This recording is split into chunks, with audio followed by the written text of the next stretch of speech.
Honorable Chopper, Morning, Chair. Honorable Bangazita, Good morning, Chairperson. Honorable Vessels, Good morning, Chair. Honorable Mattheys, Good morning, Chair. Mohalaka, good morning. Homo. Honorable Nomvalo, Sanibona Sihlalo. Honorable Shongwe, Sanibonani eMzantsi Afrika. good morning, Honorable Pambo. Good morning, Advocate Mkhize. Good morning, Chair. Good morning, honorable members. Good morning, Mr. Paulo Sullivan.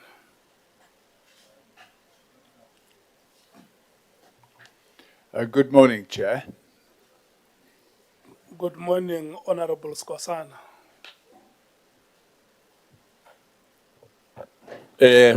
Ngiyalochisa mgcini sihlalo nesitshaba sikaZimo namalunga wesibethamthetho esiphakemleko. Mr. Techana, good morning.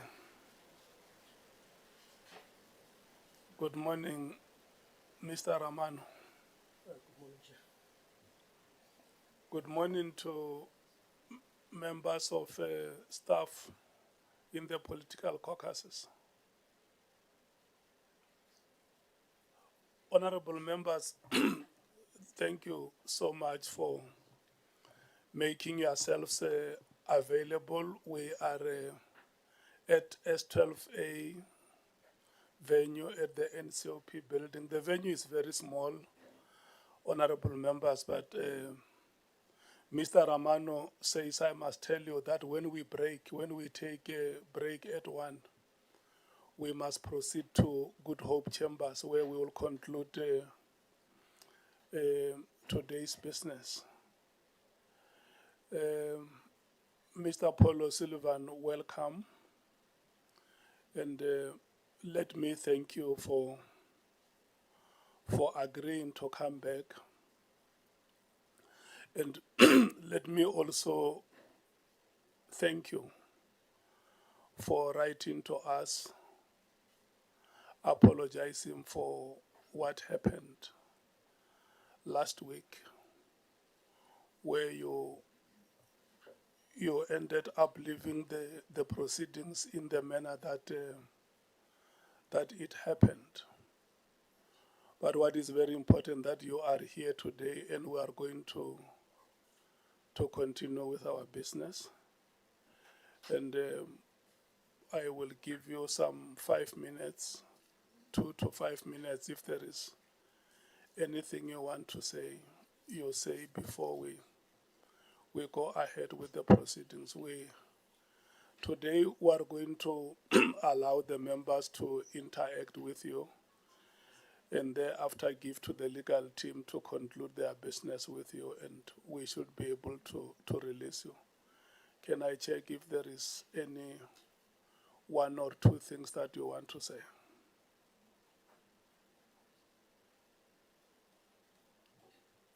No, thank you, Chair. I'm just happy to continue to complete this exercise because it's been going on for quite some time now. Yeah. And I'm keen to get it finalized, yeah. Okay. Honorable members, can I check between the parties if there is any one of you who has anything to say before we rotate for questions? ANC. Thanks, Chair. Just one thing, Chair, because there is a document that was circulated to members yesterday deemed to be an apology from the witness. If you can lead us there so that the deemed apology should be read for the record before we maybe enter in questioning. Thank you very much. Okay. The MKP.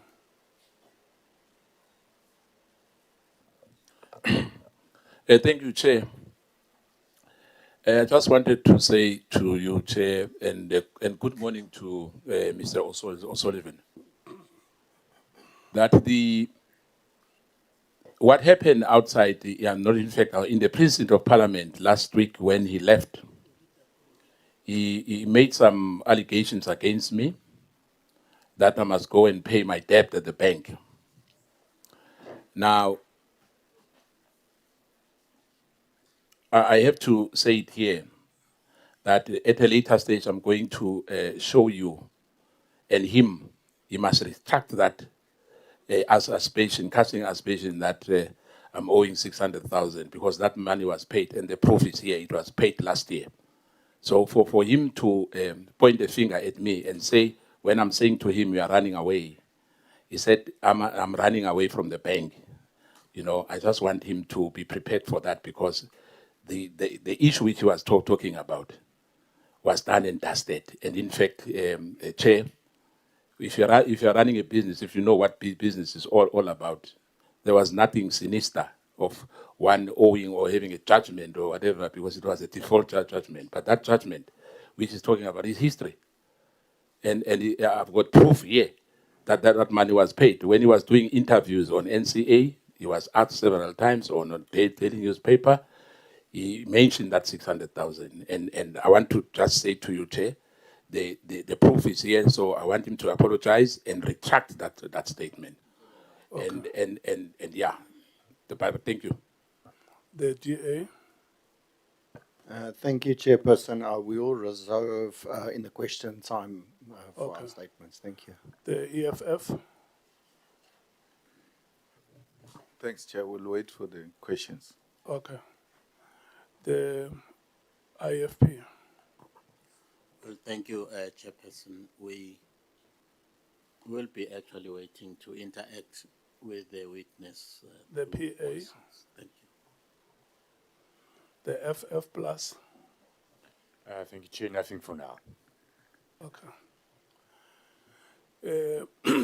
When we circulated the letter that Mr. Paulo Sullivan. You don't ask me, Chair, but I have nothing Honorable to say. James, like, I'm sorry. yeah, Chair. Look, I must apologize. You know the sitting arrangement today. I'm always looking there. I'm looking for you there where I know it to be your usual spot. I'm sorry. Apology accepted. Thanks, Chair. Yeah. Anything that you want to say? No, nothing for now. Thank you. Okay. Honorable members, yesterday when the apology was circulated, we said that there was a part in the apology that included confidential information, which the witness has requested that it must stay between us and him. And I'm saying to Bonani that if that apology has to be put on record, you may not have to be surprised when certain parts of that apology are not being read here publicly. Is that okay, Mr. O'Sullivan?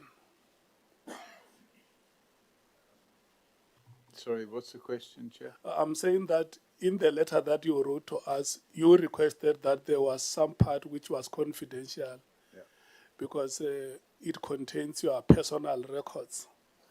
And you may not want, personal details, which you may not want them to go out publicly. Am I representing you correctly? That is correct, Chairman. Thank you so much. Maybe even without reading that letter into the record, is it not better when you say it yourself? You say it the way you want it to be said.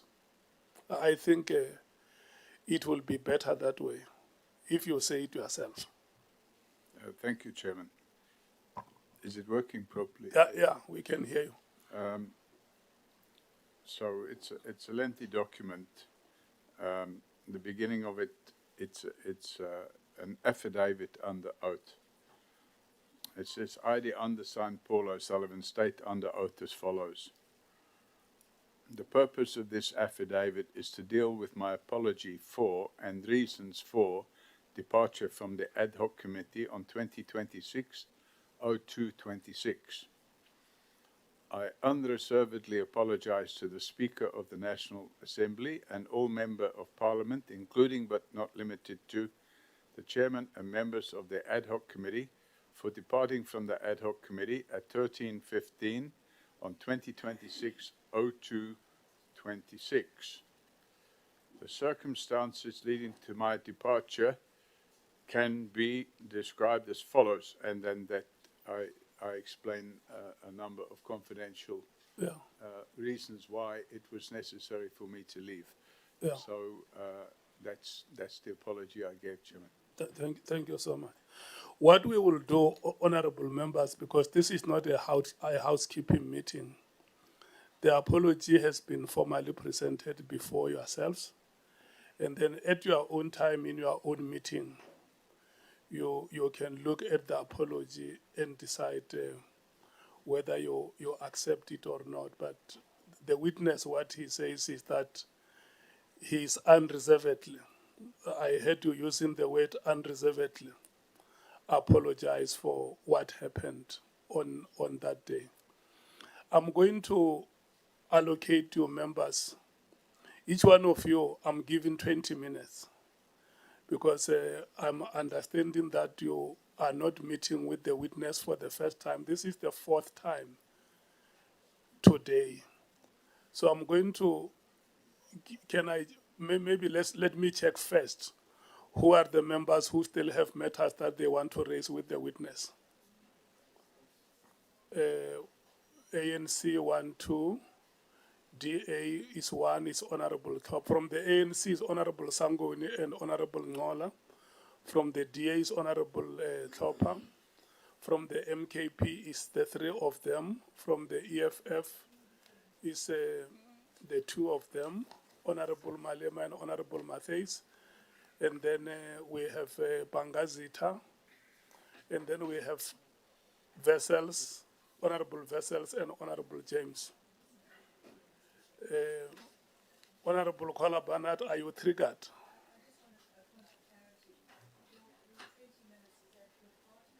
No, it's not per party, it's per person. Are you satisfied that Honorable Topa will represent you? Can I check again before I close the list? It's only yourself, Honorable Kola Barnard and Honorable Sokanyile, who have not raised hands. Am I correct? Thank you so much. Going, gone. The list is closed. I must check the time. Can I remind all of you that the witness is still under oath? We don't need to administer oath again.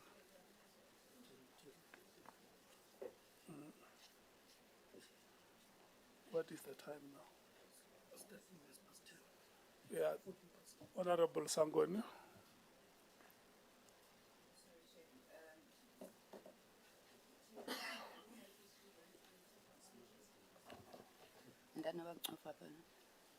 Apologies. Yes, let's quickly check if we have apologies for today. Yes, Honorable Sangoni. Thank you, Chair. We have an apology from Honorable Ntuli. He is engaged in other parliamentary matters today, and then Honorable Sokanyile is going to depart and join us again after lunch. Thank you, Chair. Thank you. Honorable Topa. Honourable Chair, Honourable Ian Cameron will be a few minutes late. He was in Roland Street the last we spoke. And Glenys Breitenbach has a standing apology for the week. What is the apology on Honorable Breitenbach?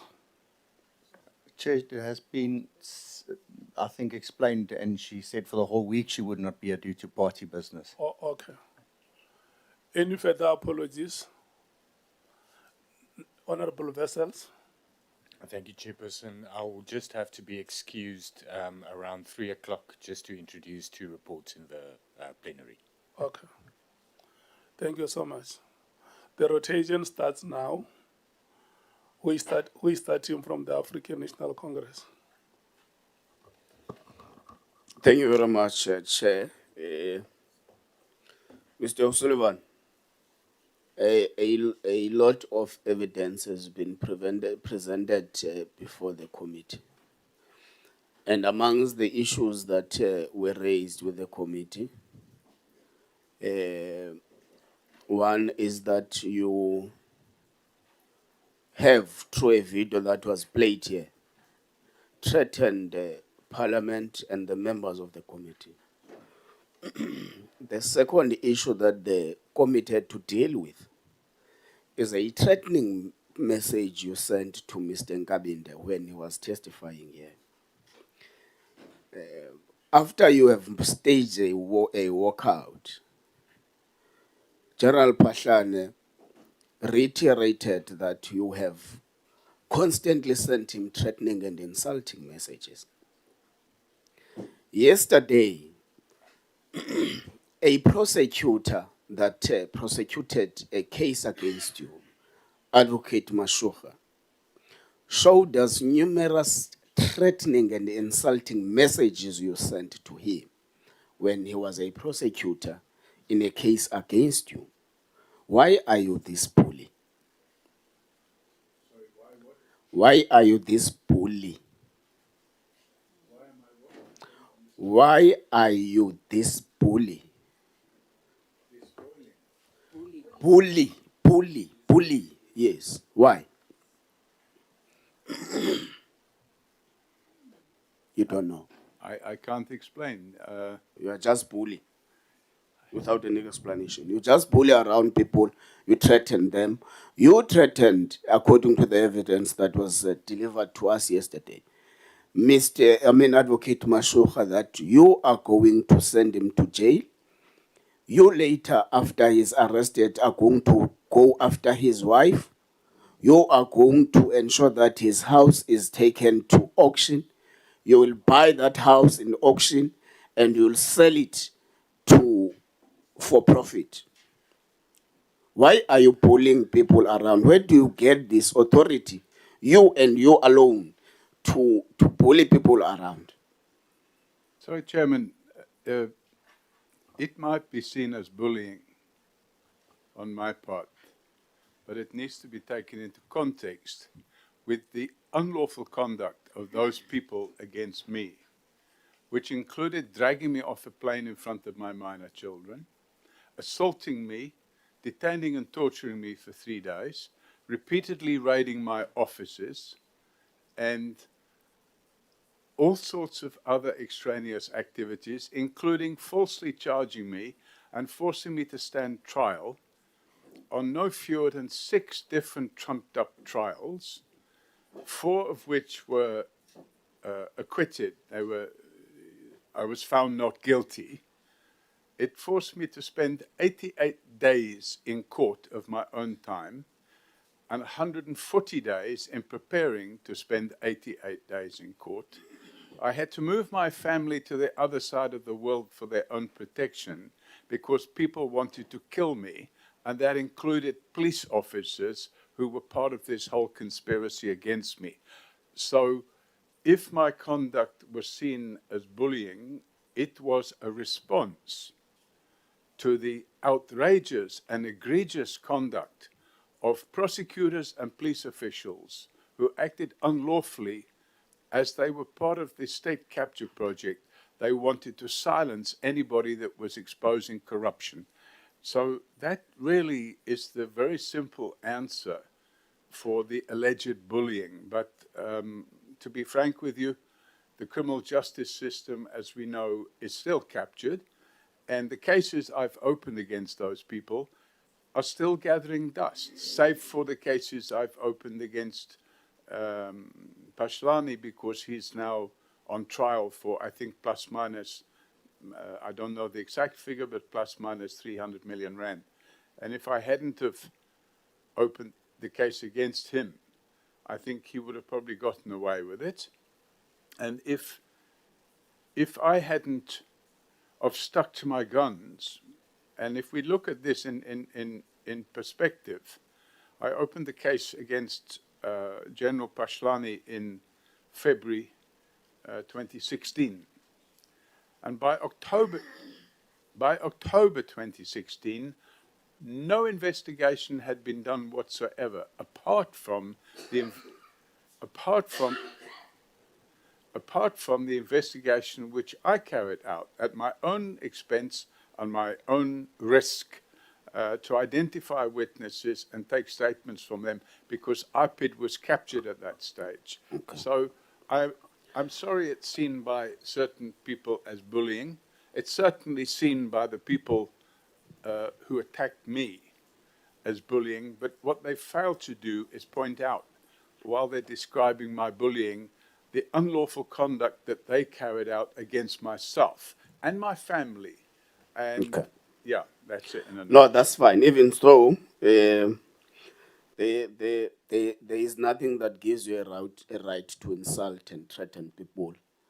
And for that matter, the evidence that is before us is that there is nothing wrong we have done as this committee.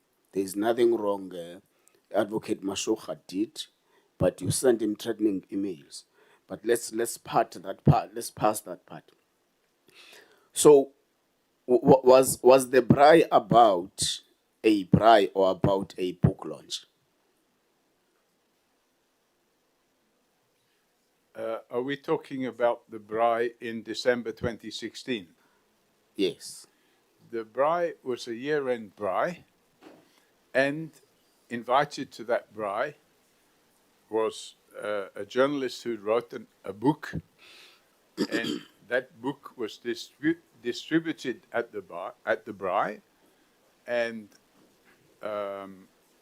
also distributed at the braai was a document which is actually in part of my bundle called Joining the Dots. Unfortunately, whatever else took place at the braai is a complete misrepresentation. I was only there for an hour and a half to 2 hours, and then I left because I had to go to the airport. I was flying overseas. So it was a braai and a book launch and the handing out of a document called Joining the Dots, Chairman. Okay, if so, why was it highly confidential? If it's a braai and a distribution of copies of a book written by one of your own, why was it highly confidential? It wasn't confidential, Chairman. The only thing that was confidential at the time, and this is a fact, at the time there was an attempt to murder myself, and at the time I didn't want anybody to know where I was. So the only thing that was confidential was the fact that the braai was taking place and that I would be there. Bearing in mind, by that stage, I'd already survived something like 6 or 7 attempts on my life in the prior 3 years to that time. Did you buy Rotovan Krisha's house? No.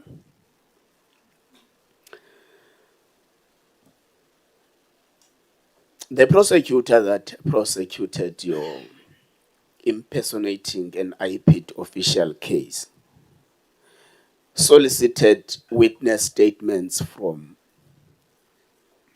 the security guards that were there when you visited the estate manager, and the people who were dealing with the building plans and stuff.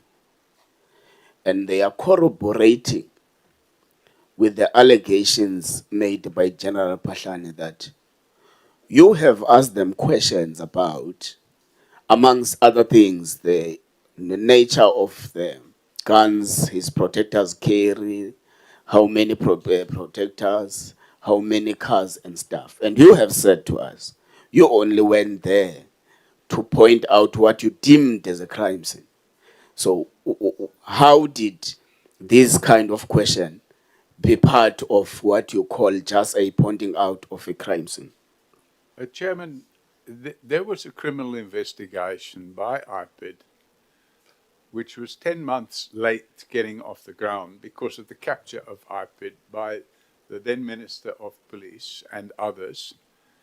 And the investigation, when it got off the ground, resulted in me being requested, and I complied with the request, to assist bring the investigating team up to speed. And I've set this out in some detail The allegations, and I didn't see what took place, I believe, in this committee yesterday, but the allegations, the false allegations made by Michael Mashucha, contained within his affidavit, is a repeat of the same allegations he placed before the Zondo Commission in 2020. And I provided a very detailed response to those allegations, including the tape recordings of the meetings that we had, which proved that the counter-investigation being carried out by the Northwest team or Mabula team, whatever you would like to call it, the counter-investigation being carried out by them resulted in them obtaining contradictory sworn statements from witnesses who had already provided sworn statements to IPID officials. And the sworn statements provided to IPID officials were now being countered under the false allegation. And I believe the evidence has been led by Robert McBride. The false allegation was that there was a so-called threat against General Phatlane. But the reality of the situation is there was no request to carry out a threat analysis. That was a cover story. And the cover story resulted in a docket being opened, I think, on the first week or the second week of January, multiplicity of statements being taken from state witnesses who had already given statements to IPID, and 3 weeks later, fraudulently obtaining arrest warrants and then arresting people to stop the investigation into General Phatlane. The end result was that IPID took it upon themselves to launch an application in the High Court to have the counter-investigation declared unlawful, and the counter-investigation eventually, I think it was Justice Tugton, Neil Tugton, and Justice Neil Tugton gave an order stating that the conduct of the Northwest team was illegal. But notwithstanding all of that, my submission to the Zondo Commission sets out chapter and verse with evidence, and the evidence includes the transcripts of the meetings that took place. And those transcripts prove beyond reasonable doubt, and the voice recordings prove beyond reasonable doubt, that the counter-investigation statements were false, and they were only intended to bring false charges against myself, my then corporate counsel, Sarah-Jane Trent, and I think 2 or 3, I can't remember their names, of the IPID officers that were carrying out the investigation based on the docket which I had opened. And at that point, it became clear that, in fact, the docket I had opened ended up getting parked, and I don't think, although he was arrested on it, I don't think he was I think we got the prosecuted point. on it. And then other dockets were opened by IPID, which I had absolutely nothing to do with. Okay, no, I think we got to the point. Did you or did you not threaten those people there to falsify statements, to give you personal banking details of people, to give you the building plan of General Phatlane's house, and if not, they are liable for an imprisonment of a time period not less than 2 years because they are defying you and you are from IPID? And the answer is no. It's an absolute lie. So if you were there to point out a crime scene as a complainant at IPID, what was Miss Trent doing there? What was what? Miss Trent doing there? Well, she was my corporate counsel. She's an attorney, and she assisted me with the investigation into Phatlane. She was also at the time a director of Forensics for Justice. Forensics for Justice were carrying out the investigation. Forensics for Justice was registered, and the purpose of Forensics for Justice is to expose state-sponsored corruption. And if you go on the website, you can see all the cases there where we have brought charges against people for corruption. And I think only 2 of those cases involved working with IPID, and that was the case against General Mkhwanazi, who eventually got fired. It was found that his appointment was unlawful because he was not a fit and proper person, and also the Phatlane matter.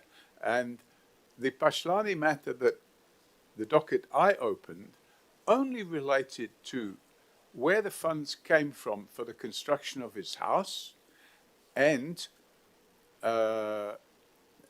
his corrupt relationship with a police supplier. And when IPID investigate that, they found a lot more. And I wasn't involved in that investigation at all. Okay. Let's go back to your walkout, The what? your march out. Mass house. What? When you stood up and left in Parliament. Do you understand that you took an oath that you are going to answer fully and satisfactorily? And you just stood up when the evidence leader was still busy questioning you.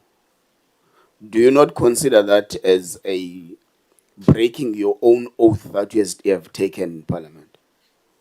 And consequences for that should be followed in accordance to the powers, privileges, and immunities of Parliament and Provincial Legislators Act. No, I don't. You stood up without being released.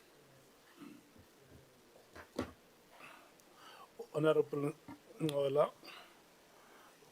that question is not related to our terms of reference.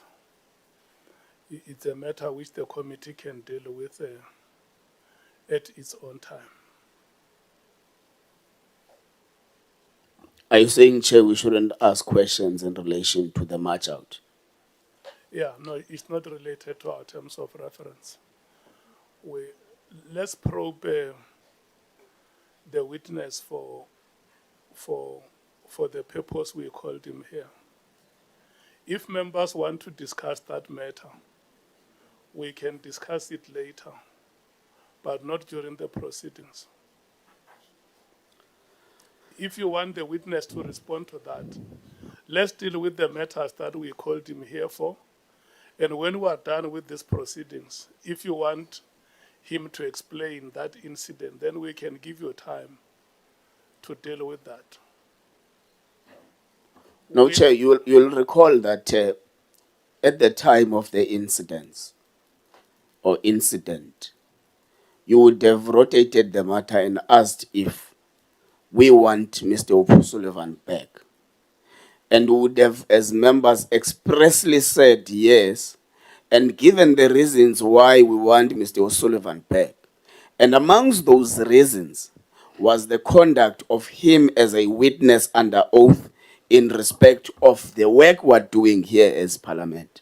So I don't understand now if we are not going to go to that extent, Chair, because we have expressly said amongst the reasons we want him back is that the way he has conducted himself in this work we're doing is actually relevant to a sitting of this. That is exactly what I'm saying, that for now, use your time to ask him questions. When we are done with this part, we will give you a chance to ask him questions on that matter. That's fine, Chair. I'm happy to. It must be a separate item. Okay.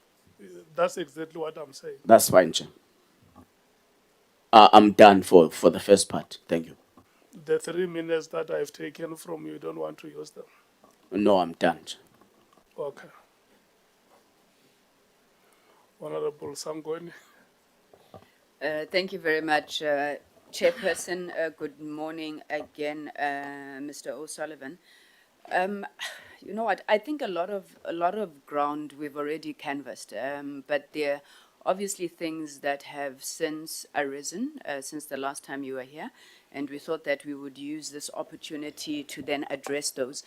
Now, just this morning when you arrived, you said SAPS is still captured. Who has captured SAPS right now, according to you? Chairman, I've set this out in my affidavit in some detail.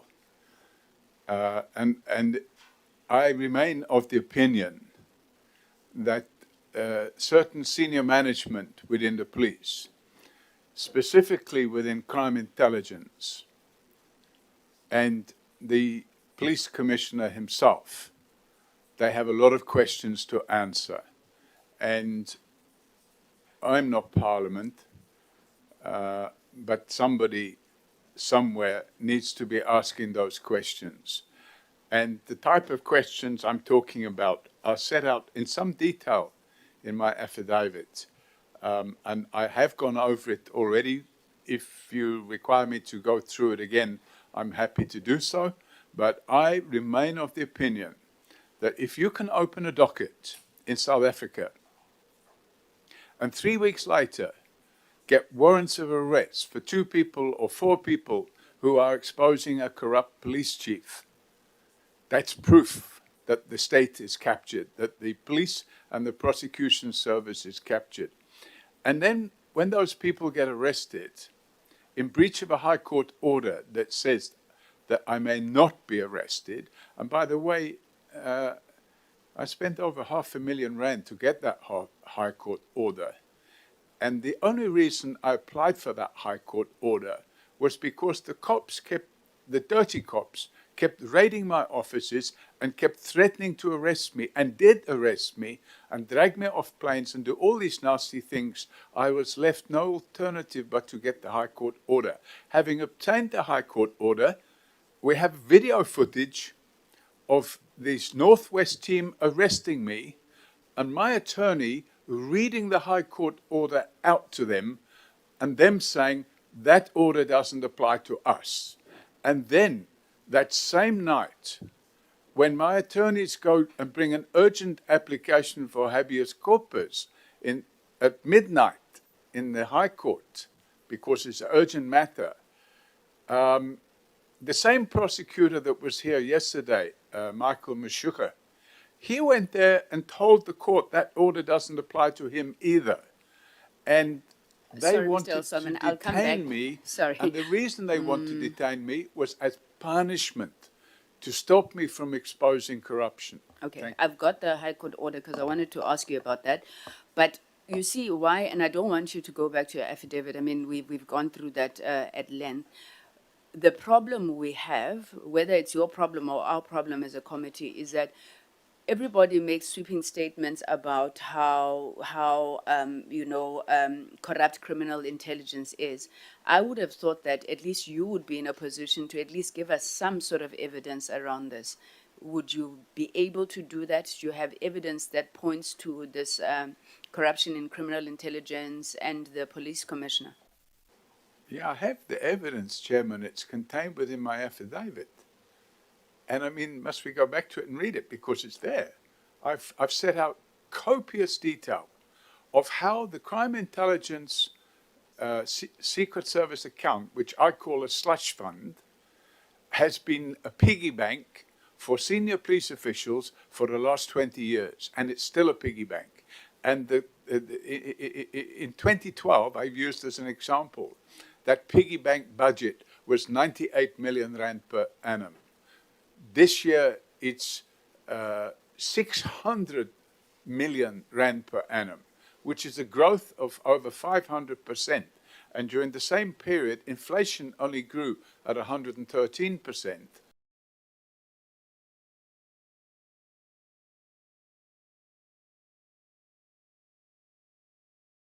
And then you end up with a situation where... And so Advocate Mashuka contends that you have contravened both the National Prosecuting Authority Act as well as the National Credit Act, and he sets out why. So I'm going to start with the National Credit Act.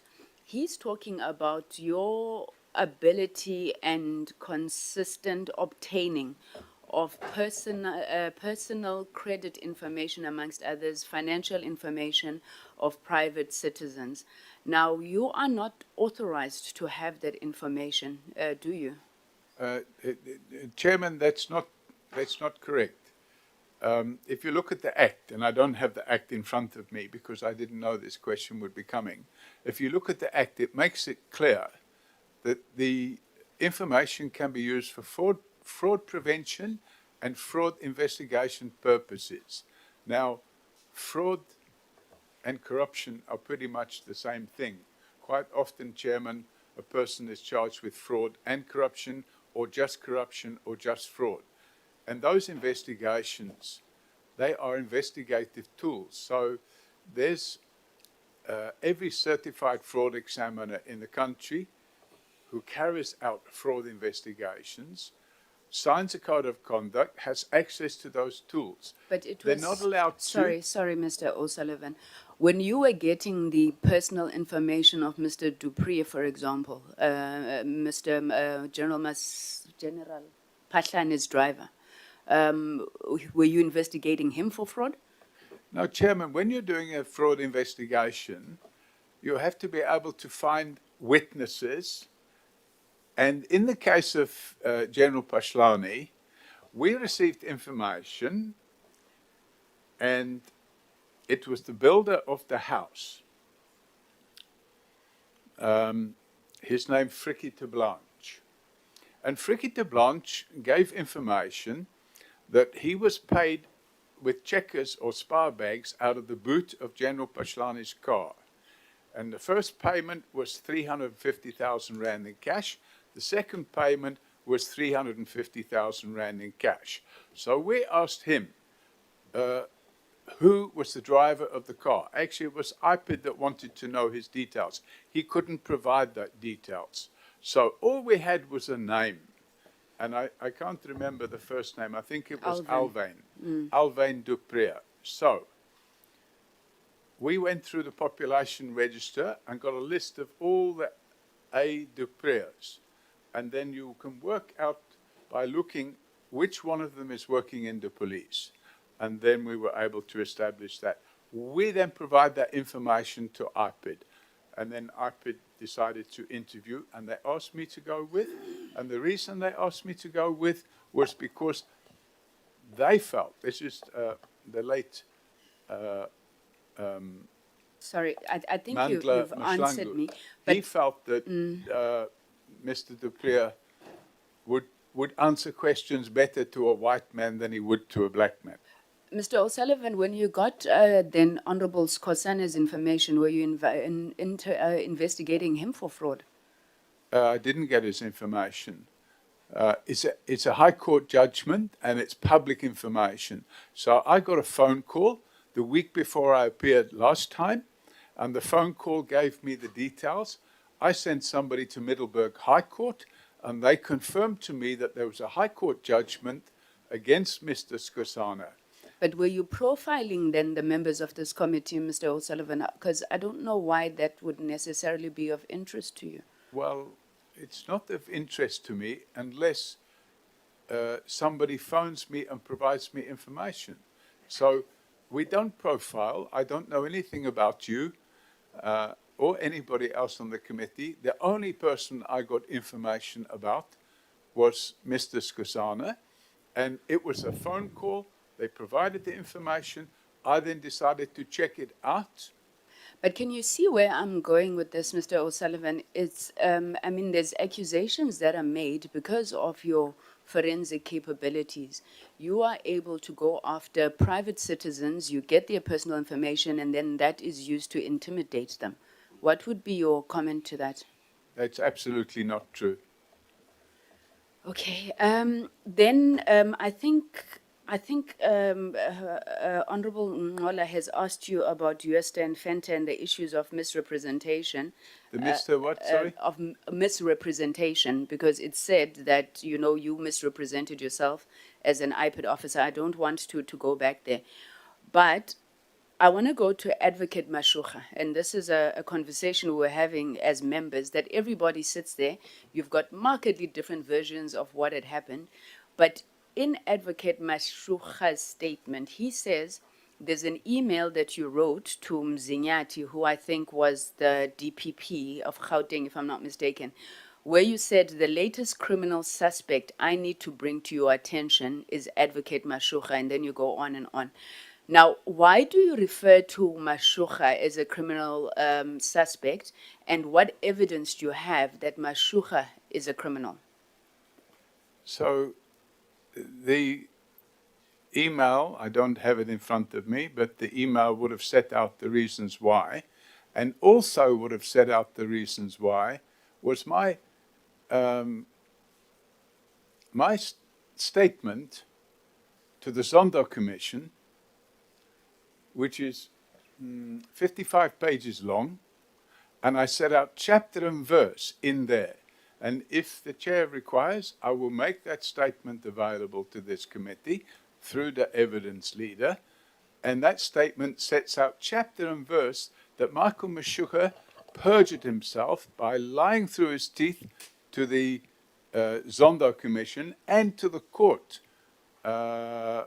Sorry, without going to the statement, sorry, Mr. O'Sullivan, without going to the statement, but I mean, when you say he's a criminal, can you just, is it a crime of perjury, or is there anything else that you are accusing Advocate Mashucha of? My allegations were perjury and defeating the ends of justice. In relation to the case that he was prosecuting you for? In relation to his conduct in assisting the Northwest team to shut down an investigation involving General Phatlane, where the allegations were quite clear that we had a corrupt acting chief of police. Now, if you have a corrupt acting chief of police, it doesn't take long to figure out what's going to happen to the criminal justice system.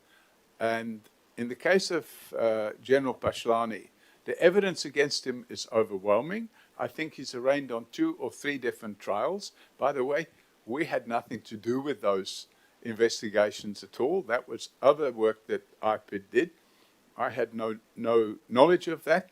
But in my affidavit to the Zondo Commission, I set out to prove that there were 5 lies that Advocate Mashucha made in order to obtain warrants of arrest.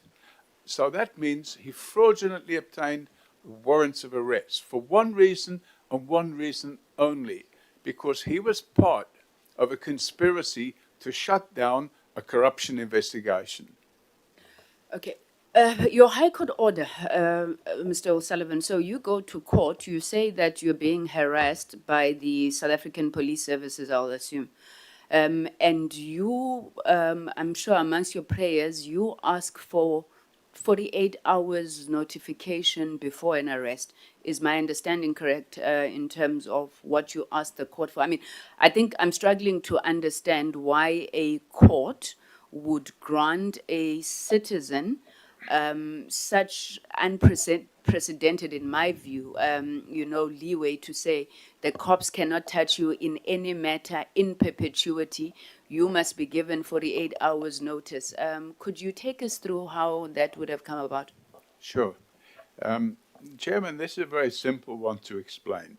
This took place in September.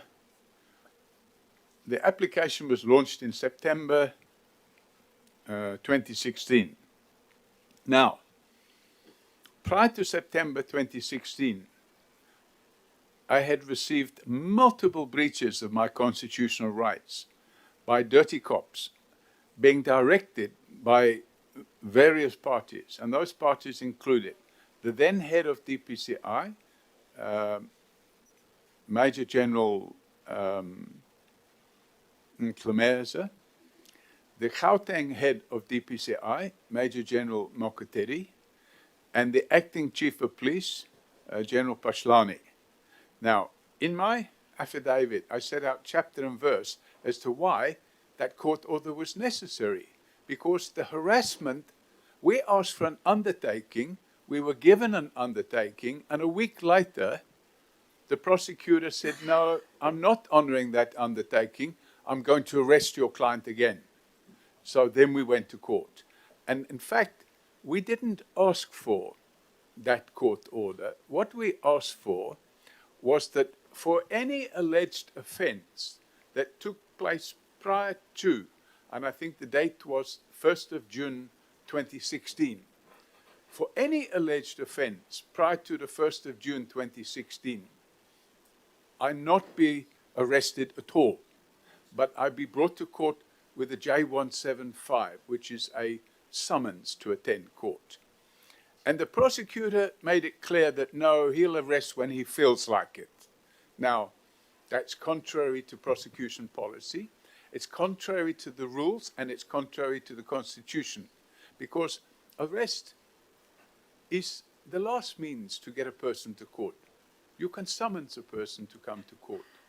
Now, why would you arrest a person except, and by the way, there's 2 DPCI judge reports as part of my bundle. And in those DPCI judge reports, the second DPCI judge report, which they took 3 years to investigate, they found, and it's in my statement, they found that the conduct against me was a massive violation of my constitutional rights.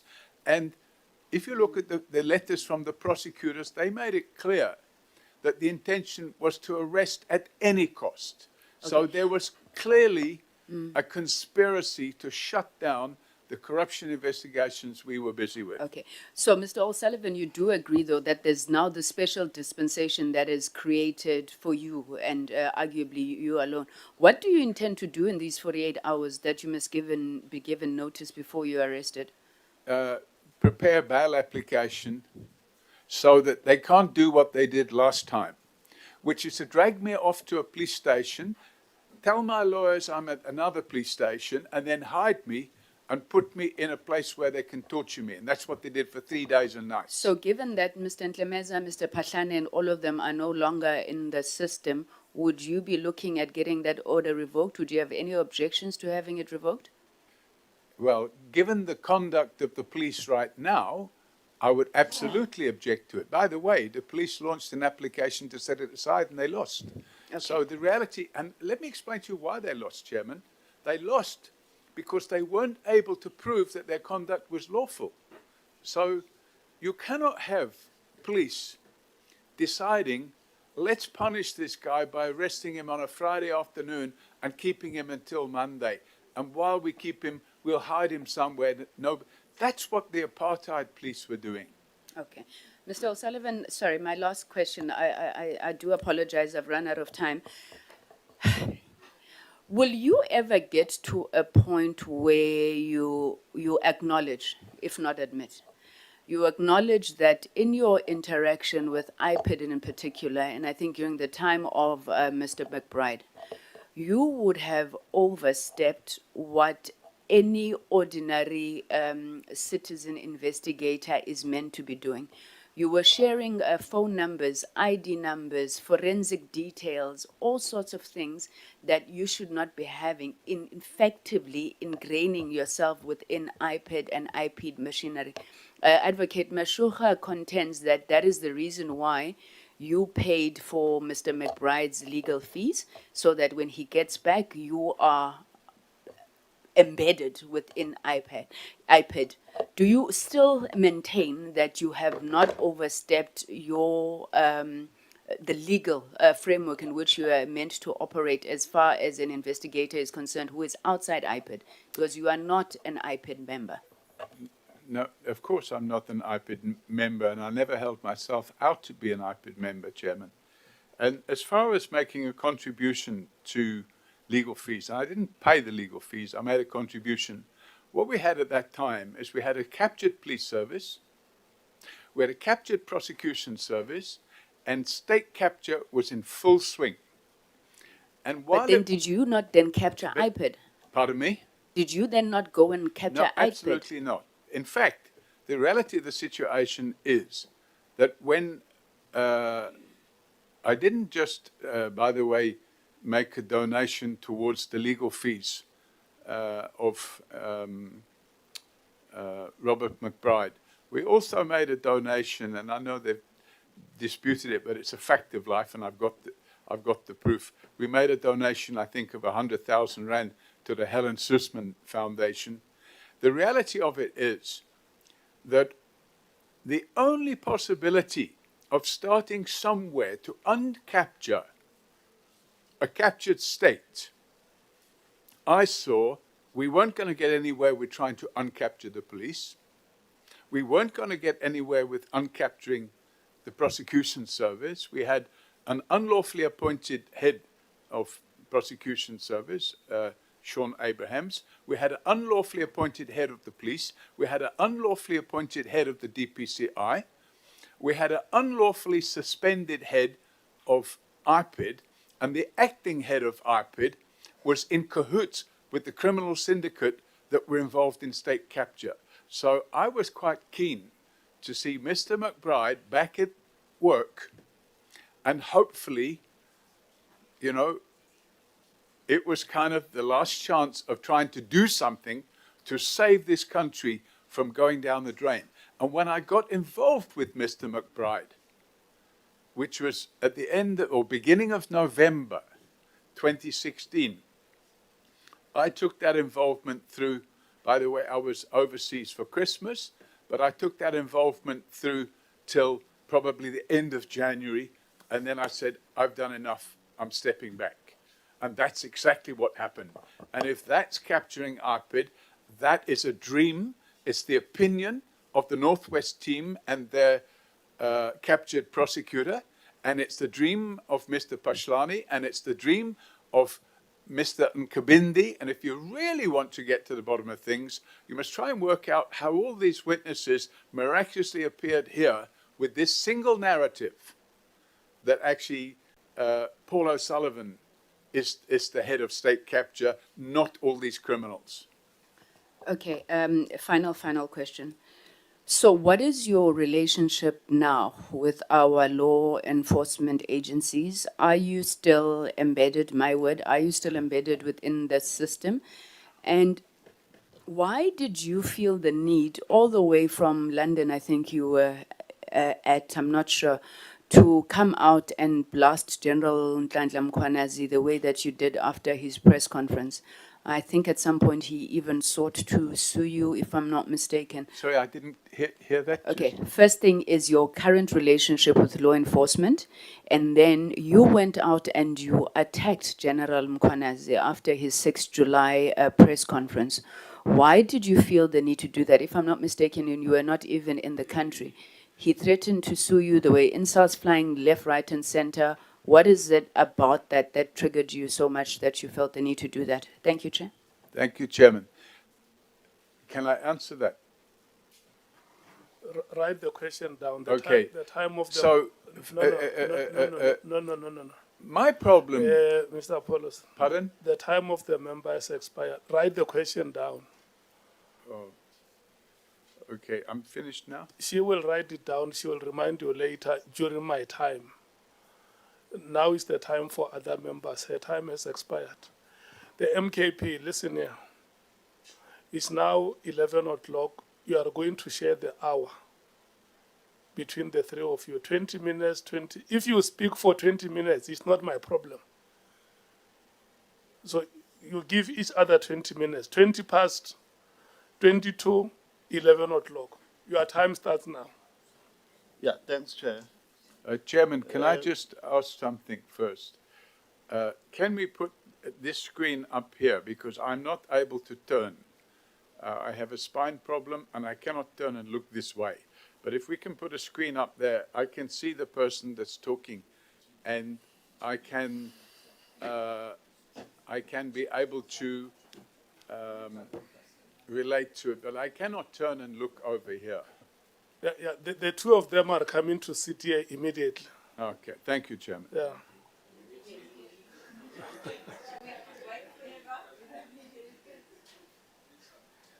Yeah, I want you to look at each other in the eye and smile with each other.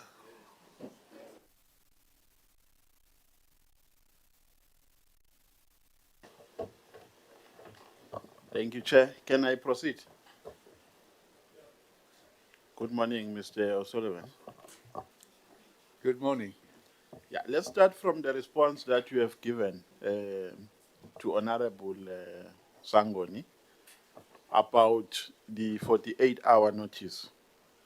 If I heard you correctly, you are saying the reason why you must be given a 48-hour notice before you are arrested is because they want to afford you an opportunity to do bail application.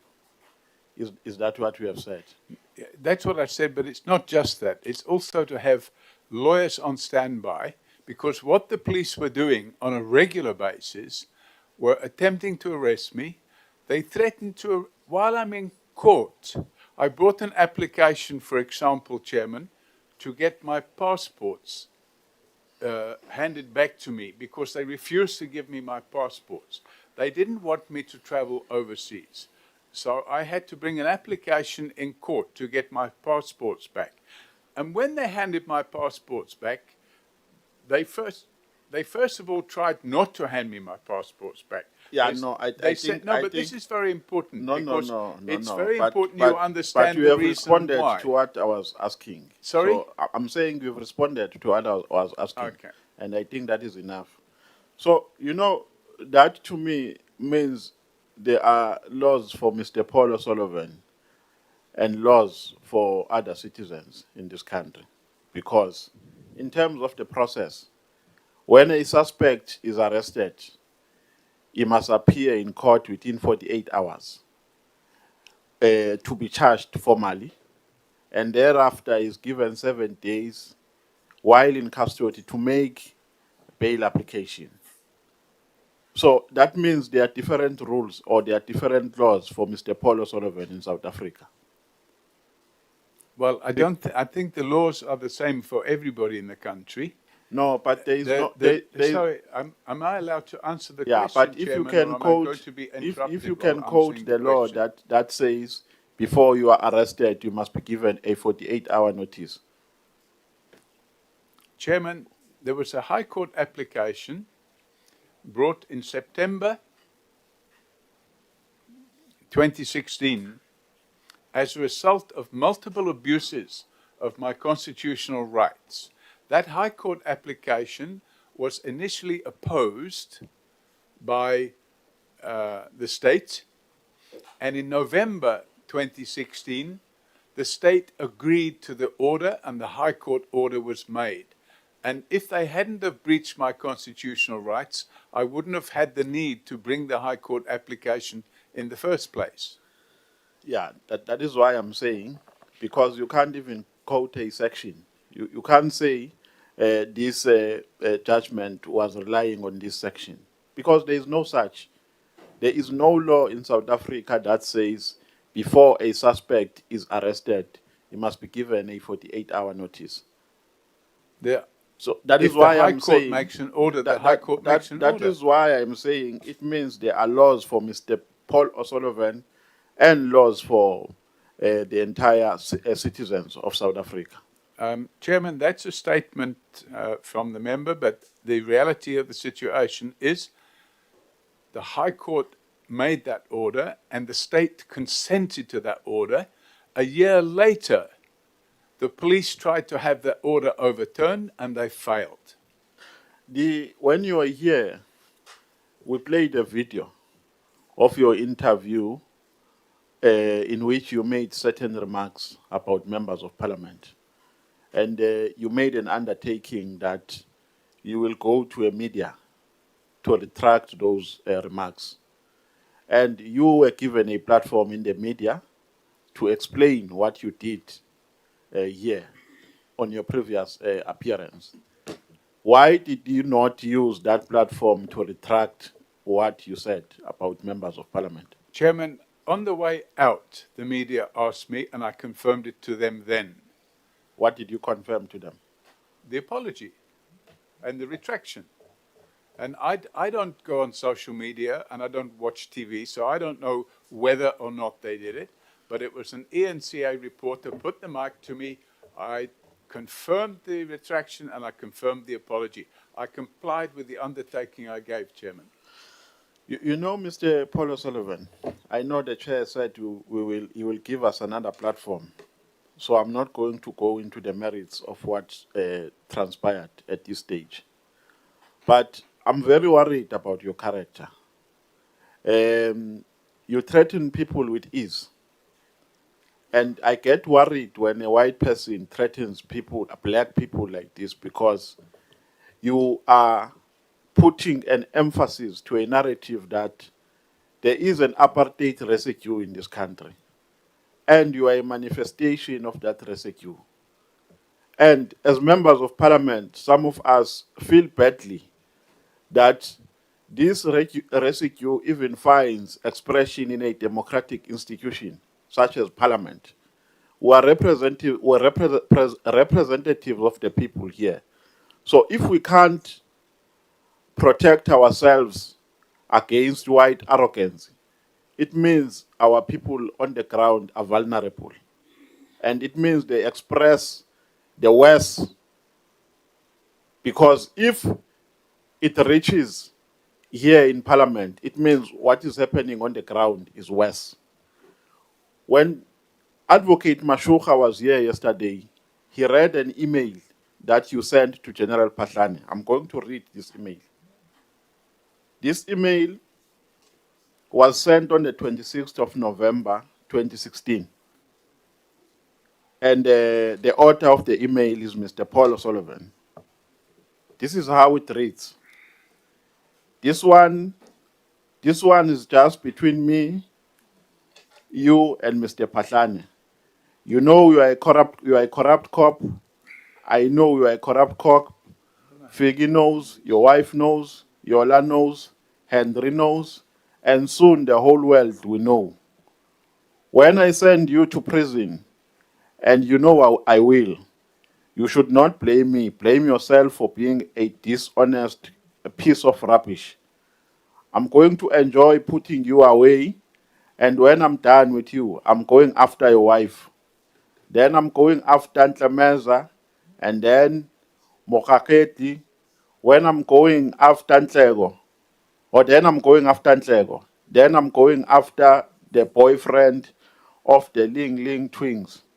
And whilst I'm going after all of you, I'm going to send Moon to prison. Then your house and assets will go under the hammer whilst you and your wife are in prison. I will do what I did to Krishi.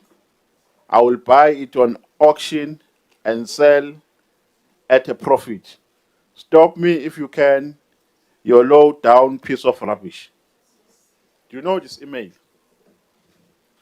Sounds familiar. Is it appropriate for you to address people like this? General Phatlane this time, was he not a commissioner? He was an acting commissioner.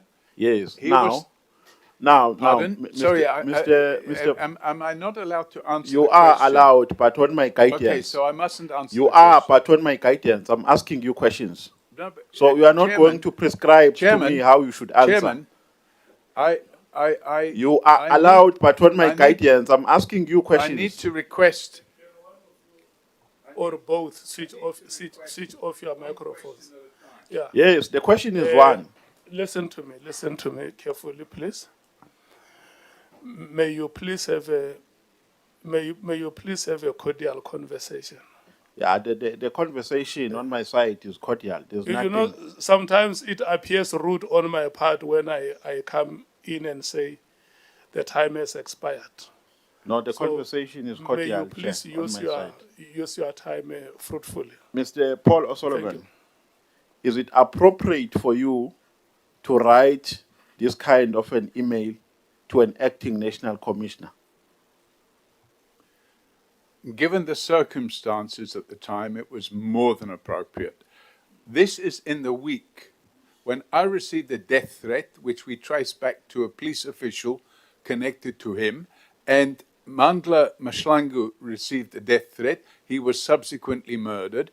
Given the circumstances at the time, it was entirely appropriate, Chairman. So it's appropriate to you to say to a man you'll go after his wife.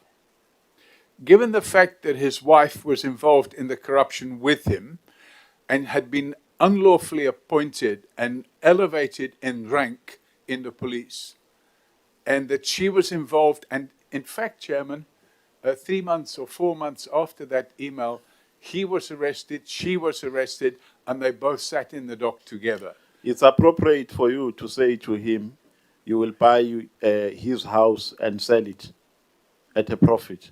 Why not? So it's appropriate. Why not?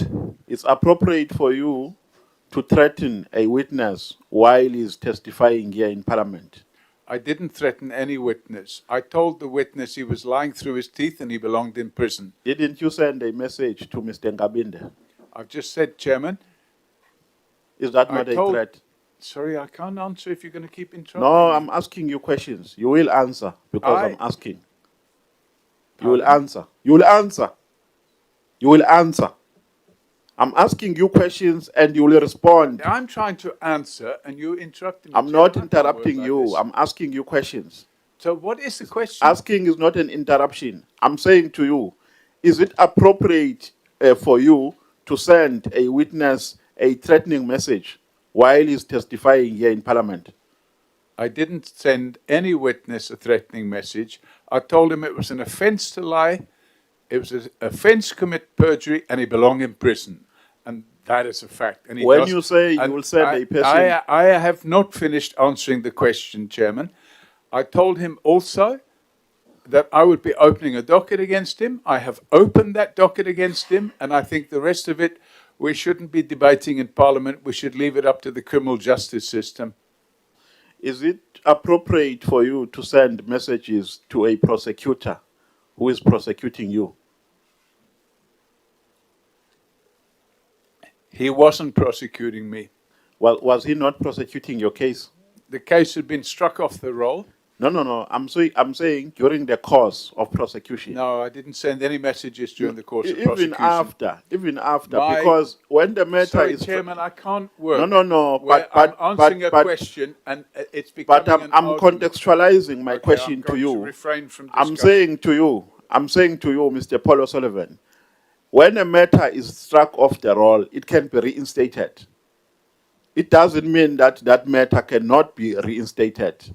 Is it appropriate for you to send messages to a prosecutor who is dealing with your case? Mr. Paul O'Sullivan. Chairman, I'll answer a question if I'm allowed to answer a question. You are allowed. You are now allowed. You can respond. You see, I'm being interrupted again. You are allowed to respond. Given the circumstances of what was going on at the time, given the criminal conduct of the Northwest team or the Mabula team, whatever you want to call it, and given the circumstances of that prosecutor, what I did, I believe was appropriate. And if it's not appropriate, that was, by the way, 9 years ago. If it's not appropriate, why are we discussing it today? No, it's because the case is going to be reinstated for as long as we are members of Parliament. It will never die a natural death. It was struck off the roll. You were not acquitted. So it will be re-enrolled. Now, if that prosecutor was still working for the NPA, he was going to handle the matter as he was doing before. Is that a question? No. Can I answer?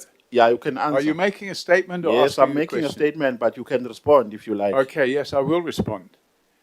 What you've indicated, in my opinion, amounts to prima facie evidence of the fact that certain members of this committee have taken a decision that a case that has no merits whatsoever will be reinstated.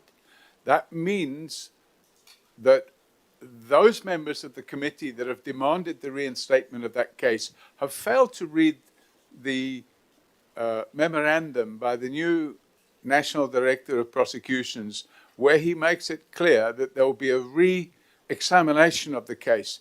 He doesn't say he's going to reinstate the case. And I can assure this committee there is not a cat in hell's chance of that case being reinstated, because the case is fake and it's made up by dirty cops and a dishonest prosecutor, and it's going nowhere.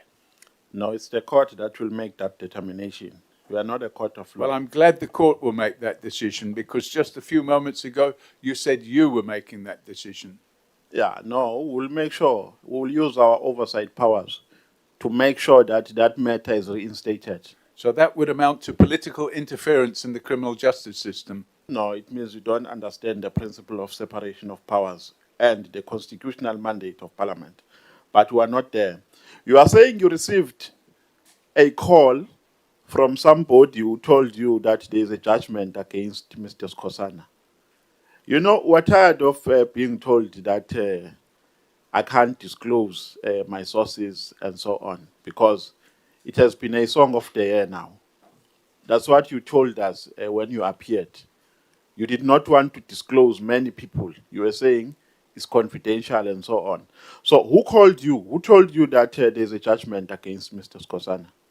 The call came through, Chairman, on a, I don't know how you say it, where you can't see the number. It was a black male. I don't know who the person was. I asked him for his details. He wouldn't give it to me. He told me, do yourself a favor. He gave me the case number, Middelburg High Court. I wrote it down. I got somebody to go to Middelburg High Court and have a look, and they confirmed there was a judgment there against a company. I have the details somewhere of the company, and the company was a close corporation, and the member was allegedly personally liable for the judgment. And so you were told by a stranger? It was in the court papers. No, I'm saying the person who called you. He only gave me the case number. Shall I give you the case number? No, we know the case number. Okay. The person who told you, we want his particulars. Well, I don't know how I can get those, but he wouldn't give me his details. We get anonymous calls all the time. So he gave you a call? Pardon? He gave you a call? Correct. Yeah. And then he told you that there's a judgment against Mr. Skhosana? Correct. Do you have his number, that person? I just explained, Chairman. The call came through on a, where you can't see the number. So if you do #31# before you make a call, it conceals your number, you can't see it. Mr. Paul Sullivan, generally, do you respect black people? Absolutely. But why are you threatening them like this? Who am I threatening? Those that I've mentioned to you. Oh, phone Radovan Krejcir, he's a white person. Ask him if I threatened him. Phone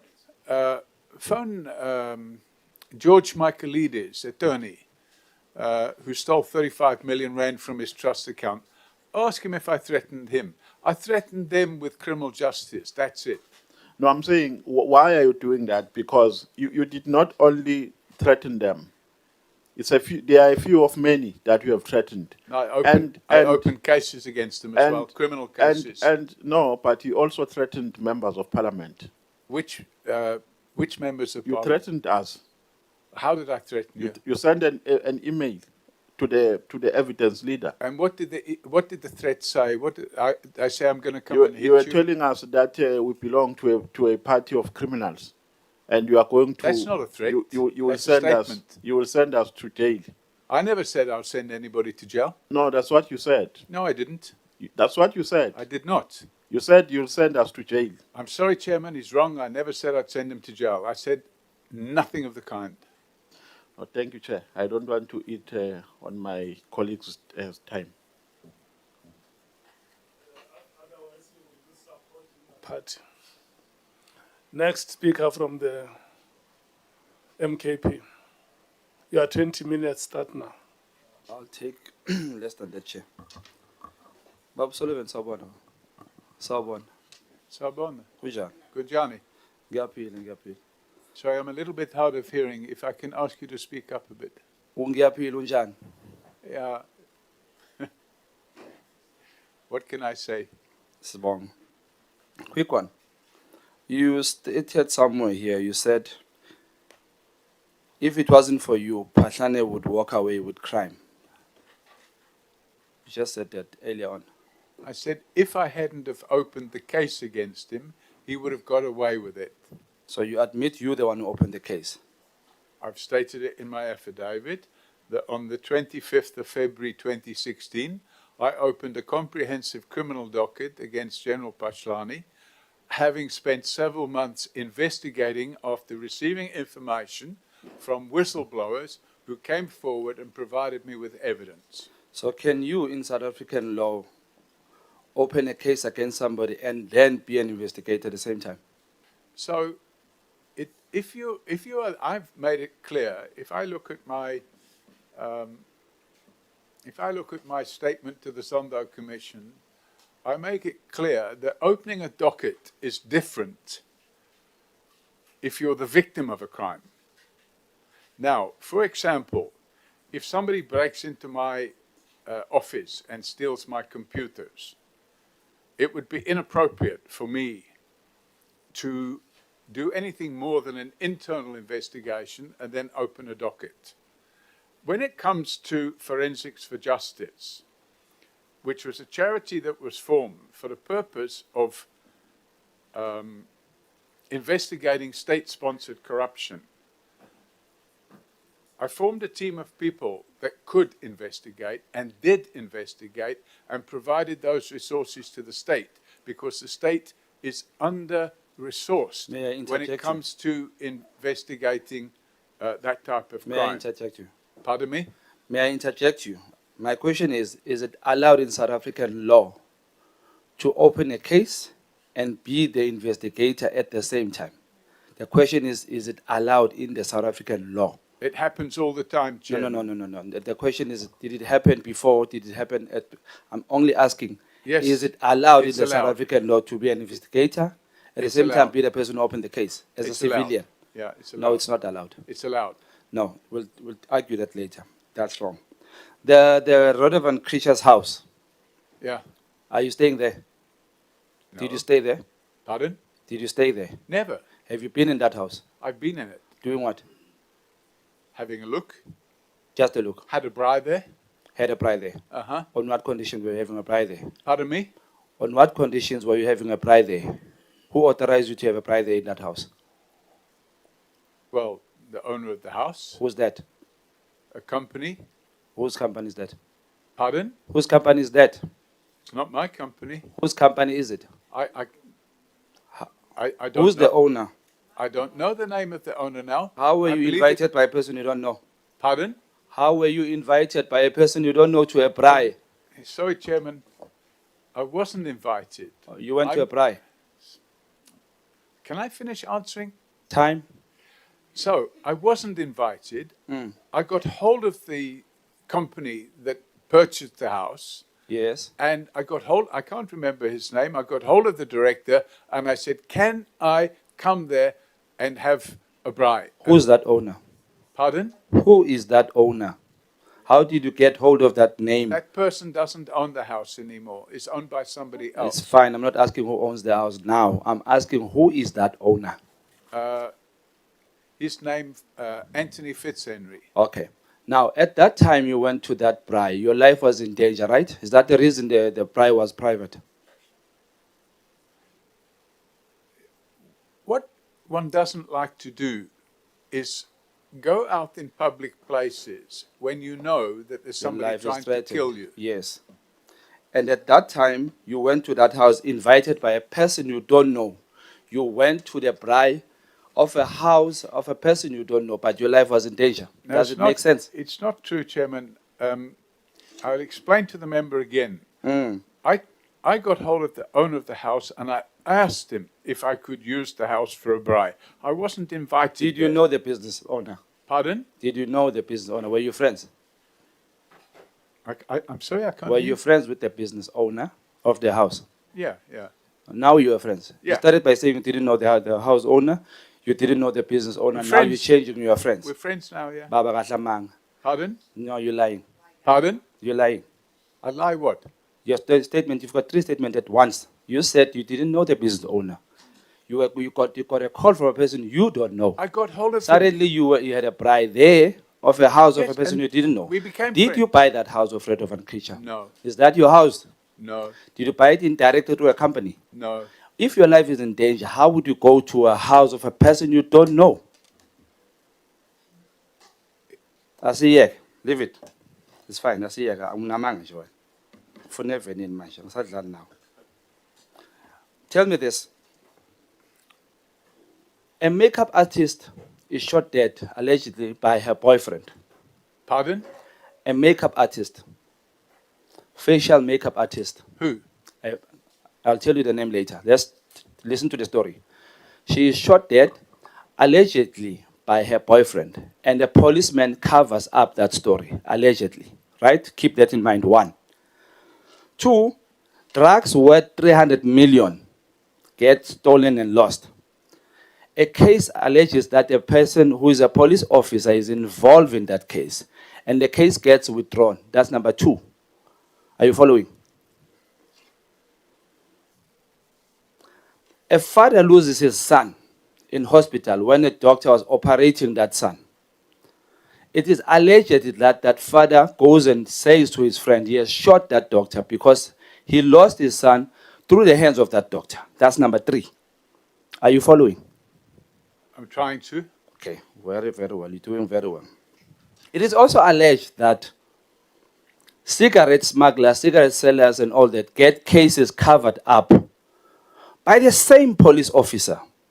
Now, the most amazing thing is this.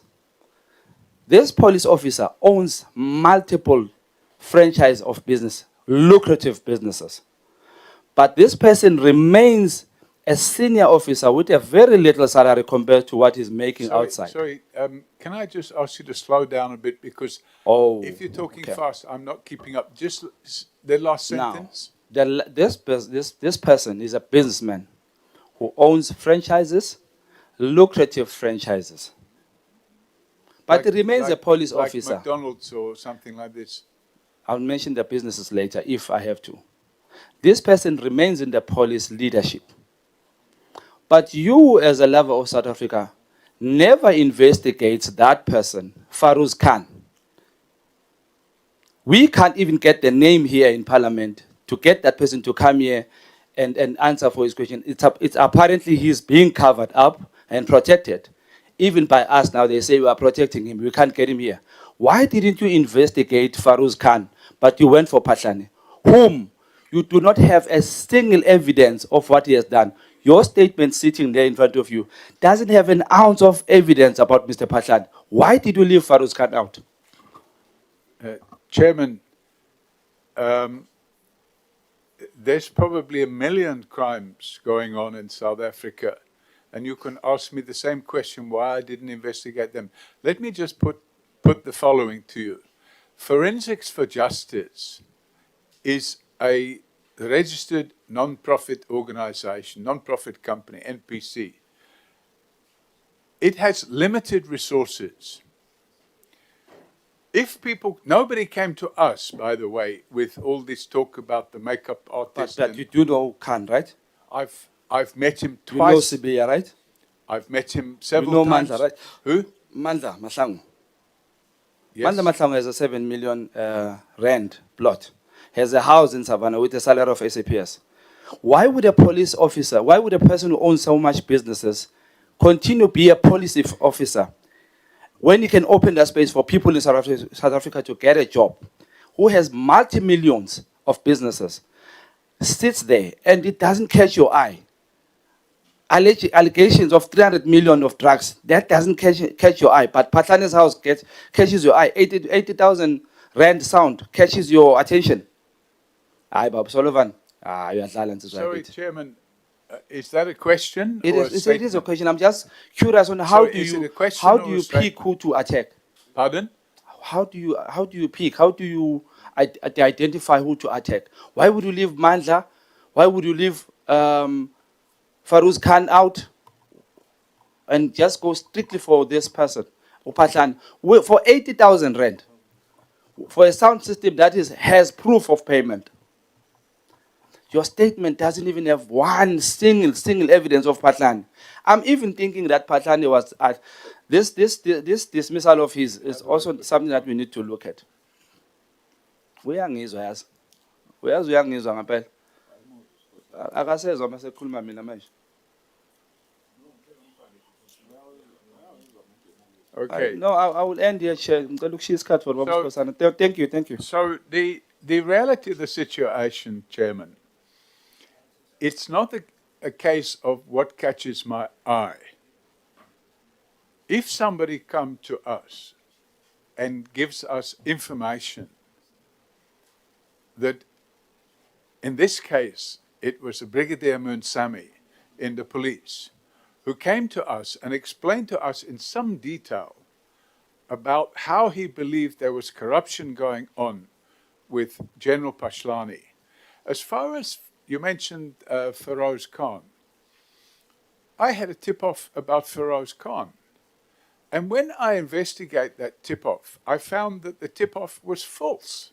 So I called, I didn't tell Ferros Khan who the tip-off came from, but I called Ferros Khan and I sat him down and I explained what the tip-off was, and he gave me and that was like 5 or 6, maybe more years ago, and that was the last time I saw him. Now, at the end of the day, we can't just say, oh, something catches our eye, so we must go and investigate it. We're not the state. We're a charity. And we don't have limitless resources that we can run around. But Mr. Sullivan. And do all these things, when in fact, when somebody comes to us with prima facie evidence, we then have the ability to investigate something, and we investigate it. I don't know what you're saying. I'm saying, you must know our South African language. You've been here for 40 years. You must know simple things. You say you love South Africa, right? Wait. It doesn't make sense that Mr. Phatlane has paid for that sound system and has proof, but you continued with the case. But you're saying with Ferros Khan, you got a tip off and you just let it go just like that. No. In fact, unfortunately, you've completely misinterpreted the statement, which is included in my bundle. What evidence does your statement have on Phatlane? Just one evidence. You know, Chairman, I can't but I'm only asking, while you are I'm just talking on top of you, you can answer, you hear me? I cannot answer one question. Oh, Lord. Or while I'm answering it, I get another question. So the reality of the situation is that the evidence in the Phatlane case that we investigated, the sound system was less than 1% of the complaint. In fact, as far as the sound system was concerned, we weren't interested in the purchase of the sound system. We were interested in the fact that a contractor of the police installed the sound system. In other words, a police supplier went to his house and installed the equipment in his house, and he didn't pay for that installation. The other part of our complaint was that he built a house. Why did you go and look for proof of payment for the sound? 5 million rand. Babu Paul, why did you go and look for proof of payment if it wasn't important, Babu Paul? Just simple. I don't know what the question is. So I can just get a question. Chair, I'm grateful, thank you. I'm sorry to say that. Thank you, Chair. Thank you, Chair. Firstly, Chair, I just want to start by saying I want to give evidence of the allegation made against me in the President of Parliament that I'm running away from the bank. I must go and pay my debt. Can you please, Rahman, give him the proof of payment which was paid last year? The issue which he's talking about. And I want him to apologize and retract for us to have a conversation because he misled this country. Because that issue which he's talking about, that judgment we are talking about is here. And the company name is Landiwe Security and Projects. I even paid, no, because they're going to take screenshots. Hence, I want to give him. I don't want this thing to be going all over.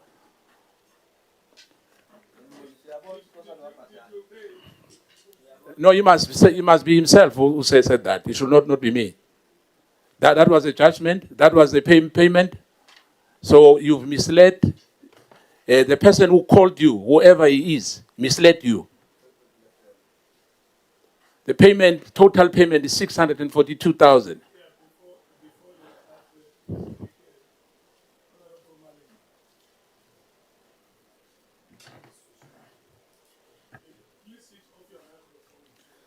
No, thanks, Chair. I don't know which part of our investigation this one falls under, where a member of the committee produces evidence. I thought it should be the other way around, because we shouldn't create a wrong precedence of the committees to follow where things are done like we're in a schoolyard, school kids accusing each other of this and that and having to prove to each other about this or that. I think just saying the allegation was a lie and so on and so forth is sufficient than to produce evidence to a witness about personal matters. And even as that this should not be published and tomorrow we're going to see it out there, we will not know how it got out there. But the fact that it passed through this passage, it will also have implications on us. Thanks. That is a valid point, Honorable Malema.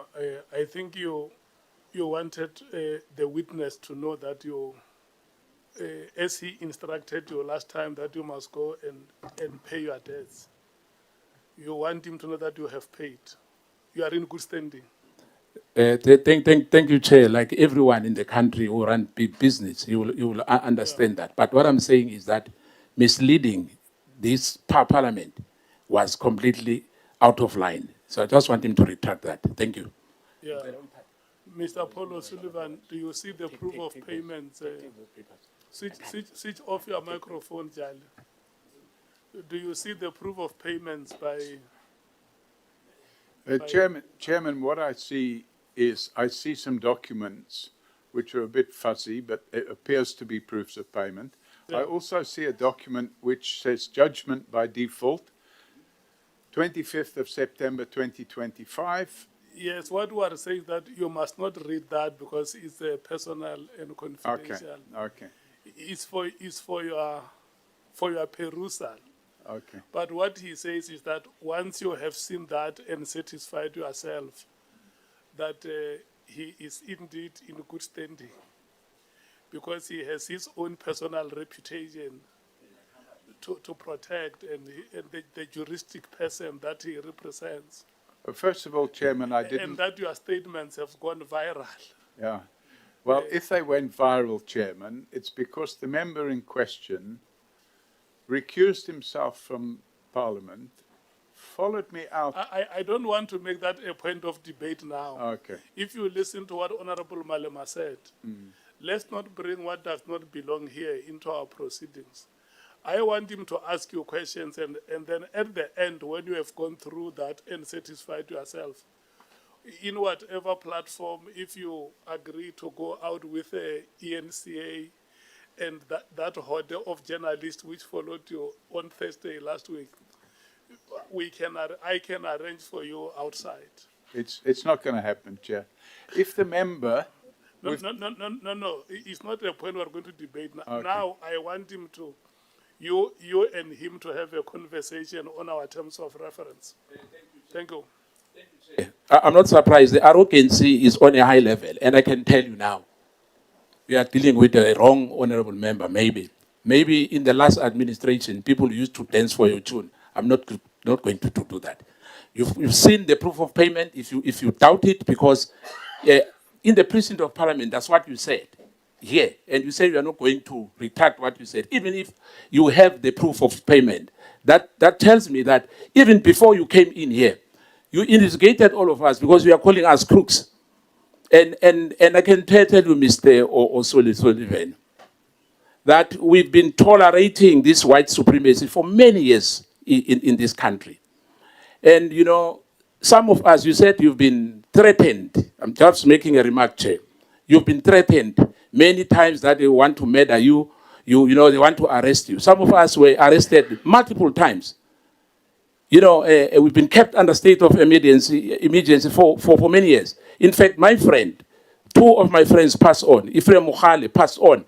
We didn't even know the remainings of George Shabangu, our friend who passed on. We are only arrested 10 times. We are making a fuse about it. Some families, we are still missing some of our friends in the struggle. But let me start by saying to you now, I'm going to question you.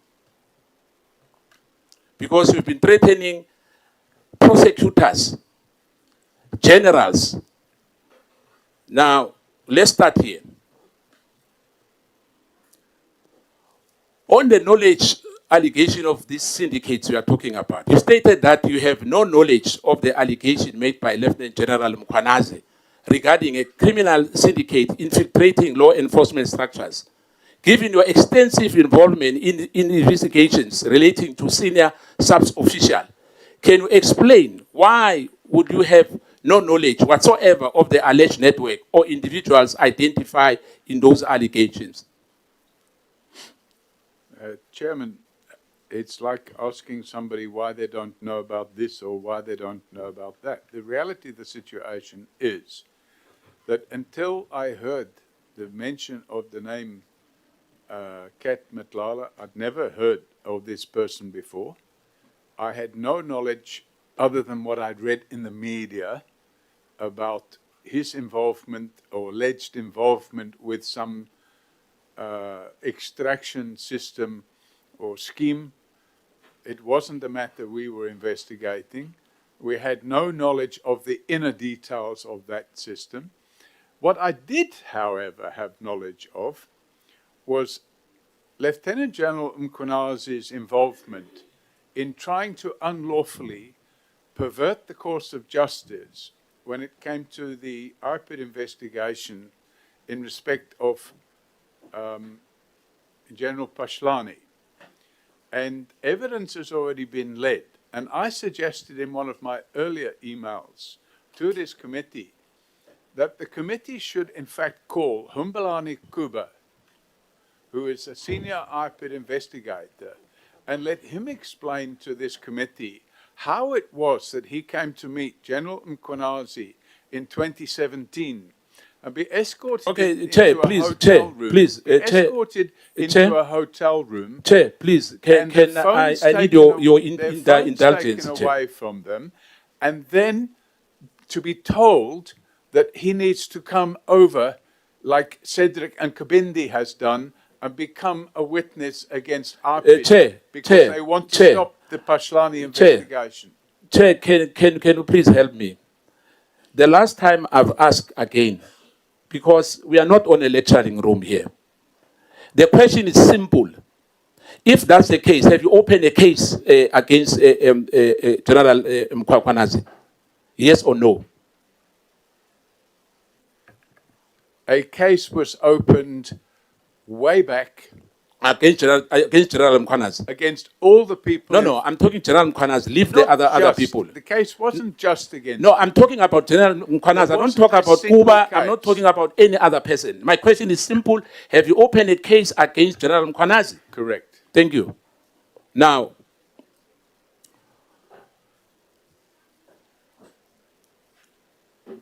there's perception that, in fact, you have done that. You stated that it was made clear and unambiguous that you, Mr. Sullivan, you are not a member of the IPID. Can you explain how that distinction was communicated to a witness at Sable Hills and whether any written disclosure or identification was provided to avoid the perception that you were acting as an investigator with an official authority? Honorable Nomvalo asked you earlier about that. That You are a complainant and an investigator. How so? So what's the question? No, don't do No, I'm that having to a me. problem because I'm getting a multiplicity. No, What is it's the one. actual question? It's one question. You just delaying my time. That you impersonated yourself as an IPID official. Okay, so this question, Chairman, has been answered. In my affidavit, Can you answer me now? I'm going to read from the affidavit. No, don't read. Answer me, because I have the affidavit. I've read that. I just want an don't answer have from this you. affidavit. This is the affidavit I provided to the Zondo Commission No, on the 19th of October. I don't want a Zondo commission here. I'm asking you. And the point I'm pointing out here, and I'm referring to the... But please don't take me to Zondo commission that fast. I'm referring to the affidavit of Michael Mashucha to the Zondo Commission, and I refer to it with the headline, Lie 2, O'Sullivan expressly held himself out as an IPID investigator. And I stated under oath, this lie is easy to prove. One only has to have regard to the transcripts of the meeting with Jooste, that was Mr. Chris Jooste. It is clear from the transcripts that despite the lies peddled by the Mabula squad and Mashucha, I at no point introduced myself as being from IPID, let alone expressly held myself out to be from IPID, as Mashucha fraudulently claims. How does Mashucha then contrast the exculpatory evidence Chair, emails I had with Jooste on 26th? Mr. O'Sullivan, I've got that. I'm saying to you, please, if Zondo Commission calls you again, please go and explain to them. I'm asking you here, as a member of this Ad Hoc Committee. My question was very simple. If you don't want to answer, it is fine. But reading that is not going to take us anywhere. Now, I'm going to ask you again. Your interference of evidence in your WhatsApp messages, in annexure, the CCTV photos, are not important and cannot remove it from the statement. Who gave you the instruction on what authority was the evidence allegedly removed? You remember the story about the CCTV one at the Sable Hills. I don't understand. Okay, let me lead you. In the email which you wrote, 26 December 2016,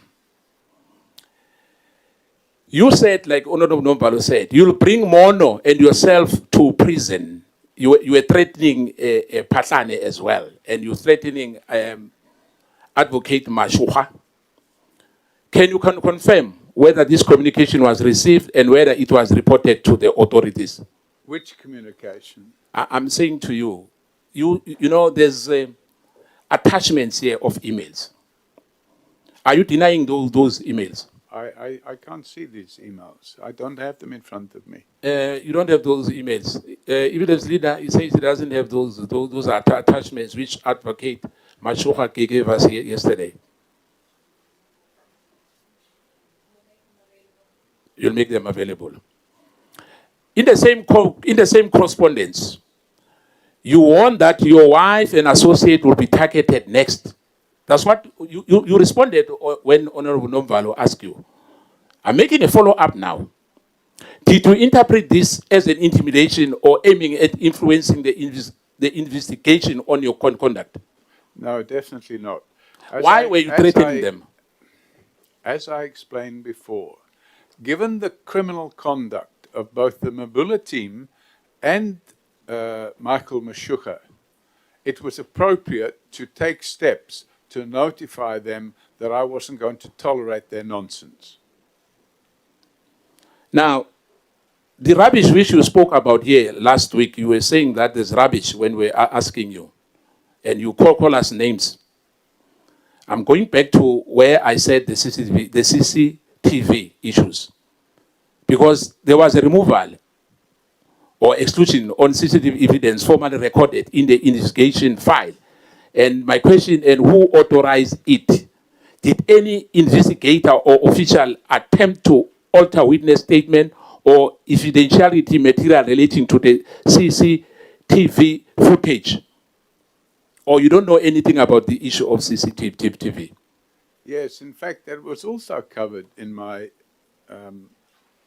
statement to the Zondo Commission, where Mr. Jooste was sent a draft statement. And when he wanted to sign the statement, he asked if he could remove from the statement the reference to the CCTV footage which he had given to Phatlane. And Mandla Mashlangu, who was present, he said to Mr. Jooste, you may remove it from the statement. So it wasn't anything to do with me at all. Chair, just before, because I've got 9 minutes now to go, I want us to play a video because we have a dishonest criminal fraudster with the so-called forensic for justice. There's not justice at all.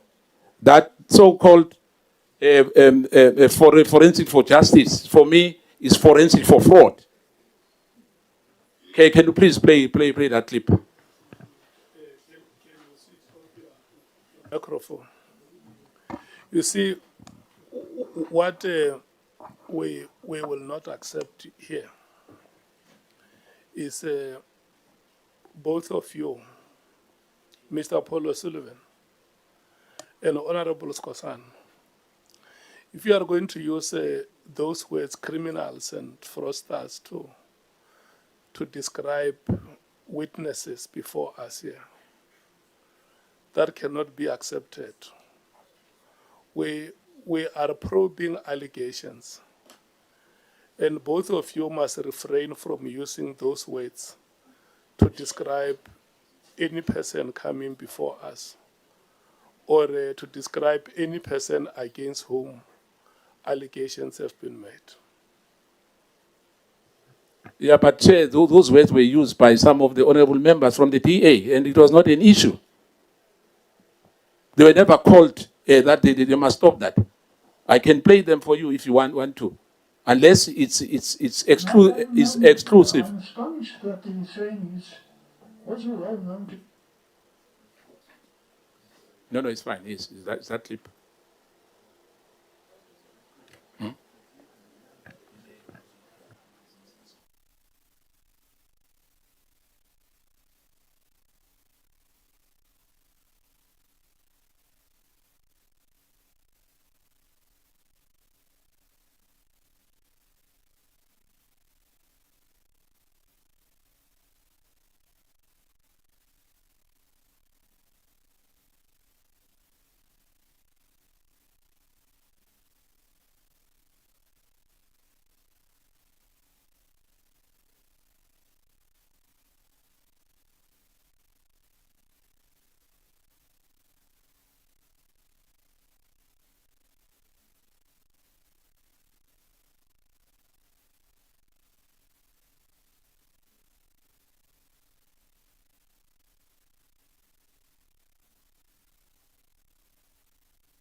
Now, Chair, as I said earlier, I agree with the former. Just one moment. Honorable Malem. No, I wanted to come in before Honorable Skhosana comes in.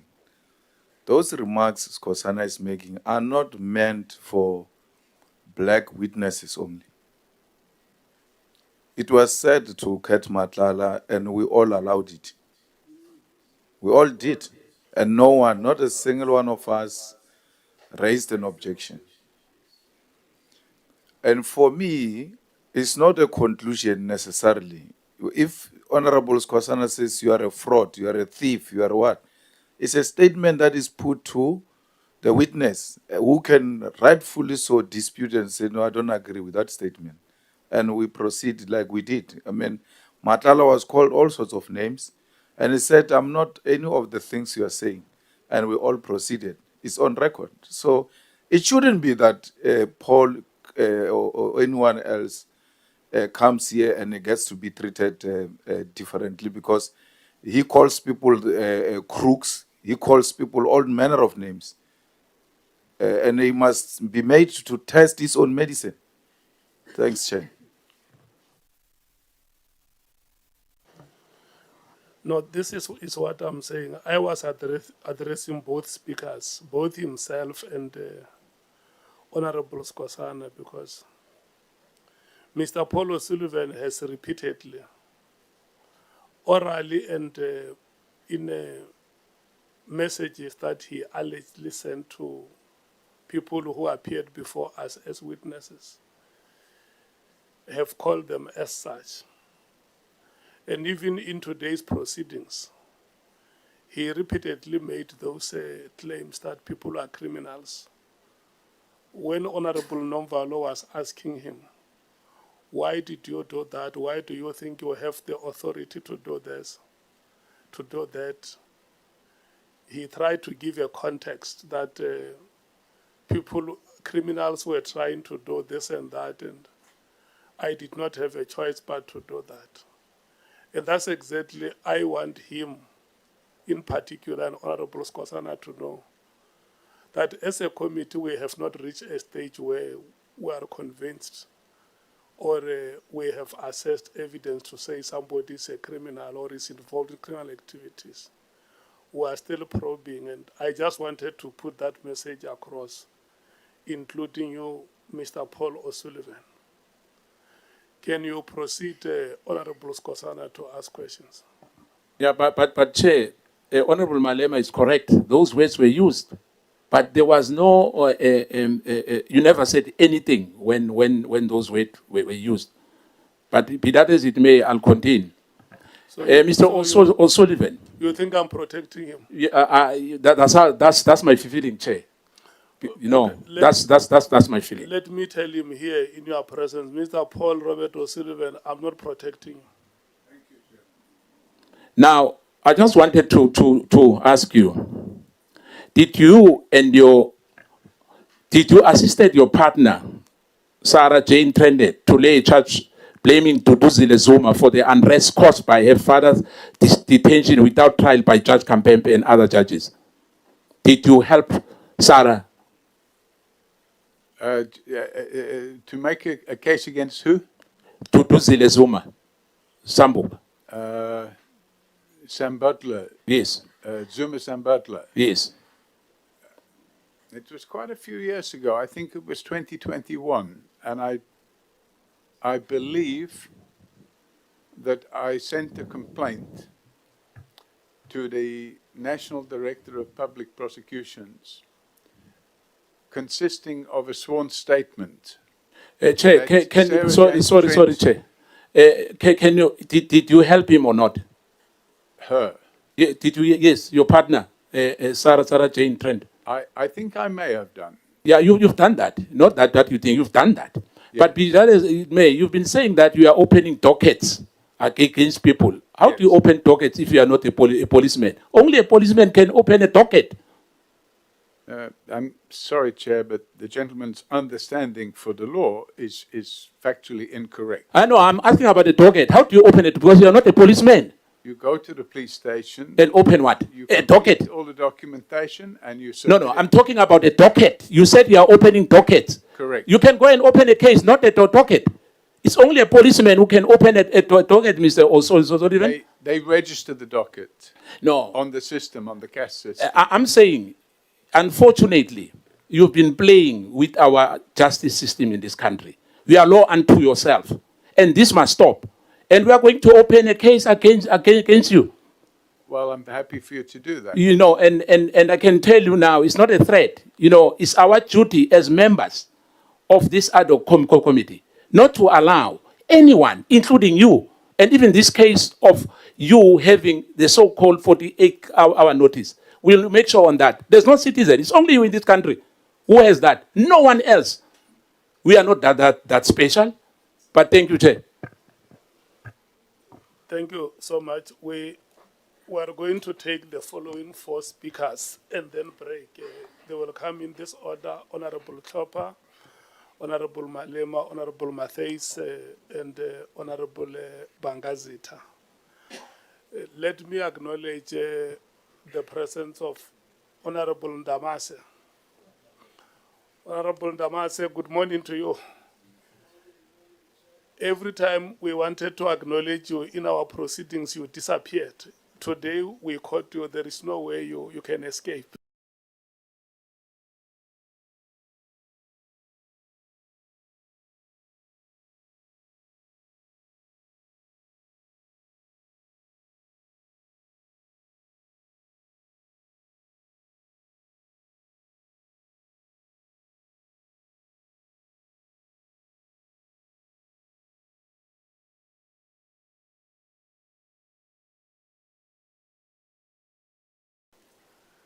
Thank you so much. Not limited to Advocate Mashuga. And Mr. Sullivan makes it extremely difficult for this committee to ascertain what is true and what is factual, considering that we don't have a forensic investigator at our disposal. When Honorable Ngola asked about Critch's house today, you denied buying the house. Let me pose it to you differently, Mr. Sullivan. Did you buy the house in an auction? So I bid at the auction for somebody else. So, yes. And In you that- put that same house in the market in January. No, I didn't put the house on the market. The owner of the house put the house on the market. So you were bidding in the case. Pardon me? So you were just bidding in the case. You were not using your own money. It wasn't for yourself or any other business that you own. That's correct. My opinion in your view, sir, is somewhat split, considering your conduct statements and your evidence. Firstly, I have respect for you, for your age and your experience, and it comes with a lifetime of work. Few people reach a stage in life where they've spent so many years involved in matters of justice and crime. And I think that in itself, Mr. O'Sullivan, does deserve acknowledgement.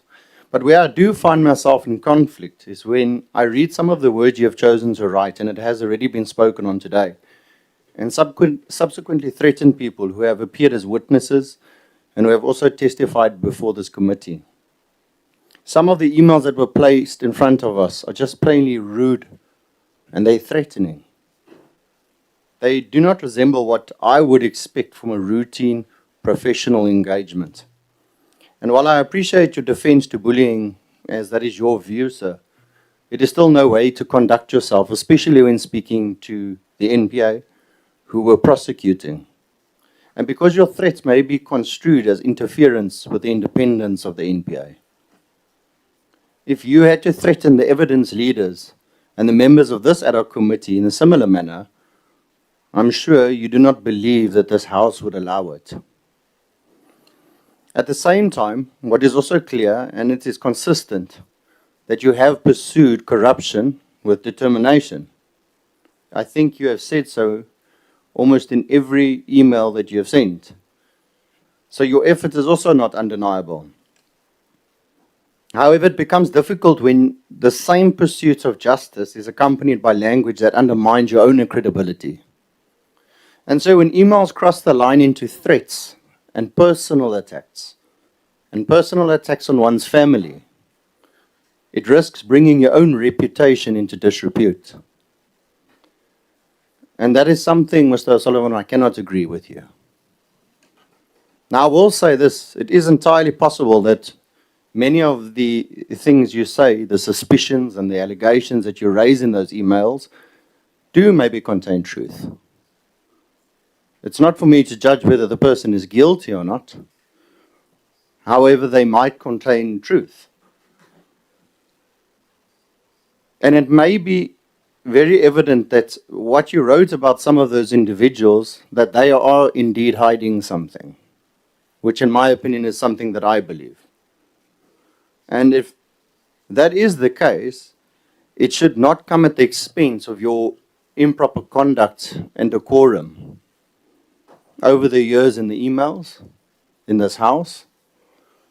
And perhaps it's part of the environment that you've worked, that you need to appear to be tough. But there's a very short distance, Mr. Sullivan, between demonstrating toughness and becoming unnecessarily rude, or overreaching the limits of what one is permitted to do. And I think that is a fact that binds everybody in this room, as we are all bound by the same rules and regulations. Being direct is necessary, Mr. O'Sullivan, but by being direct can quickly become threatening, and being firm can quickly become attacking. Mr. O'Sullivan, you are entering a stage in your life where many of us are taught, and I'm sure many of us in this room will agree, that a person deserves a measure of respect simply for the years that they have lived and experiences they have gained. I've also seen that some people here have spoken to you with extreme disrespect. There has been name-calling, insults, and comments that are plain defamatory. And in my view, Mr. O'Sullivan, it's also morally wrong and completely indefensible. At the end of the day, sir, you are also somebody's father, you are someone's brother, friend, maybe you have grandchildren. But with equal respect, sir, when one speaks to others in the same harsh manner that we have seen in some of your emails, it becomes difficult to separate the two. You have in many instances been on both sides of the fence. You have dished out, Mr. O'Sullivan, and now you have also received. I have no doubt that, like many people in this room, that are passionate about removing corruption from our institutions, the goal is shared by many of us. But there are rules to be followed, Mr. O'Sullivan. And there are standards of conduct that must be maintained. Passion for justice cannot replace discipline in your behavior, in the language you choose to use, and how you approach people. And that is the balance I struggle with when I look at your evidence before this committee. You find corruption and wrongdoing on one hand, but then on the other, you front as a white man, and those were your words, sir, to access places like Sable Hills, and you take pictures of people's houses, and you question and interview people. And unfortunately, Mr. O'Sullivan, it is a fact that I battle to reconcile. But I thank you for coming back to this committee, despite all the issues and the medical issues and so forth. And I thank you for your time. Thank you, Mr. O'Sullivan.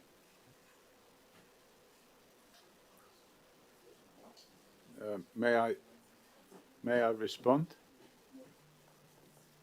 Yes, Mr. Sullivan, you can make few remarks in respect of what Honorable Klopper was saying.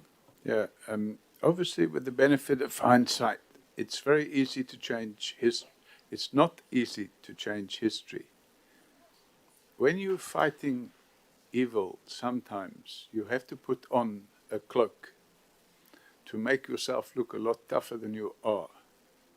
Especially when you've got problems with people trying to murder you, people trying to arrest you falsely, people sending out somebody to kill your family because they can't get to you. So you have to, unfortunately, fight fire with fire. And whilst I regret that some of the males may be seeming to be threatening or rude,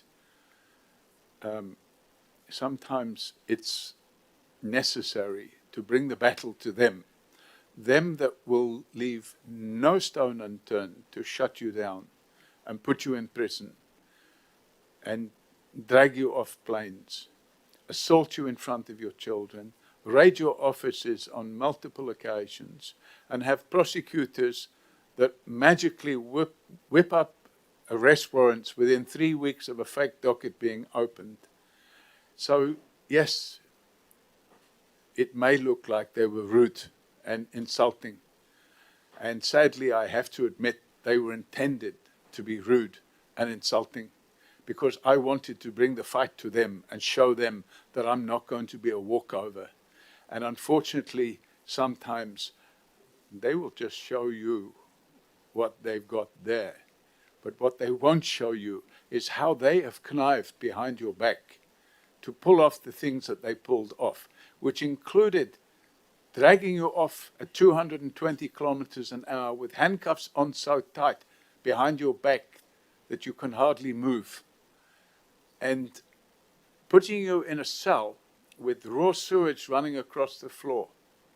And when somebody comes to bring you food and comfort items, the other 17 members in the cell share it out amongst themselves.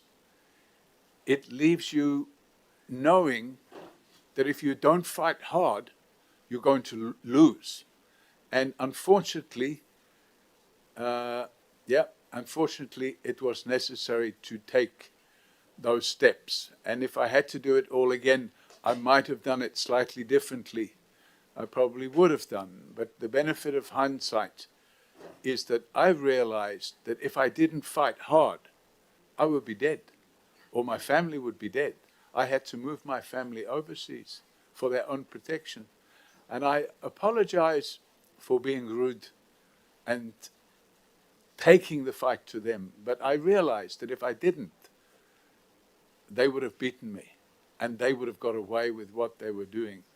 And it wasn't done for any other reason than to demonstrate to them that I wasn't going to be walked over. I wanted them to be aware of the fact that I was onto them. So, yeah, thank you for that.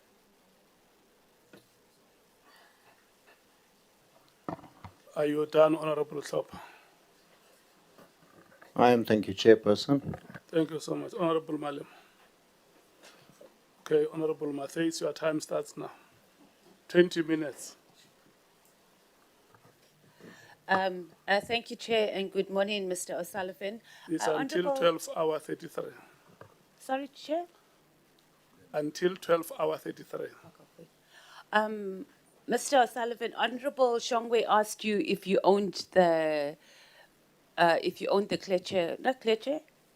Creature's house, and you said that you don't, and it's owned by a company. Is the director that you were speaking about Anthony Fitzhenry? That's correct, Chairman. Okay. Is he your business partner? He's a friend and a business partner. Okay. And did he resign from Forensic for Justice in 2016? Pardon me? Did he resign from Forensic for Justice around July 2016? I can't remember. But he resigned at some point. He was. I don't know if he was a director of Forensics for Justice. Okay.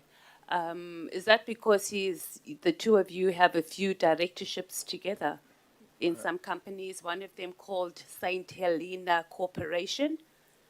That's correct. I sold him that company. Okay. And then are you a director of a company also called Trade Winds Corporation with Anthony?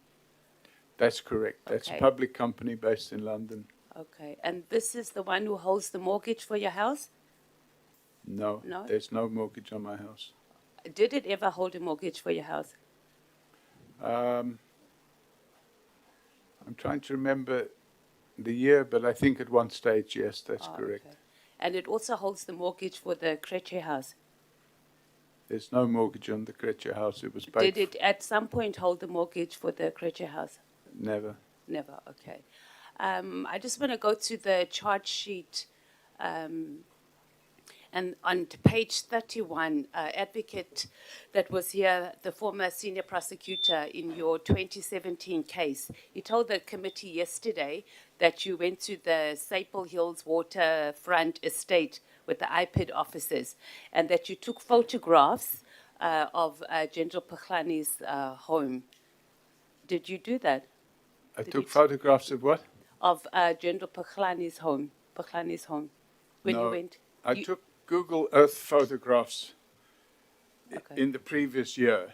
I never took photographs of the house when I So- went there. In fact, I included that photograph in the docket that I opened. Okay. And I took that photograph in 2015. Okay. So you didn't take any pictures inside the home and sent it through to the IPID investigators. So there's no, we won't find any evidence later or any information rather, Mr. Sullivan, that will confirm that you took pictures and then you sent it to the IPID investigators. Took pictures of what? Inside Lieutenant General Mkhwanazi's home. I've never when you been. went. I've never been inside the house in question. Okay. Never been there. Okay, the affidavit you refer to quite regularly here to the Zondo Commission. In paragraph 31, you state you state there was an internal confidential memorandum, right, within the NPA. And this was in relation to the senior prosecutor that was prosecuting your case. And it was regarding the arrest of Sarah-Jane Trent that involved the kidnapping and that a phone was stolen. Can you confirm that you received this memorandum from the authors? Or how did you get a copy of an internal memorandum from the NPA? The docket that we had opened, I had opened the docket for kidnap and contempt of court, and Sarah-Jane Trent had opened the docket for kidnap and theft of her cell phone and intimidation. And these dockets were unlawfully removed from the prosecutors. And I can't remember the lady's name now, but the lady in question supplied me with a copy of the letter saying, listen, it's out of our hands. We have sent this docket to, I think it went to Sean Abrahams or somebody else, I don't know. Okay. Okay, so the question here was there was an internal confidential memorandum. Yes. I'm asking about that because you refer to it in page 34 of your affidavit to the Zondo Commission. How did you get that internal memorandum? Sure. I can't remember now. We're talking about 10 years ago. So do you know who the authors were? I can't remember their names. There were two deputy directors of prosecution. No, the authors of that internal memorandum. I'd have to look at my statement, just find their names, but I believe there were two deputy directors of public prosecution in Pretoria. Okay. Well, do you know if they were members of AfriForum? I haven't a clue. Okay. We're going to talk about the Barkhuizen matter. Do you remember? Do you recall that? In 2015, did the family request or did you assist the family? Oh, I can't remember the lady's name. Mrs. Barkhuizen was murdered. Mm-hmm. And her husband, George Barkhuizen, was initially convicted of her murder. Were you involved in the investigation? In fact, the family came to us. Mm?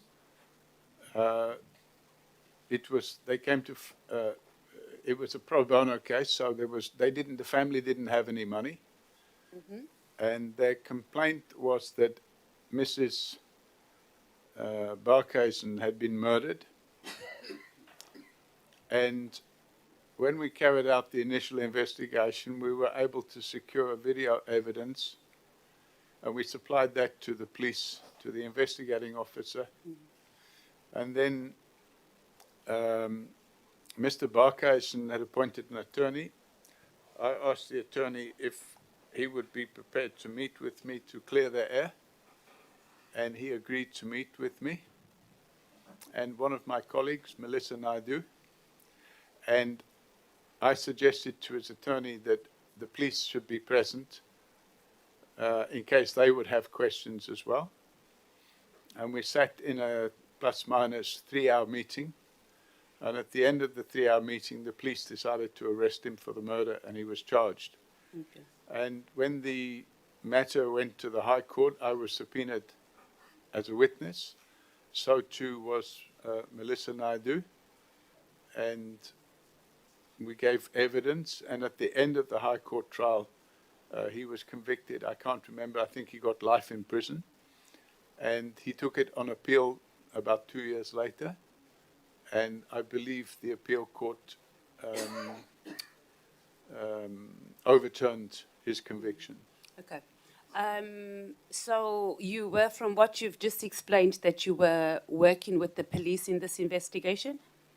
So any investigation you do, especially a murder, you have to work with the police. You can't carry out the investigation on your own. So what we did, so we carried out our own investigations, and the information that we obtained, we supplied it to the police. So we didn't investigate with the police. We carried out our own investigations, and we were able, for example, I got 25 volunteers, and we searched the whole, we searched the whole area of ground near the house where the murder took place. And we did more than that. We knocked on the doors. The police didn't have the resources.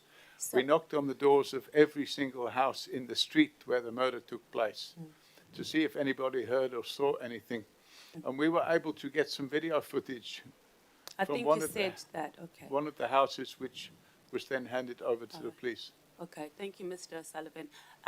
So on that case, you confirming that you were present at the Oakdean offices when I think it's Wademan, who was the investigator, conducted the search. And you conducted the search with her on around the 3rd of July, 2015? Yeah. Do you remember? I don't think we carried out. I think the police carried out the search. We didn't. You weren't there? I don't recall being there when the police carried out any search. I want to go to the actual, the George who was convicted, and he took the matter on appeal, and it was overturned. The judgment is 8 pages, and the judgment, the judges make quite scathing remarks that the primary witness, his initial statement was changed, and he also refers to the private investigator. You don't remember any of that? I have no knowledge of that. I think there was another private investigator involved. The family involved another person. But they also summoned you in the primary investigation. So you're saying that after... To the trial? Yeah, so yes, during I believe the trial... the other person was summoned as well. Oh, not summoned, subpoenaed. Okay, so you were summoned to the trial. No, I wasn't summoned. I was subpoenaed. Oh, sorry, I beg your pardon. You were subpoenaed to the trial. Mm-hmm. There was also, to your knowledge, another private investigator that was subpoenaed to the trial. I think there was a lot of people subpoenaed to the trial. No, I'm asking about a private investigator because yes, the judgment... I believe that I believe there was another, I don't know who his name was. I believe there was another private investigator that the family went to. So the family wouldn't have told you that they have you, because if they didn't have money, how would they have gotten 2 private investigators? I believe they got, so we didn't do it as a private investigator. We did it as a pro bono case through Forensics for Justice. The reality of the situation is they'd been to somebody else. They had paid that person money, and I don't know what happened there, but apparently they hadn't got any results. I don't know what happened. Okay, so there were two private investigators, yourself and somebody else who you don't know, but you continued Just to investigating. clarify, we weren't private investigators. We carried out a forensic investigation. Okay, no problem. So you're saying that the High Court judgment, where it talks about specifically about the private investigator who was with the colonel who was investigating, and they got the primary witness to change their statement, was not referring to you. Definitely not. I never got any witness to change any statement. I wouldn't do that. That would amount to defeating the ends of justice. But I'm just saying this judgment says that, but you disputing that the three judges who made this call, and quite scathing remarks, which will make the judgment available, was not referring to you as the private investigator, because you only... I haven't seen the judgment. Okay, we can make that available. I'm just asking, but Yeah. now it's only after when I brought this up, you said that there was another private investigator. I think we knew all along that there was another private investigator, and it was in the media that there was another private investigator. But I can't remember. We're talking about more than 10 years ago. No I can't remember. I would have just thought you would have said that when I asked initially that you did the work pro bono, but the family had already paid for another private investigator. You didn't ask me that. No, I didn't, but you mentioned it when I brought up the court judgment. But no, we can move on. That it's not a big deal. We can get clarity from the court as well on which private investigator they were referring to in that judgment. Are you registered with the Private Security Industry Regulating Authority? I am, yes. Okay, which company? How many companies are registered there? Because we couldn't find details. It's there on the register. I beg your pardon? It's there on the register. I'll call it up now okay. if you want. And then there's a code of conduct. Are you familiar with it for those that are registered or private practitioners, private security practitioners? So if I can explain to you, the Private Security Industry Regulatory Authority, my registration dates back to the 90s, and I've just kept the registration going, but I actually don't perform any security work. So I'm not even obliged to be registered. So who regulates your work as a forensic investigator? The Association of Certified Fraud Examiners. Okay. And there's a code of conduct. Is that in South Africa? Correct. Okay. Let's talk about the PPP investigation you did for the ANC. The what investigation? The COVID-19 PPE matter involving the 125 million rand. Yeah, we didn't do the investigation for the ANC. Who did you do it for? I can't remember the gentleman's name. Was he an ANC member? Was he the MEC of Health? That's it, MEC of Health in Gauteng. He approached us. But he is the ANC, okay, yeah? Yes, but we did the investigation for him in his personal capacity. Oh, in his personal capacity. Correct. Because he was charged. Pardon? Or did you do the investigation for him because he was charged for corruption in the scandal, or how did it come about? No, he wasn't charged with corruption. Mm-hmm. The allegation was that he had allowed, if I recall correctly, that he had allowed employees within the Department of Health in Gauteng. And he asked us to do the investigation personally, so it wasn't done for the ANC and it wasn't done for the Department of Health. And our investigation identified the individuals within the Department of Health. And we then handed that investigation to him, which he then went and gave to the police. Okay, and the Dr. Bandile Masuku, is that the name? That sounds familiar. How did he find out about you, or how do you know? Did he approach you? I don't know. We have a website and we have a telephone number, and he approached, he asked for a meeting, and he signed the mandate, And we carried out the investigation. It wasn't a long investigation. We interviewed, I think, maybe 2, 3, 4 people, and then we drew up a report and we gave it to him. Do you know what happened to the report? I haven't a clue. Do you know if anybody was cleared? Did the ANC use that in its integrity committee? You don't know anything. You just submitted it to him. I haven't a clue. We gave him the report, and I understand he went and opened a criminal docket against the members of the employees. And I think the one was the chief finance officer, if I recall. I can't remember her name. And another one was a procurement officer, and that they had rigged the procurement process to acquire.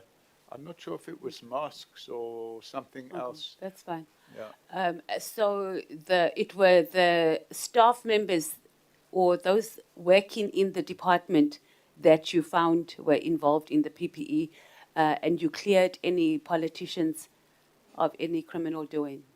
Or did you identify any politicians in your report? One thing we never do is we never issue a certificate of cleanliness. And the reason for that is if you issue a certificate of cleanliness and it's later found out to be wrong, what we did say, I think, in the report is these are the people we've identified, and we explained the reasons why. And then I think, and again, I don't have the report in front of me, but I think we may have said we found no evidence implicating, and we listed the people that we could find no evidence. But that's not a report of cleanliness. It's just a statement that we could find no evidence. Okay. Your relationship or your engagements with the now Lieutenant General Mosikile, she was at some point an acting commissioner in Gauteng, and she also headed up its detective services. What has been your engagements with her over the years? I don't think I've spoken to her for more than 10 years. I can't remember. It would be a very long time ago. So when you were in contact with her 10 years ago, however long it was, what sort of engagements did you have with her? It's probably even more than 10 years ago. I'm afraid I can't remember. It's probably 15 years ago, 20 Did you have meetings with her regularly? I don't think so. We may have had, I just can't remember. You've never asked to have meetings with her and dropped off dossiers in her office on investigations? I can't remember. You don't? It's possible. You know, when you open... You know, that normally happens. We don't remember when we're not sure if someone has submitted evidence. If I could remember, Chairman, I would absolutely say I can remember this and I can remember that. I do. You remember a lot of other things, though. Well, with all due respect, you know, you have to try and move some of the stuff out of your memory to put other stuff into the memory. No problem. And as far as I can remember, my interactions with General Mosikile at the time were business-like, cordial and professional. The same like with General Sabia, we never had any social interactions with her. There would be, I think at one stage she was head of detectives for Gauteng. Okay. And during that period, there would have been cases that, and I don't think we're alone in saying this, that some cases get stuck in a log jam at a police station somewhere, or there's some interference with a case where the case doesn't get properly investigated, and the only way to deal with those matters is to escalate it. Okay. And we would have escalated those matters. So, and I think that's probably... when she spoke about you rather affectionately, but I suppose she's younger and her memory might be a little bit more fresh. If I'd say I probably haven't spoken to her for 10 years, I think that would be fairly accurate. Okay. No, but I wasn't talking about the time on how long, but I was talking about at a period. But it's fine. Pardon, I can't hear you.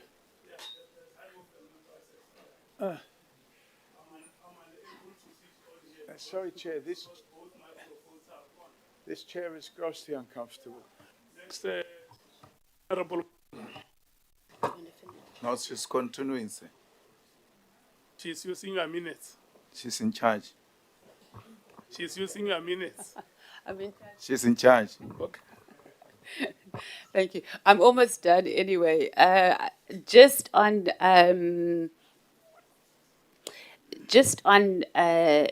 Mosikile, there's an email, but it's unconfirmed yet, and we are getting clarity on this email, where she recommends you to do this investigation for Dr. Masuku. Like, highly recommended you. Would you be surprised if she would do something like that? Chairman, I would have no knowledge of this email. Okay. I can't remember why Dr. Masuku came to us. People come to us and they ask us to do an investigation. The first thing we do No is, problem. is It the was normal just a big FICA case. checks and stuff, and then they sign a mandate and we get on with the investigation. Okay, completely understand, Mr. O'Sullivan. It was just quite a big case, so I thought it would be something that would be entrenched in your memory, but that's no problem. Let's talk about, apparently, and you'll tell us yes or no, there's a download or an existence of some proof of payments amounting to 200,000. And this reflects payments that were made towards McBride's legal fees at some point. Are you aware of anything like that? Chairman, I think I already gave evidence that we made a donation to, and it was just a contribution. I believe the legal fees ran into millions, but we donated 200,000 rand. So you are confirming that? Okay, no That's problem. correct. And you personally authorized those payments towards the legal fees? That is correct. In fact, we paid it to the attorneys. Okay, no problem. We're just going to go back a little bit when you applied for your permanent residency in South Africa in 1989. And in that application, with the information we received from Home Affairs, and I hope the evidence leaders circulated that bundle because we put it in the group a while ago. But in that bundle, we do have some copies. It's just two of the documents we're going to refer to. You declared that you owned two houses, one in the United Kingdom, which was still under mortgage and being paid, and then another house in South Africa. And you said you had very little cash in hand. And then there's no record on this application of multiple properties or significant capital investments. Is this correct? No, so that would have been the properties in my personal name. Oh, okay. No that problem. wouldn't have dealt with institutional. Okay. So when you submit applications to Home Affairs, it's my understanding that you would state that this is my personal and these are. So you didn't provide the information to Home Affairs when you applied for your permanent residency to state that you also had, these are the companies and these are the properties that I have.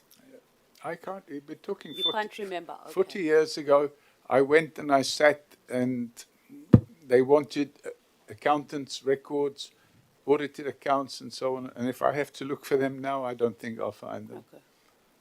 Okay. Because Home Affairs file doesn't have anything that indicated that you had more than two properties and one was under investigation.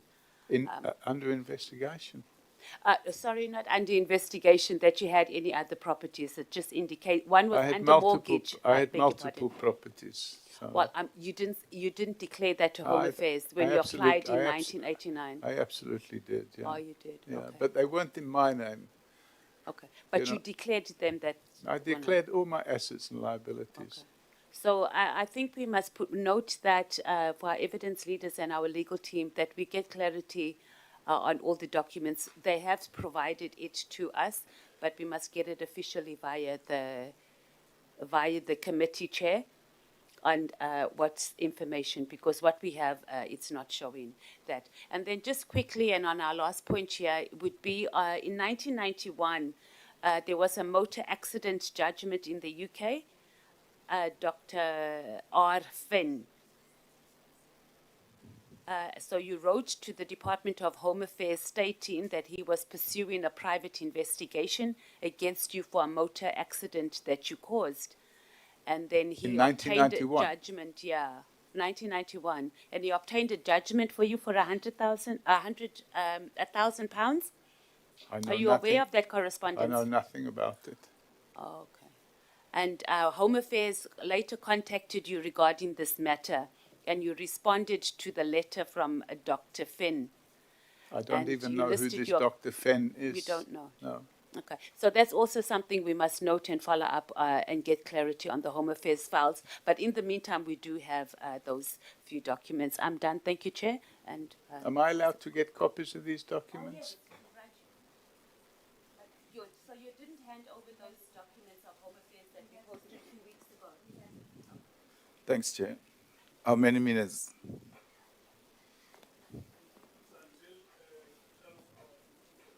Until? 12:54. Mr. O'Sullivan, when you walked out of the hearing last time, that was you feeling very superior and looking very down at us and thinking you are more powerful than all of us. Am I correct to put that statement? No, that's not correct. But what was going on? I mean, if the chairperson is sitting there, we are here, why would you just feel this power that you don't have over Parliament and just walk out?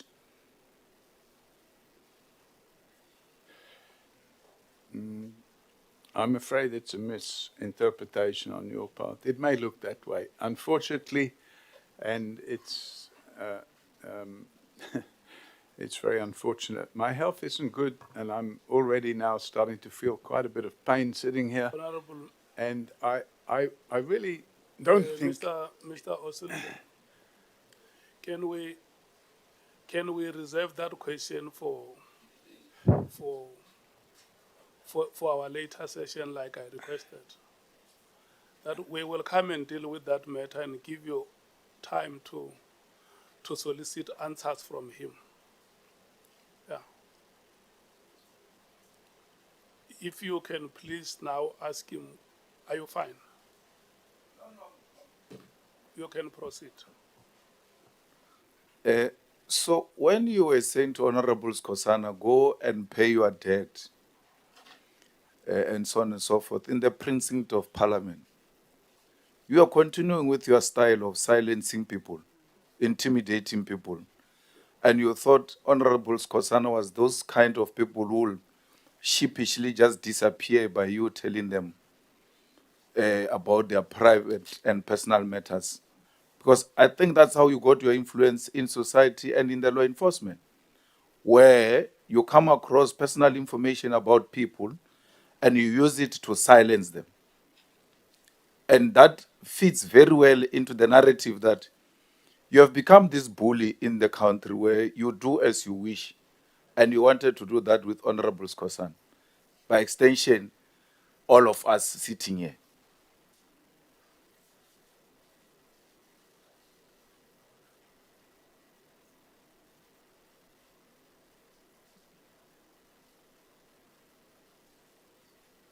Chairman, I didn't hear there's no question, it's just a statement. Yeah, it's not only, we don't only ask questions, we this- also make should statements. I respond to the statement?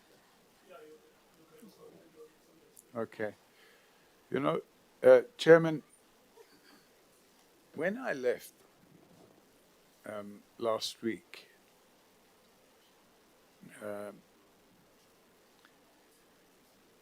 I was followed out. Actually, first of all, there was an attempt to obstruct me leaving. And then I was followed out. And then outside Parliament, without parliamentary protection,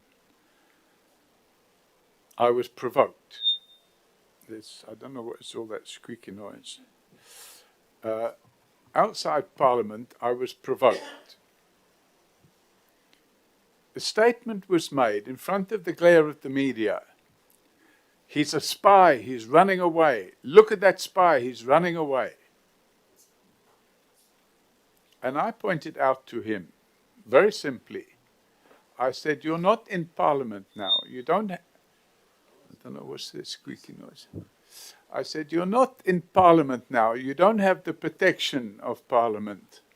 It'd be better if you just go and settle your debt with the bank. And that was it. That's all I said. And it had nothing to do with bullying or trying to silence.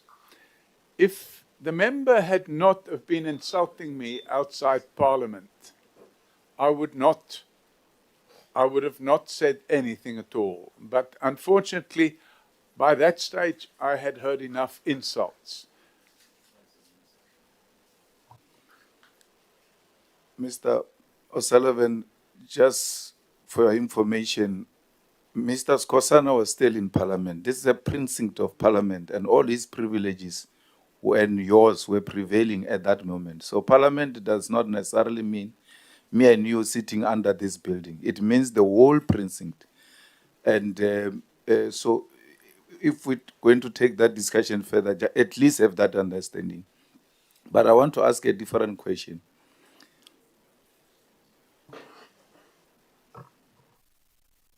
So the fact of the matter is, Chairman, I don't agree with that interpretation of the Act. I believe that Act applies to a sitting, either a committee or a parliamentary process. I don't believe it applies to the car park and the whole of the precinct. It's like saying, oh, you're in Cape Town, you can say anything you want. My interpretation, and there may be disagreement, my interpretation of it is that I was being badgered. I was being followed out and screaming and shouting at me, provoking me. And if that wouldn't have happened, there would have been no comment about go pay back the bank, or it's better if you go and settle the bank, or whatever the words were that I said. So I'm not accepting that you have parliamentary privilege everywhere. You have here, yes, you can call me all the names under the sun, and I have to sit here and tolerate it. But once you step outside, you're no longer having the protection. That's my interpretation. And if I'm wrong, then so be it. But the point is, I responded. And I'm, based on the information I had available at that time, I was just responding from my stomach and my heart, not from my head, because I was just tired of all the insults that I'd received that day. Were you friends with is it Anthony, the one who bought Cratcher's house? Because earlier on, when Nomvalo asked you, Honorable Nomvalo asked you, the first impression you created was that you don't know the person who bought the house. It was bought by the company. Later on, I went to have a braai. I called the director of the company, and so on and so forth. And when members pursue you, it looks like you always knew this person, even when you were buying the house. Even when you went for a braai, you knew the person. Am I correct? Yeah, so it's a timing issue because the house was sold, and the person that bought that, when I say the house was sold, the person that bought the house, I can't even remember his name. So actually, as far as Anthony is concerned, I bid at the auction, and I had him on a telephone because I suggested to him that if the house was available on auction for a good price, it would be worth buying. So I had already known him a number of years by that stage. And yeah, so that's it. So you guys bought a Creature's house, you and Anthony? No, I didn't buy it. I assisted him to buy the house. But you are partners? Not on that business. No, or not on the company that bought the house? That is correct. So when it comes to buying the house, you and Anthony, even when you have assisted him and put him on the telephone and all of that, the relationship stops when he's buying the house. From there, it continues. This partnership. It only separates on the buying of the house, but otherwise you are partners. Chairman, I have a lot of other business activities that Anthony isn't involved in. He has a lot of business activities that I'm not involved in, and we have some business activities which we are both partners in. That's how it works out there. But I was not the partner on that. I just merely assisted him by going to the auction and bidding. And you know by principle that the complainant can never be an investigator on his own matter. That you know. You can't say there is nothing that stops the complainant to be an investigator. From a simple principle of law, you cannot be a complainant and investigator in your own matter. Which act are we referring to? No, I'm saying a principle. A generally accepted principle is that you can't be a complainant, an investigator, and a judge in your own matter. Well, you certainly can't be investigator and judge, that's for sure, because that would be a distinct conflict of interest. But the reality of the situation is that you can be a complainant and investigator, provided you have no conflict of interest. Now, for example, if Forensics for Justice set up investigations into state-sponsored corruption, we're not a victim of that crime. The whole of the country are victims of those crimes. What we are doing is we are investigating those crimes for the sole purpose of bringing that case to a point where the corrupt individuals can be prosecuted. We don't go out there to fabricate any cases. All that evidence has to stand the test of time in a court of law. We sit with the prosecutors, we sit with the police, and where there's under-resourcing of the police and the prosecutors, we help them fill that gap by providing the specialized skills that we have, so that, for example, the matter can be brought to trial. And if you look at most of the big fraud and corruption cases today, the police don't work those cases on their own. They work them with forensic companies because they just don't have the resources to work those cases on their own. So you end up with firms like Ernst & Young or PwC. Some law firms have their own investigation teams like Weber Wenzel, Bowman's. And those teams work together with the police. We do exactly the same. We work together with the police. We don't drive the investigation. We assist the investigation. And I think that's the most important thing to understand. If the police had to do these investigations on their own, they'd never get out of the starting blocks because they just don't have the resources. So what happens is, and there's a balancing act, with Forensics for Justice, I fund those investigations because I believe it helps make the country a better country. And we also get some public subscription. But in the 10 years that Forensics for Justice has been running, I doubt very much that our public subscription exceeds We R1 million, don't have too much time. whereas I'm being my so nice to you. contribution exceeds 15 million rand. So I try to do it. Yeah. It's my way of putting something back into the community. That's fine, but you just answered it. You are not investigating. You are assisting the investigation because you know for a fact that you cannot be a complainant and an investigator at the same time. So, for instance, if I were to complain about a criminal who ran away from parliament and I open a case against that criminal and the police say we can't see that criminal, here is the criminal at the airport. It doesn't make me an investigator. I'm just helping police who are saying, we can't see, we have been looking around and we can't find this person. I'm like, in the same matter where I'm a complainant, the person I'm complaining at said is going to the airport, is probably at the airport, is rushing for a flight. We don't know why he's rushing for a flight when he's got a private jet. Look for him there at the airport. I'm assisting them. I'm not investigating, but I'm a complainant. You know for a fact that that's why you are saying we are assisting them in the investigation. You cannot be a complainant and investigator in your own matter. You know that. I disagree. Then you are deliberately trying to mislead this house. Because this country must live here with the understanding that there can be complainants and be investigators in their own matters. It's wrong. Chairman, if the complainant is an investigative firm, but not the victim of the crime, it's standard practice that they carry out the initial investigation, and that's exactly what we do. We carry out the initial investigation, we prepare all the evidence and the sworn statements that we take, and when we've finished with doing all that, we go and sit at the police station and we register the docket.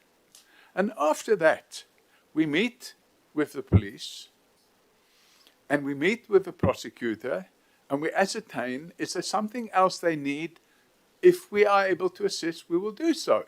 And we have cases going at the moment, complex fraud cases involving hundreds of millions of rand, where the prosecutor sits with us and the police, and the prosecutor would say, is it possible to get a statement from this person and that person? And the policeman would say, that person is employed by the complainant company. So is it okay if the forensic firm get that statement? And the prosecutor agrees. And that's standard practice. It's going on all the time. So it's not a case of where we are the victim. We are the complainant. You, Mr. Robert. Sorry. Hello, Sullivan.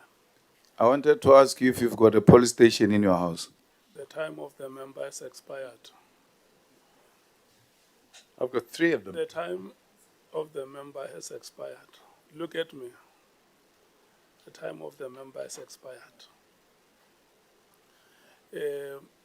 Honorable members, I had said that we are going to take Honorable Mngango.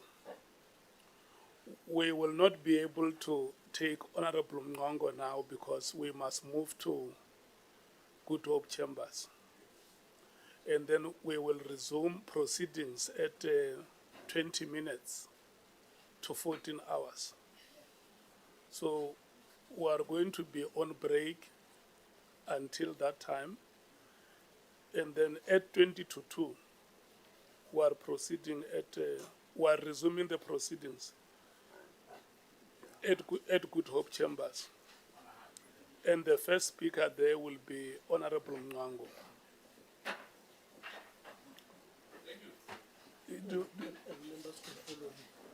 And Rahman says members can follow him.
just.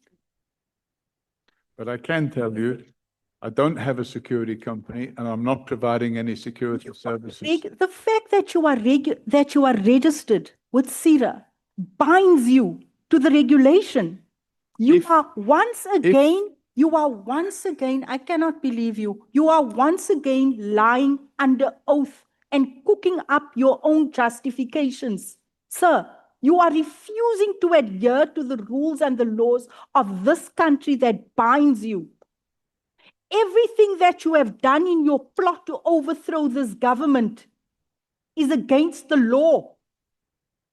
You have misrepresented yourself to all the state organs and everyone that you have done business with. That is a fact. I maintain that you've been watching too much TV. It's absolutely wrong to come with this completely absurd allegation that I'm plotting to overthrow the government. I mean, I've never heard such nonsense in all my life. Okay.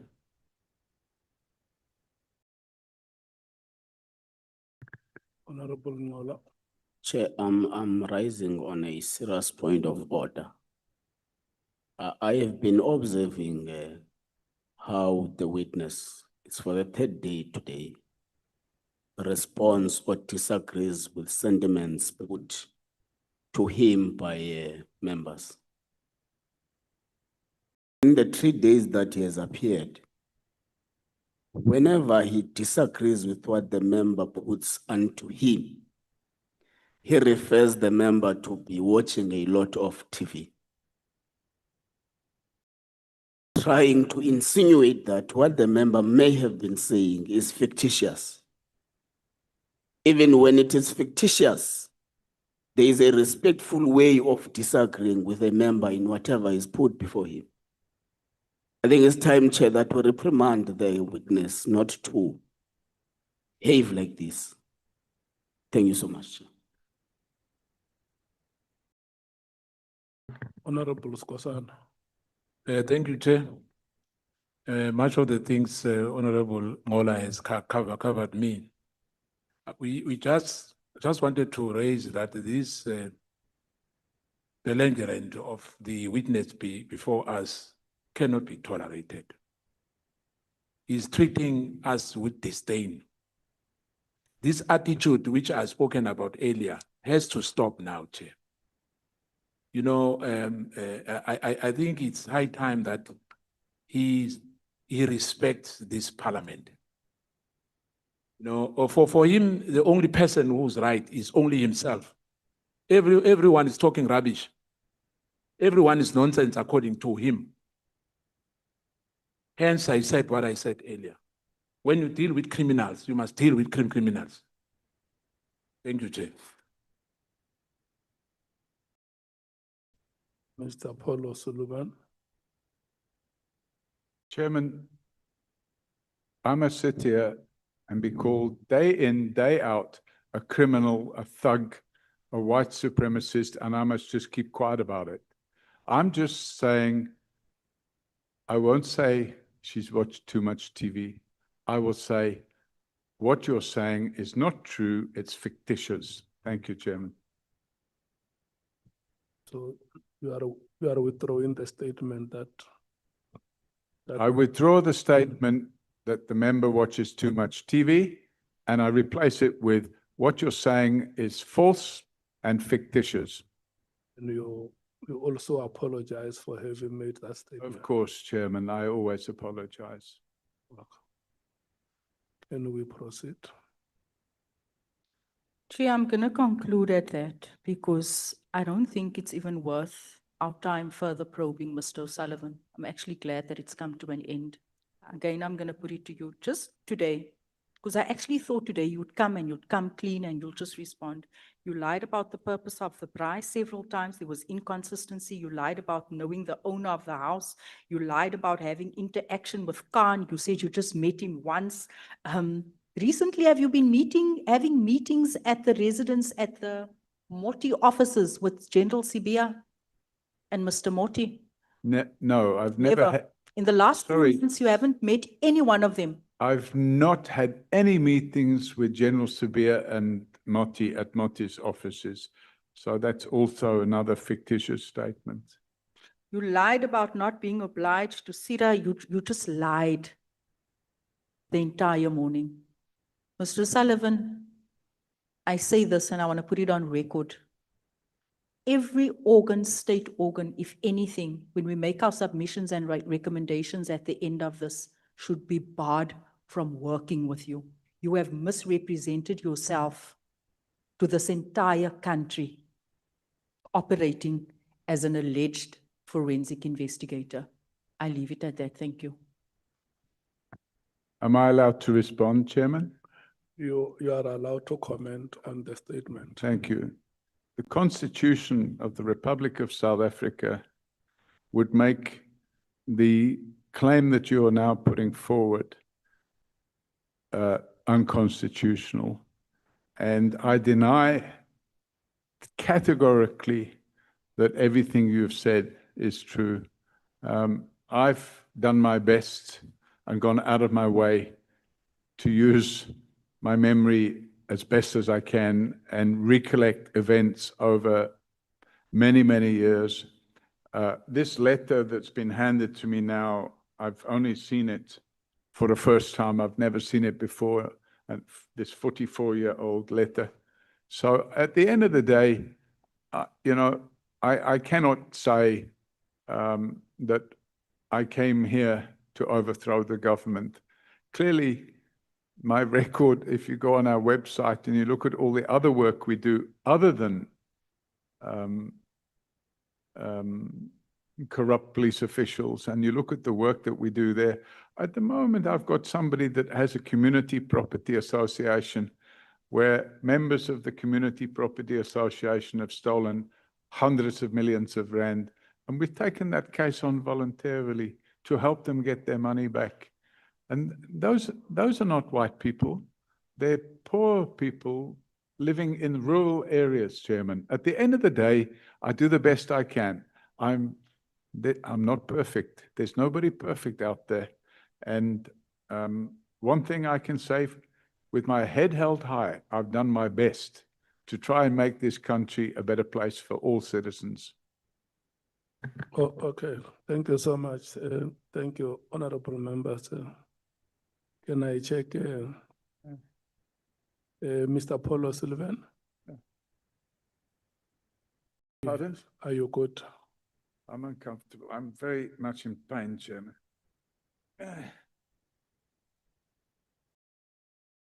I'm listening. Oh, okay. There are numerous witnesses who have come before this committee and have made statements or claims of your involvement or interference in the work or the operations of IPID and the SAPS. Is it your submission before this committee that all those statements or claims are inaccurate? Chairman, I stand by the submission that I've made to the commission, to the committee, with all the evidence, and I believe that the evidence speaks for itself. Over 36 years, I have done my best to help in the fight against crime. And like any other situation, some of it might have been imperfect, but where I've made mistakes, I've tried to rectify them. I have in no way, shape, or form attempted to take over IPID or to take over the police or to overthrow the government or to possess or own any instrument of government. I've just done the best I can. That's what I'm checking. Are you saying that the statements or the claims that have been made about your involvement, your alleged involvement or alleged interference, are you saying that those statements are inaccurate? 100% inaccurate. And what they've done, Chairman, is part of a narrative to, in my opinion, this is my opinion, if I'm allowed an opinion, it's part of a narrative to distract the attention of this committee away from its real terms of reference, which is to get to the bottom of who is currently capturing the criminal justice system. And I can tell you for certain it's not Paula Sullivan. Do you agree with me that with the answer that you have given that these statements are inaccurate?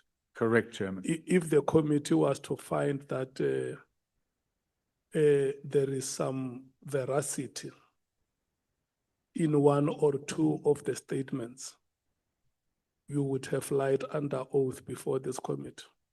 Correct, Chairman. Did you participate in the investigations of the late Police Commissioner Slevy? That's correct, Chairman. Did you investigate General Phatlane? That's correct, Chairman. Who else in the SAPS senior ranks did you investigate outside of Slevy and Phatlane? So I can't remember all the names, Chairman, but there's quite a few. And this, when you've got a situation where there's corruption going on within the police, for example, there was a case last year, in fact, it's now the year before, in 2024, where a police official and a prosecutor were arrested for selling a docket.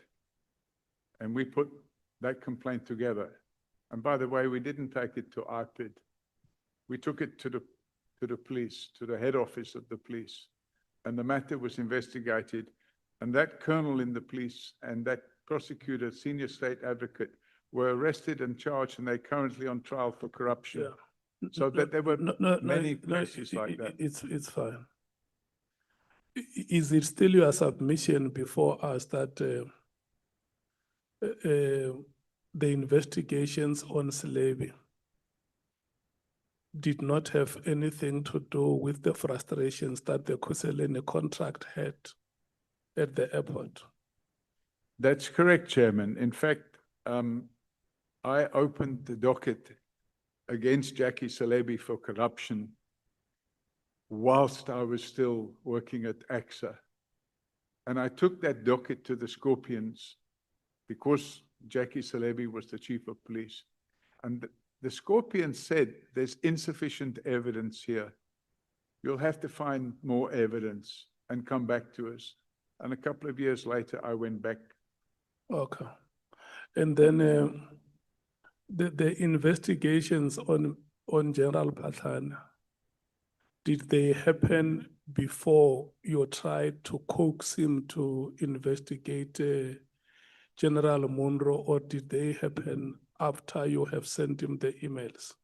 Before, Chairman. And if you have a look at the statements that are contained within the docket, you will see that I had already been at Sable Hills estate and obtained evidence before that time. But unfortunately, IPID was paralyzed for 10 months. So there was no investigation carried out by IPID. So I carried out the investigation myself. And these generals, you were investigating them privately? Pardon me? You were investigating them privately? Yes, under the auspices of Forensics for Justice. You know, there's a number of organizations, for example, Outer. No, it's fine. I get that it was a private investigation. Correct.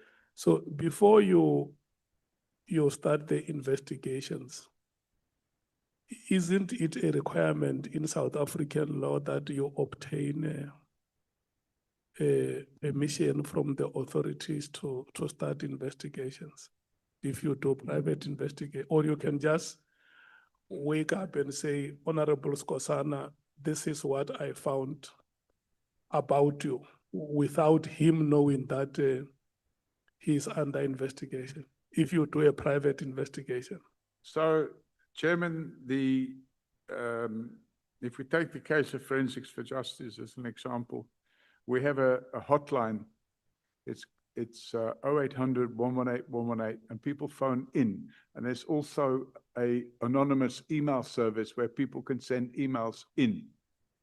And we will get probably somewhere like 20 or 30 complaints a month.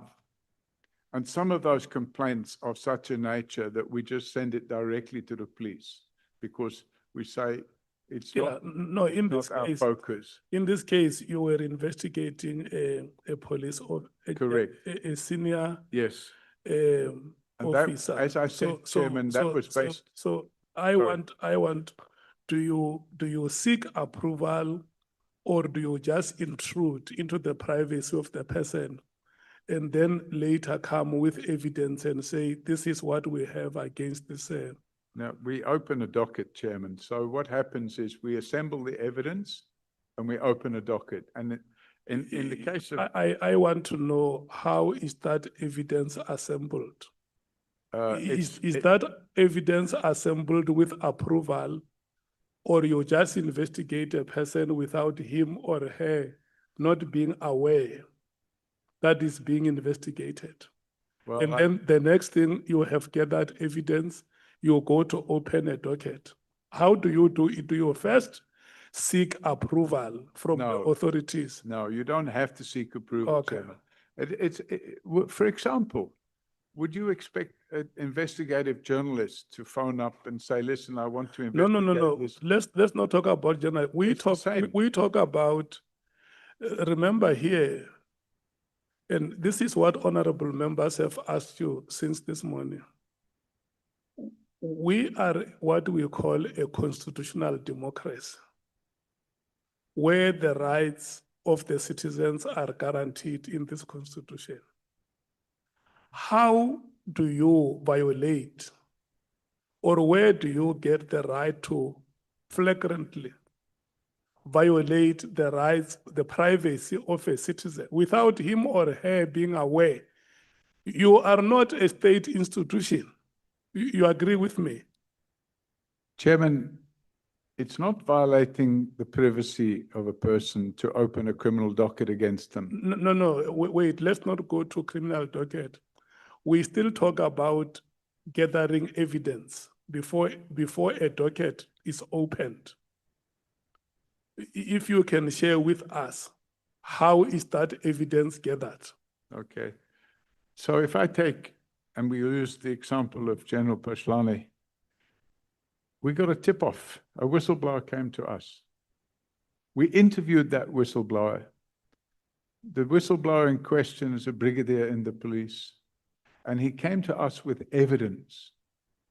So we took a sworn statement from him, and we packaged all that evidence, and then we decide, okay, let's see if this is true. I then reach out. By the way, I reach out to other people that he says will have further evidence.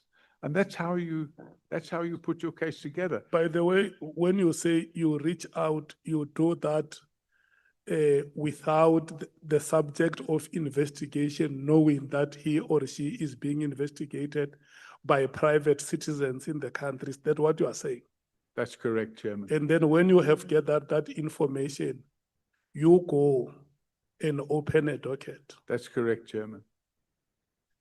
And then when you were doing that, you are not doing that as an institution of state. You only come into contact with state institutions when you open a docket. That's correct, Chairman.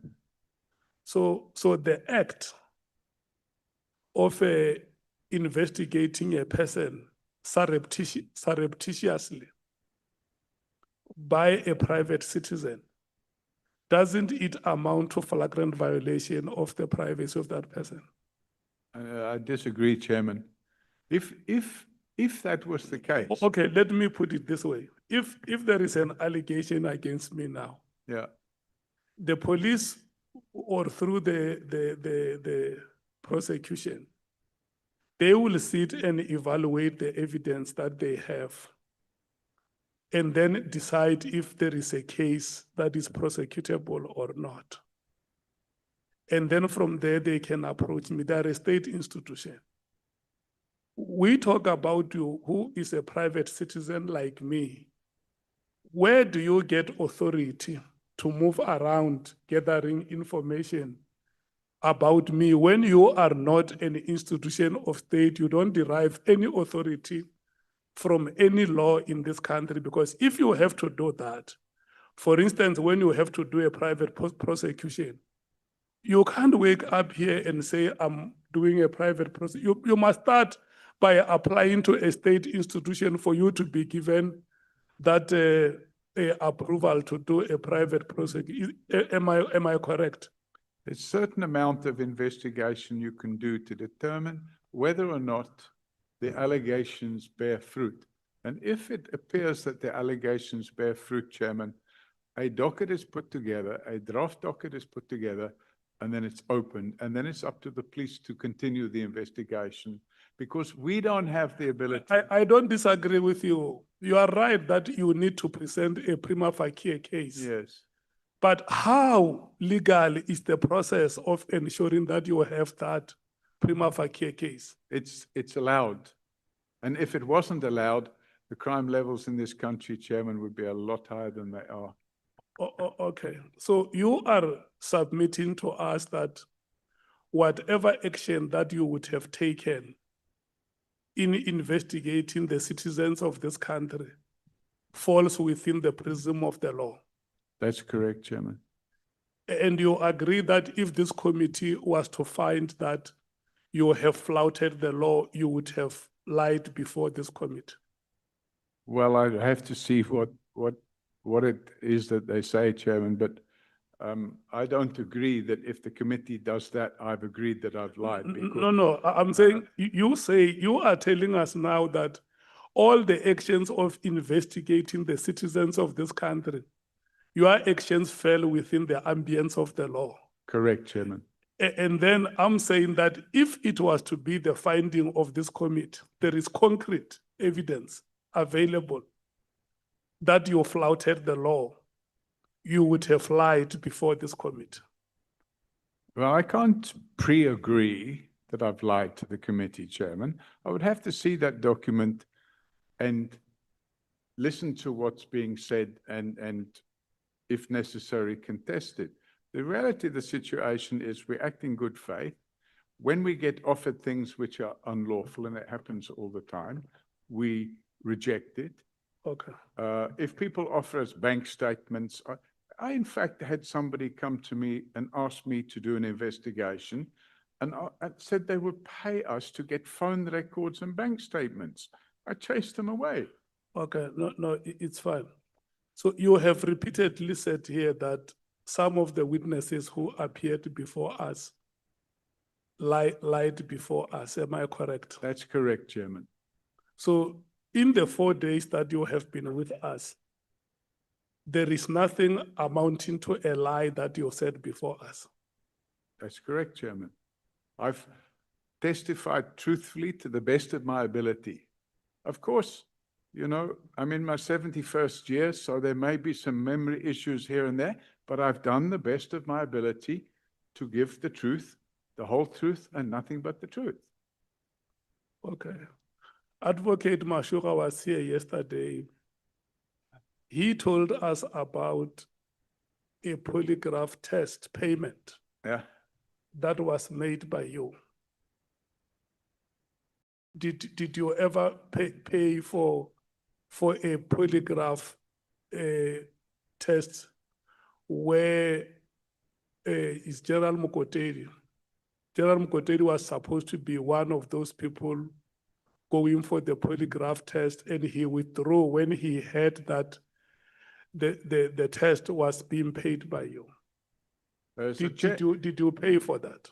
Chairman, you would have to go back and examine the radio interview where Mkhwanazi made an allegation that I was in a process with, and by the way, his allegation is completely mirrored by what Cedric Nkabindi said. But his fake docket, which he had opened against me, alleged that I sat in a house in Bedford View with the DA, an AfriForum, and Robert McBride and others, and we talked about overthrowing the government. So I said on the radio, we're prepared to take polygraph test and we're prepared to pay for the polygraph test, so that he can't say, I'm not going to pay for the polygraph test. So I said to, and I was overseas at the time, and I said to my finance lady, contract one of these people, the polygraph people, and pay them to do those polygraphs. And as it turned out, he didn't go for the polygraph. What the committee wants to know is, We paid for the polygraph. Did you pay? Not me, the company, the Forensics for Justice paid. Is your company? It's the non-profit company. Is it your company? It's not owned by me. If a non-profit company you have but trusted, I was the founder. Are you involved in that company? Yes, I'm the founder of that entity. And do you know what we call the South African Council of Civil Investigators? Sorry? South African Council of Civil Investigators. I don't know. South African Council of Civil Investigators. I don't know about that. And you are not registered. It's a professional body of people who do the kind of work that you claim to do. Are you registered with them? Never heard of them. You never heard of them? No, Chair. Okay. And then maybe the last question that I may ask you, which members would somehow have asked you. If you take a collage of the text messages that you have sent to either General Phatlane, to Nkabinde, to Mashura,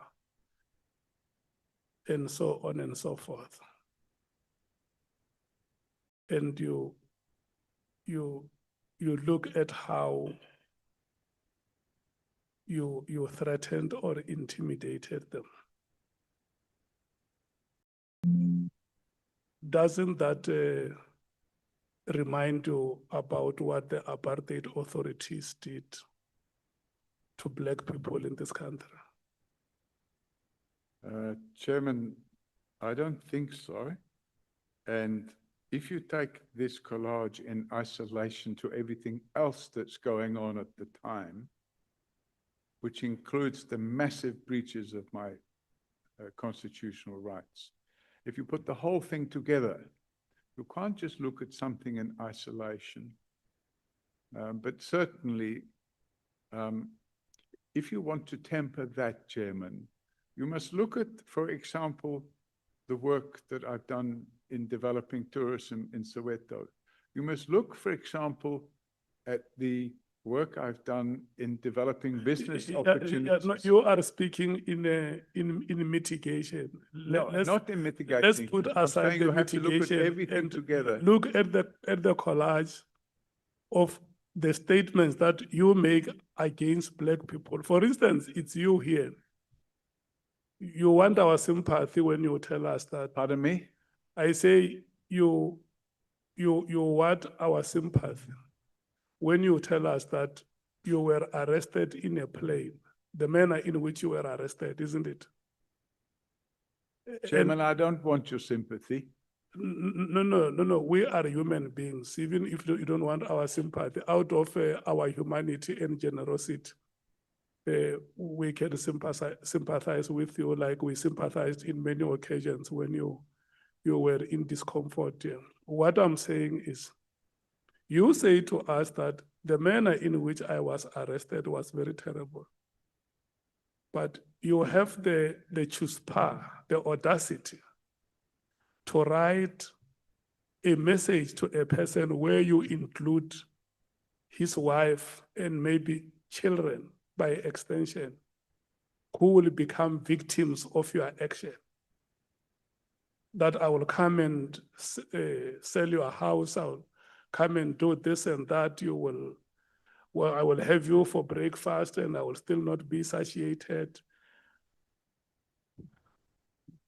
As I said, Chairman, you have to look at everything in context. I don't deny some of these messages, but when you look at what happened that led to me sending such messages and what triggered that, you start to realize that actually those messages were lightweight compared to what those people did to me and my family. So really, at the end of the day, Chair, I'm not perfect. I'm just trying to do my thing. And to be honest with you, I'm in my 71st year now, and I think I'm going to throw the towel in because I'm actually cut full of all the 36 years of work I've done and what I'm got to show for it. There is a, you know, where we, you know, for the purpose of euphemism. Probably? The purpose of euphemism. The purpose of what? Euphemism. My family. Yeah, euphemism. When you say certain things in a better way, have you ever heard of what we call paternalistic Herrenvolkism? Paternalistic what? Herrenvolkism. I don't know that other word, sorry. You know the Herrenvolk. The Herrenvolk. I don't know what is that. God's chosen people, the Herrenvolk. Paternalistic Herrenvolkism. I don't know about this, Chairman. It's new to me. I've never heard of this. You never heard about it? No. Yes, it's an esoteric concept that is used to describe how the past where we come from, how white people regarded the blacks in this country as helpless people who do not know anything that they can do, anything knowledge, anything innovation, anything prosperity is white. Yeah, no, I cannot possibly agree with that principle.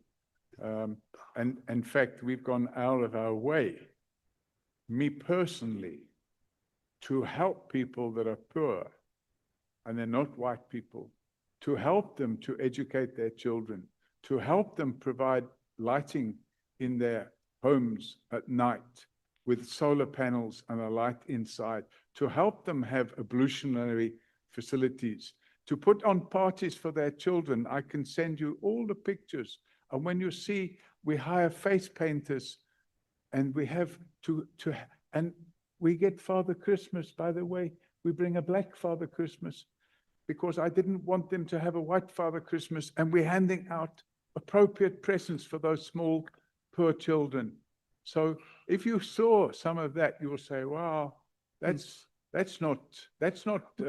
My last question to you would be, the director of public prosecutions in a country, either in Ireland or in UK or in South Africa, who sees the messages that you send to a prosecutor or a minister of police who sees the messages that you send to their generals or to their police officers, or a president of a country who see those messages that you send to the people who serve in the government which they lead? What should be their attitude towards such messages? Well, Chair, it's like anything else. You have to exercise the audi alteram partem principle. And you need to take these things in context with the big picture. You cannot just say, okay, let's just analyze these messages. You have to look at what triggered that. What happened before that? What happened after it? And I'm saying, Chairman, that the audi alteram partem principle must apply, because if it doesn't apply, then you have a kangaroo court. And, Yes. and that cannot be allowed. Yes, so maybe your last comment should be to this. If at the end, their conclusion is that you are a bellicose agent provocateur, what will be your comment? My comment would be, it's very disappointing that you have arrived at that conclusion, because it fails to recognize the truth. And when you have people parading before you who haven't been properly interrogated, who haven't been able to actually, if I was able to cross-examine some of those people, I would have actually been able to expose their lies. But it is what it is. It's not a court of law. It's a parliamentary ad hoc committee. And I guess at the end of the day, I expect that somebody on your committee will find me guilty of treason and have me executed and hung at dawn. But the reality is, Chairman, I've been a loyal citizen to this country since I came here. So I thank you for giving me the opportunity to address your committee. And you still maintain by the oath you took that all the evidence you have given here is truthful? That is correct, Chairman. Thank you. Advocate Arons. Maybe before, can I check Honorable Skosan? Chair, I just wanted to remind you as well that when we left the other chamber, there's matters which are outstanding, and you said you're going to give us. Yeah, no, you will comment on those matters. We must finish this part. Thank you. Advocate Arons or Advocate Mkhwanazi. Thank you, Chairperson. Chairperson, a number of the questions that we had have been covered. We're just going to wrap up with this last section, probably 3 questions. Okay. Mr. Sullivan. Are you sure it's 3 questions? Yeah, I've got them here. It's just, Okay. yeah, what we've been doing, Chairperson, it's not asking questions for the sake of asking. It's looking at Mr. O'Sullivan's affidavit and seeing that his evidence is fully covered. So these 3 sections just speak to that questions, but everything else has been covered. Mr. Sullivan, do you need a comfort break? No, I'm in a lot of pain. The comfort break isn't going to help. We've reached a stage where I'm in a lot of pain, Chairman. So if we can just do the questions quickly, I will sustain. You see, let me tell you, the whispers that I got from my members, which are informal, is that you need to allow Advocate Mkhwanazi to ask you. I will allow, Chairman. Those questions that because let me tell you, if you leave without her having asked you those questions, it will appear like there is something that you are running away from. I'm not running away, Chairman. Yeah. I'm just in a lot of pain, and I ask if we can move on quickly. We sympathize with you. We are human. We know the values of compassion and solidarity, and we very much respect you as an elder. Yeah, let's run very quickly, Advocate Mkhwanazi. Can we run quickly? Chair, if you need to move to the next item. Run with the questions. Mr. O'Sullivan, I would like to just piggyback on a question that you were asked by the chairperson, and this relates specifically to infiltration at IPID, and where you can find that it's at paragraph 147 of your statement. You don't have to open it. Okay. I'll just put the question to you. From paragraph 147 to 154 of your statement, you deal at length with your involvement in investigations at IPID. And according to your statement at 147.1, your work within IPID was in the period 2016, whilst Mr. McBride was the head of IPID. And were there any investigations that you did in that period besides that of investigating Mr. Phatlane Oh, yeah, lots of. within IPID? Can you name a few?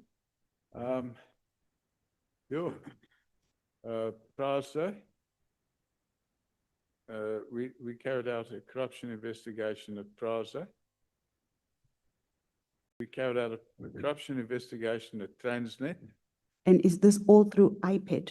IPID is, no. That had nothing to do with IPID. I'm asking specifically about IPID. Oh, sorry. Yes, sorry. so it's, the question that I'm asking is in relation to infiltration at IPID. Yeah. And in your statement, you deal at length with the investigation that you conducted with investigators from IPID. Yes. And the only example you give is in relation to General Phatlane. That's the My only question investigation. I have is there any other investigation that you conducted? No, Chair. Was it IPID? So it's only General, okay, thank you, I'm covered. The second question then relates to after Mr. McBride left IPID, he testified that he left in 2019. And a lot of your testimony had to do with that you assist in investigations where there's political corruption. Did you conduct any investigations with the new head of IPID after Mr. McBride left? No, Chairman. So you've never done any other work? It was only limited to the period with Mr. McBride? Not the whole period of Mr. McBride, but that period That pertaining period. to the General Phatlane investigation. Okay, I'm covered. And then the next question that I have is, one of the things that you looked at in your investigations at IPID was a contract that had to do with a grabber or spyware. Yeah, I wasn't involved in that. I never had anything to do with you didn't look at that contract? No, I had nothing to do with that or the contract. I knew nothing about it. Okay. You testified that you were aware that there was a grabber that was to be purchased. And You're talking about the 45 million rand? Yes, story. indeed. Yeah, I got that from the newspapers. Yes, I'm saying that you also looked into that. You looked into that contract. No. You did not. Never saw the contract, never knew anything about it. Okay. My follow-up question would have been, did you also look at the contract where General Sibiya purchased spyware for the city of Johannesburg? Never had anything, no knowledge of that except until I heard it in the media. The third issue has to do with the Mabula team. Yesterday, Advocate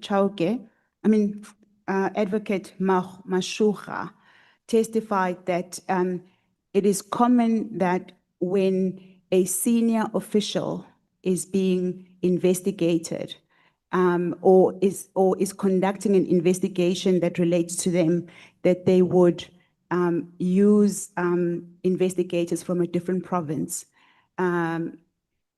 General Musikidi also confirmed that juniors don't investigate seniors within the rank. So my question around the Mabula team is, you say that it was unlawful for the Mabula team to do the investigation on behalf of General Phatlane regarding his Sable Hills home. And the two generals, the general that testified, as well as the advocate who's in Mashucha, they both testified that there's nothing uncommon about that. That is exactly what happens. You assemble a team from a different province in order, because of the sensitivity of that investigation. Do you have any comment to that? Well, I think it's possible, but my comment wasn't about where they were from. It's about what they actually did. And they went out with a counter investigation. So they were only set out to stop the investigation into General Phatlane. That was their only purpose in life. And in order to do that, they targeted everybody that was involved in the investigation. However, what they were dealing with was in relation to your investigations at General Phatlane's house. So it was very related. It was not remote. So I made the point, Chairman, that they created a fictitious story that there was a threat to a security, and that's what launched the investigation. It later transpired there was no threat to the security, and in fact, a report had been issued that there was no threat to the security. So what they were really doing was a counter investigation aimed at destabilizing the investigation against General Phatlane, and unfortunately, they succeeded because he wasn't eventually prosecuted on that. He was prosecuted on some other cases which we had nothing to do with. Okay. The last question, thank you that you are still seated. The last question is regarding Mr. Chauke. And Honorable Vessels asked you about the work that you did having been commissioned by Advocate Chauke regarding the National Commissioner.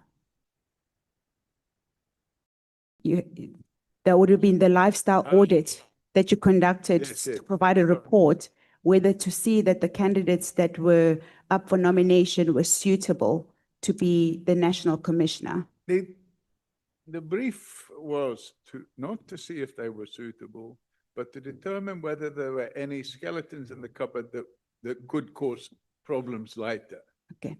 And the only thing that I seek to do with that is that you've given evidence to that effect and that you had a brief. Who was the brief from? Bajani Chauke. Bajani Chauke. I've made point of the fact that he's since denied it, but the reality is there, and I've got the emails. Are you able to provide that email to us? He didn't ask us in writing. I sent the report to him, and I said, as requested, yes, here's the report. Are you able to provide that report to us? I can forward it to you. Thank you. I think I may have forwarded it already, in fact. Okay. Thank you. Okay. Thank you, Chairman. Chairman, thank you. I am in a lot of... Thank you so much. Let's do like this. No, there is one last matter. Please just bear with us, Mr. Just one last, can I see, I'm allocating one speaker per party. Oh, they're all there. Yes. No, that's how we're going to deal. Can I see if you want, because listen, honorable members, Mr. Paul Sullivan has sent us his apology about I'm in a lot of pain, Chairman. I see yeah. a serious amount of pain. Yeah, no, we agree with you. In part, Honorable Ngola and Honorable Malema have spoken to some of the issues they want to raise with you. Can I identify members who want to speak on that item? Honorable Ngola, Honorable Nombalo, Honorable Bangazita, Honorable Malema, Honorable Sols. 5.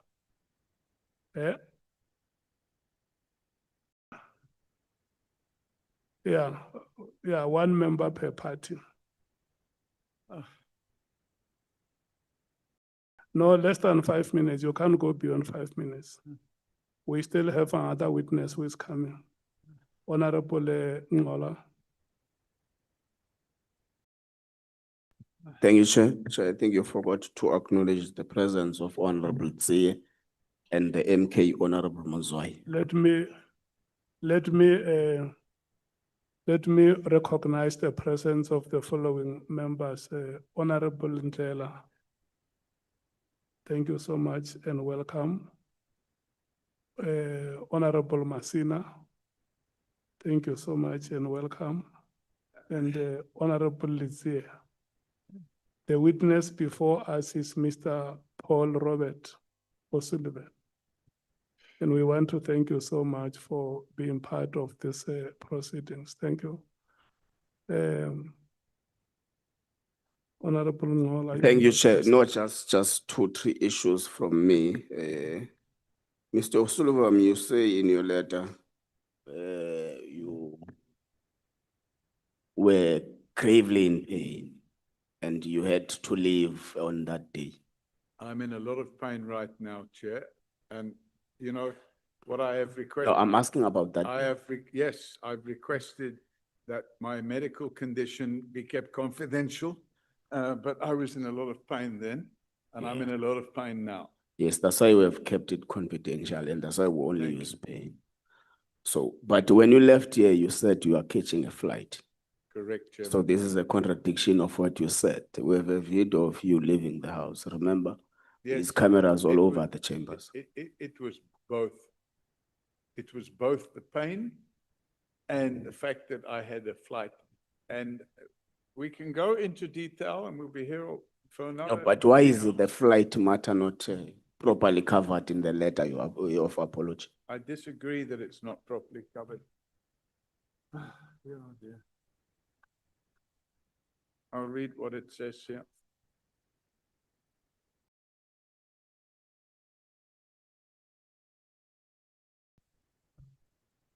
Matter of timing. This is on page 5 of the letter. Following on from the above, I place below the following extracts of the transcription of the discussions at the committee concerning my agreed departure time. And the chairman states, honorable members, this is Mr. Robert Paul O'Sullivan, who's going to be with us from now until 1 o'clock.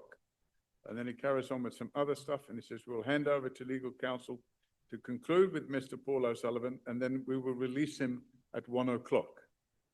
So. Yeah, but the email you wrote. Please let me finish. No, I'm saying, no, wait, Mr. O'Sullivan, Please wait. let me finish, because it says here, at 12:25, when I was already starting to feel lots of pain, I stated the following, O'Sullivan, I need to go in 35 minutes to go to the airport. Chairperson, yeah, so that somebody else says he has a flight to catch. I said, I have a flight to catch. So you're saying that I didn't mention about the Yeah, flight to catch? no, let's go there. It's not properly covered because you also do not attach any travel details around your traveling. Well, as it happens, And also you have written, you have written an email to the evidence leaders and you said you must leave not later than the 14 hours. When did your flight detail change? So if you have a look here, again, we're going to be debating this for a very long time. I've given the communications between myself and the evidence leaders. And I said here,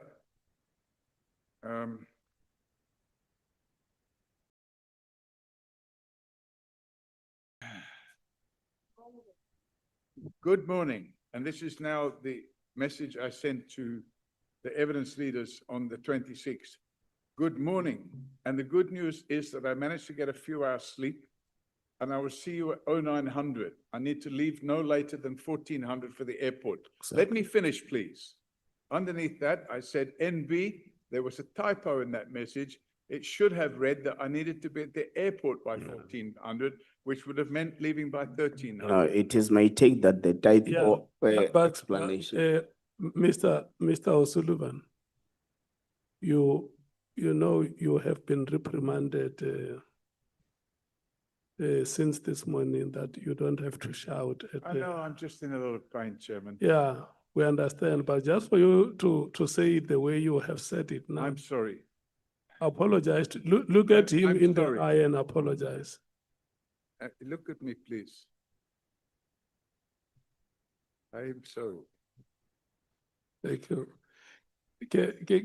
Is your last minute? Yeah, it's my last point, Chair. Look, my view is that this apology is just a damage control for the mess you have caused for yourself, because even the pain you are talking about, you'll recall that in the first appearance, we had allowed you to go because you were in pain.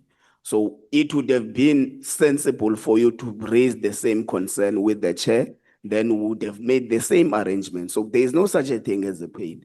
You are just doing a damage control for what you have done. And in our view, you were completely in contempt of Parliament, and therefore you are going to suffer the consequences of your actions. Thank you. Mbalo, if you can create space for the conversation to have eye contact. Yeah, no, thank you, Chair.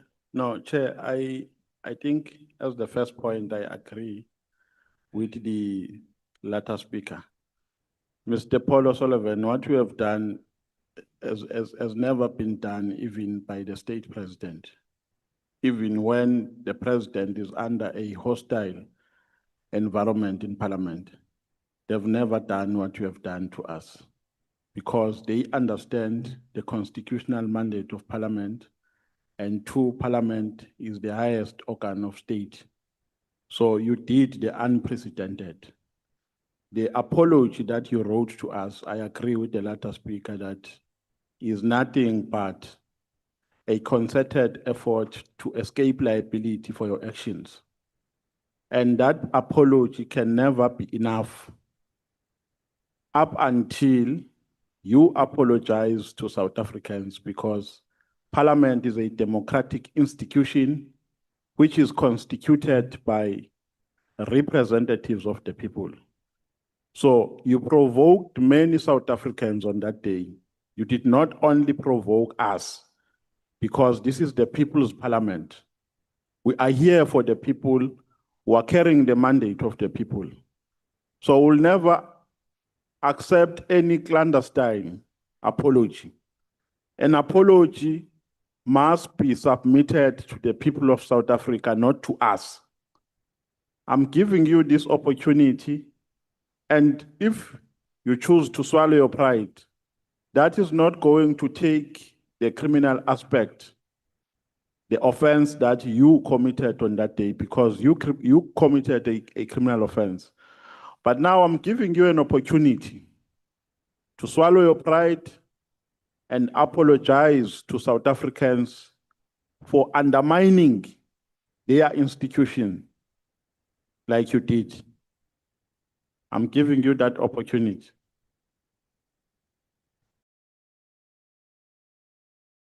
Chairman, I made the apology in writing. I've read out that aspect of it this morning. I'm happy to say that I apologize to the whole country, not for undermining Parliament, but for leaving at the time I did and in the manner in which I did. But I do not believe, despite your assertion to the contrary, that I committed any offense. And that's it in a nutshell. No, I think you have done what I've requested you to do. For your previous appearance, how much did you claim from Parliament? Pardon? For your previous appearance, I think you are appearing for the third time now, correct? Yes. For the previous appearances, have you claimed for the recent appearance? I've not claimed. I only claimed for the first appearance. For the first appearance, how much did you claim from Parliament? I think it's about 80,000 rand. For one appearance? No, that was for 2 days, 3 nights in a hotel during Indaba week. Indaba week, Chairman, there were no hotels available. So in order for me to be at this Parliament, I had to book the only hotel that was available. And it's not a 6-star or 9-star or whatever hotel, it's a 3-star hotel. And they had 2 empty rooms, and I grabbed those 2 empty rooms. And they were 10,000 rand per night, per room. That amount must never be paid to you from the taxpayers' money.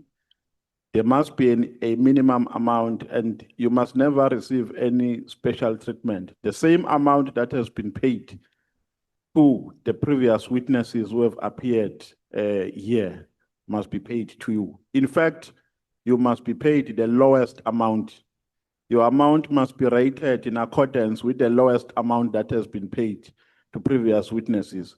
You were not coming to a honeymoon here. You were coming to Parliament to assist our investigation. So we're going to write to the Speaker that no amount of 80,000 should be paid to you. Thank you very much. Honorable Malema. No, thank you very much, Chairperson. Mr. O'Sullivan, I don't think that, like the previous speakers, your apology is really genuine. Because after you left here, you went to media houses and said you'll only come back here if we stop calling you a sellout, a thug, a spy, and all manner of things.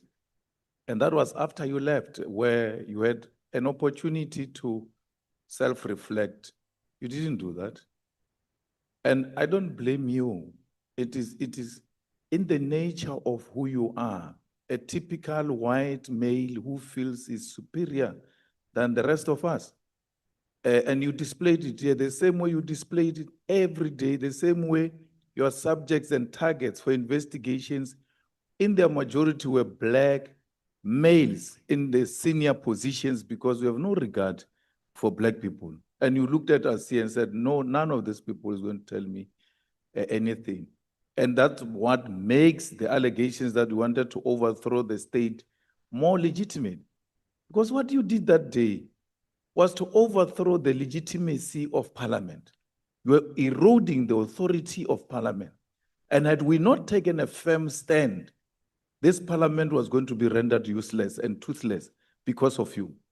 And if this Parliament is not going to act on you so that no molecule after you comes to repeat what you did, no one must ever, ever come to this Parliament and behave the way you behaved. And we can only do that if we act on you and act on a white male who behaves like he's untouchable. Then everybody else will know that that Parliament will bite you if you go there and undermine it. And with those few remarks, Chair, the EFF reject your apology. It's not an apology. It's an afterthought of a racist that wanted to undermine the authority of a democratic institution called Parliament. And you wanted to erode its authority, and you successfully failed. Because we'll never allow that. We're not going to allow that. That the white males must continue to do what they've been doing previously during apartheid government. You displayed white arrogance, white supremacy, and we watched it in action. And you need to know that that which you did reflects exactly what happened at Flag Plus. And you confuse this Parliament to be like a Flag Plus, as if you didn't go is in charge and we are subjects and arrested in that farm. We're not in a farm here. We're elected by our people. Whether you like it or not, you have an obligation to respect the will of the people, because this Parliament is the will of the people. So you must find it in you that the new South Africa does not have a room for that kind of behavior of white males who are racist in nature. Thanks, Chair. Do you have any comment on that statement? None whatsoever, Chairman. Okay. I'm not going to dignify that statement with a comment. Point of again, Chair. We don't need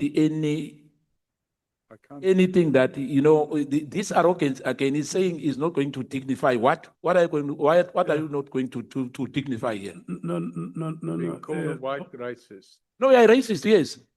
No, wait, Honorable Skosan. Wait. No, but he must retract that, Chair. What he said to the honorable members? No, wait. What do you mean when you say you are not going to dignify? You mean that the statement that the honorable member has made is undignified? Absolutely undignified, Chairman. What moral basis do you use to determine that the statement is repugnant? I totally disagree with being called a white racist. Yeah. Apartheid. Is it difficult for you to say I disagree with your statement and to say I can't dignify that statement. Okay, I disagree with that statement, Chairman. Okay. Honorable Bangazita. Well, thank you, Honorable Chairperson. I think my colleagues actually have covered me substantially on what I had wanted to say. Safe to say that there is also an aspect which actually leaves me very much concerned when Mr. O'Sullivan actually referred to all of us, members of parliament, as crooks. I know that he tried to apologize on that one, on that comment, but it's lingering in my mind because it was to me an expression of his innermost, thinking about what he sees in front of him as members of parliament. To him, he does not see members of parliament. He sees, a group of crooks, as he actually had said. And I really take great umbrage at that. I'm struggling to forgive him on that one, unless I see genuine retraction of that statement.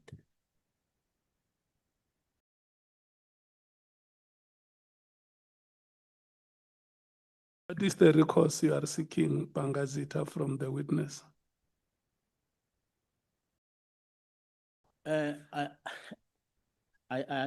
don't think that it actually warrants just a mere sentence of saying, well, I apologize. There has to be some kind of demonstrable, remorse on that one. Can you make that request to him to show the demonstrable remorse that you talk about? Mr. Apollo Sullivan, the honorable member says you have not been demonstrably remorseful. You know where this statement comes from. When we met with you last week, it was raised here that you have called members of parliament crooks, and during the proceedings you later said some. And the reason why he's saying it is that after you left the proceedings, when you did an interview with ENCA, you said, after you have apologized, when you got out of the door, you apologized, like you made an undertaking that you'll apologize. But then after apologizing during the course of the interview, when there was a horde of media houses around you, you said that you apologized because you wanted to make peace in the house. And then further went on to say, I don't have time for crooks. I have a plane to catch. I wasn't referring to members of the House as crooks, Chairman.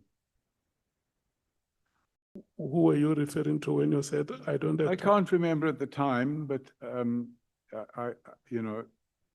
if it's been read that I was referring to members of the House as crooks, then absolutely I retract and apologize for that, because it wasn't. That's exactly what I'm saying, because you were with us.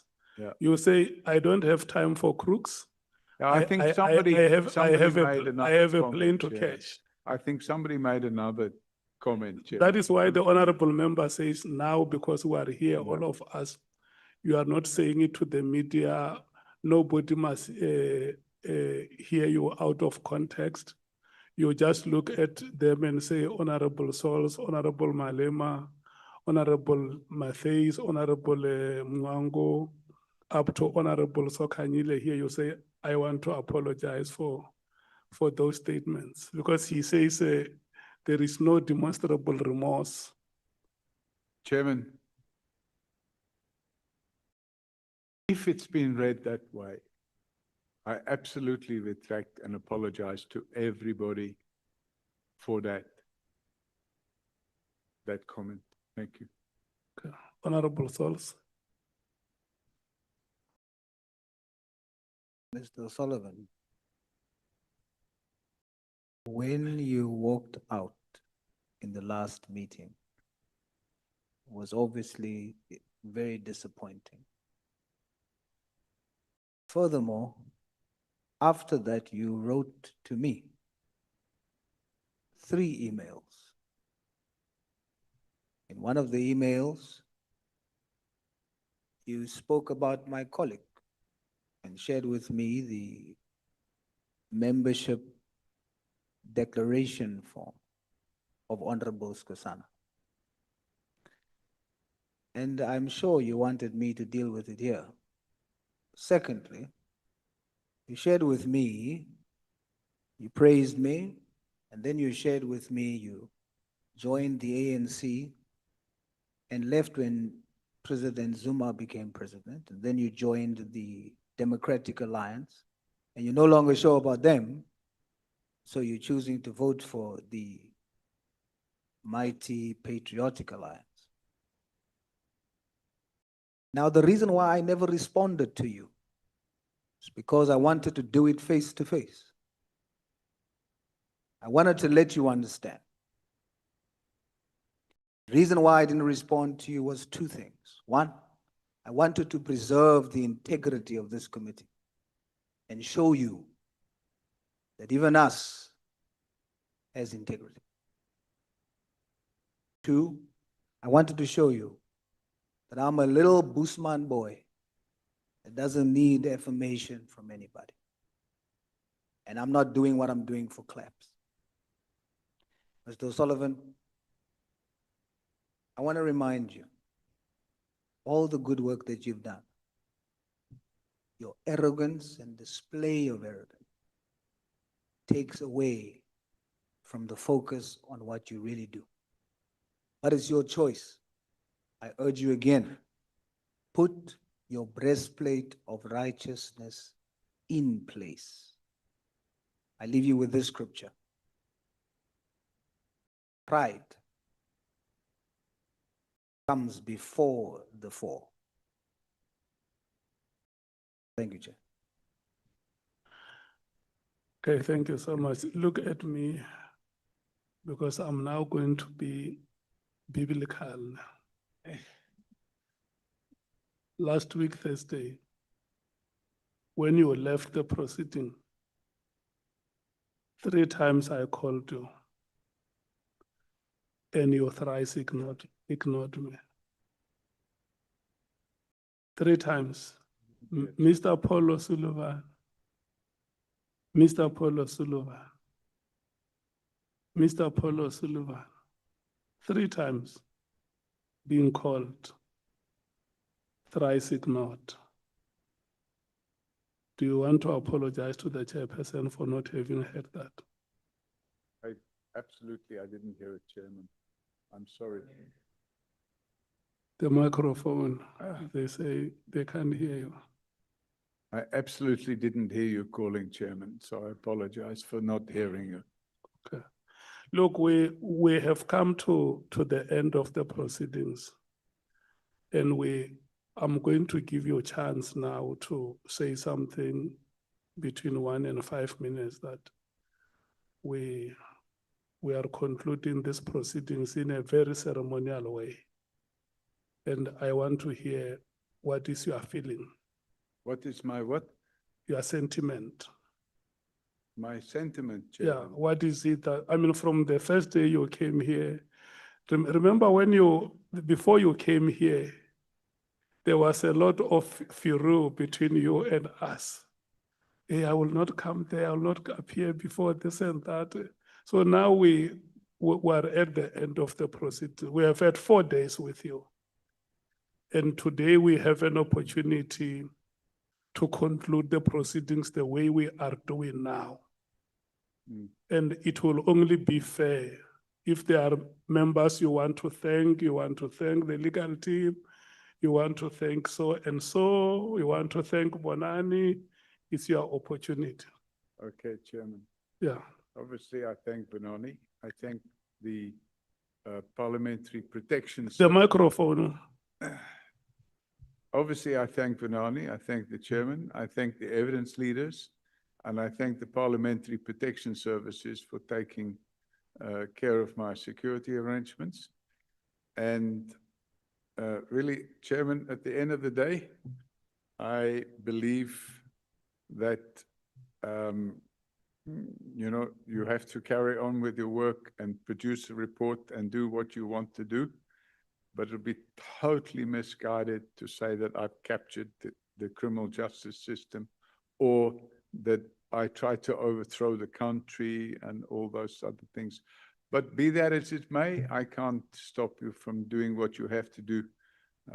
And I would thank you for now allowing me to go because I'm in a lot of pain. Thank you.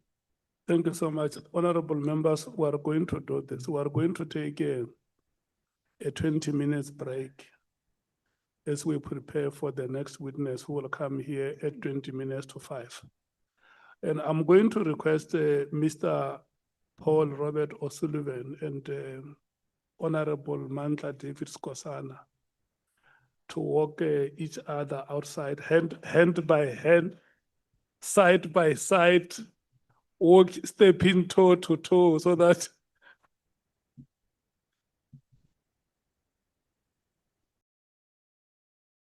the Honorable Skosana, yeah. Thank you so much.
Good afternoon, Chair, honorable members, everyone present.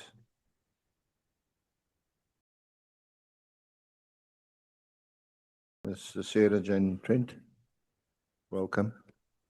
Honorable Chair, my colleague, Ms. Mkhwanazi, Advocate Mkhwanazi, will be leading the witness. I think she has just. Yeah, she has spoken to me that she just need a minute. What I need from you is a confirmation that the witness before us is the witness that you have done consultations with, and that she is the witness the committee has decided on. Thank you, Honorable Chair.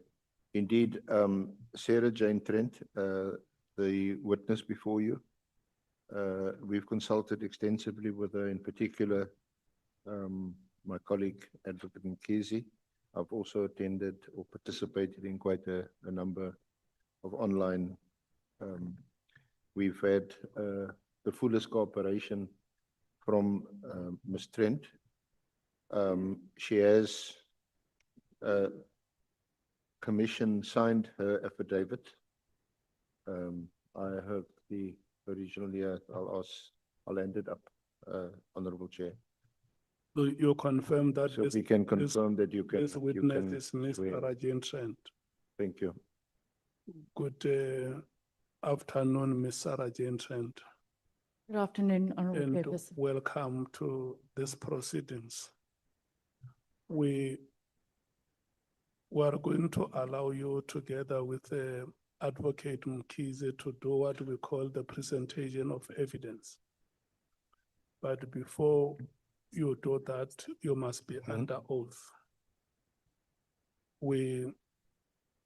Before we administer oath, I want to read the following to you: that you have been invited before this ad hoc committee, which has been appointed to investigate the allegations that have been made by the Provincial Police Commissioner of KwaZulu-Natal Province, General Lt Gen Mkhwanazi, that the information or evidence that you are going to give here shall help the committee in its oversight and investigative work. It investigates, amongst others, number one, alleged unlawful disbandment of the Political Killings Task Team, the PKTT or NPKTT, alleged moratorium on the filling of vacancies within the South African Police Services, the SAPS, and number three, alleged corrupt relationship between senior leadership within the SAPS and members of the public, and lastly, political interference within the work of the SAPS. Ms. Trent, in extending his invitation to you, the chairperson of the Ad Hoc Committee has indicated that you may provide information to the committee if you so wish under oath in terms of the powers, privileges, immunities of Parliament and Provincial Legislatures Act of 2004. And please be informed that by law you are required to answer fully and satisfactorily all the questions lawfully put to you, or to produce any document that you are required to do so in connection with the subject matter of this inquiry, notwithstanding the fact that the answer or the document could incriminate you or expose you to criminal or civil proceedings or even damages. You are, however, protected in that evidence given under oath or affirmation before a House or Committee of Parliament may not be used against you in any court or any place outside Parliament, except in criminal proceedings concerning a charge of perjury or a charge relating to the evidence or documents required in these proceedings.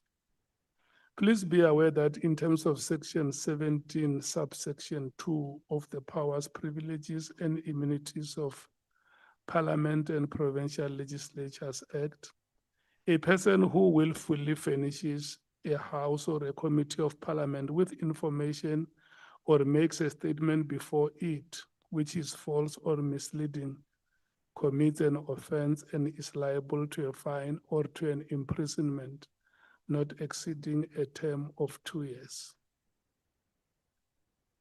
You are required to take an oath or affirm that the evidence you are about to give is truthful.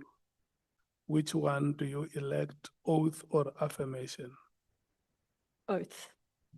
You have elected to take an oath. May you please follow me as I dictate. You shall say I and state your names in full. I, Sarah-Jane Trent, Swear that the evidence I shall give swear that the evidence I shall give shall be the truth, shall be the truth, the whole truth, the whole truth, and nothing but the truth. and nothing but the truth. And so help me God. And so help me God. Thank you so much. You are sworn in. Thank you. I will come to you. Advocate Mkhize, can I check how many hours do you need in the presentation of evidence? Chair, at most, I think it will be 2 hours, but probably less. The statement is really short. So, So we can say between now and 19 hours. yes, Chair. Okay. Before we start, Honorable Mkhalaka. Thanks, Chair. I wanted to tell the witness that she's sitting on a chair that is for special people. So, but she swapped before. It happens. I noticed. So if the staff members can remove that chair because it comes with trauma. Chair, can imagine. on a serious note, I'm going to leave at 6:30. Yeah. Yeah, so I thought I must register my apology. Where are you going? Going to the EFF. Okay. You have organizational commitments. Yes. Thank you so much. Any other apology that needs to be recorded? Okay. That permission is granted, Honorable Member, that time when it comes. If you feel you should leave, you are allowed. Mrs. Trent? Are you It's Miss. Are you fine? I'm fine, thank you. The person that you look at is Advocate Mkhize. From my table here is just to wish both of you good luck in the presentation of evidence. And if we can be done by that time, 19 hours, it will not require us to extend hours like we did last night. Thank you so much. All the best. Thank you, Chair. Ms. Trent, do you have your affidavit in front of you, your statement? Yes, I do. Okay. We'll just go straight into it. At paragraph 1 of your statement, could you please tell the committee about your current professional standing, including the affiliations that you have? It's just basically paragraph 1 of your statement. Yeah. I'm an attorney on the non-practicing role, so which means I don't act for anyone in court or practice. And I'm a certified fraud examiner in good standing with the Association of Fraud Examiners. Oh yes, and I have my own business. I'm a sole director of SJ Trent Pty Limited. And when did you join? When did you start your own business? I think it is here somewhere. Please forgive me. 10 May 2023. Okay. And what does your business do?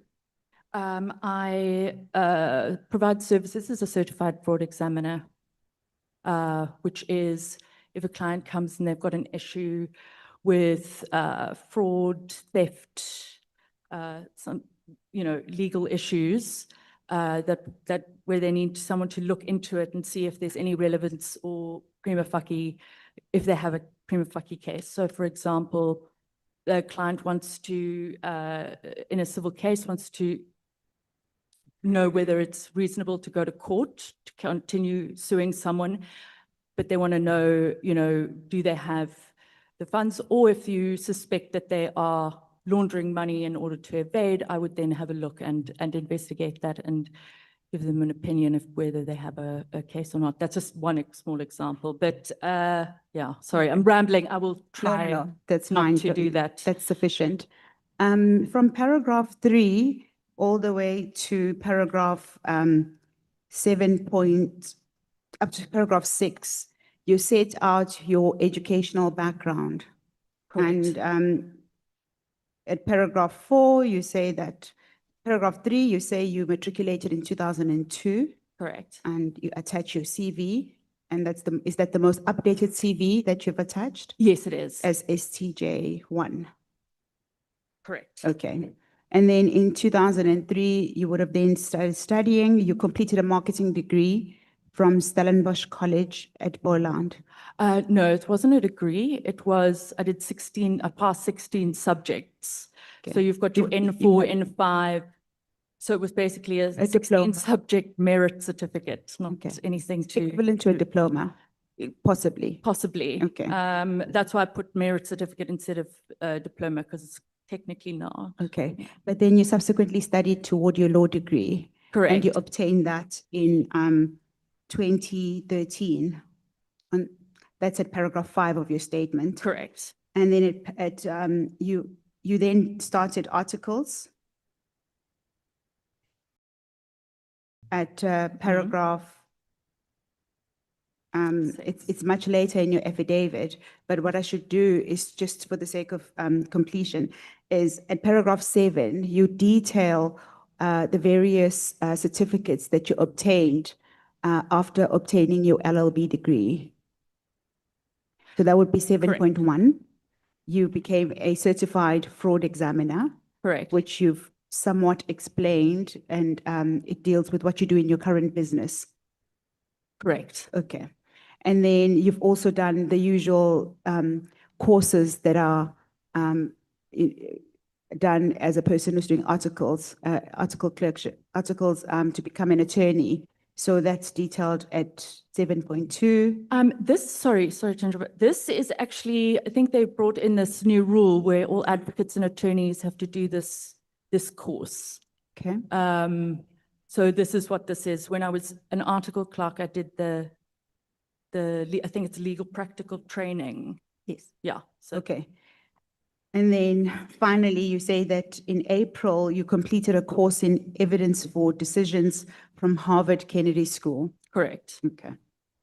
And then we are now at paragraph 8 of your statement.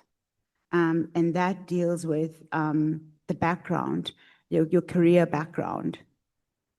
You started working in 2008, and you did various jobs from 2008 up until 2011, when you then officially started your articles. Correct. Or I went to a law firm. Yes. And that's because you were, you say that at paragraph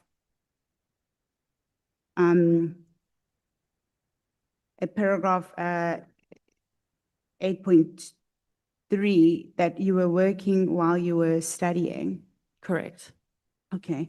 So from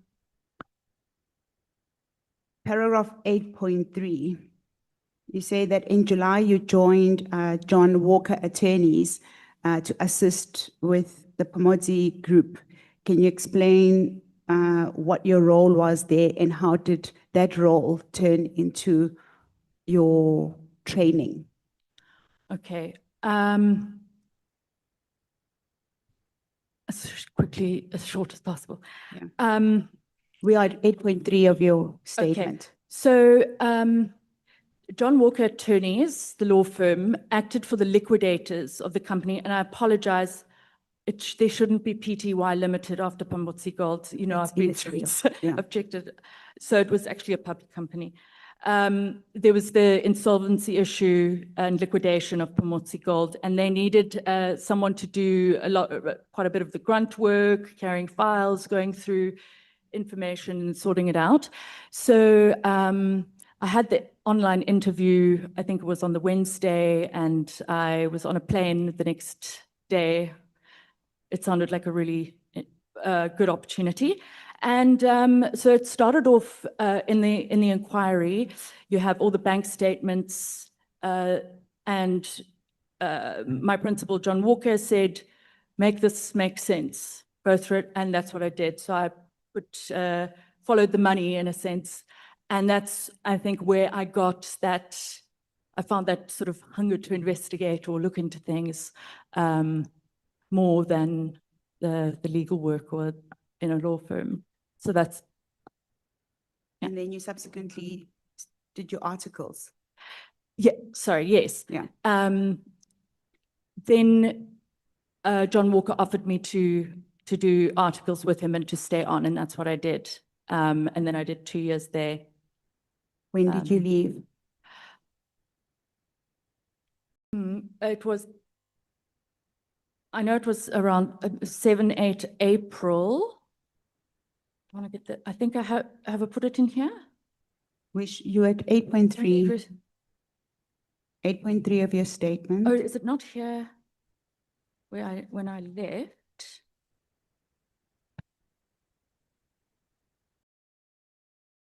So it would have been 2014. Around April 2014. Around 2014.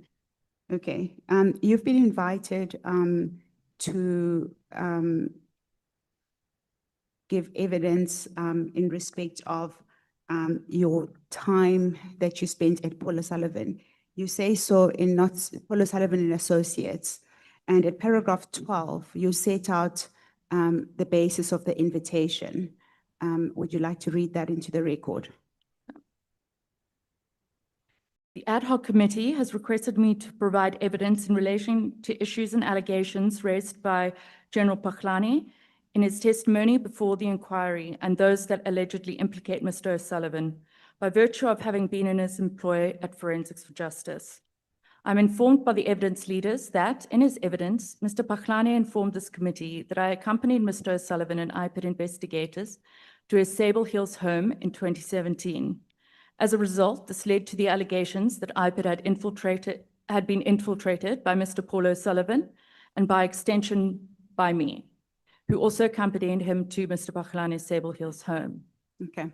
That I just, for that provides context as to why you are here. Now I'd like to take you back to 8.4 of your statement, and we will start from there. So at paragraph 8.4, you say that from February 2015, you assisted Paul O'Sullivan on a pro bono basis for Forensics for Justice NPC, I think. How did you meet Mr. Paul O'Sullivan? So I sent him my CV. I think it would have been maybe 3 days prior or 4 days prior. I thought, what have I got to lose? I'm interested in investigations. Someone suggested to me, why don't you just send your CV? So I did, and he goes, what did, sorry, you went a bit too far. oh no, I just sent him my CV, yeah. So you were at this point, you'd completed your articles, and were you working?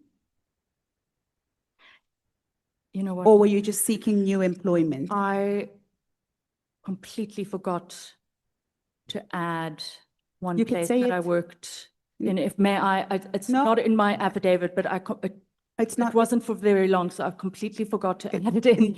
It's okay. We can make apologies. It's okay. Sarah, we can make that amendment. Where we are now is at paragraph 8.4 of your Yeah. statement.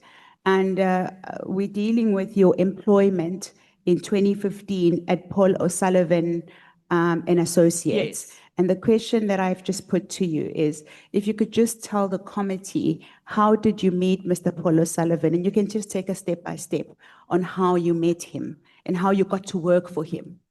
Yeah. Okay. I sent him my CV, and I can't remember exactly what was in the email. And his PA gave me a ring. Who was his Not PA? Kekana. You can. Sorry? Her What name is Kekana. Kekana. Yeah. Okay, so Kekana, you sent an email. Did you know Paul Sullivan before? How did you No. know to contact him? I'd had coffee with a friend of mine, Okay. and I was saying, oh, you know, I really like investigating. It's in a law firm, you know, I don't think it was a good fit for me. And she said, well, why don't you send your CV to Paul Sullivan? And at the time, I didn't have a job and doing free online courses in a coffee shop. So I thought, well, I've got nothing to lose. And so his PA called me and said, can you come on Saturday morning and meet Paul? And so I did. And he said, well, he doesn't have, not looking to employ anybody, but he does have certain pro bono work that he does. So he would sort of, if he needed me to do anything, he would pay me an hourly rate. I didn't work from the office. It would be from home, and then I would send him what I'd done and the hours that I'd done. And then Okay. So my next question to you is, if you could just then maybe describe the work. Did you join him immediately after you met him that Saturday? no, Were you meeting him for the first time? I'd met him for the first time. Okay. And then when did you join after that conversation, after that first meeting on the Saturday? So if it was the Saturday, then we had another meeting the next day on the Sunday. And I can't recall exactly, but you know, it would have probably been like a briefing on, you know, what I would do. Okay. And then the Monday, I think, was the 2nd of February. Okay.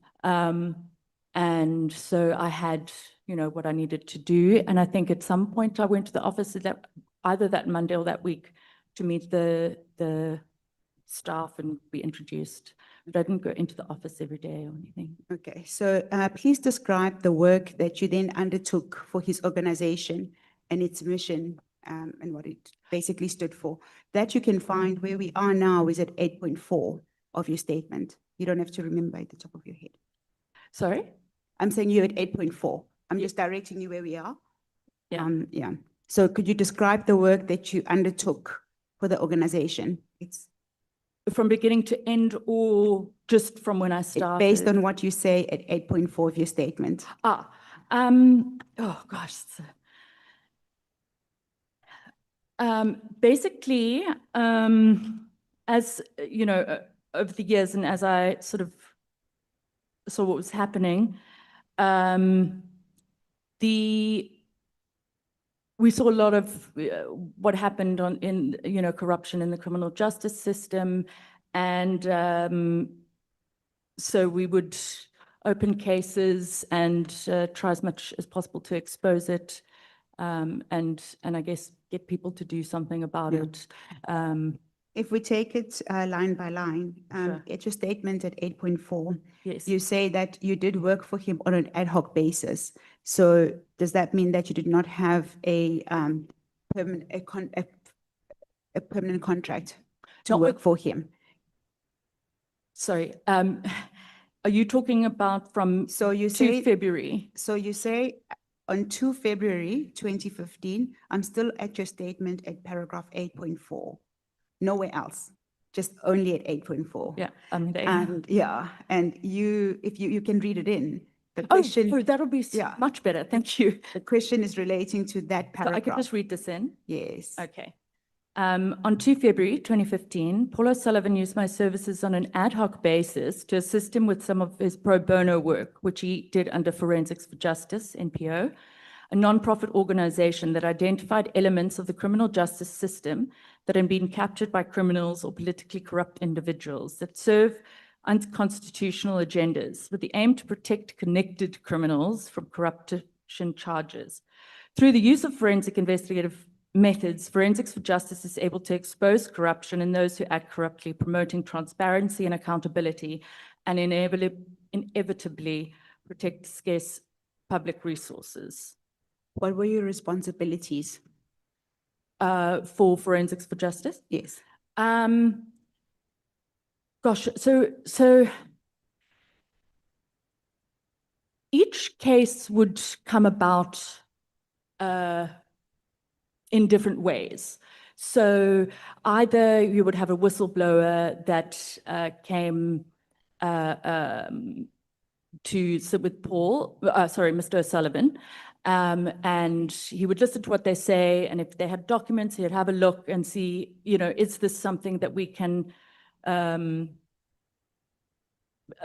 put together or expose or open a case, and that's sort of how it would come about. It would generally be on something that we already had,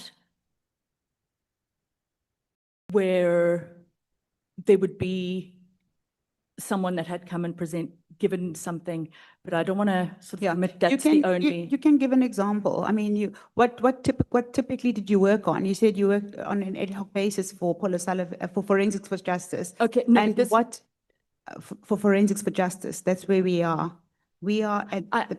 I understand, but remember, I did Forensics for Justice. This ad hoc work was from 2 February until May. Yes. And then I was employed at Paul O'Sullivan. Yes. So I'm just getting confused, if you just bear with me. So on 2 February, when you joined on an ad hoc basis, which entity were you doing work on an ad hoc basis? That would have been for Paul O'Sullivan and Associates. Okay. In your statement, you say you did services on an ad hoc basis to assist Paul with pro bono work, which he did under Forensics for Justice. Yes. So you've read that into your statement. Yes. And my question is, just typically, what kind of work did you do? Give me an example of, if you can give the committee an example of what work was being done by you on an ad hoc basis for Forensics for Justice. I think at that time it would have been research. Okay. So when you joined. Yeah, because I wasn't able to access certain things. So it would have been research or putting things into a spreadsheet or something like that, kind of. Okay. And you then subsequently, we're now at 8.5 of your statement, because we're moving step by step. You then subsequently, on 1 May 2015, officially joined Paul O'Sullivan and Associates. Is it fair to say that what you had been doing earlier for the first 3 months was perhaps on a probation of sorts?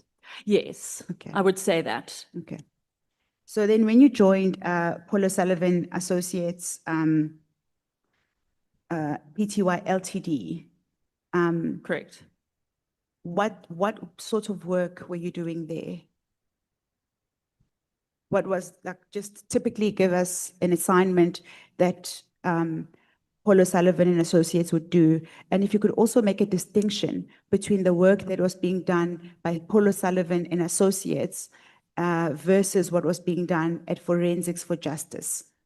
All right. So there were 2 other directors at Paul O'Sullivan and Associates who were running their sort of own project, so to speak.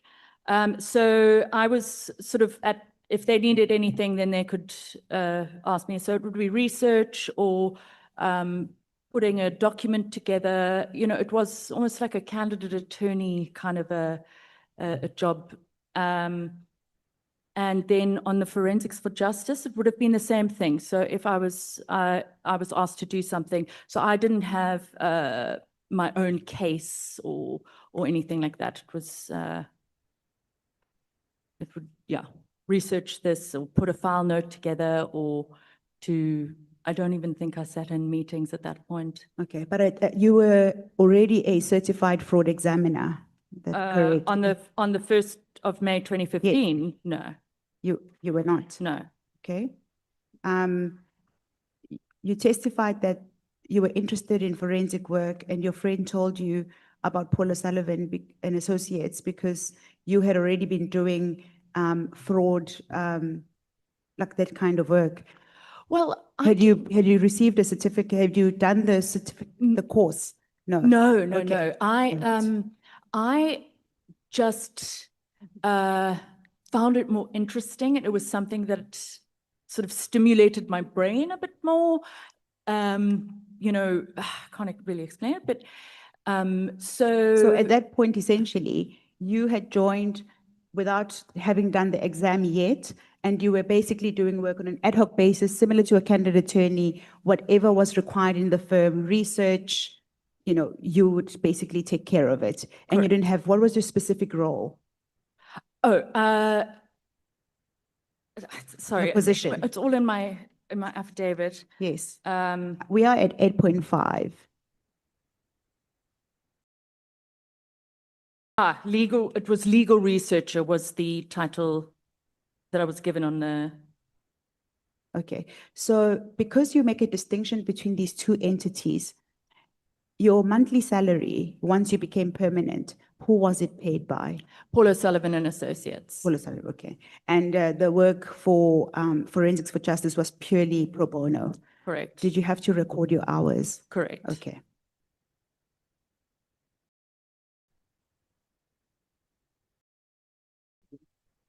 And then on the 31st of March, we are now at 8.6. You say that you became a director. Of Forensics for Justice. Yes.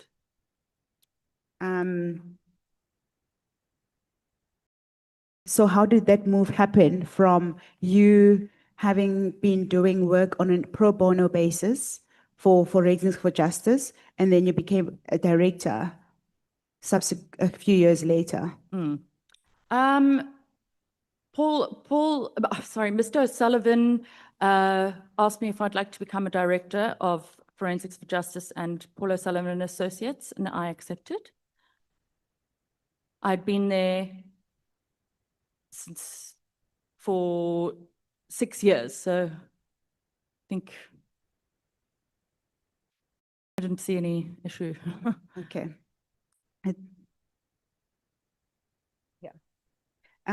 We can now move on to the business of the day, which is why the committee has invited you to come and give evidence. We're going to jump a few pages, just a couple of paragraphs, and those paragraphs basically deal with what the work of this committee is, as you would see at paragraph 15.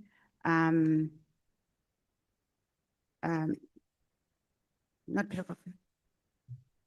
If you go to a statement at paragraph 9, it sets out the work of this committee. So there's no reason to have to go through it specifically. So we are now at paragraph 17.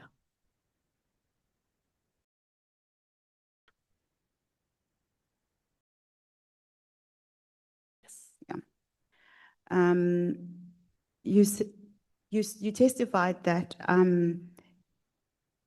well, you didn't testify, but you stated that the committee has called you because of the work that you were doing whilst you were at Paul Sullivan and Associates, particularly the investigations that you conducted regarding Mr. Phatlane, Mr. Phatlane's Sable Hill home. You remember that? Yes. Okay. Mr. Phatlane testified regarding you accompanying Mr. O'Sullivan and IPID investigators to his Sable Hill home. In what capacity did you attend Phatlane's home, General Phatlane's home? As Sarah-Jane Trent, employed by Paul Sullivan and Associates. It's the capacity I went. So you were in, and what was the purpose of the visit? It was, so the matter was opened in the late Lt Gen Mkhwanazi and Temani Binang were investigators. And so usually what we do is just brief an investigating officer on, on a matter. And we just went to show the house, or sort of the scene of the crime, which was the house, and because that was basically the crux of the corruption allegation. Sorry, It's okay. We can just break it down into please, smaller questions. If you look at paragraph 17 of your statement, You say that some of the work that you were doing at Paul Sullivan and Associates included forensic investigations, compiling criminal dockets, forensic reports, advice on evidence, and assisting branches of criminal justice system in investigations, providing litigation and support in fraud detection and prevention services. Correct. Now, that is a mouthful, so we need to break that down. And the question that I've asked you was in relation to the work that you were doing at the time at Paul Sullivan and Associates. One of the projects that you were doing was investigating, assisting IPID in its investigations, and particularly into General Phatlane. And the question that I have for you is, at paragraph 18, rather, let's not have a question first. At paragraph 18, Yeah. it's headed investigations into the previous acting commissioner, police, General Phatlane. Correct. And if you can read paragraph 18. Thank you. Yeah. Sorry if. Okay. On 9 November 2016, Paul Sullivan and I met with two IPID officers, the Lt Gen Mkhwanazi and Timani Binang, had requested our assistance in the initial stages of this investigation. I was satisfied that in terms of the Independent Police Investigative Directorate, Act 1 of 2011, the IPID Act, they were entitled to receive assistance in their investigations and were entitled to provide this assistance at their request. This included informing them if and when we had any new information, carrying out forensic report checks on persons of interest, desktop research, and consulting from time to time. And then I set out the section. Okay. If you of the can just Act. perhaps pause there, and then now we'll take it step by step. Okay. Now that you've remembered what you said, that statement. Yeah, if you could just remind me to read from you. Okay. Otherwise, I'm just wasting everyone's time mumbling. Okay, so earlier in paragraph 17, you tell us that you were assisting various branches of the criminal justice system. Which branches particularly were you assisting? If I can explain, so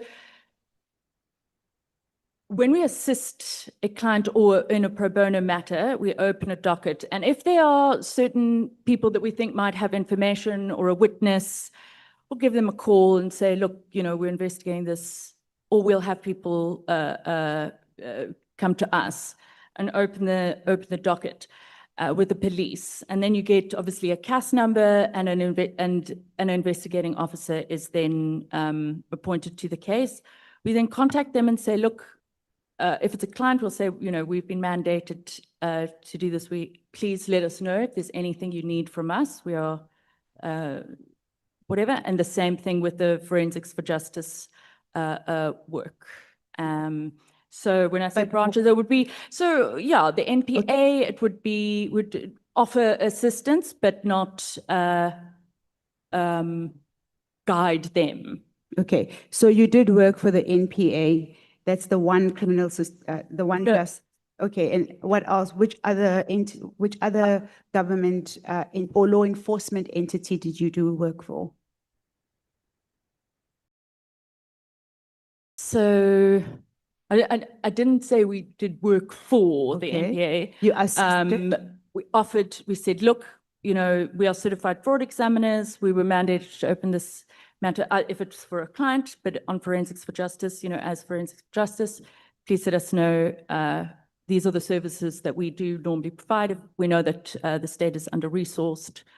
Okay, while still on that example, on the NPA, not that you did work for them, you would assist them. So you introduced yourselves as an entity that does forensic investigations. And what came out of that introduction with the NPA? Did you have to assist them in any operations? No. Okay, so this is quite literally what we would do. I'd call them up or send an email and say, hi there.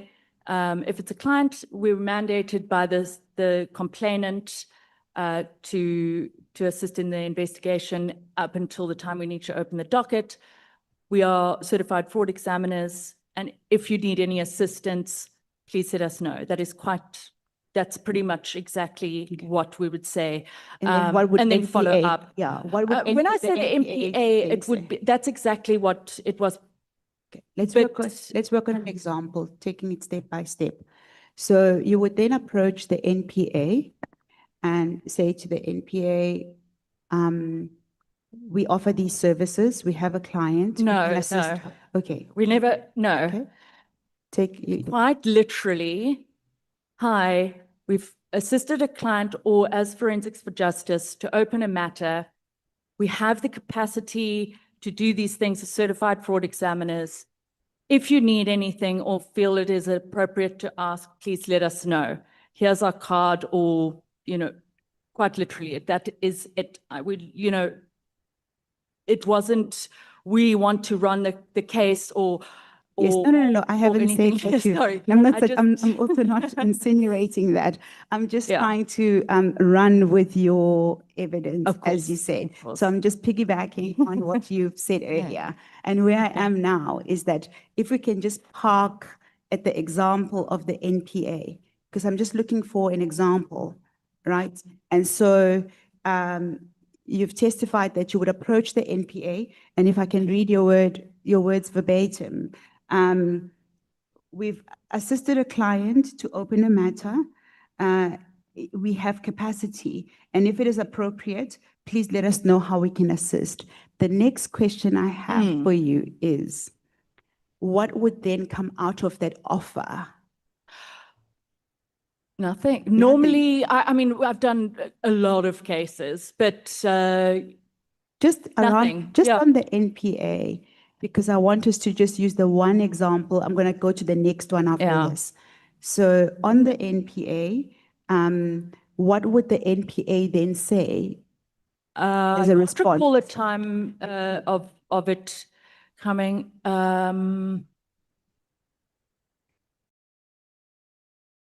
What's an example? So while you think about it, this is all in line with what you've said at the previous paragraph, that you were assisting branches of the criminal justice system. I know it's. And so the statement is quite vague, and it doesn't actually detail. I'm just asking about that. Like, if you can just give examples of the branches of the criminal justice system Okay, and then with that you so- assisted in investigations. Yeah, that's basically what would happen. But usually with the MPA, I mean, they don't need any assistance. So it was, and it wasn't every case. Yes. So, for example, I'll give the example of Phatlane. I don't even know who prosecutor would be. Okay. So who was investigating General Phatlane? IPID. IPID, okay. Would that be now where you are at paragraph 18? So before we get to paragraph 18 and we deal with the specific example of General Phatlane, I was just perhaps asking this question, if you can assist the committee on, I think from line 4 of paragraph 17. Yeah. Those would be your roles and responsibilities, what your role entailed within Polo Sullivan and Associates. Correct. Okay, so if you could then maybe flesh out for us, what is it that you were doing? But the question is more linked to assisting branches of criminal justice system and investigations. Perhaps if you can tell us what you mean by that. I think there's nothing really more. It would literally assist a client in putting together a criminal complaint we would then assist them in opening a criminal case.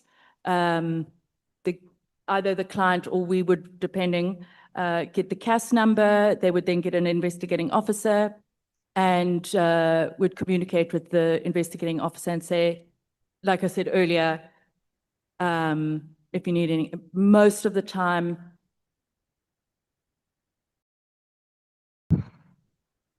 yeah, Okay. not really. Maybe So you can just list them without giving examples then. You can just list the different branches of the criminal justice system that you assisted. So SAPS, SAPS, yeah. IPID, and then the NPA, but I mean, that was like really nothing. It was purely, So those are the only branches of the criminal justice system that you were referring to, that yeah, paragraph? yeah. Okay. As far as I can recall, what other? I don't know, I'm No. not really sure what the Yeah, work that- does. Okay, that's, Sorry, okay. you know what, actually, I should have been a bit more clear in that statement. I was just quite rushed, and it kind of, I got it from a previous document, and I thought maybe rather copy and paste it. So No, I'm not Ms. sorry Trent- for causing any. No, you're not confusion. causing anything. Ms. Trent, your statement, together with your oral evidence, or together with your oral submissions, form part of your evidence. So what you may have left out, as you will see, the committee members will also invite questions of clarity where it's unclear, and all we are doing is going through your statement paragraph by paragraph, and you have a moment now to explain to the committee what it Okay. is that you meant. So it doesn't really matter that it's not in here. Okay. You can now tell us in evidence. Okay. Already. I don't know if it's appropriate to ask. I forgot to add a place that I worked as well before I went to Paul Sullivan and Associates. It Yes, is in my CV. yes. I just You've mentioned, I forgot. yeah. Oh, did I? We just didn't go through it now. Yes, Okay. yeah, because now we are Okay. past that stage. We are Okay. now at the stage where you are working for Paul Sullivan and Associates. Okay, if we can then go to paragraph 18. At paragraph 18, you talk about the investigations into the previous acting commissioner of police, General Phatlane. You've read the statement into the record. So if I can just maybe ask specific questions. Could you recount how Paul Sullivan and Associates, or perhaps Paul Sullivan and you, became involved in IPID investigations? Well, it was just this. This was a criminal complaint made with IPID. By whom? By Mr. O'Sullivan. He laid that complaint. A rather serious complaint against the head of police for South Africa, for the nation. And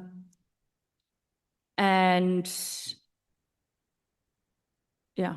And this was in November 2016. Are we sorry, if you can. It's in your statement. We're at No, paragraph 18. We're at paragraph 18. We haven't moved. I understand. Yeah. You asked me about investigations with IPID, so that. You've answered, you said it was the only investigation. Yes. I have here that this was a criminal complaint by Paul O'Sullivan in November 2016. Can I just read this? You've read it already into the record. 19. Yes. No, we're not at 19 yet, we're at 18. Okay, what type of assistance did you provide for IPID at IPID's request?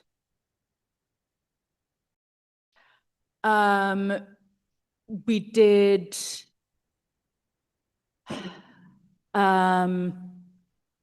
searches. I did a lot of desktop research. So, and then it would be a sort of a file note on media articles or social media things, or go on Twitter and see what's happening. And it would be just a file note, and I would then send it. And then certain searches. So if they were doing an investigation and it led to something, I would do that. Okay. And which From whom did this request come? so it would come from one of the investigators. How did you meet? How did you get into IPID? That's the question I asked when we started. Like how did your involvement, how did Paul Sullivan and Associates get to be involved with IPID? Okay, so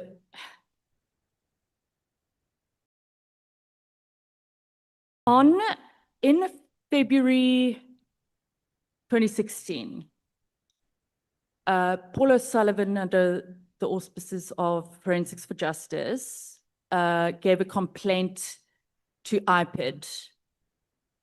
I was involved in some of the interview with the whistleblowers and that. And then I believe nothing happened at that time. And when Mr. McBride got back to IPID as the ED, I went to meet an investigator that he'd appointed, the late Mandla Mkhwanazi. Okay, before you met Mandla Mkhwanazi, how did it come about that you knew that Mr. McBride had not been at IPID and he now was back at IPID? Like, I just want you to just tell the story of how did Forensics for Justice or Paul Sullivan and Associates get involved at IPID? Like, how did you meet? Can I ask a favor? Yeah. We go in bite sizes because it's quite a long story and I feel like I'm not. It's your evidence, Ms. Trent. You can Okay. take it. I'll switch off my mic. No. I'm not saying that at all. I'm not saying I don't mean it in a bad way. I mean, you need to give your evidence. Okay. And then when Mr. McBride was back, and knowing that he, had a reputation for, being against corruption, Mr. O'Sullivan said that I should give Mr. McBride a call and ask if we can chat to him about our docket against Mr. Phatlane at the time. And he said, no problem, you can meet the investigating officer. So it's Mr. O'Sullivan who introduced you to Mr. McBride. Did he know him prior to asking you to call him? He knew him, but I don't know for how long or what the relationship was. Yeah, just whether he knew him. Okay, so you then called him when he was back to basically get to investigate, to assist in the investigations of General Phatlane. Great. Look, it was a lot of, it was, I would say, a bit of a complicated matter. So what we usually like to do is meet with the investigating officer and go through what we've done and put in the docket when we've opened the docket. So we'll say, okay, go through the statement and the evidence and everything and sort of brief them on it. Okay. So then you called Mr. McBride, and what happened next? Did he invite you for an interview? I mean, a meeting? You can just tell the story. Then I can't remember I don't remember how I got to the meeting. I just remember I went there and he said, this is Mandla Mkhwanazi. He's going to be leading the investigation. Hi, nice to meet you. And then I left. Mr. O'Sullivan was not there. Okay, so that's how you would have met Mr. Mkhwanazi. What was Mr. Mkhwanazi at IPID? I don't know that they have ranks or anything like that, but he was a senior investigator. A senior investigator, okay. So in your statement, you say, now at the end of paragraph 18, you say, I was satisfied that in terms of the Independent Police Investigative Directorate, Act 1 of 2011, they were entitled to receive assistance in their investigations and were entitled to provide this assistance at their request. In terms of which provision exactly? You say in terms of the IPID Act, which? Yes, Yes. this section. Okay, you can tell us which one, and you can read it in, the one that you rely on.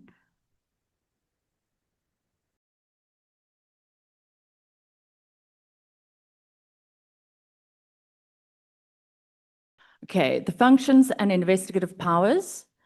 Section 24, subsection 1, an investigator may, subject to the control and direction of the executive director or relevant provincial head, exercise such powers and must perform such duties as are conferred or imposed upon him or by or her by or under this act or any other law, and must obey all lawful directions which he or she may from time to time receive from a person having the authority to give such directions under this act. So you rely on I'm 24(1)? No, I'm reading Okay. Okay. this whole 3A for the purpose of an investigation made.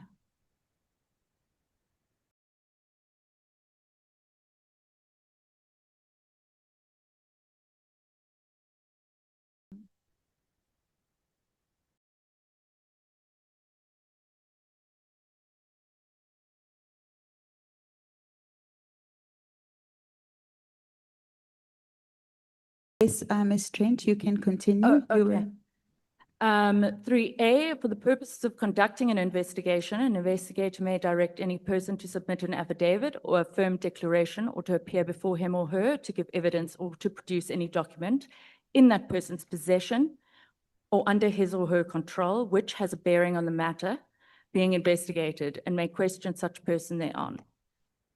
3B, an investigator or any person duly authorized thereto by him or her may request an explanation from any person whom he or she reasonably suspects of having information which has a bearing on a matter being or to be investigated. So, Ms. Trent, are you basically testifying that you're relying on section 24(1), 24 subsection 1, 24 subsection 3B and 4, those provisions? That's what you rely on for being able to assist a law enforcing agency? Correct, at their request, At yes. okay. And it's all those provisions that you rely on?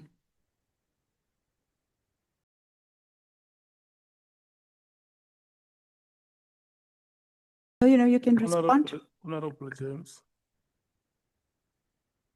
Yeah, I'd just like to get clarity. These provisions that you reference here, are they not for IPID? Yes, this is the IPID Act. And this forms the basis of the work you do? No, it is that they can request assistance from us. So, sorry. If I can just have 1 second. Take your time. Thank you. Basically, what the question is, Ms. Trent, if I can assist Honorable James, is that you have said in your statement at paragraph know. 18 that you rely on these provisions for the basis of assisting IPID. And the question is, which provision exactly do you rely on, and why is it applicable to you or to Paul O'Sullivan Associates to be able to assist in IPID work? Yes, that they believe that we can No, assist. no, the provision. Yeah. Okay, sorry, I'm.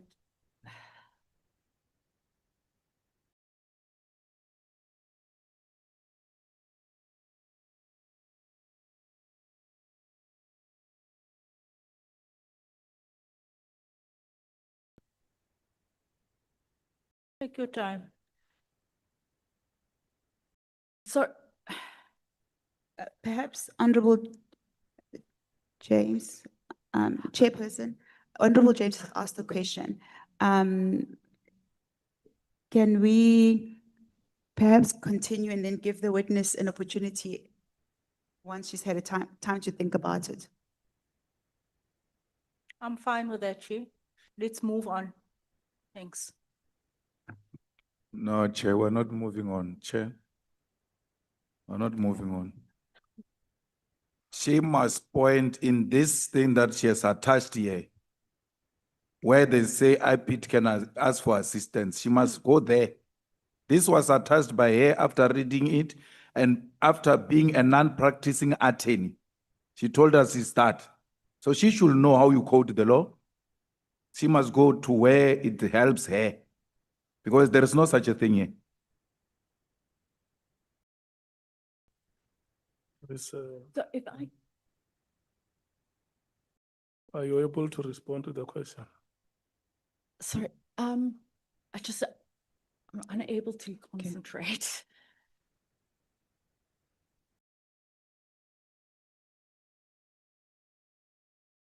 Yeah.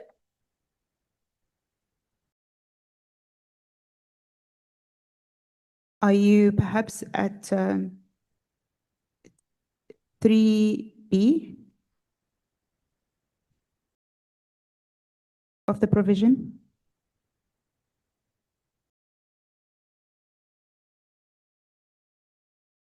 Yeah, so basically what this means is that if they need assistance, they can ask anyone to assist. Okay, let me rather,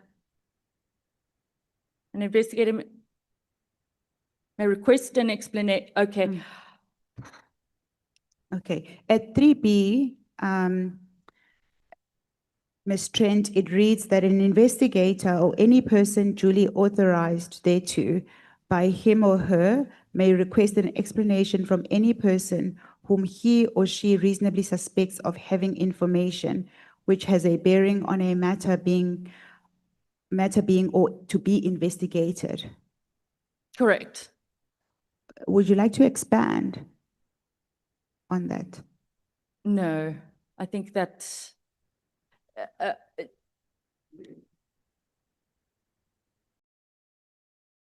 um, Have some water.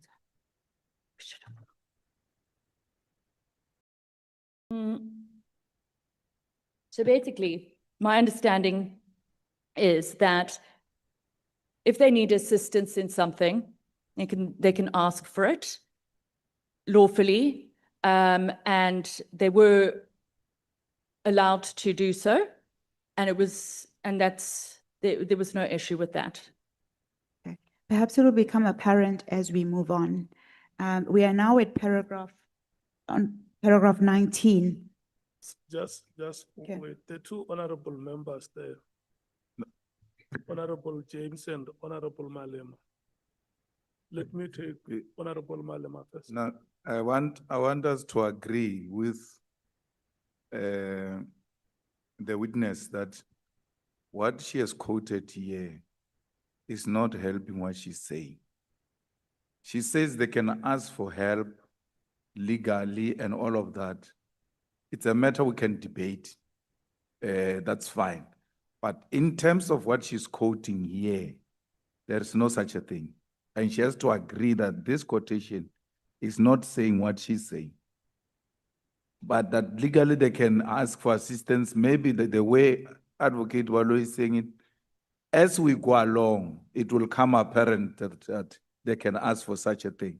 But where we are now, 24.1 and 3A, 3B, and 4, all of that, there is no relevance to what she's saying. And she needs to concede that before we proceed. She does not have an answer to the question. Ms. Trent. Ask her if she agrees with me that this does not speak to what she's saying.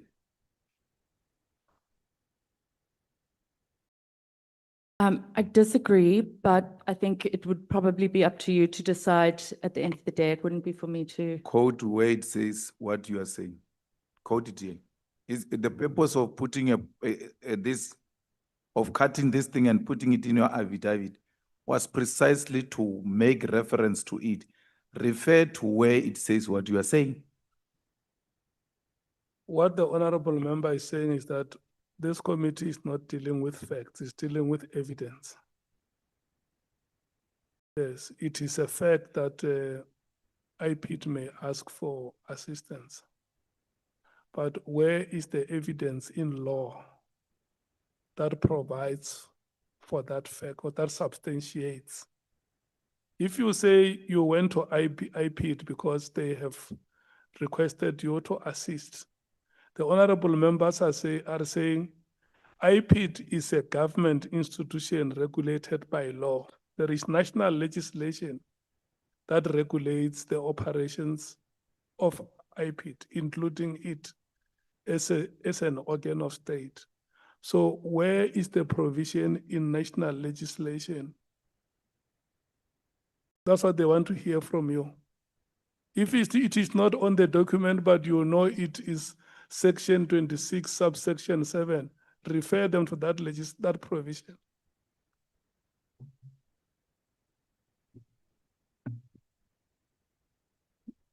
Would you like an opportunity to respond? Honorable James, do you want to make an addition? No, Chair, I'll get back to this when I question, ons kan nie bloed uit 'n klip uitslaan nie. Ms. Trent is unable to answer and respond. Let's move on. Yeah, before Honorable Ngola. No, Chair, I was going to say even, I think completely Section 24 of IPID Act is irrelevant to the point, but even the subsection 3B that she's relying on explanation is also irrelevant, but we can expand that when it's our turn to ask questions. Yeah, but before we proceed, can she concede that she does not have a provision in law to back the fact or the statement that she made here?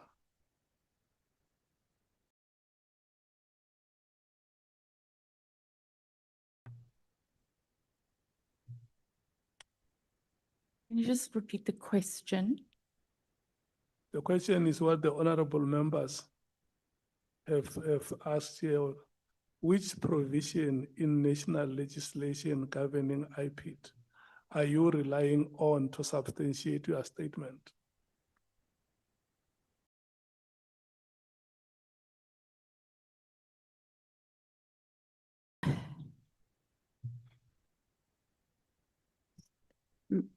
Are you able to help Advocate Mkhwanazi? Ms. Trent, what the chairperson is asking you is, at paragraph 18, you say that you were empowered, well, not empowered, those are not the words you use. Let's use the words that you use in your statement.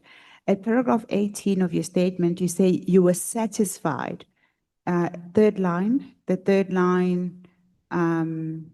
you say, I was satisfied that in terms of the Independent Police Investigative Directorate Act, that when you say they, you mean Mahlangu and Binang. Those are the investigators from IPID.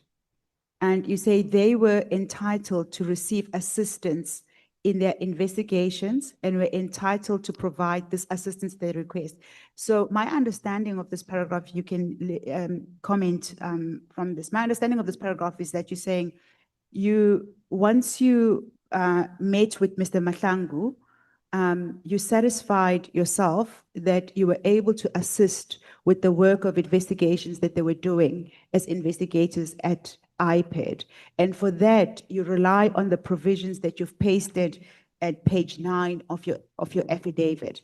Now, what the chairperson and the two honorable members have put to you is which provision exactly were you satisfied with that you could, which provision do you rely on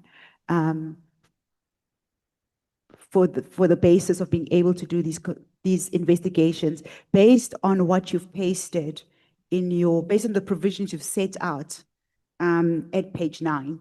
And there are four different sections that you set out.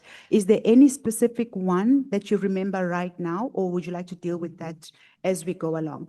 Or are you conceding that these provisions do not apply to you? As I understand, this is that if one of the IPID investigators requested assistance, that it would be lawful and that we would be able to give assistance. And that, and I interpreted from the purposes of conducting the investigation may direct any person. Where are you reading from? From 3A. Yes, you may continue. Or I don't know what you want me to say. No. It's your testimony, Ms. Trent. I don't wish to tell you what you say. There's no specific answer I'm looking for. You answering to the two honorable members that have posed the question to you. It's a question of clarity. Okay. They're trying to get clarification on whether you still rely on these provisions for the work that Paulo Sullivan's and associates conducted with IPID. Are these the provisions that you rely on? Yes. Okay. So if you say you rely on these provisions, which one? What I've put down here. Okay. Would you like to expand No. I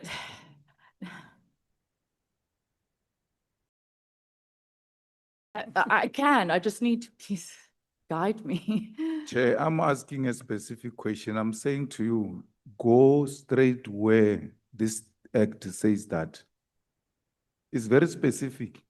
You just say to me, Okay. 3A or whatever, and then you read it out. 3B, an investigator or any person duly authorized thereto by him or her may request an explanation from any person whom he or she reasonably suspects of having information which has a bearing on a matter being or to be investigated. So IPID doesn't suspect that you've got any information of any sort. You are saying they asked you to assist them. This speaks about speaking to any person who might have information or anything of that sort. You were asked by IPID to assist them in their investigation. Which law gives IPID such power to go to a private institution to help them with investigation? Thank you, Honorable Malema. I understand your question now. It was purely on a, not to assist the entire investigation at all. It was, would you be able to do some desktop research on this, or do a search on this person of interest or whatever, but it wasn't assisting in the entire investigation. By the time it got to IPID, there were witness statements, evidence that was already there. So when it got to IPID, that was the work that had been done by Forensics for Justice. And we said, look, we've got resources and whatever, please use them if you need. But we didn't run an investigation with them.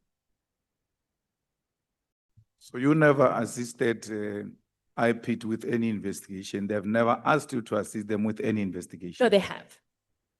What I'm saying, no, I'm not saying we didn't assist. I'm saying in the entire investigation, like I wasn't sitting with them and going through everything. It was, if they came across something where they needed a search on something or something like that, then they would ask me. But it wasn't as if we were investigating with them, if I'm making sense. Chair, let me leave it here. Okay, Honorable Nomvalo.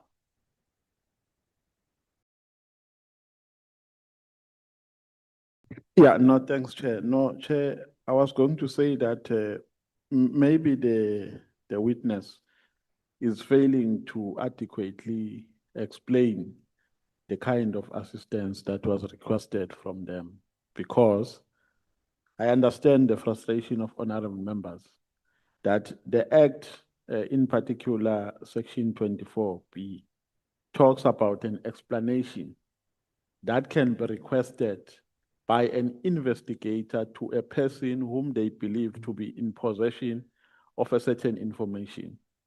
Now, the impression that has been given by the witness is that they were requested to assist the investigation, whereas there is no provision in the Act to that effect. The only provision is a provision of requesting for an explanation. So I just wanted to say, Chair, maybe the witness must clarify what kind of assistance was requested from you by the investigator. Sure. Sorry, I understand. I'm just trying to think. Okay, so if I needed to run a search, so if something came up in their investigation, on, for example, a company. No. Let's not be all over the place. Here, you are approached by Mr. Mahlangu and Mr. Binang, and then they say they want you to assist them in carrying out an investigation. What did they specify? I'm trying to assist you here. Did they specify that we want you to assist us on A, B, C, D, E. And if they did, what did they say? Okay, so shall I start it from the beginning where, for example, the house? No. I just want us to focus on the request. What is it that they wanted you to assist them on? Not a lot. For example, I think I answered that. If they came across, so they carried out the investigation. When the Mantle Mahlangu got the docket or their case, I think it's called an inquiry or something like that at IPID. They then go through it. We went through it with them. And then I think Mr. Sullivan would have said, look, this is the house. I've had a look at the house. Let's go and I'll show you. And you need to, you should speak to the estate manager. I've been there before. So the assistants went to that extent. Yeah, so that was, I think, in the first week. So it was not a once-off assistance. You were not called to come and clarify something. Oh, They wanted to work the investigation with you. Oh, no. So in the criminal or in the complaint to IPID that was made, there was a Google Earth history analysis on the property and the extent of when it was built, and there was a Okay, no. I don't want to eat on her time. Let me close it like this. They did not call you to give an explanation. This was pretty much, it was, well, this is No, but accompanying them is not giving them an explanation. You are assisting them when you accompany them to a particular address.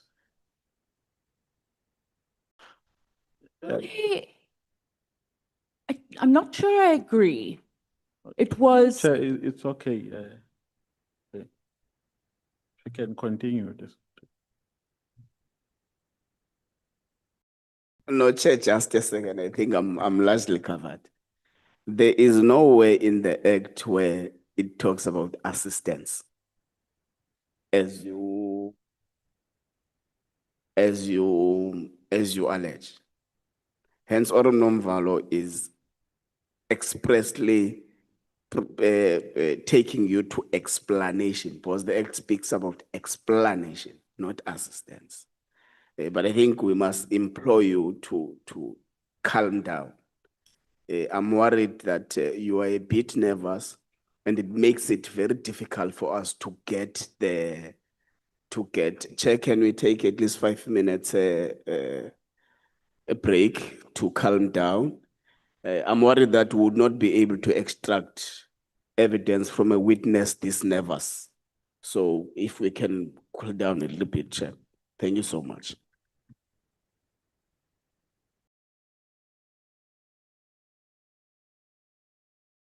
My hand was up.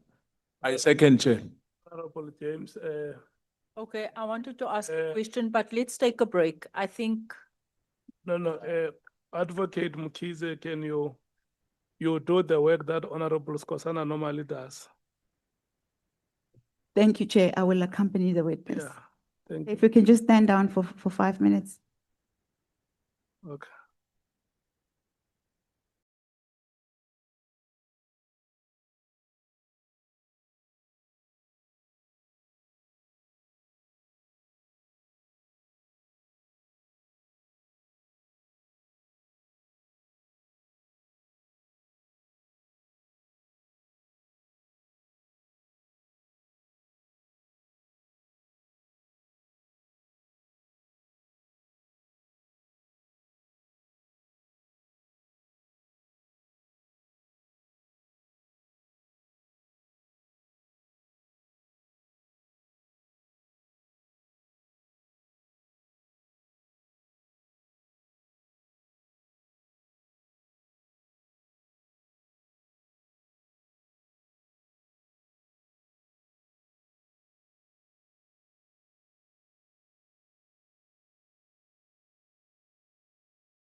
May we please sit down?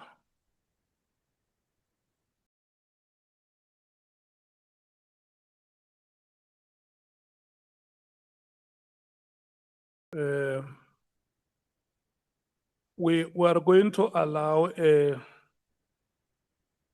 Advocate Mkhize because she met with the witness to present on how the witness proposes we must proceed.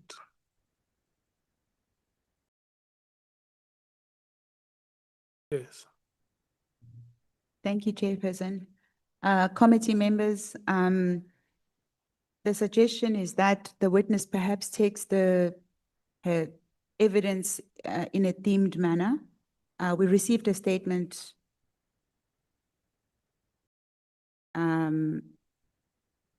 I'm abandoning that point.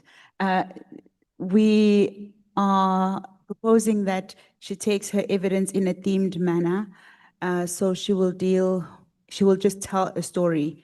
She will be asked a question to deal with the work that they did regarding General Phatlane, and then she'll just take the theme in that way and just give oral evidence in essence, without relying on the statement.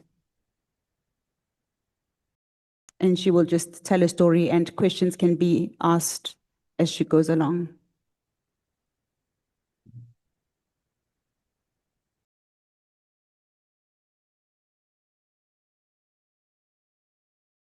There is a proposal. The proposal essentially says that the witness is under oath, and the witness has proposed to the legal team that let's go through the themes in a structured way. You will ask questions on each of the themes, or you will introduce a theme. I will tell you what I know, and then we will move to the next theme. I tell you stories as I know them until we reach the end of the presentation. Honorable Matthys. Just clarity, Chair. Does this mean that the witness statement has been abandoned? So it's still based on that? And so there's nothing in there that's been withdrawn from the sworn statement. And then we're going to go theme by theme. You'll ask, the witness responds, and then each of us will have a chance to ask questions on that theme. And then how are you going to do the time allocation, Chair? If we're going to go theme by theme. No, what happens is that the legal team has a structured approach in terms of the themes. And then the witness, let's say, for instance, the first theme is on the Phatlane matter. If there is any role or any involvement, the legal team will then present the matter to her and she will explain what happened. If there is anything she knows, if they were involved in operation, this is what we did. And then from there, they will introduce the second matter. If they were at the braai or at the book launch, she will, if there is any information she knows, she will explain that information until she concludes the presentation of evidence. But if members from time to time have questions like we were doing, members can always be allowed to ask questions for clarity. Honorable Nomaan. Yeah, no, thanks, Chair. I just need more clarity, Chair, on the request. That one, then what is the difference between the sworn statement and, in terms of the content, and the oral evidence? Would there be any difference? And two, when we ask questions now as members, because the statement was sent to us, we read, we prepared questions. Are we going to be allowed to base our questions on the statement that is before us? And three, what if now, when she presents her oral evidence, we identify some discrepancies or some contradictions between what she tells us and what is written here on her statement? How are we going to deal with that situation? We're not being difficult, Chair, but we don't want to take a position uninformed. Yeah, she wants to respond to those questions. Thank you. Um, I'm also happy to do your normal procedure, I think, and Honourable Nomvalo, I think you have a very good point there. Whatever the honourable members think is the best way to proceed. What is the way forward? Because I thought what you were presenting to me is what you have agreed with her.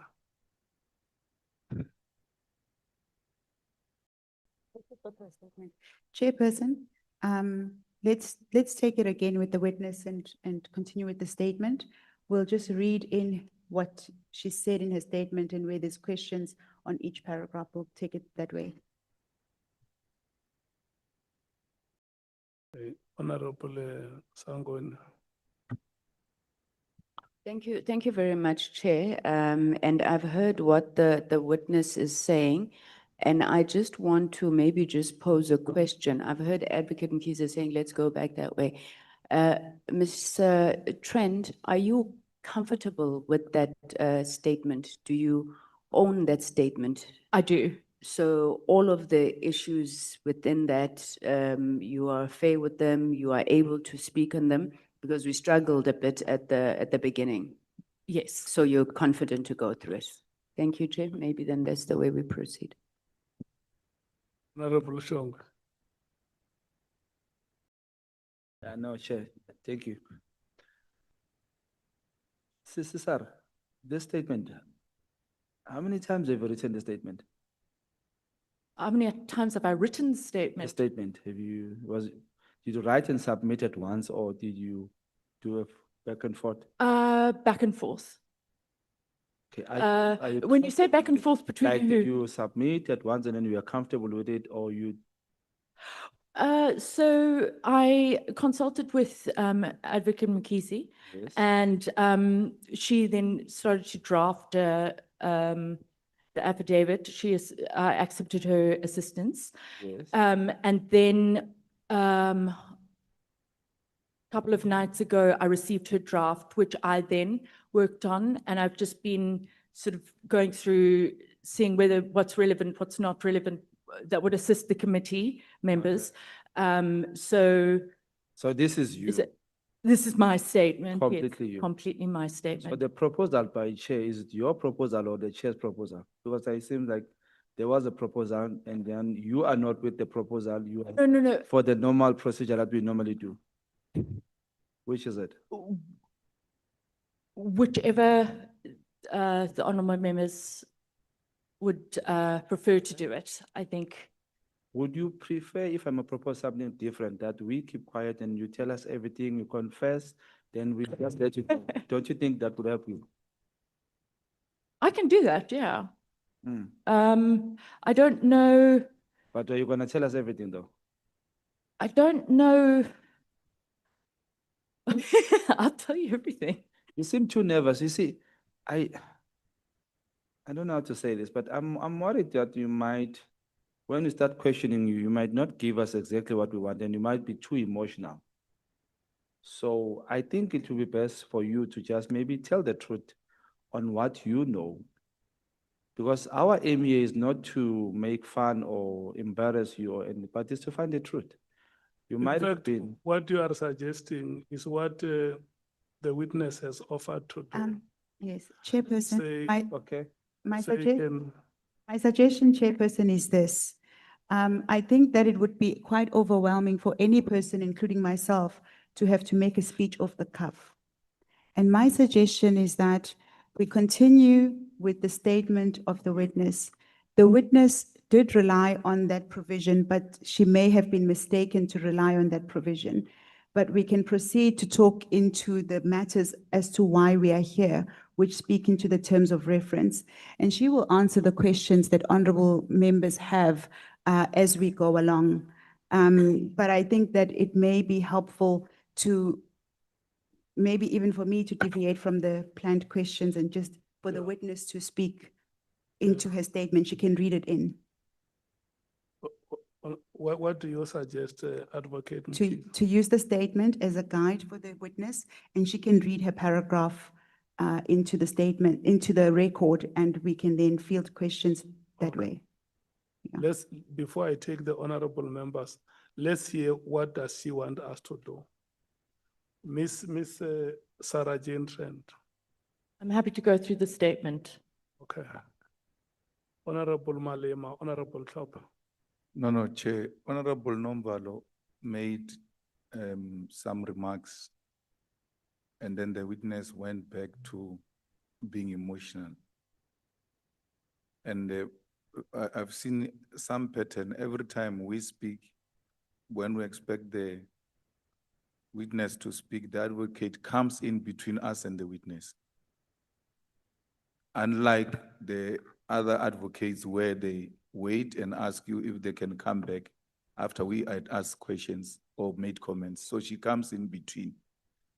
Because that comment made by Honorable Nomval, had the advocate kept quiet and allowed her to comment on what Honorable Nomval said, would have gotten somewhere. Instead, the advocate came in between without giving her the necessary opportunity. And we even proceeded to speak. Even when she was in a state, she was as if we were not interested in a condition. Because at the center of everything else, all of us here, at the end of the day, we must answer the question. Was the witness fit and proper to appear before us? And fit and proper does not only mean the pains at the back. Was she in a right mental status to appear before us? Because from time to time, she breaks down. This is the second time. She's doing it again now. You see, and it's not something that you can blame it at her. She could be going through something that we are unable to detect. What is this thing? And we just said to her, now just talk. And then she says, you know, actually, when you made me to talk, I was under a heavy medication of antidepressant or something like that. But no one cared to ask me, am I fit and proper? Am I ready, emotionally stable to take this on? Because this we are experiencing for the first time, Chairperson. But the last point I wanted to say was, I'm happy whatever way you continue with the witness, as long as there's nothing special that is being created for the witness. She must never be treated special or different to the rest of the witnesses that appeared here. So if that is the understanding, I'm more than fine if she goes without reading the statement, but speaking to the statement or going paragraph by paragraph for the statement.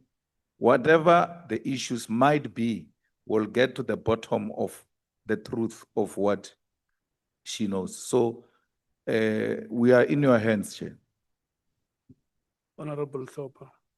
Thank you, Chairperson. And Ms. Trent, I do see that Ms. Trent is emotionally really rattled where she's sitting. And Honorable Malema did cover me partially and just say, is Ms. Trent fit and proper to continue? I don't know if Ms. Trent would want to speak to a legal advisor. Does she feel that the statement is bothering her because we have questioned on one specific thing, which is the Section 24. Maybe Ms. Trent was advised to put this in and does not know how to articulate this, maybe not. I think it was a witness that said she was Mr. Nkambinda. He was sent back to revise his statement, if I remember correctly, and came back with his statement, and then he continued with his examination. Now, what Honorable Malema is saying, every time one of us speak, Ms. Trent does get emotional. And we can't treat Ms. Trent anything different than any other witness. But if that won't be the opportunity today, then we need to acknowledge it and move forward with the chair's discretion. But fairness will need to prevail, but in the conditions that we're currently sitting, I don't see that happening.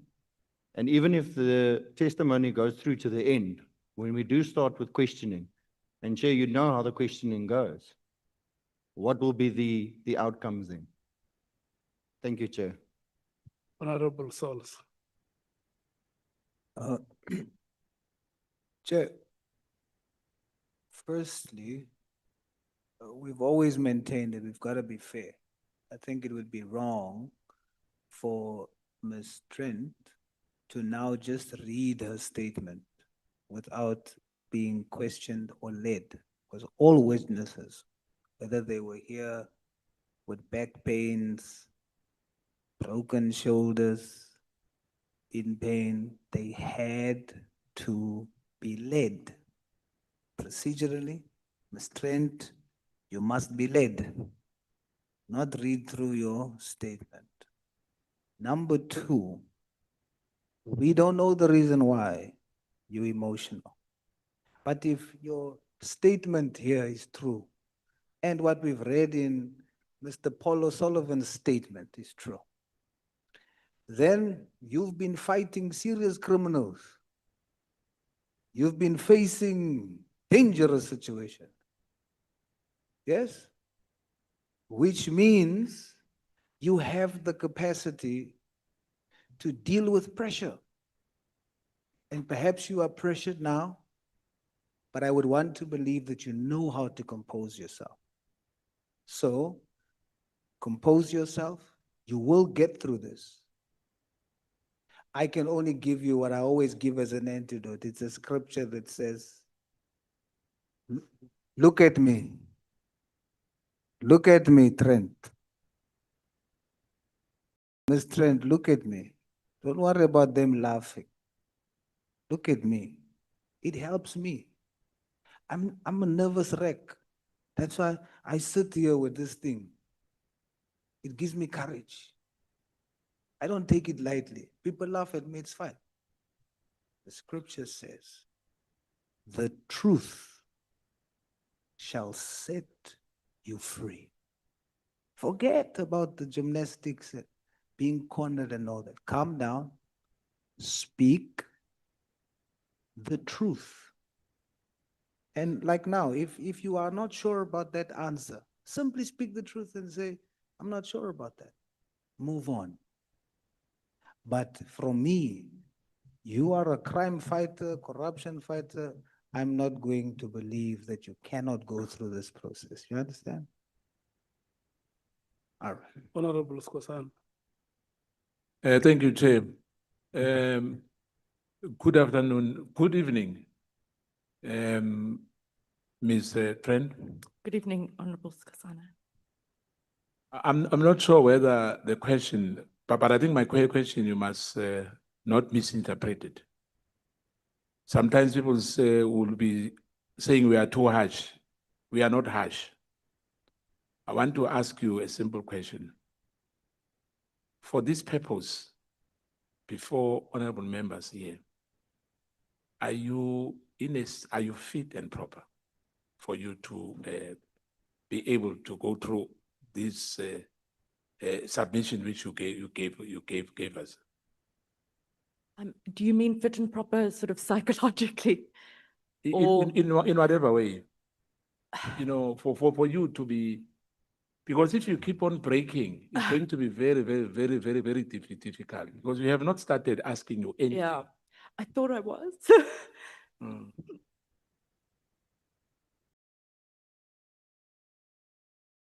Kodwa check sasa wethiwa sibulela umuntu ngama question. No. This is what we must do. Look, wait. Honorable members, wait. Can you listen to me? You know, when I go out to speak to the legal team and the witness, I'm representing you. and I'm acting in your best interests. Because the moment you are elected to a position of leadership, you become an elder in society. That's what happens. We elect you today to be a leader. You grow immediately. Because the position of leadership comes with responsibility. And the reason why all the things that you are saying, the questions that you are asking, all of them, they relate to the proposal that Advocate Mkhize has made before you, because the intention was to help the meeting to move forward. And that is why she would not divulge some of the details here, which are not meant for public consumption. And the witness has said, look, here I am, this is who I am. I want to cooperate with you, give you the information that you want to hear. I propose we can go in there. If you allow me to speak, we can be structured in terms of the statement. And I tell you what I know. What I do not know, I will tell you that I don't know these things. And then the legal team will then guide the witness to say, we are on this. Then they give guidance and she makes a presentation. That's what has been suggested.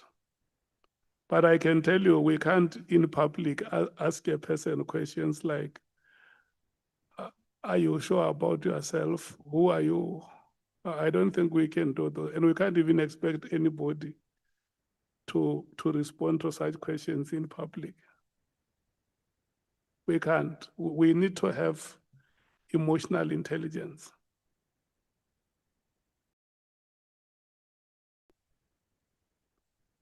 Honorable Skhosana, and then Advocate Arendse.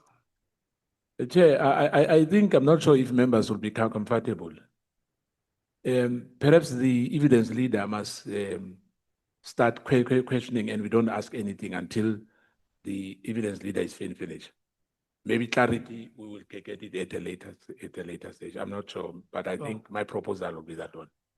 We just deal with the presentation of evidence. Yes. Yeah. That's my proposal. Thank you, Chair. Okay. Advocate Arendse. Thank you, Honorable Chair, honorable members. We just got a message, a request from Ms. Trent's attorney to have a word with her, if it's possible. Where is the attorney? Well, he's not present. He's obviously watching and is concerned about his client.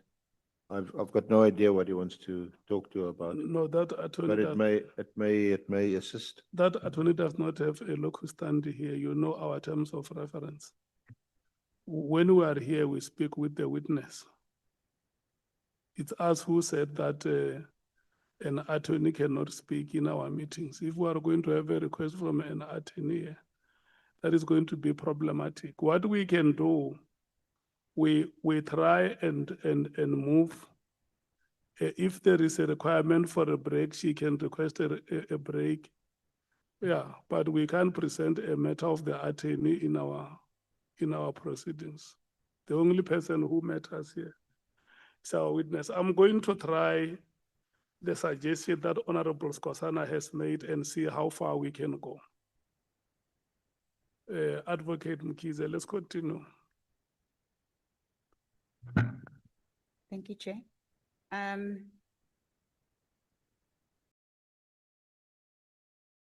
Ms. Trent, we are at paragraph 19 of your affidavit.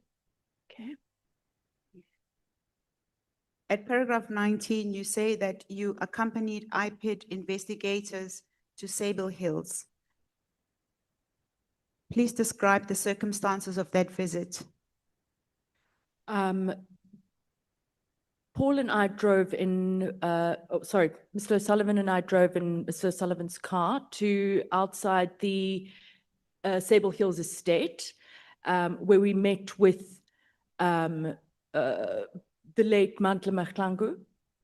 And I think for the first meeting, Mr.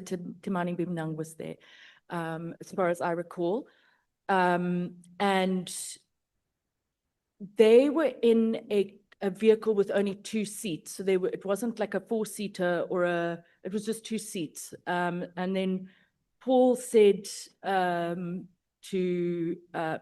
Mr. Mkhwanazi, you can drive in my car, we can all fit into one car.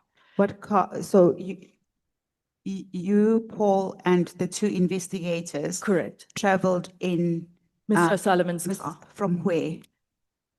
From outside the gate of Okay. Sable Hills. So, yeah. So Why we were met you going there? What was the purpose of going to Sable Hills? We were going to show the investigators where Sable Hills and to show the investigators where Sable Hill? To go with them and also to see the estate manager so that to get the plans, because that would be part of the investigation. That's pretty much what happened. Oh yes, and then What were you investigating? The criminal complaint that Paul had laid with the IPID. What was the criminal complaint? Of corruption. I don't have it in front of me. Yeah. So I'm just talking at the top of my head. Yes. So you don't have to use technical terms, but there was a reason why you were at the house. So you met the investigators, as you've testified. You met the IPID investigators outside the Sable Hills complex. Correct. Or estate rather.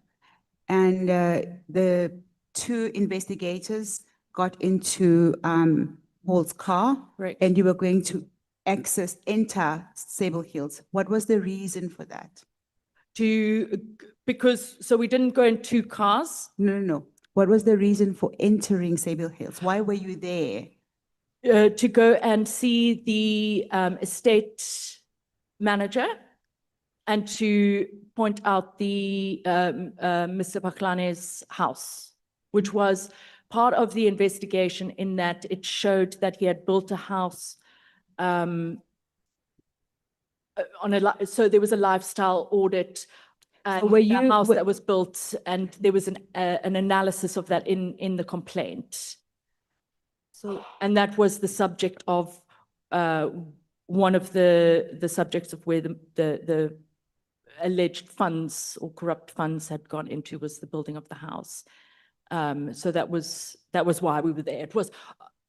It had nothing to do with anything other than this is the house. I think it was a 2-story, 8-bedroom, something or other, a very, very big house. And to see the estate manager, the estate manager. Who is the estate manager? His name was, it was a Mr. Yerster. I think it's Chris Yerster. Okay. And what was the purpose of your meeting with Mr. Yerster? So we went in into his office, and he had a security guard with him. And we introduced ourselves. I think Mr. Mkhwanazi gave him a business card that he was from IPID. I introduced myself as Sarah-Jane Trent. Also, honorable members, I recorded all these meetings, interviews. So you obviously, I will give that to you. You can also see. Yeah. So there was no impersonating of any kind. We haven't gotten there yet.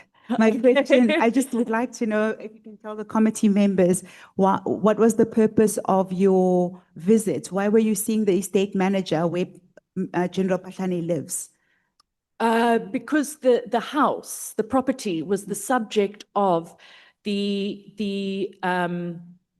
the funds had gone. What funds? Okay. At the time, when Phatlane was the head of the forensic services at the SAPS, he had a certain salary, and his wife had she was also a police officer.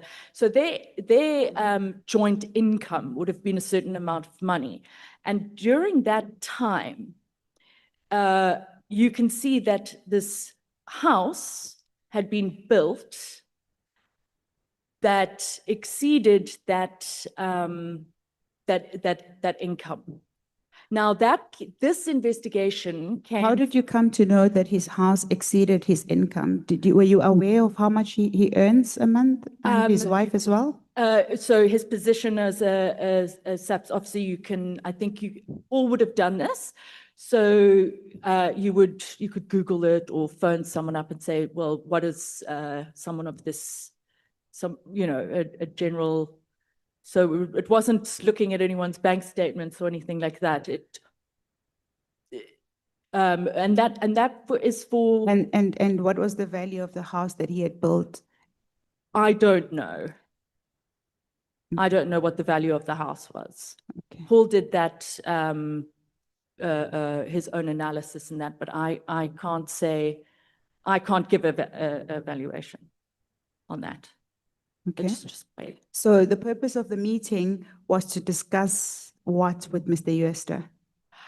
To get the plans of the property, because that would have formed part of the evidence, because in an investigation, you basically have to get every single thing. So if someone says, I phoned so-and-so, it's I phoned at this time, I phoned from my telephone number to this telephone number at this time, then you would get, so absolutely everything must be supported by evidence.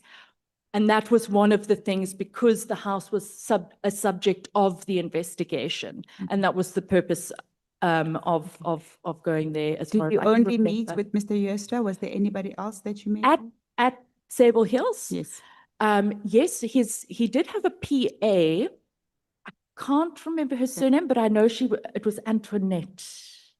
Okay. I think. Sorry, I probably should have Mr. guessed. Shucha testified that Mr. Jooste, on that visit that you have just described, that Mr. Jooste and Antoinette Venter were compelled to sign statements prepared by Mr. O'Sullivan. Did you assist in preparing statements? Yes, but no one was compelled to do anything. Okay, you can take us through. What statements did you prepare, and why did you have to prepare statements? So, as a certified fraud examiner, you're trained on interviewing witnesses, taking statements, evidence, all these kind of things. So, before we open a case, we'll sort of call witnesses up or possible people and say, would you like to, we know that you might have information, can we come and interview you, and maybe you can give us a statement. So it would have been something like that. And we would have just typed it up.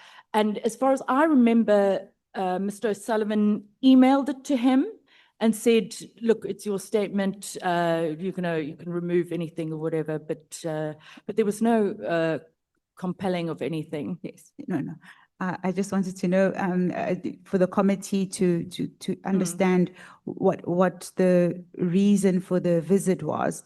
And what you've testified so far is that you went to meet Mr. Jooste and his PA, Antoinette Venter, to basically get plans for Mr. Phatlane's home. So why did you have to write statements? Did you get the plans?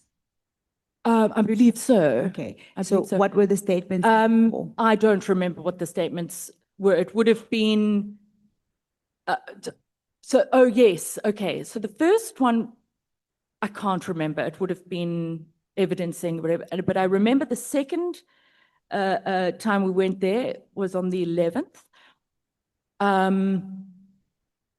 Mr. Jooste had advised that he had spoken to Mr. Phatlane, and Mr. Phatlane had told him not to divulge anything. It will obviously, to the honourable members, it will become clear if you look at the transcripts.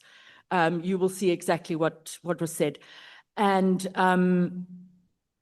then I think that became a subject of of a statement. Okay. And then that became a case of interfering, but I don't want to jump ahead, okay? Advocate Mashucha yesterday Mm. testified that, you know, you,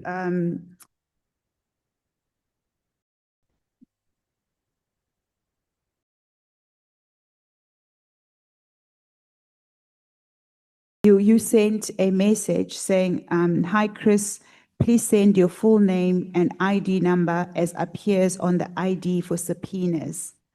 And then you sent the statement back and you asked for a paragraph to be removed. So, sorry, can you just repeat that? Basically, he testified that, you know, in an email that you would have sent, you said that these statements that you are doing are to prepare subpoenas, and you subsequently asked Mr. Uester to provide his full name, his ID number, so that you could prepare the subpoenas. You said you assisted. Is that what you assisted with? Is there an email? I don't have the email So here with me. He testified. he said that I sent him an email asking for his ID number for subpoenas. Yes.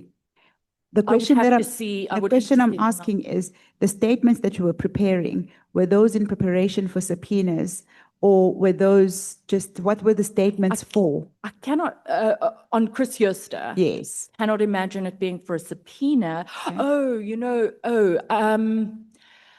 I can't answer. It's too vague. If I can be shown, perhaps if you said I sent an email stating this, I would maybe be able to, because I don't know what he's talking about on a subpoena. Okay. We'll find the email and then we'll put it, we'll place it before Great. you. I'd be in a Now better position to answer. Okay. Now we are at paragraph 20 of your statement.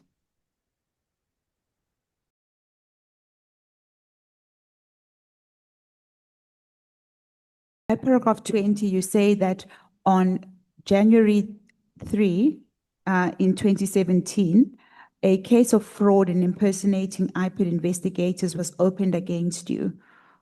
What was your understanding of this development at the time? This would have been about a month after you would have visited Sable Hills. Yes. Okay. So I didn't become aware of this on the 3rd of January. I am using this date as it appears as the date of which it was opened. So I didn't become aware of it at this point. Okay. This is just for information that this is on the timeline and how it Would have how it subsequently occurred. became aware of it. What Yes. happened? When did you become aware of it? On the 10th of February. How did you become aware of it?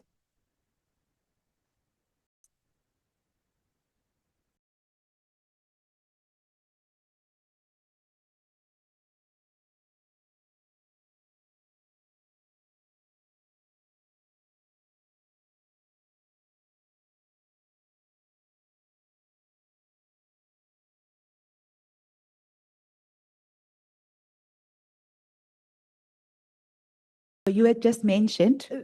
I just don't want to.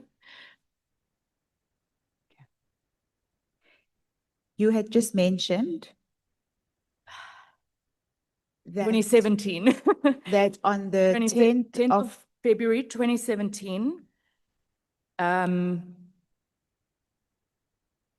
when a massive group of cops and guns and cars came and abducted me under the auspices of arrest. And yeah, that's when I learned. I was told it was for pretending to be an IPID officer. You say you were abducted. If you could just turn to your annexure bundle, Yes. which is this bundle.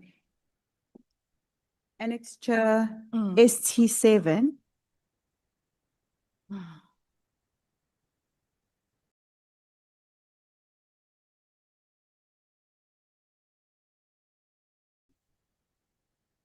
Yes. SJT7. It's at page 14. Okay. Yes, the arrest warrant. What is that document? This is what looks to be the arrest warrant for Camille Drift Cas 12 of 01 of 2017. Okay.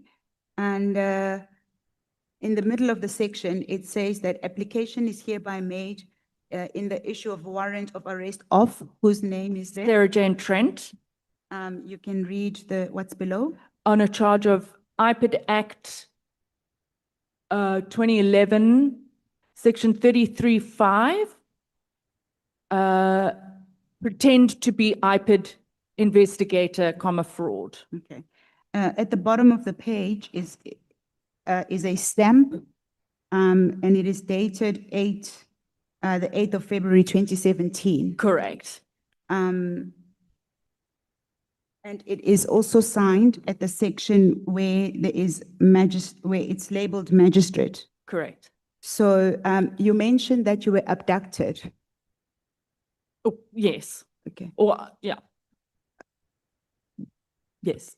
Would you not have been abducted by whom? Well,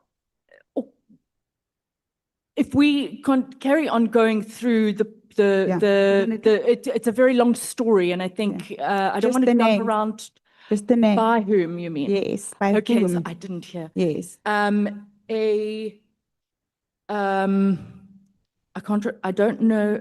I think it was Brigadier Clifford Khorane, Colonel Ishmael Dawood, Brigadier Parasa Nkube,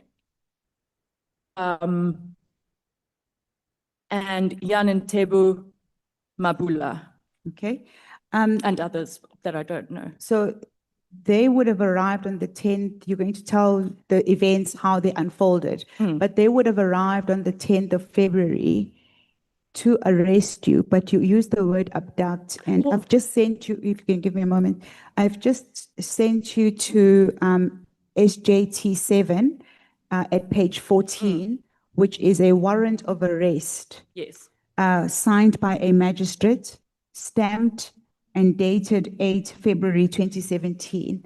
Is there a particular reason why you use the word abducted and not arrested? Yes. So when an application for an arrest warrant gets to a magistrate, there would have been a docket is opened. It is then given to an investigating officer. The investigating that's appointed, they carry out some investigation, and a prosecutor is appointed to a docket, and that investigator will go and see the prosecutor, if it's a weekly thing, or I don't quite know how it works on their times. And the prosecutor will then go through the docket and say, okay, we've got this, okay, we need this. And then they'll write the next instruction on it. And in the docket, we'll have the affidavits or sworn statements and the evidence and the chain of evidence and everything. And those affidavits are obviously under oath, but you don't know whether someone's lying under oath or anything like that. So by the time, so the prosecutor is then going on what is in the docket that the police officer has given. The prosecutor then says, well, looking at this, on the face of this, these affidavits and everything, let's go get, a magistrate might give us a warrant of arrest. However, there are different circumstances on this issue as well when it comes to the prosecutor, because we can get to that again. Well, and then when it gets to the magistrate then trusts that the prosecutor is coming there with prima facie evidence, or on a believes the prosecutor of what they're saying. They say, okay, no, that's fine. And the prosecutor I'm simplifying. So what? So I believe, and then I know that there were certain statements that were either coerced or people lied under oath. And the other thing is that So you say that you were abducted because you later found out some information relating to the charge and the docket and basically the process No. under which you were arrested. that as well is one Okay, one of them. we can move on. The other, We can move on. oh, no, You're think going to describe the circumstances. I was just asking you specifically why you used that word, but we're going no, to. there's another element, but I'm not going to go into detail, is what happened on the arrest, which we can go into, but that is also, that was not a proper arrest, but we'll. Okay. So at paragraph 21 of your statement, Mhm. 'cause we're just going to take it paragraph by paragraph, and you'll be able to unfold your story as we go along. Okey-dokes. So at paragraph 21, you describe this investigation as a counter investigation. Can you explain why you view this, why you view it in this way, and what you believe General Phatlane's intentions were? You can read. Okay.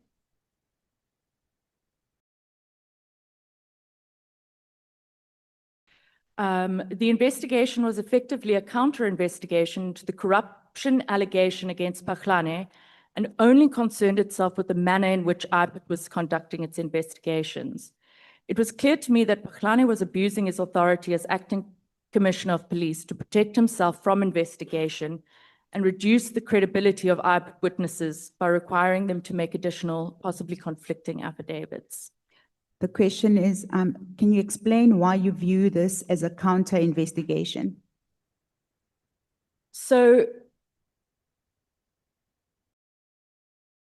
in February, March, in or around or about that time of 2016, when Mr. O'Sullivan had laid the complaint at IPID,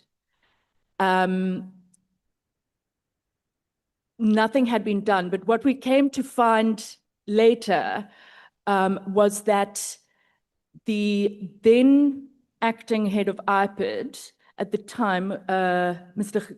Khamanyane,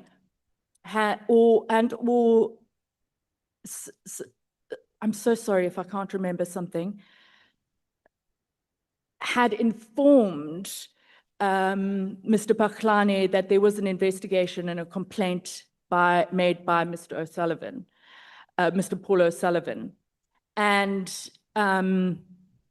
he had signed acknowledgement of receipt on that. And I think they'd asked for a meeting, but Yes. that meeting didn't. I can actually assist you with that because the evidence has already been led in respect of that. Oh, I see. Mr. McBride led evidence, to that effect. Okay. So we are aware of those circumstances. Okay. Yeah. So why do you call this investigation a counter investigation? Okay. Oh, sorry. So he then knew that there was no investigation that happened at IPID, so he was fine. And then when he became aware, they've picked up the case now, this needs to stop. We need to stop this investigation happening. And he used the excuse of a security threat to then have me and Mr. McBride arrested, and we'll go into the circumstances of those situations and stop the investigation into him. So in essence, what you are saying is that because Paul O'Sullivan and Associates was investigating General Phatlane, he then launched a counter investigation and claimed that there was a security threat to counter the corruption case that you had launched against him, lodged against him rather. Not exactly. It wasn't. So when I say the letter that went to Mr. Phatlane in early 2016, it was IPID informing Mr. Phatlane of an investigation or an investigation into a complaint made by Mr. Paul O'Sullivan. And IPID then once Mr. McBride had come back from his suspension, had picked up the matter, of course, because it's the National Commission of Police for South Africa. It's a serious matter. It should be investigated. And that's when he came. So it was IPID that was investigating. Forensics for Justice had done investigations and taken sworn statements from whistleblowers and received evidence, but handed it over to them. Okay. Yeah. So at paragraph 22, you say you were served with an application in the Pretoria High Court by General Phatlane. And that application is in our bundle at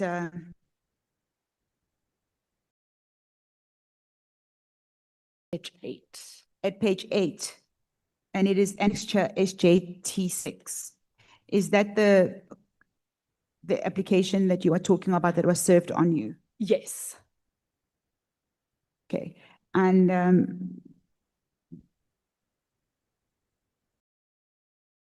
what was the nature of this application? So this, okay, can I just read it instead of? Maybe what we can do is highlight it because we're going to run out of time. Yeah. So in essence, the relief that General Phatlane launched an application. The respondents is IPID, Mr. Paul O'Sullivan. You are cited as the third respondent, as well as a magistrate, Tsatsi. And it is a review, it's an application to review and set aside the search and seizure warrant, which was issued on the 29th of December 2016 regarding his home at Sable Hills at Waterfront. So when you went to Sable Hills, did you have a search and seizure warrant, or were you going for a meeting with Mr. Uester? Yeah, we were going to go and meet with Mr. Uester. We hadn't made a previous meeting, but it wasn't a search and seizure. No, it didn't need to have a search and seizure. So this application, there was no basis for it? No. In my opinion, it was in order to, you know, he had to do what he needed to do to stop the IPID investigation, but it was one of, anyway, sorry, over to you.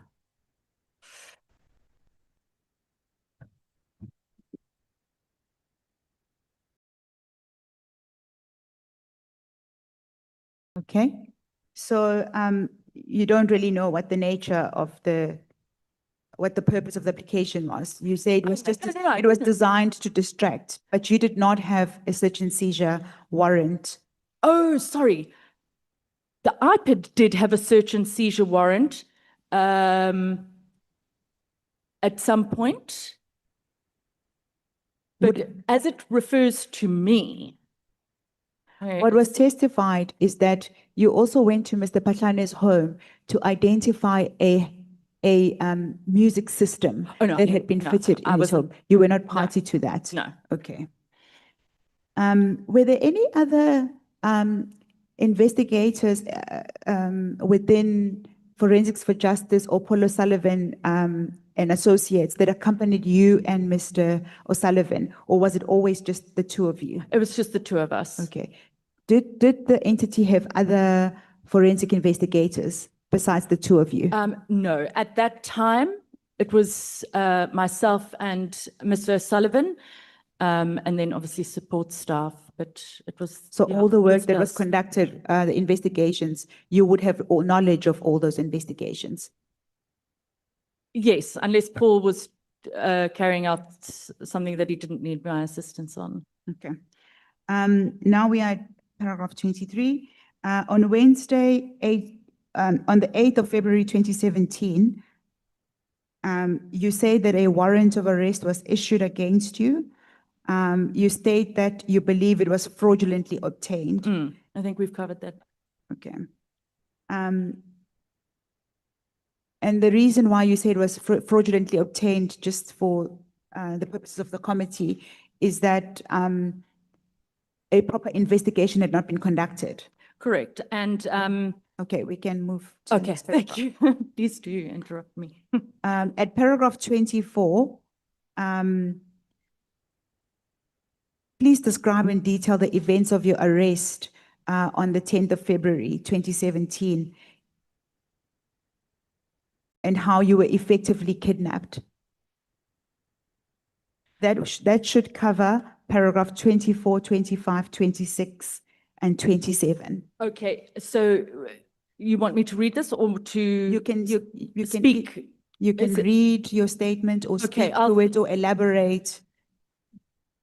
Okay, so 2 days later, on Friday, 10 February 2017, at approximately 4:15 in the afternoon, I was unlawfully placed under arrest at the offices of Paulo Sullivan and Associates for pretending to be an IPID officer. I don't add fraud here because this is what I was told at the time.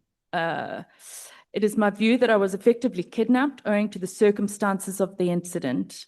I've provided CCTV video footage of the events and asked that this be played to the committee. I was then put in an old unmarked double cab bucky and driven to a Shell petrol station on Marlborough Drive, Sandton, which is about 2.5 kilometers from where I was arrested.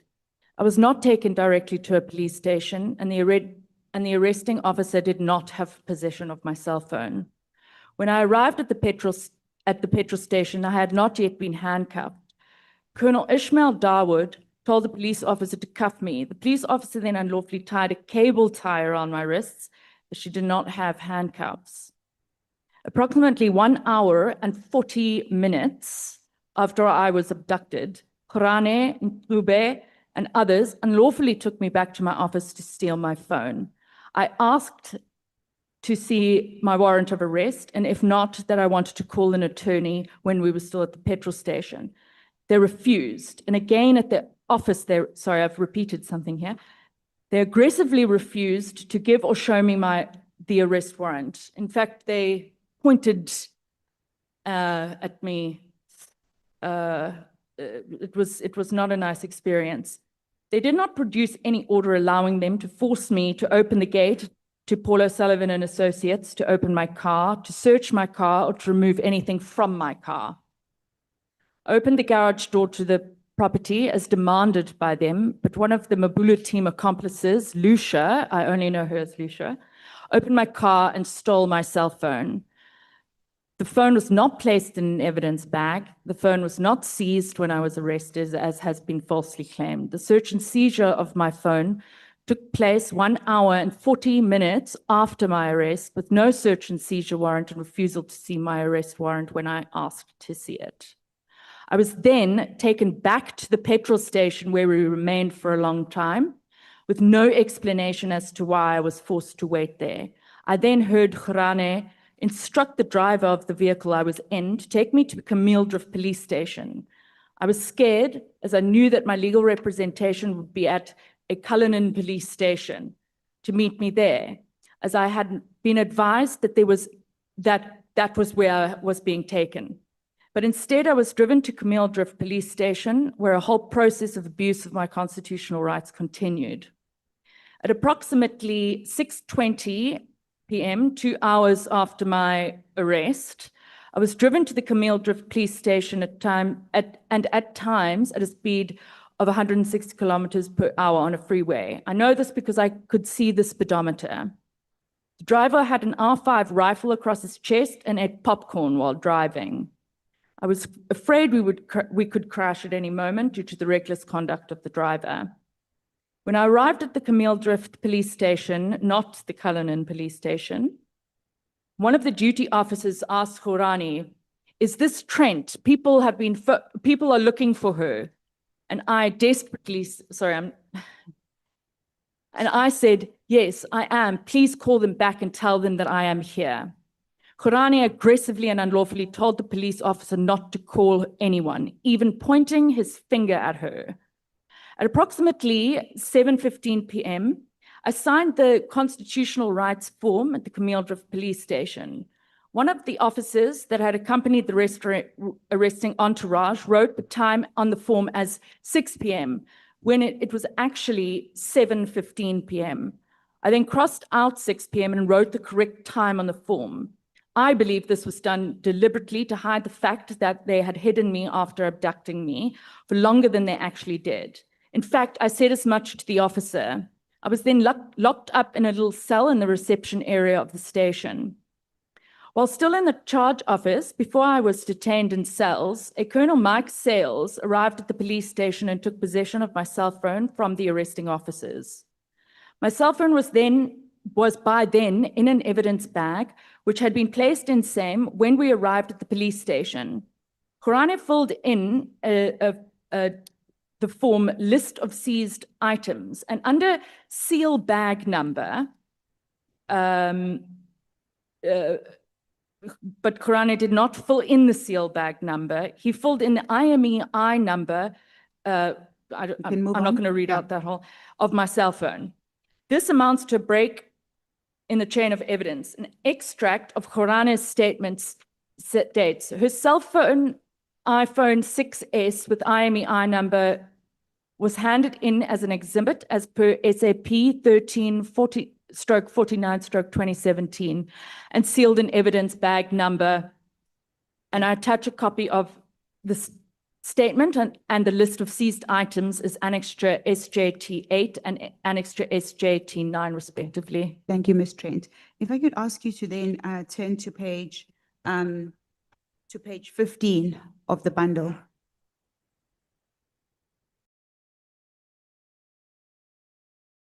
Page 15, are you there? It is a statement which is attached to your warrant of arrest. It is proposed to by Mr. Clifford Makome Khorane. And I'm just going to jump around in his statement to speak to some of the things that you have said. It's your statement that you attached. Yes, Khorane's statement. It's not attached to the warrant of arrest. This was a statement. Okay, it's a statement. Okay, it's on the next page. It's on the next page. There he describes having arrested you, executed the arrest on the 10th of February 2017. That is at paragraph 3. In the middle of the page, he states that the docket is registered at Camille's Drift for intimidation, fraud, extortion, and attempted extortion, and pretending to be an IPID investigator. And then he goes on to state the time of when he arrived, him and the team arrived. It would have been 16:25, that's in the middle of the page. And we proceeded to number 7, Janine Street in Sandown, to execute the warrant. And when we were there, when we were about to arrive, I saw Mr. Paul Sullivan, Mr. Paul Sullivan's vehicle coming out of the yard, and I tried to stop him, but he managed to drive away. Was Paul there the day you were arrested? He was. Left. Okay, so he left you. Yes, and you'll see it in the video. He drove off and left you to be arrested on your own. Yes. Sure. I saw a white lady through the glass door and trying to close the main gate with a remote control. And then further down, he says, I showed her, that's like 3/4 of the way on page 16. I showed her the warrant of arrest and informed her of her rights, of the crimes she was arrested for, pretending to be an IPID investigator in fraud. I also informed her about her constitutional rights in terms of section 35, 1 and 2 of the Constitution. She confirmed that she understood her rights as I explained to her, and she wished to consult her lawyer. I afforded her an opportunity, and she used her own phone. Did you phone your attorney? Yes. Okay. And that's when he said the Cullinan police station. She also asked when you spoke to a lawyer, and then your attorney then asked where you would be, and he said Cullinan District is what he said there, Cullinan District. And then further down, he says that Paul Sullivan at the same time were waiting for traffic. So here, okay. I handed over the subject to Warrant Officer Masha. We then drove through heavy traffic to a garage situated in Marlborough, where we all stopped to strategize and how we were going to trace Mr. O'Sullivan. At the same time, we were waiting for traffic to subside. So your statement says that they just parked at the garage for no reason. It wasn't. He gives an explanation to say that he was waiting for traffic to subside because it was 4:30 when you were arrested. So it was heavy traffic at the time to go to Cullinan area. I'm going to give you an opportunity. I'll just finish. Please reading stop the me statement. if you see. Yeah, sure. And then it also continues on the next page. And he says that at the police station, the suspect was again informed of her rights, and her cell phone, iPhone 6, with that number was handed in as an exhibit and sealed in evidence in a bag, PA 600-1904-294. On the following page, at page 22, your cell phone with the corresponding seal number, iPhone 6, has also been listed on that page as the item that they would have taken from you. So do you want to comment on some of the things that you've said in your statement regarding the fact that you were abducted, you were not afforded an opportunity, your phone was stolen, you were not afforded an opportunity to speak to your attorney? Would you like to comment on that? And why do you still say that you were abducted if you were able to call your attorney before you left, at the point at which you got arrested? Thank you.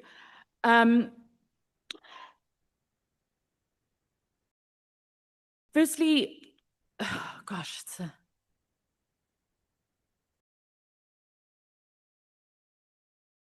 firstly, he didn't know where they were going to, or I'm assuming he did not know where he was going to take me, because otherwise he would have told the attorney exactly where they were taking me. So why tell that it's Cullinan Police Station?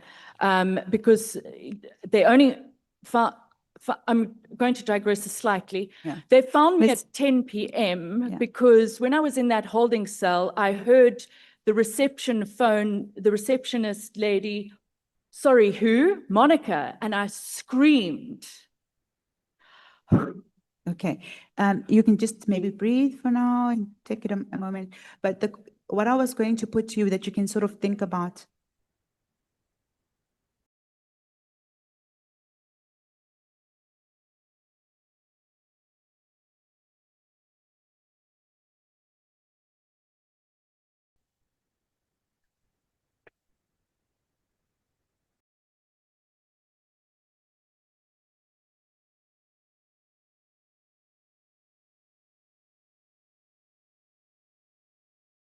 Ms. Trent, where I'm going with this is that this statement that you attached to your bundle from Mr. Clifford, I don't know what's his rank, Brigadier Clifford Horamo. He says that he was going to he told your attorney that he was taking you to Cullinan District. And your contention is that you were taken to Camille's Drift. And Camille's Drift police station, the jurisdiction, Cullinan Magistrate is within the jurisdiction of Camille's Drift. Why do you still insist that it was not the area where you were supposed to be taken, because Camille's Drift is in the Cullinan District? I'm trying to just understand. Thank you for clarifying that for me. The arrest warrant on SJT 7, page 14, it's very clear. It says the police station is Camille Drift. Chairperson. Chair, I'm worried now. Chair, sorry. Honorable James. I'm so sorry, Chair. We agreed earlier on that we won't interject, we won't ask clarity-seeking questions so that the witness can get through a statement without breaking down. We're not doing that, and the witness is still breaking down. And yet, we have clarity-seeking questions.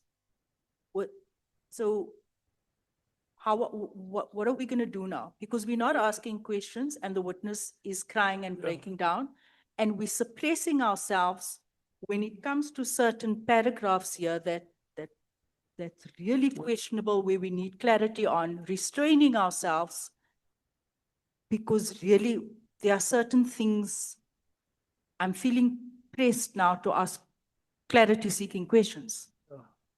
No, the evidence leaders are about to conclude now, and then we will take a break and come back. Let's allow them to conclude.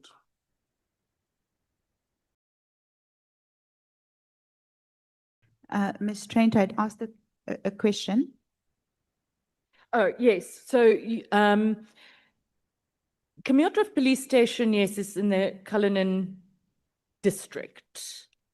But it's very clear on the warrant of arrest that it is the police station is Camille Drift Police Station.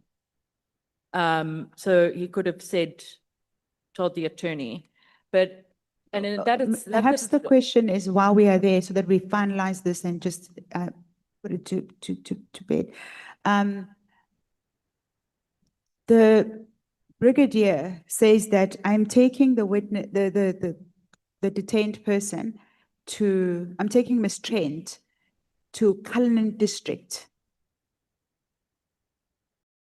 What is wrong with that statement?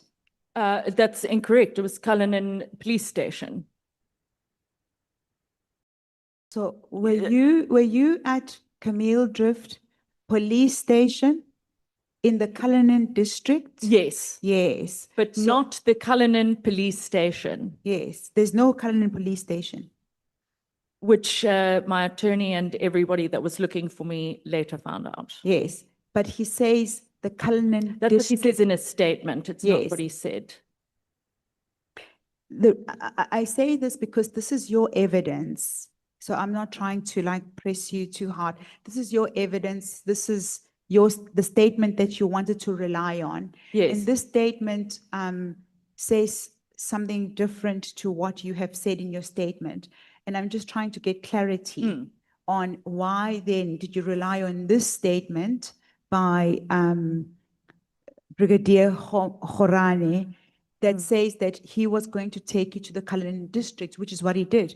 Camille Drift Police Station is in the Cullinan district. I'm just trying to understand because the clarity that I seek has to do with, firstly, why you say you were abducted. You've explained that. But even though there was a warrant of arrest, and even though your rights were read to you, and even though your attorney was contacted, you still maintain you were abducted. The second question that I ask is, what false information was given to your attorney on a call when the statement you rely on says Cullinan District, which is a jurisdiction in which Camille Drift Police Station is situated? I'm trying to understand your evidence. The attorney said, what police station are you taking her to? And he said Cullinan Police Station or Cullinan Police Station, not Camille Drift. And that's why I say when the second time when we went to the petrol station, when he said Camille Drift, I started to freak out because now no one knows where I am. Okay. And I don't know whether there's a Cullinan Police Station or not. The last thing that I would like to also just highlight to you is that you say in your evidence that it was noted that you had arrived at, this is paragraph 31, that you had arrived at 1800 hours, but in fact it was 1915, and you scratched it out. Why did you not make that correction in this statement? Why did you not ask Mr. Mkhwanazi to make the correction as you did on one of the... Sorry, I don't understand. So at paragraph 41, you say that you signed your constitutional rights statement and you noticed that they had noted 1800 hours. whereas you actually had arrived at 7:15 and you scratched it out and wrote the correct time. So, which made the facts, you corrected the facts. The question I have here is that why did you not ask Mr. Mkhwanazi to correct the facts? Because you rely on the statement, and the statement is very clear. It's still within what you've testified, which is the area. You were in the area, not the police station. The police station you were taken to after you were arrested falls within the Cullinan district in the area. Yeah. You still don't concede. It's beside the point. What police station are you taking her to? Cullinan Police Station. They did not do that. They took me to Camille Drift. Okay. If we can then move on to now discuss the theme of the cell phone.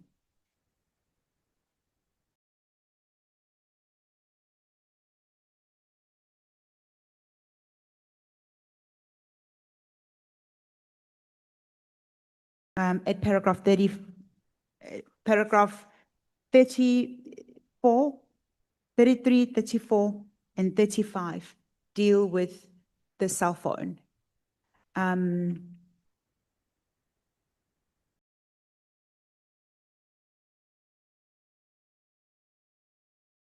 You say that at 33, Colonel Sells asked for your passcode. Correct. What was your response? I gave him a summary of what had just happened because I Did you give Oh, no, Colonel? no. Okay, you didn't give the password. I said,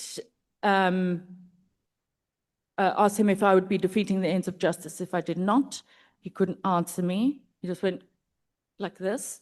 And I said, I need to speak to my attorney, who was still looking for me at the time. Okay. You say in your presence, you state that Sales opened the evidence bag and plugged in your phone. Is that not normal in the course of your items being I don't know. taken? No, but I can't imagine. And the issue around this is, if we look back at when with the list of seized items, you had to put the seal bag number of the evidence bag, which he didn't. He a very seasoned police officer forgets that, oh, that's not where the IMEI number goes. What happened is, and then Colonel Sales ripped bag open and plugged in the charger and took with him unused one. So there's no evidence of that first evidence bag. So is that the reason why you maintain that your cell phone was stolen and they taken to Israel? I'm trying to understand because my understanding is that when you get arrested, whatever items are on your person at the time if you're wearing a belt, it will be, form part of, the items that are removed from you because you can't have a belt on you. You cannot, so there's certain items, your cell phone will be put in, if it's part of the evidence on your cell phone is crucial to the investigation, it will be in a evidence bag, sealed as part of the evidence. What was unusual about these circumstances?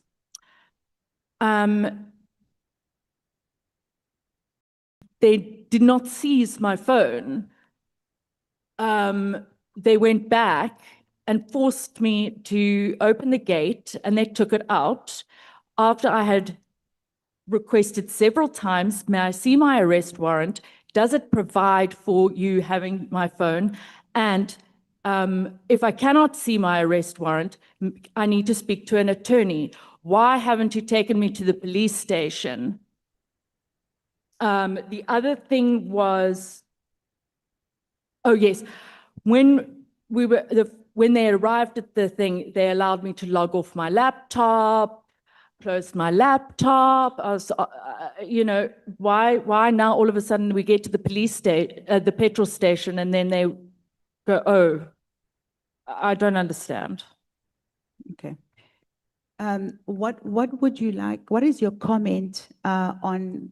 We now know that that cell phone was taken It was taken to Israel. It was testified yesterday that it was taken to Israel, which is not an uncommon thing because at the time in 2017, the country did not have ways to unlock the phone so that they could bring it back into the country, so that it could be downloaded. Was that So based solely yeah. on Mashuga's set?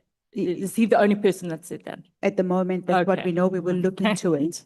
So if we can take it as this, your cell phone, it's not contested, it's not disputed that your cell phone went to Israel to get Yes. unlocked. No, It's not not contested. disputed. Yeah. So it then came back into the country.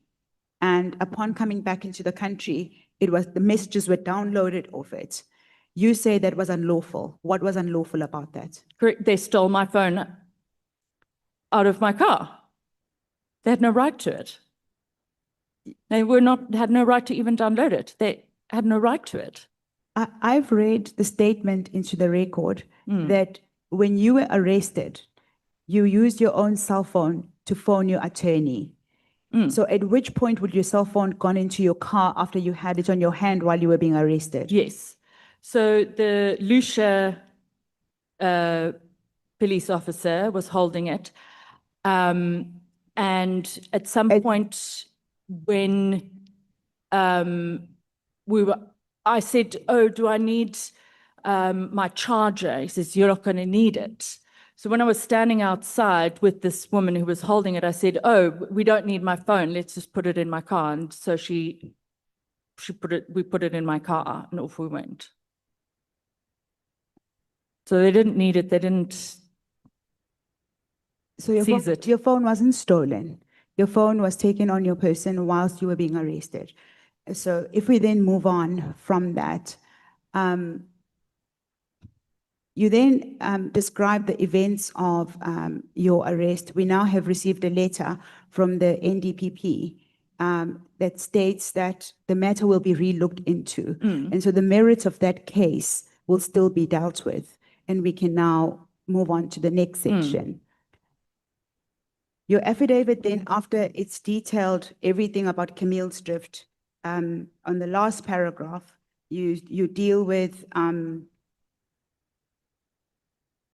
false allegations of infiltration into IPID.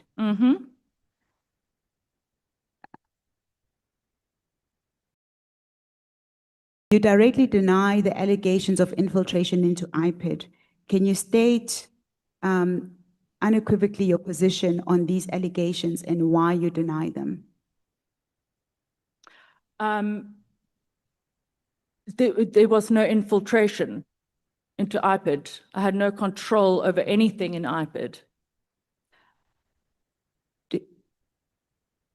Did you have, did you know the head of IPID? Mr. McBride. Mr. McBride Yes. at the time? Yes. And you also were involved in investigations and assisting the work of the investigators of IPID? From time to time. From time to time. What was your relationship with Mr. McBride? We had a semi-social relationship, but nothing sort of serious. There was, we met for meals, not a lot. Yeah, So you had a relationship? Not a relationship. No, a semi-social relationship is what you have, I want to use your words. So with that semi-social relationship that you had, did you talk about investigations? We spoke about what was going on, the corruption that was going on in the criminal justice system, but not necessarily. You see, Mr. McBride wasn't doing any of the investigations himself. He was the executive director, so it wouldn't have been discussing the investigations. But it was a very long time ago. Yeah. What Mr. McBride testified is that he personally put together a task team and allowed Mr. Cedric Nkabinde to head up that task team. That task team was formed of two of the members that you spoke about, the investigators. They also formed part of that task team. It was colloquially known as the Phatlane task team. Okay. And he was quite involved in following the work of the progress within that task team. That's what he testified. And Mr. O'Sullivan also testified that, yes, indeed, he had complained to Mr. McBride about the slow progress into the investigation of General Phatlane. So there was some involvement at a level that is not just as a senior, but he did have his eye on specifically that investigation. He testified to that effect. Now, my question to you is, as a person who had been part of that investigation, dealing with the investigators, what did you and Mr. McBride discuss in these semi-social? I can't remember. I can't remember. It was a very long time ago. Okay. So, and what kind of what time of the, I mean, what kind of meals would you meet for? Dinner, lunch, breakfasts? I mean, how often did you meet? And was it would usually be like a last minute in Joburg or something. I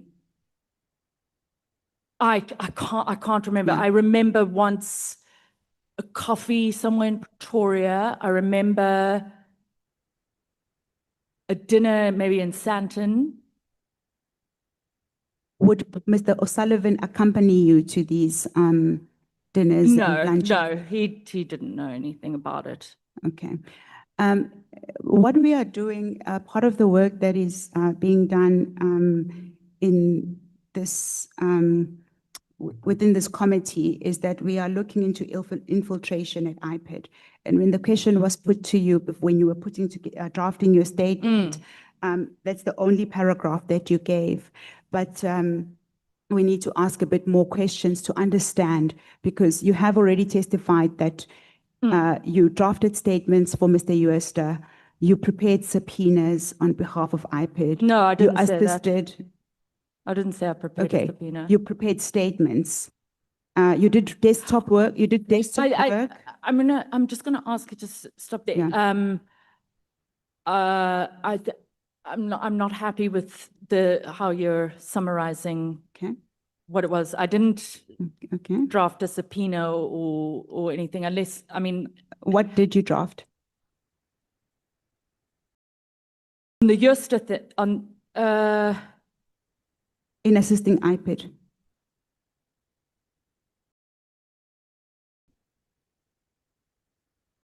I don't think I did. I'm sure that there would be a record of that. So, but I know, because at the time it would have, I can assist you, Sarah. Yes. Here's what you testified.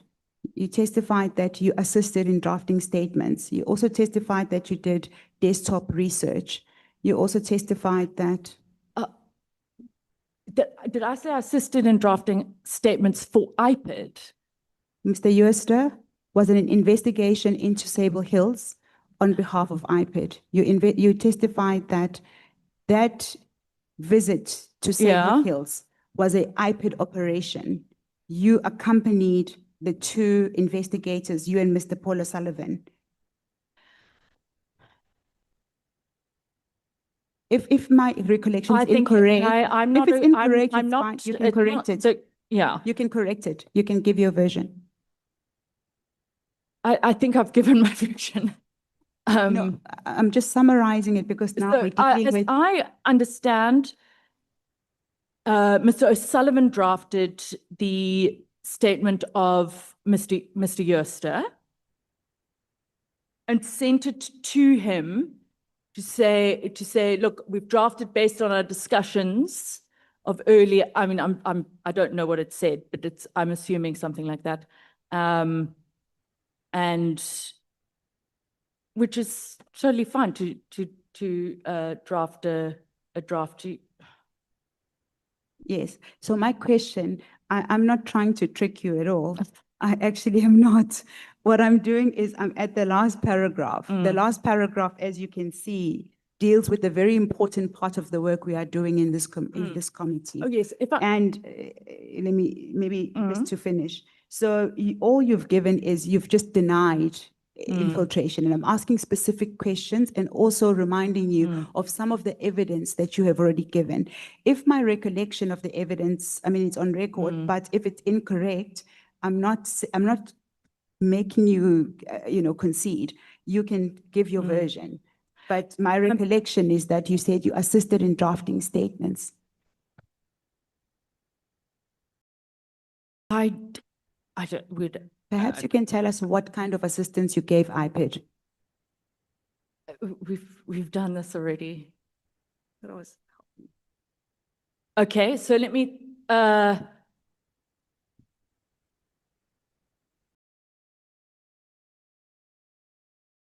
desktop research, file notes, if there was a person of interest that came up, I would then run that check and give it to them for them to use. And if you can just pause there, what do you mean if a person of interest came up, you would grant them a check? What check? if they needed to know information on someone, I as a certified fraud examiner can access a certain database. Now they're very strict. You have to have a reasonable suspicion that a crime may have taken place. So you can't say, oh, I'm going on a date with someone, can you check them out? Like, you can't do that. And then I would give that to them with, there's nothing wrong with it. It's almost like, it's like a credit check. So there's nothing. So you would conduct credit checks on, yes, as part of your investigations? Yes. And those would be on behalf of IPID? Wouldn't say did you conduct any on behalf of IPID is the question, essentially. Can you explain what you mean by on behalf of? Because I think the reason I'm saying on behalf of IPID, in assisting IPID, because you couldn't have been doing the work that IPID is doing. So IPID would give you an instruction to say, as an examiner, I'm asking, I don't know. Okay. I'm asking you the question. The question is, how would IPID how would you execute the instructions on behalf of IPID in assisting them with the investigation work? Okay. Yeah. Okay. So there would be, I can imagine going through. I'm asking specifically around the credit checks that you said you were conducting, because that's where we were now. Remember, the other evidence is already in. We now know that the desktops, studies, you would do research, sometimes draft statements. We are now at the point at which you would conduct credit checks. So just limit the answer to just the credit checks. How did you have to do any credit checks on the instruction of IPID?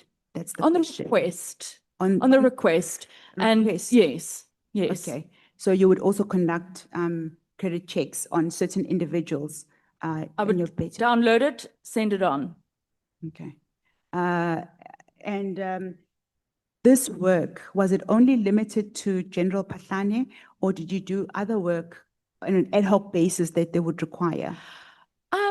So usually in any of our investigations, we would, in our own investigation, before we'd open the docket, we would have done the searches like that as well. And for example, if I've got a client and I've done those searches as part of my investigation, I cannot give the client that information.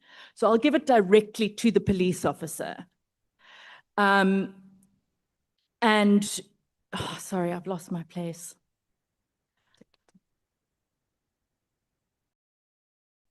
So you were giving an example of how you would basically execute a request from yes, IPID. So I would run it and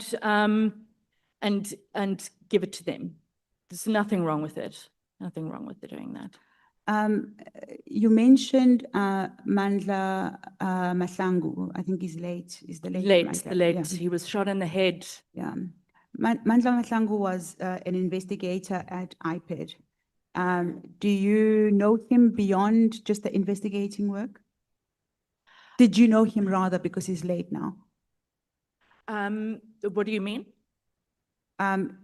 Did you also have any social, occasional, relations with him? We had lunch once and dinner once, yeah. So you got quite acquainted with the investigators. You would meet them outside of the scope of Correct, work. yes, yes. Okay. I mean, in And- hindsight, but I didn't Yeah. do anything wrong, but I understand you have to probe it, so. Yeah, I have to just ask. And I think this is lastly. So you were comfortable with the IPID investigators, you knew them, you met them socially. What other work did you do on, I'm trying to choose my words very carefully, on the request of IPID from either the investigators or Mr. McBride or anybody within IPID? I don't. Besides General Not- Phatlane? It was, there was no project. Yes, I'm So on an ad hoc basis. I can't remember. I know that from time to time, there would be a request. I do remember there was a news article, but it was from leaked cell phone records, so I'm not comfortable going to that, but there were. What do you mean by that? So there was people have said I was digging up dirt on the previous minister in Tlheko. Were you? No, no, I wasn't digging up dirt, but did I you did use- do a search. Okay, Yes, I you did do a you search. did a It was search. a lifestyle search, and yeah. As part of the work that you did at IPID, you also conducted lifestyle searches. Can you comment on Mr. Paul O'Sullivan testified that he also he assisted Mr. Chauke in conducting a lifestyle search regarding the national commissioner that was to be appointed. Did you assist in that work? I don't remember that. I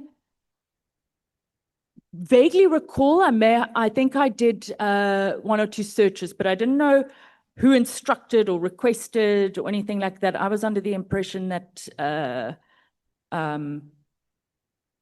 O'Sullivan knew about, they were deciding on a new commissioner and yeah. And you didn't do any work for that, Oh, no, I did. I think I cannot say 100% certainty, but I do believe that I did a couple of searches on that. But I don't know the instruction, the discussion between how it came about between Mr. O'Sullivan and Mr. Chauke. Okay. Lastly, did you have a romantic relationship with Mr. McBride? I wouldn't say it was a romantic relationship, but it was social. I don't know quite what word to put it in, but for a brief time, we weren't in a relationship. Okay. Thank you, Sarah. Thank you. And it wasn't infiltration. Thank you. Thank you very much, Chair. I'm at the end of the affidavit.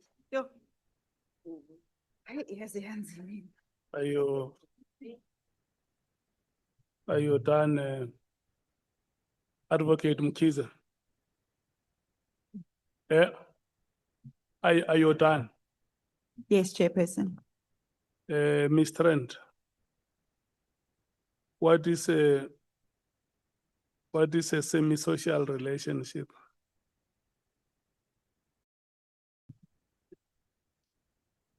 You didn't. You're not like. Sorry, can you put the question to me again? What is a semi-social relationship? So we saw each other every now and again. There was an attraction. to each other, but there was no relationship that went on. But yeah, I don't really know how. Yeah, I don't know how really more to explain. But it wasn't some sort of, oh, I love you and I'll do anything for you and what do you need me to do for you kind of thing. It was what it was. Yeah. What do you mean? You are like friends with benefits. Are you allowed to say that on national TV? Chairperson, I don't mean to interject while you're speaking, but I think there's new language for that. It's called situationship. Oh, yeah, no. We are old. We speak Shakespearean English, and I can see now that globalization has happened. Do you understand what is meant by situationship, Honorable Shongwa?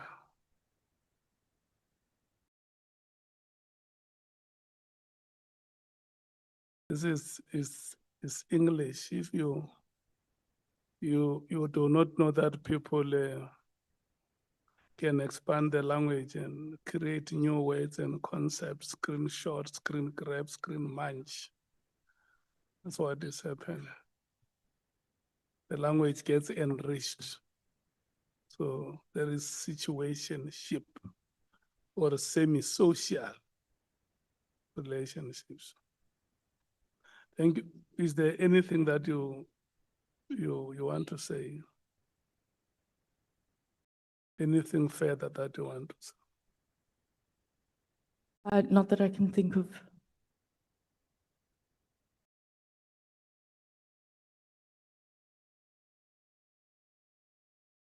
Honorable members, it's now 19:55. What do we do with the time? When it is 19:55, we break. We come back at 20:30. And then we are going to have the long night with Mrs. Sarah-Jane Trent.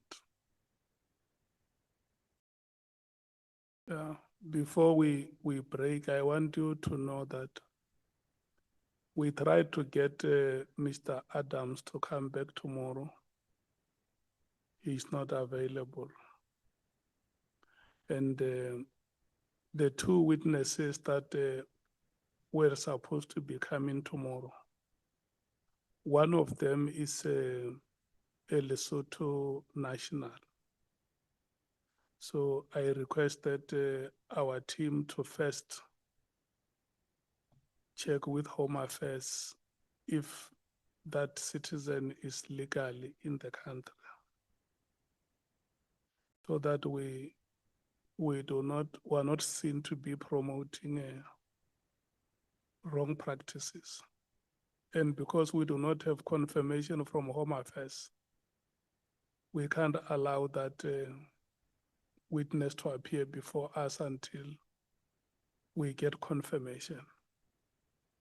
Number two, the second witness, who is a South African, says she is in Lesotho for the event that is known as the 117 kilometers Moshweshwe walk.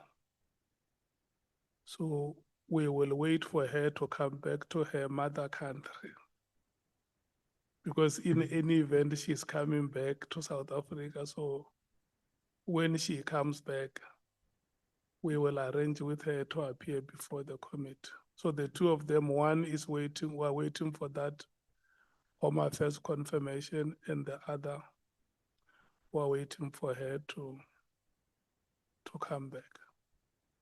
So what it means is that the next proceedings will happen on Tuesday next week. And then we will have a committee housekeeping meeting on Monday. Agreed.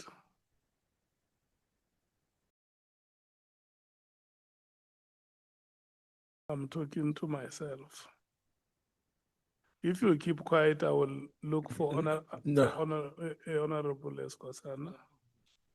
The question, Chair, perhaps was not clear, or the information you gave us is not clear. But if I heard you well, is that tomorrow there's nothing? We are having our house meeting on Monday as usual. And today after dinner, we are coming back here. Thank you, Chair. Yeah, that's what I'm saying. Yes, I'm Chair. Yeah. No, I'm agreeing with you, Chair. Thinking progressively so that you understand what I mean. And you plan your things the way you want to plan them. Yeah. It's a report.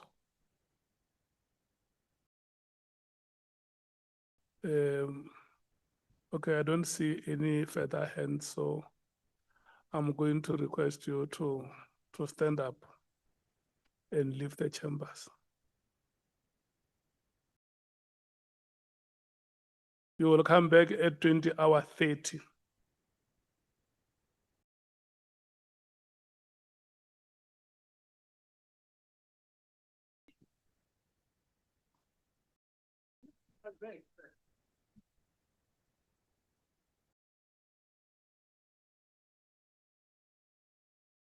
Yeah, I will say it when we conclude that next week is our last week.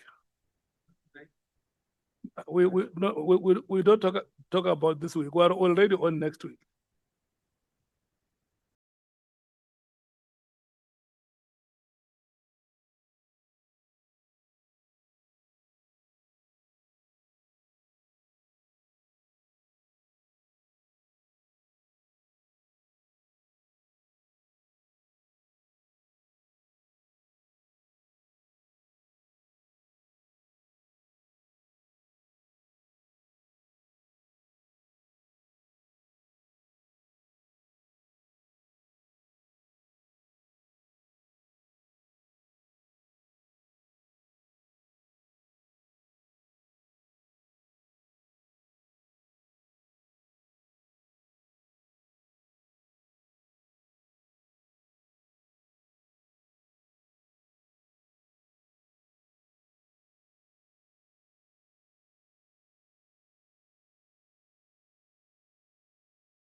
You are told the chair is not okay.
Chair, apologies, Chair.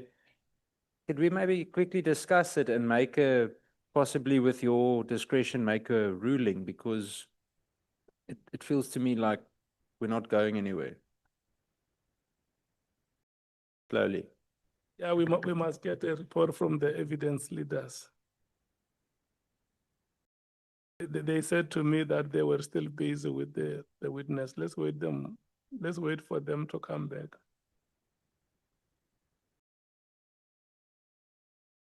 It's chair, uyawazi umpupudlo. Awazi umpupudlo. Yo. Umpupudlo is water mixed with sugar.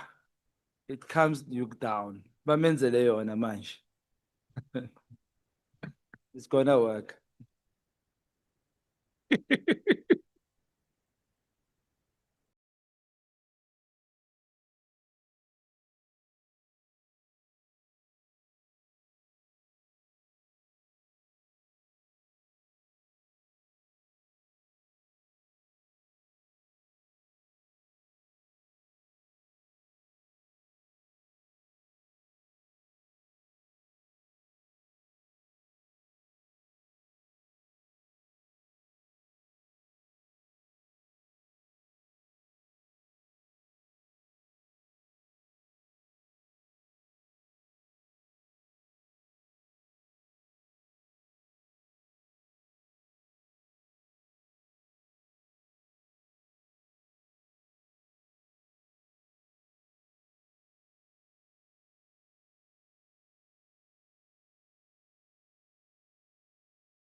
Thank you so much, honorable members. I think we had a sufficient break.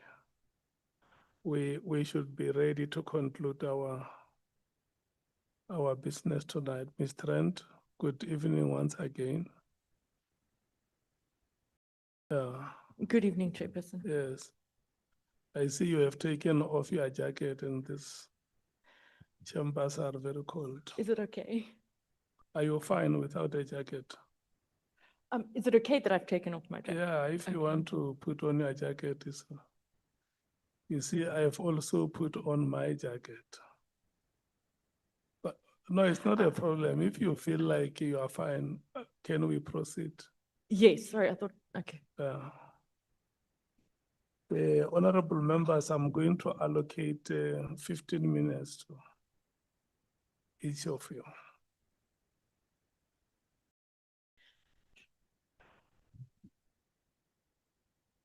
And I see if you want to speak, all of you, or it's half of you, or a quarter of you. Again, members who want to speak, raise their hands. Let me see.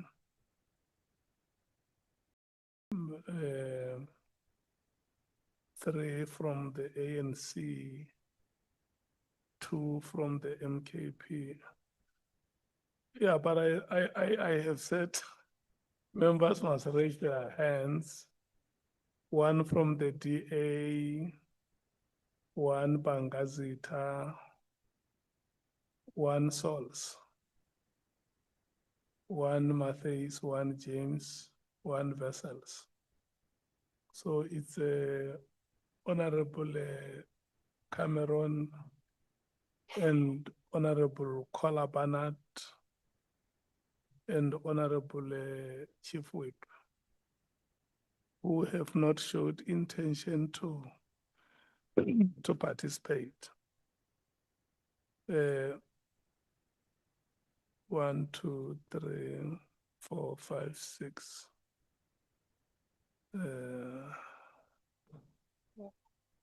7, 8, 9, 10, 11, 12.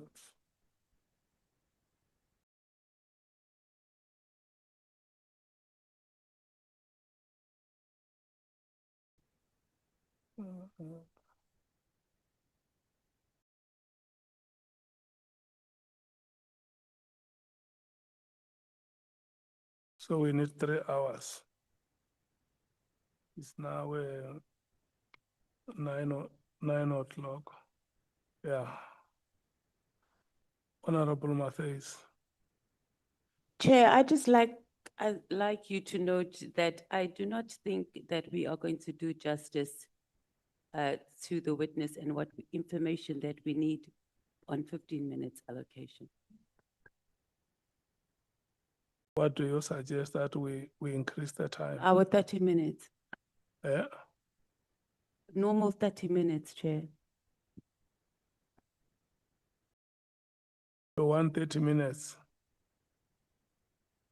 Honorable James, you want to speak? Yes, I just need 20 minutes, please, Chair. Please. Okay, let me see. Who else is not happy with 15 minutes? Okay. No, it's fine. We will do like this. I will allocate the full members 30 minutes each and 15 minutes to alternates. No. We're not going to go back and forth. No.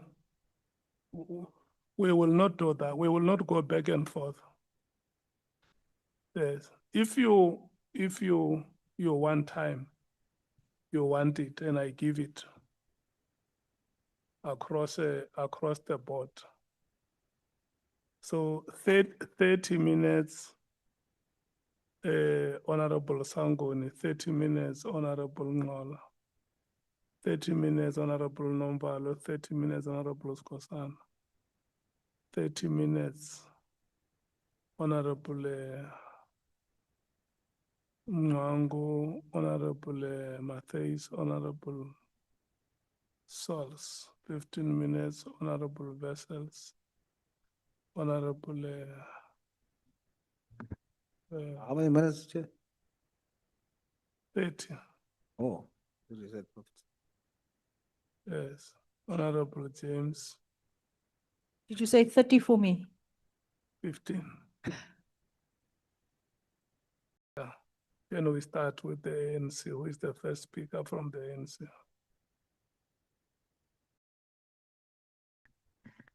And if you don't use the time that I allocated, I am going to use it, exercising my discretion as the chair. No, you'll use 10, don't worry. Yeah.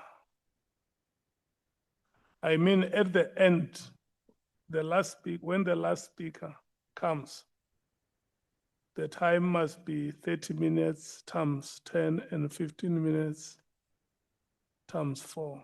If it is not that, the remainder of the time, if we still have 2 hours remaining, I'm going to use the whole 2 hours to question the witness. To yourself. Yeah. We start now. 15 minutes starts with you, Honorable Sokanyela. Thank you very much, Chairperson. I think it's just few questions, Ms. Trent. In paragraph 18, you are citing about the assistance that yourself and Mr. Paul O'Sullivan gave to IPID. Then I want to check, were you aware who lodged a complaint against General Phatlane?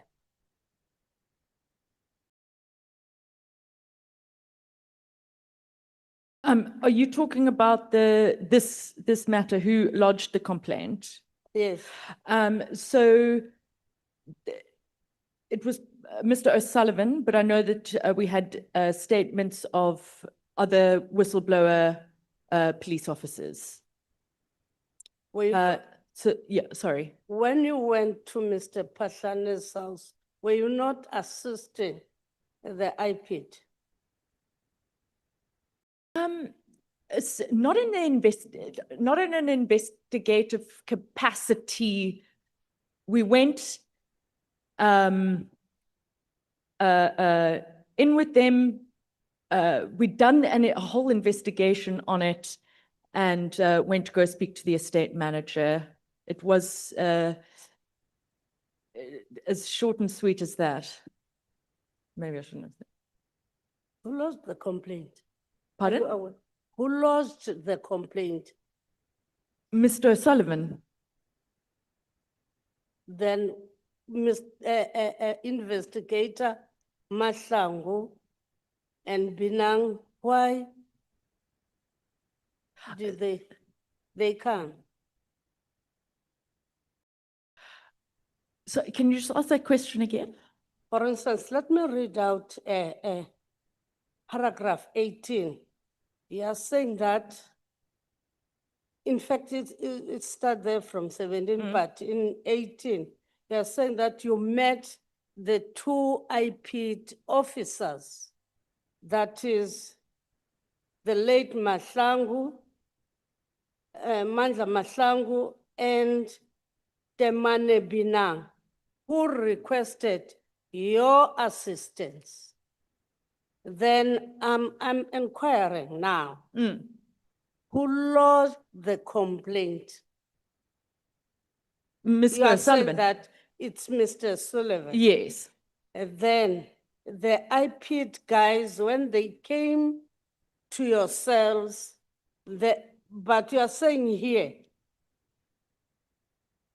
you were happy to get that assistance or of giving that assistance of the investigators.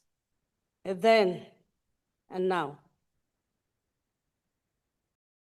when an assistance is requested, it is written. If it is yourselves who requested an assistance from the IPID, was it written down? Oh, I can't remember. It could have been, could have been a telephone call or a message or an email, but it wasn't a, how do I say? You don't remember. It wasn't like a formal, we weren't investigating like a formal investigation. It was, we met with the investigators had been appointed to investigate this. We met, introduced ourselves, said what, you know, we know the matter. And then I think it was a day or the next, around the same time, we said, okay, do you want to meet at the Sable Hills? And we can go and meet with the estate agent. We know because the house is part of that investigation and a whole lot of allegations have been set out in the complaint. That is one of the things that they would have to investigate. Complained about Mr. Phatlhane's house.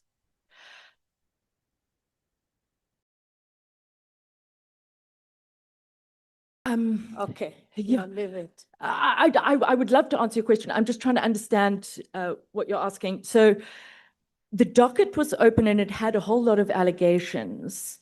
And then there was almost like a lifestyle audit, and that included the house. You don't know who lost the complaint? Or is it Mr. Paul O'Sullivan? It's Mr. O'Sullivan, yes. With other witness statements and evidence within that complaint. To Mr. Phatlhane's house, you take the two investigators from IPID, you all take the car of Mr. O'Sullivan. It is being driven by Mr. Mahlangu. Correct. Were you friends with the two investigators? To such an extent that Mr. Sullivan can give an investigator his car to drive to Mr. Phatlhane's home? So well, I'm going to speak for myself. I had only met them, it was a day or two before. I can't recall the exact date when it was. And we then said, why don't we meet outside? So it was outside the gate. And Mr. O'Sullivan said to Mr. Mkhwanazi, you drive. And I was in the back seat, and we went inside. That's what happened. Then when you were there in Mr. Phatlane's house, Yes, so that's an estate, and then we went down, and then we drove down to, they have the estate manager, they have an office there. So we went there and introduced ourselves to the estate manager. you were saying that you were taking notes. I recorded it. You recorded? Yes, but for situations like this, you know, when you're investigating people, there's a lot of sort of he said, she said. So I usually, and especially because I was quite new at working for Mr. Sullivan, I needed to just make sure that I recorded everything, because someone's going to come back and say, yeah, but you did this and you said that and what. So that was the purpose of me recording it. Yeah, so I'm glad we did. Then did you give those two investigators those notes? Or they had their own notes that they were taking? Did you give them the notes as the investigators? When you say notes, you mean the recordings? The recordings, yes. Yes, yes. We also, what we normally do is certain meetings that we have, if we think we might need it, we get it transcribed by an independent transcriber. So that's what we did. I think, but maybe not immediately, but at some point we did. And then you met in a meeting situation to give out the recordings. I would have put it on a USB and given it to one of the investigators. But I can't recall exactly, but that's probably what it would have been. Yeah. Because you're not giving me a clear picture of what happened from the start when you go there. Because if I knew who lost the complaint, then also was that complaint written down? You don't have that written complaint that was lost. It's only a docket. Yes, the complaint itself is a sworn statement. So when you open a case, and I think with IPID it's different. Either you open a case at the police station and then the station commander decides where it will go, what jurisdiction, and if it's to do with investigating a police officer, they will then send it to IPID, and then IPID. Or if you open it at IPID directly, it doesn't go through the CAS system, but I'm not 100% sure. Okay. This didn't go through the SAPS CAS system. Okay. So this had an inquiry number, and it was based on Mr. No, it's fine. Okay. It's fine. Okay. Don't worry. Then I wanted to check because you had those notes, and these are the investigators. I mean, the tapes. Yes. They didn't have the tapes. It's you, the Paul Sullivan attorneys that had, or whatever you call that forensic, what? You had that recorded items. Then how, then IPID would come and go getting information from yourselves? Yeah, from time to time. From time to time? Yes. So you are working for IPID in an instance? I don't see it that way at all. We have a lot of cases, so when they needed something, we'd assist. But it wasn't I mean, if I were to say I investigated that case after it was opened or after the Sable Hills, there was really nothing. It was done just That's fine. Thank you. Chair.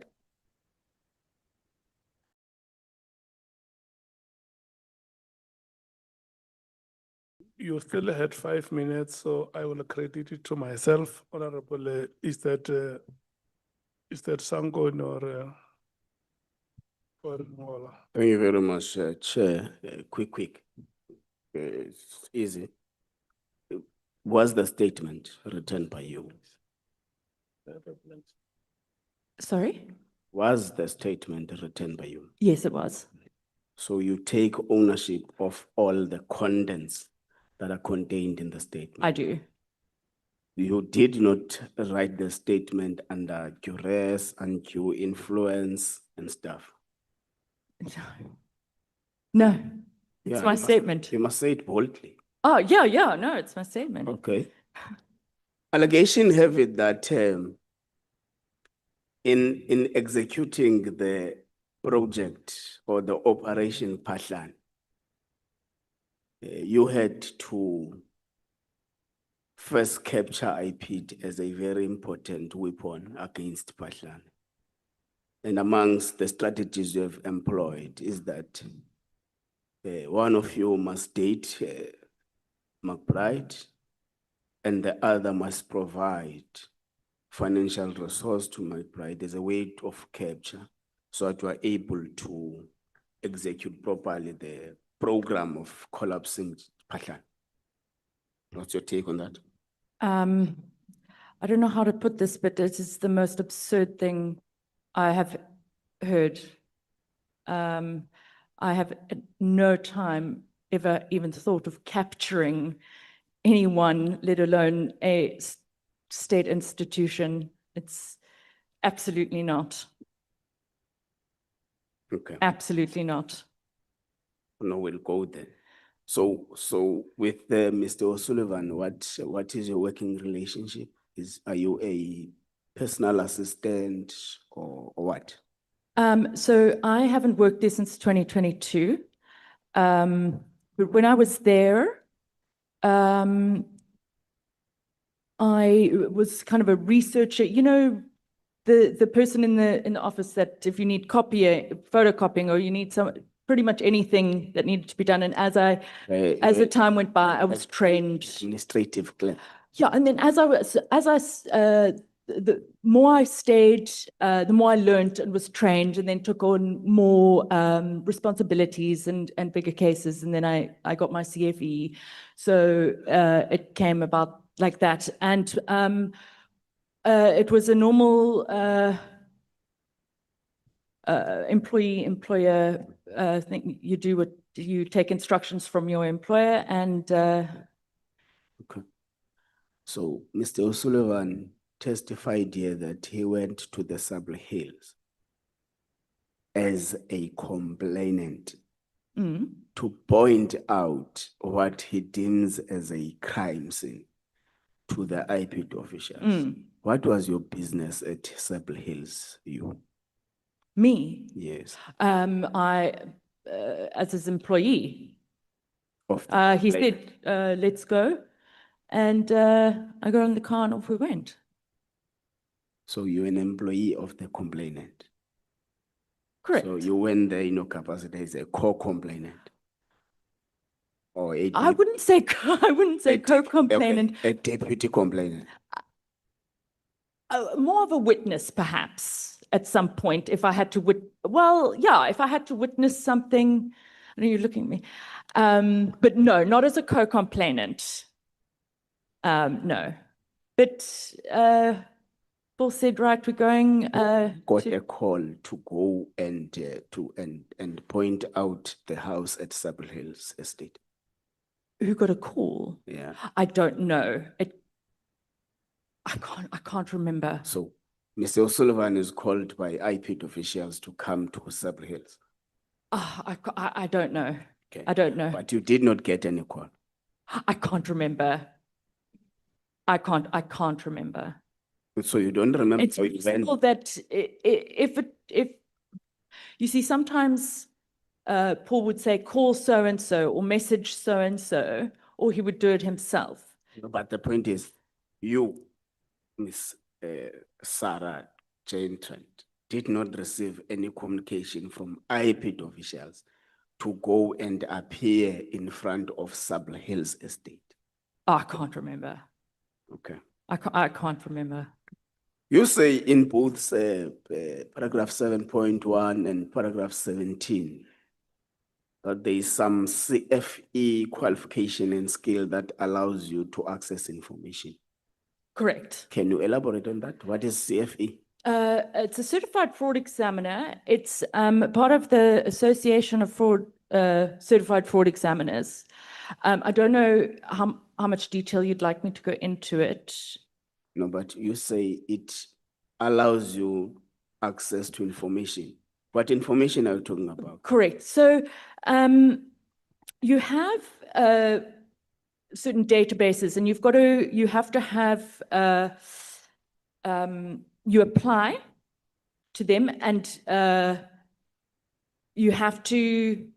Sorry, I'm getting distracted. No, but what legal authority do you rely on in accessing people's information? Okay, so before you do a search, you have to have. Sorry, can you ask me a question? I'm all over the place. Just I'm ask me again. asking you a Yes. question. Yes. On paragraph 7.1, on paragraph Yes, 17, you say your CFE allowed you access to information. Correct. Your CFE qualification and skills Correct. allowed you access to information. Correct. So I'm saying you are relying on what legal authority to access information that you are not meant to access?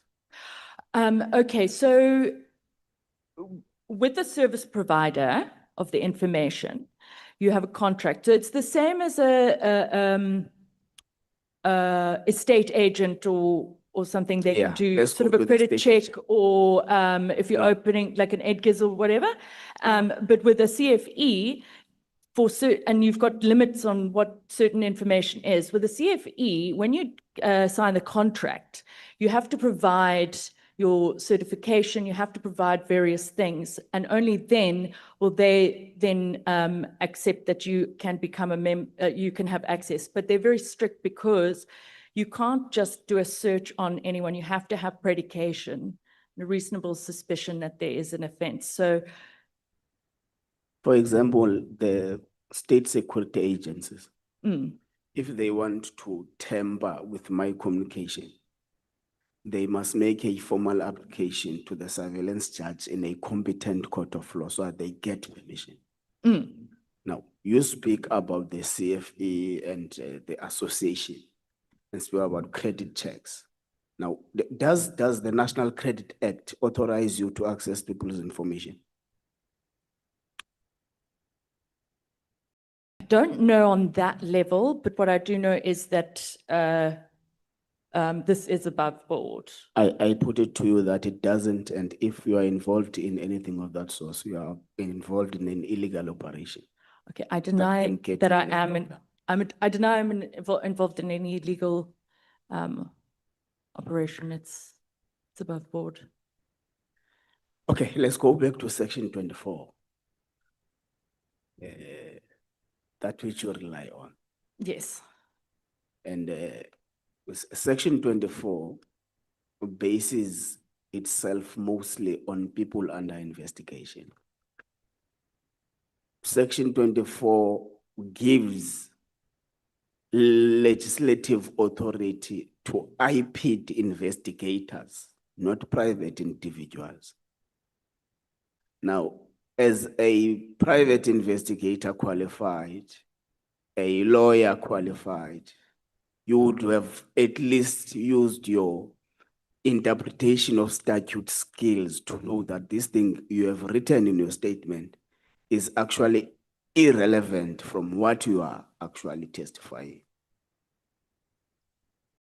And from what is actually alleged that you would have done. You start your statement by making a reference from General Phatlane's testimony. But section 24 has nothing, completely no relevance to what you are alleged to have done at Sable Hills. Okay. Do you accept that? Okay. In paragraph 19, you say we accompanied IPID investigators to Sable Hills estate. We conducted investigations and interviews there. What interviews were you doing? What investigation were you doing? Under what capacity were you doing that investigation? You say in your statement, go to paragraph 17, you say the reason you went to Sable Hills, which is actually something against what Mr. Sullivan said. You say you went there, you say we conducted investigations, we conducted interviews. Under what capacity and authority to do that? I think I've covered that. I'm just trying to think how I can put it in perspective. I don't really know how else to Okay. explain Do you that. agree with me that the investigation was an investigation of IPID? It was an IPID investigation. Do you agree with me that you are not an IPID official? I agree, yes. What investigation were you doing at Sable Hills estate? We were part of the investigation prior to it being opened. How were you part of the investigation? At Sable It's an Hills. IPID, it's a state investigation. Yes. You are not state officials. How were you part of any investigation? What authority do you have over any investigation? All I can say is it was not unlawful or illegal. No, it was unlawful. Do you see now why the state charged you on impersonating IPID officials? Do you understand now? Because you say it yourself. And this is a document, an official document to depose in parliament. And the state is re-enrolling your case. And you say this in parliament on record. And the state has got all the authority to request this information from us. And will gladly give them. You admit and confess on paragraph 19 that you conducted investigations and interviews at Sable Hills. And not as an IPID officer. Yeah. At all. Not as why were you conducting They haven't re-enrolled it. I beg your pardon? They haven't re-enrolled it. Okay. They're investigating but sorry, I don't want to be rude. So I didn't mean that. I'm satisfied I have not impersonated anyone, and I'm just glad that we. You agree that it was a mistake for you to say you were conducting investigations and interviews at Sable Hills? Before we pass, we must pass now. Sorry, can you just repeat the question? Do you agree with me that it was a mistake for you to say you were conducting interviews and investigations at Sable Hills? Because the investigations that were conducted there are IPID investigations and you're not an IPID official. I see what you mean.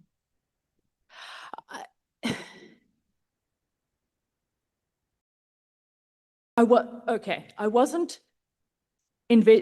not conducting an IPID investigation. What investigation were you conducting? I was going along to go and see the estate manager, and why was the estate manager sent? For what reason? To obtain. No, I can't. To obtain the plans of the house. Which house? Sorry, Mr. Phatlane's. The one that was under investigation by IPID. Correct. So you were conducting IPID investigation. Look, let's maybe tone down a little bit. You go to Sable Hills estate. There is an investigation underway by IPID on Mr. Phatlane. Correct. On building a house in Sable Hills estate. You go there, not as an IPID official. You enter the precinct with IPID officials. You say you conducted interviews and investigations inside. And when we ask you what interviews, when you met with the estate manager, which subject of interview was on Sable Hills house. There is only one subject of interview according to the record. Yes. It's the house of Mr. General or General Phatlane. Correct. Yes. Now, there is no other interview we were doing. So I'm saying to you, that is the reason why you admit here that you conducted investigations and interviews, and the state charged you for impersonating an IPID official. Let's pass that part. I was just briefing you the can of worms you're opening for yourself here. So did you request the building plan from the building inspector or building what? Myself personally, no. Who requested it? I can't remember, but I know that that was what the purpose of going, so I don't know exactly who spoke the words. Did you request bank statements of General Phatlane and anyone close to him? I didn't request any bank statements. You did not request? No. Okay. As far That's as I fine. remember. Did you ask from the security guards that were there the security detail of General Phatlane, including how many bodyguards, how many cars, how many guns, what kind of ammunition and all that? Myself, no. Who did it? I don't know what was asked. I recall allegations of that, but I did not ask any of those questions. Fine. Did IPID officials were with reprimand you from the alleged conduct of yourself and Mr. Sullivan? No. Not on that day? So you just on that proceed. day. Okay, let's proceed. They did not reprimand you. Why are you saying the warrant of arrest was fraudulent? I didn't really get the explanation. So the statements that they'd taken that formed the basis of the warrant of arrest, some of the statements had been, were not, sorry. I'd just like to the honorable members, this situation it's a trauma response. So it's why I both are crying. So I'm very sorry if I get. You can give me even if it's one reason. Sorry? You can give me even if it's one reason. Why do you think the warrant of arrest was fraudulent? Oh, yes. Okay. So people did not tell the truth in their statements, and that we had introduced ourselves as IPID members or pretended to be, which is not true. And those were lies. And it was to stop any investigation into the acting National Commissioner of Police in South Africa. Do you respect the South African judiciary? Yes. You do? Yes. So how could you say a magistrate has issued a fraudulent warrant of arrest? I'm not saying that. And then when we're asking about the reasons, you don't blame the magistrate. You blame some other people. I mean, you are supposed to note the weaknesses you're talking about, but still there is a warrant of arrest from a magistrate. If I'm not mistaken, the magistrate makes the decision on what is presented by the prosecutor, because they have different. Okay, it's fine. I'm still not getting any response. Do you know the concept called vicarious liability? I do. You do. You say you were under unlawful arrest. Yes. Yeah. Do you understand that in terms of the principle of vicarious liability, you should have sued the minister for unlawful arrest or wrongful arrest or whatever you want to call it? Did you do that? I did not. I don't. Why did you not do it? I was told, well, firstly, I couldn't afford it. Secondly, and I did not have a lawyer. When Paul sued the state, he said that instead of me, because I probably won't get any, a lot, that I could have a percentage of what he gets. Let's That's leave why. Let's leave it still. You are not giving me an answer, boss. You are a lawyer. You're supposed to know that if you are subjected to unlawful arrest, unlawful or malicious prosecution, you can sue them. Yes, I do know that, But you but you also decided have to have you money for a decided not to lawyer. take that option. So it doesn't make sense. But let's pass No, it. I couldn't afford a lawyer, otherwise I would have. Okay. But I would have loved to. but I Mr. would Sullivan love to. paid more than 200,000 rands for McBride's lawyers. For? McBride's lawyers. Yeah, but not mine. So you are a child of a lesser court. Okay. So you asked for a warrant of arrest, you were not given. Then when does it become fraudulent? Paragraph 27, you asked for a warrant of arrest, you were not given. Then how did you then consolidate that the warrant of arrest was fraudulent? I hear what you're saying.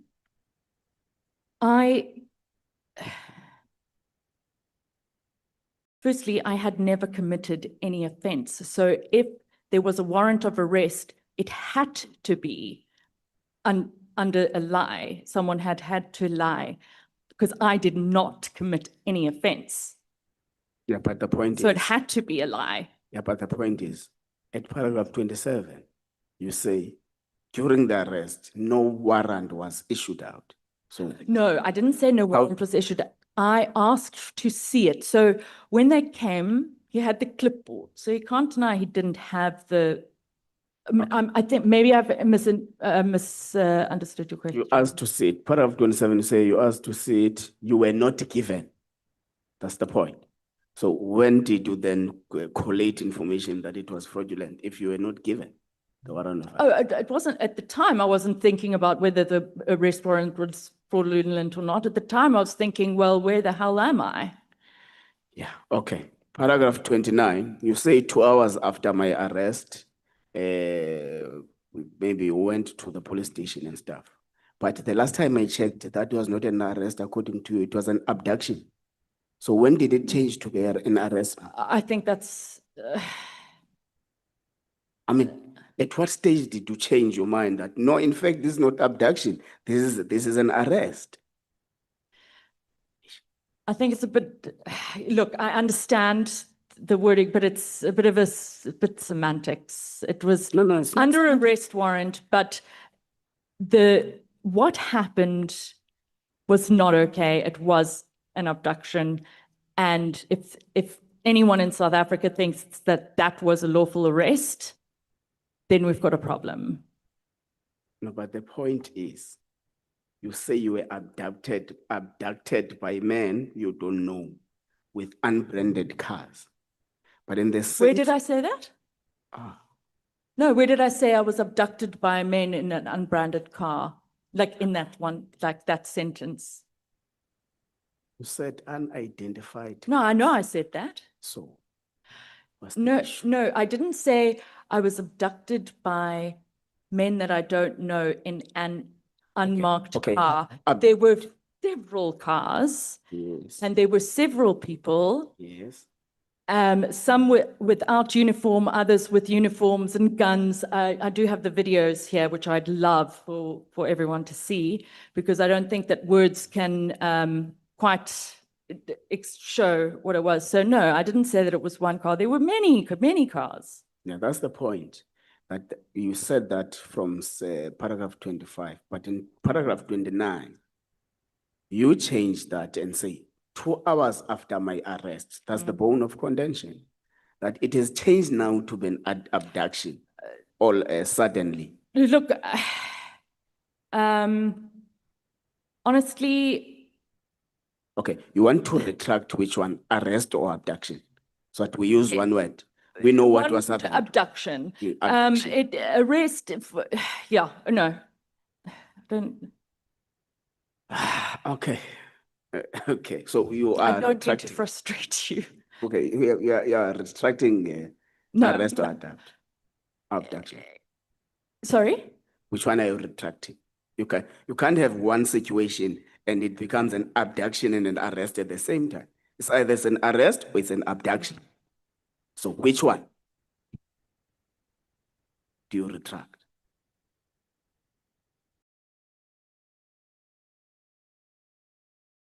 Ma'am, you were not abducted. That's the reality. No, I was.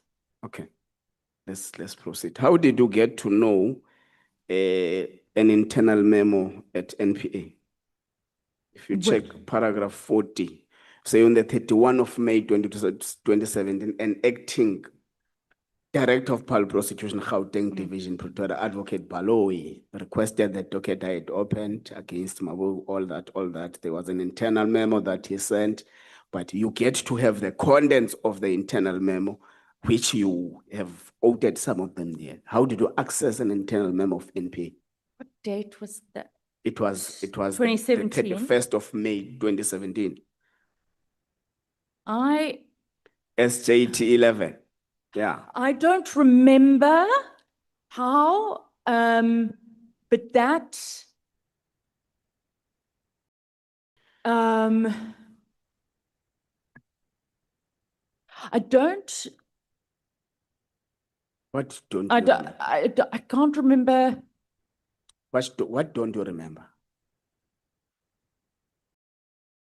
How I got it, but it would have been, I honestly can't remember how I got it. However, it was it was an update on the matter. Okay. So I don't know. Okay. But yeah. Okay. Are you aware that the Criminal Procedure Act gives an authority to peace officers to seize any property from any person under arrest if it is suspected of having been used for a commission of a crime? Are you aware of that? Can you repeat that? Are you aware that in terms of the Criminal Procedure Act, a peace officer is legally authorized by national legislation to search or seize any property from any suspect if it is suspected to have been used for a commission, if there is a reasonable suspicion that it would have been used for a commission of a crime? Are you aware of that? It can be a yes or a no.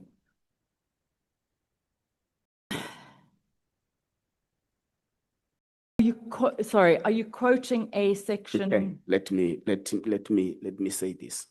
I think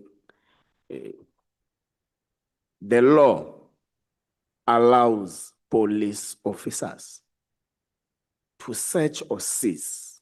There's even a topic, I think it's section 20 of the Criminal Procedure Act, that gives a scenario where a police officer can search and seize without a search and seizure warrant. So the point I'm driving is that for you to have peace in your life, for you to live your normal, proper life, leave this fictitious image of your abduction, your cell phone being stolen, leave those things. Accept the fact that the state is giving you an opportunity through its criminal procedure, process system, for you to prove yourself that this which you have been accused to have done, which include your extortion, intimidation, impersonating an IPID official and all those things. Gather yourself around, prepare your case properly, because what you have given us here will not see the light of day in a court of law, because what you are giving here are just suspicions, because you are not giving a credible evidence on your phone being stolen. Your phone is this red phone that you're talking about? Is it this red phone that is in the annex of bundles? There's a red phone here, written Nokia. No, I think that's Paul's, the red Nokia. Okay, so we would advise you to go and prepare your case properly, because there is an indication, as it was said by one of the members here, that the state, through what the National Director of Public Prosecution wrote to this committee, is intending to re-enroll your case. And we are telling you that if this is the case you stand on, then you are in serious trouble, because what you are doing now, you are just giving insinuations. Your phone was not stolen. You were not abducted. So you leave that part and settle and prepare your case properly so that you are able to stand in a committed court of law. Thank you very much, Chair.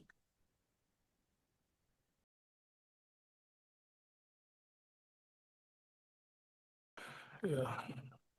You are 30 minutes on the door. This is my standard. Yeah. Honorable Sangwan. Thank you very much, Chairperson. Good evening once again, Ms. Trent. And let me maybe just, for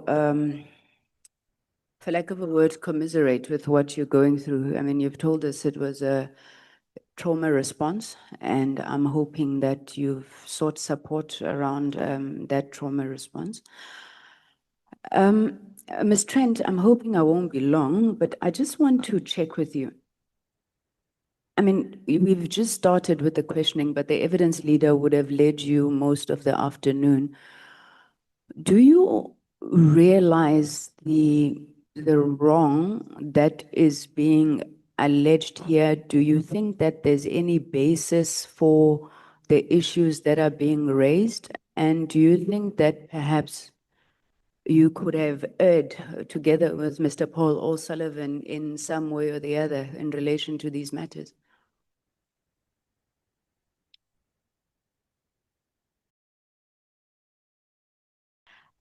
Thank you, member. I think that's the allegations against myself are what's ridiculous. Sorry, I don't mean that in a disrespectful way. It's a word that I think of. They're very serious allegations, and I can understand why the honourable members are looking into it, because they are very serious. However, I know that I have done nothing wrong, and I know that you have a duty to investigate.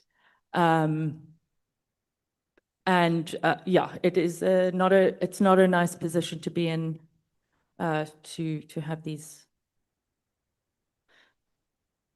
Okay, but you still maintain that you have done nothing wrong. So on paragraph 14, where you told us about the purpose of, I think, deposing this affidavit to us, you said you would be answering to issues of Mr. O'Sullivan's alleged involvement, interference, and infiltration.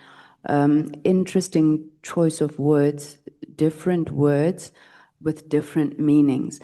Now, they do speak to the terms of reference, as you're saying. If you were to take those three words of yours, involvement, interference, infiltration, what is your averment? Was Paul just involved lightly? Did he interfere? Did he infiltrate the system? And why would you say that? So I have therefore been informed that this committee requires me to give evidence regarding the alleged involvement. I'm sorry, can you ask that question again? I don't mean to.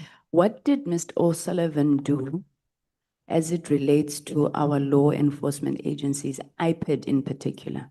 Was he just involved with IPID? Did he infiltrate IPID, or did he interfere in the work of IPID?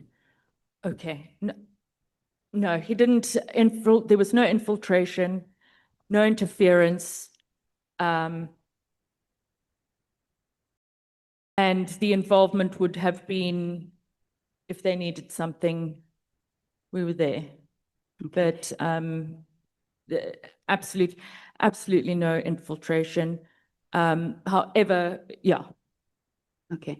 What's your relationship like with Mr. O'Sullivan? I left his employ in 2022, and we are not in contact at all. I think we got in contact over because of this, the ad hoc committee and my name coming up and that. You weren't in contact before that? No, I think on Christmas he would send like a Christmas thing, and then maybe I had another job at the 2024, but we didn't. But it's not a strained relationship or anything. No, we just I left amicably. You just lost touch. Yeah, I had no reason to be in touch with him. I mean, we weren't friends or. Okay, let's go into that. So paragraph 8.4, you say Forensic for Justice NPO was an NPO that identified elements of the criminal justice system that had been captured by criminal or politically corrupt individuals, etc. How did you identify these elements? It would have been through work that we're doing. So an example I usually use when people ask me is, because we're looking at alleged criminal offences that someone's if you come to me and you say, listen, someone's committed this offence, I listen to you, I say, okay, there could be something there, let's have a look. And we open the case, but then what happens is a case will, someone will bribe to have the case lost or something like that. So when something like that happens, then Paul would make a complaint of that, and then you start to sort of see. Sorry, Sarah, I think you're digressing. How do you identify elements of the criminal justice system? So when do you start investigating somebody? Is it always because somebody comes to tip-off, or as you say, you identify them? How do you identify them? Okay, I understand your question. It would be, it would be a tip-off or something in the media. I can give an example of one of those. But usually there are so many people that ask to meet with Paul. He always meets with anyone and they'll come and give their documents, and if there is something there. Alternatively, if he's seen something, then he'll decide. He'll decide and he'll say. So how did he then identify the National Commissioner of Police to be investigated? Okay, so my understanding of it is it went all the way back to his investigation into Radovan Kretschmer. And there was I'm going to try and speed this up, a death threat, and then there was a witness that came forward and turned into a state witness, and then he was supposed to go into witness protection, and then they kicked him out. I don't know all the details. I'm just telling you as I recall. And then Mr. O'Sullivan complained to, it was Ria Pierre or someone, to say, listen, this state witness is being kicked out of the. Yeah, I think we know that Mr. Mano. And then Mr. Phatlane came, and then he complained about a General Munu in Durban and about what was happening to this witness. And then he was ignored, or he couldn't get any feedback because this witness, it's a state witness, it's dangerous people. And so then he said, I think there must have been an email or something. And he said, well, what's up with this commissioner of police? Then he identified him for investigation. Then, as I remember, he said, he went to the media and he said something, and that brought attention to police whistleblowers, who then contacted Mr. O'Sullivan, and then he met with them, and they said, "Oh, we saw that you have identified red flags, and then that's how the IPID, or as we call it, the IPID So Phatlane basically, came about. Mr. O'Sullivan has got beef with the general, the National Commissioner of Police, who will not do what he wants, which is to investigate and deal with these people, including General Manu. I'm not sure if it was a general. Then he decides to go shout about it in the media, and then people say, aha, we've got something you can use, right?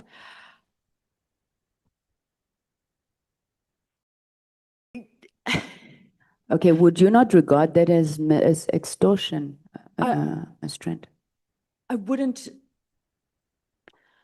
Okay, let's move. Sorry, I'm going to run out of time. Why That's did you fine. resign from Forensic for Justice and O'Sullivan and Associate? So at the time, so it was, I don't want to get the wrong date. No, don't worry about the Okay, date. Why? so at the time,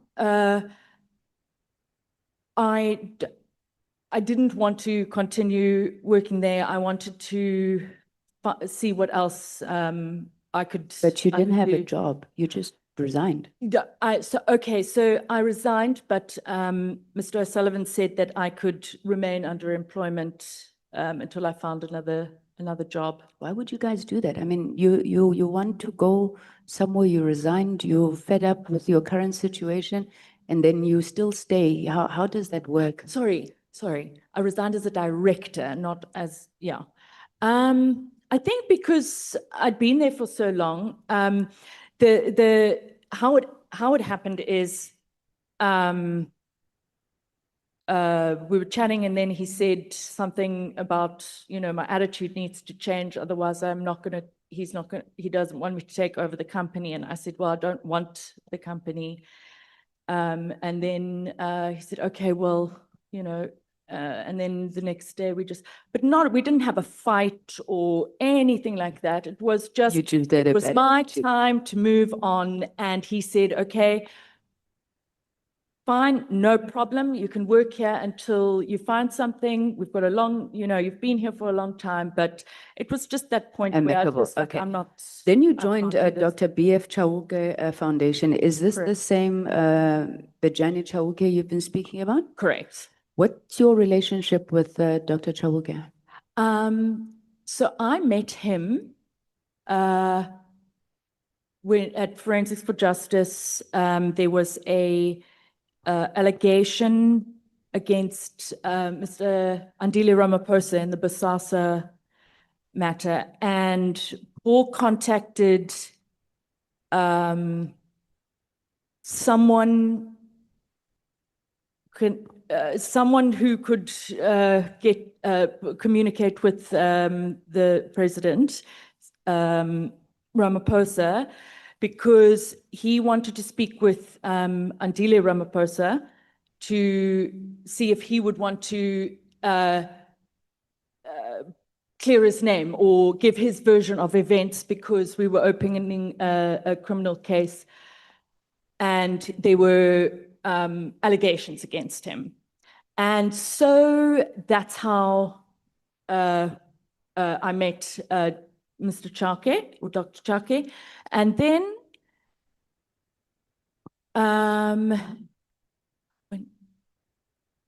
I think we had tea at some point. And then when I left, there was something happened in the news. It must have become very close for him to now hire you at his foundation and come to you guys for tip-offs around, who to hire for national commissioner and so forth? I don't know what the correspondence was or how that came about, but I do know that there were searches done on that. I don't think that he asked Paul to do that. I don't even think he had. Sorry, you don't think he? I don't think he asked Paul to vet potential commissioners of police. However, I don't have the correspondence, and Paul and Bajani are not friends or anything, but. Are you friends with Bajani? I wouldn't say friends, but I worked for his foundation. Okay. Okay, so Honorable Ngola has already asked you about investigation, so I won't go back there. But I'm quite keen to find out. So when you and Mr. O'Sullivan were at General Phatlane's house and you were speaking about all these issues, why were you looking for the plans for his house? What were you going to do with that? So, as I understand, the case on corruption, the house, it was impossible for the house to have been built on what he, within his means.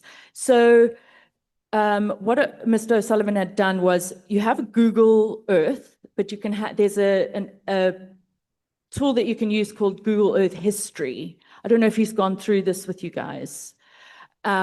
And I'm assuming that's where the plans came, and then it's for to get the Okay, sorry. architect. Let's leave it. I think I get what you're saying. I'm just uncomfortable about, civilians going into an estate looking for people's house plans. Now, Advocate Mashocha says that, sorry, he's quoting somebody, I think Mr. Uester, that when he refused Mr. O'Sullivan to give the information across, Mr. O'Sullivan informed him that he may be imprisoned for 2 years. And that's when Mr. Uester complied. Do you also refute these allegations that Mr. O'Sullivan said Mr. Uester would be imprisoned for 2 years if he didn't give over the info? I don't think it was if you don't give the information. I think he may have quoted from the Act that would have said non-compliance, but I can't. But you agree that's not even his place. He's not an IPID investigator. I think he was just quoting an Act. Why is he even interviewing Mr. Uester? In our investigations, we often will phone someone up that may have information, and so it's not IPID unusual. was there. Okay. I mean, IPID was there, right? That's what I'm Yes. saying. Tell me, now you've been saying that you recorded these conversations. Why were you recording and not the investigators? They never recorded. For me, I just recorded all the meetings just so that I had that on my file. Actually, when I started working for Paul, if he walked into the office, I'd just push record because everything was the speed of light. So that's just what I did. Okay. And but now, why did you not bring us either the recordings or the transcripts? I mean, I'm sure this would have just exonerated you from everything that you said. About not claiming to be IPID, telling them that you are not investigators.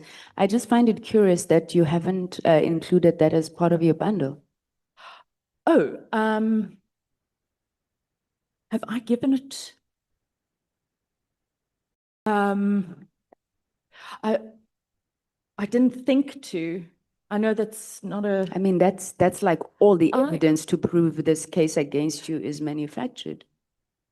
Because if you guys never said any of these things, you just produced the transcript of the recording.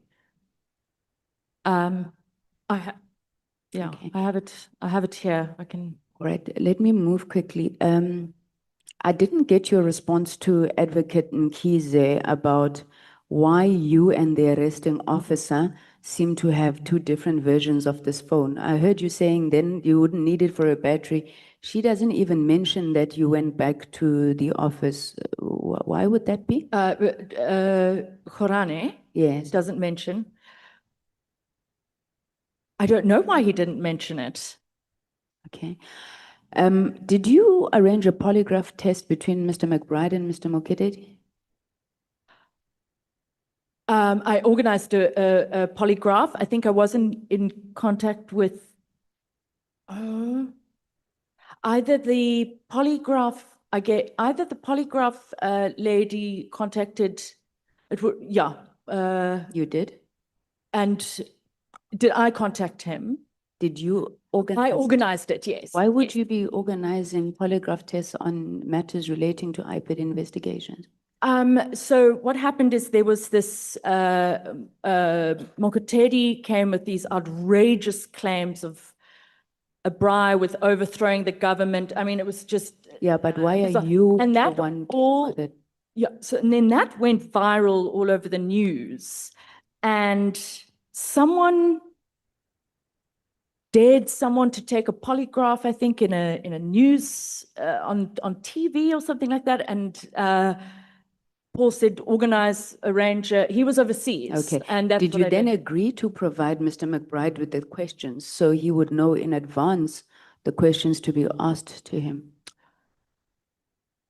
I think that I can't remember.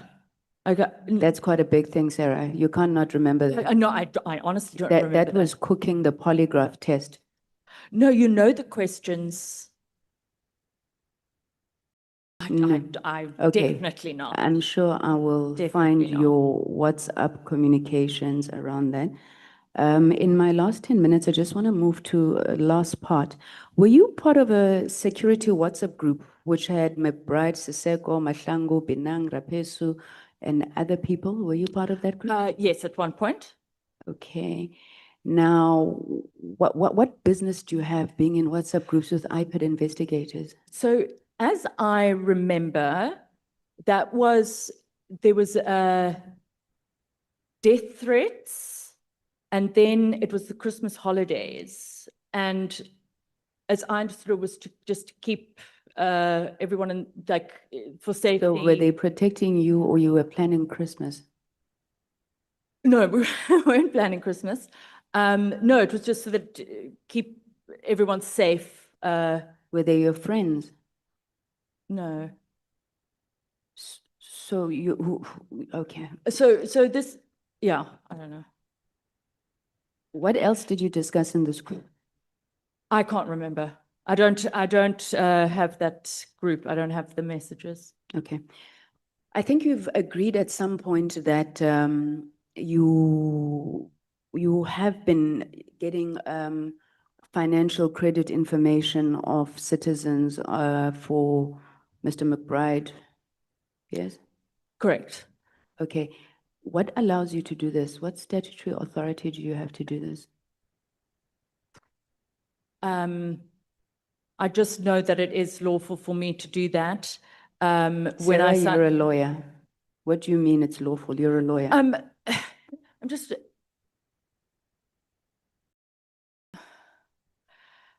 Okay. Give me a second. Yeah. And while you're thinking about that, on paragraph 7.1 of your statement, you say that you became a certified fraud examiner in 2019, but in 2016, you were already conducting credit checks and running lifestyle audits. So I ask you again, how could you do that? You weren't even a fraud examiner. I was an attorney, so that's also part of. I didn't think of that. I would also be. I can't think of the word. Let me tell you what Mr. Sullivan said when I asked him this. He said the National Credit Act allows people to get such reports, which may be used for, amongst others, investigations into fraud, corruption, blah, blah, blah. He just forgot to mention that the regulation goes so far as to say, provided that SAPS or any other statutory enforcement agency conducts that investigation. Your company was neither SAPS nor a statutory enforcement agency. I think we can agree on that, right? But I don't agree that we're not the only certified fraud examiners that have this contract with the service providers. It's not just us. Okay, I'm not So I think- sure which contract we're talking about. I'm asking you about going to citizens, and maybe let me get to a specific citizens. Why were you getting all of this information on Minister Nhleko, former minister? So that had,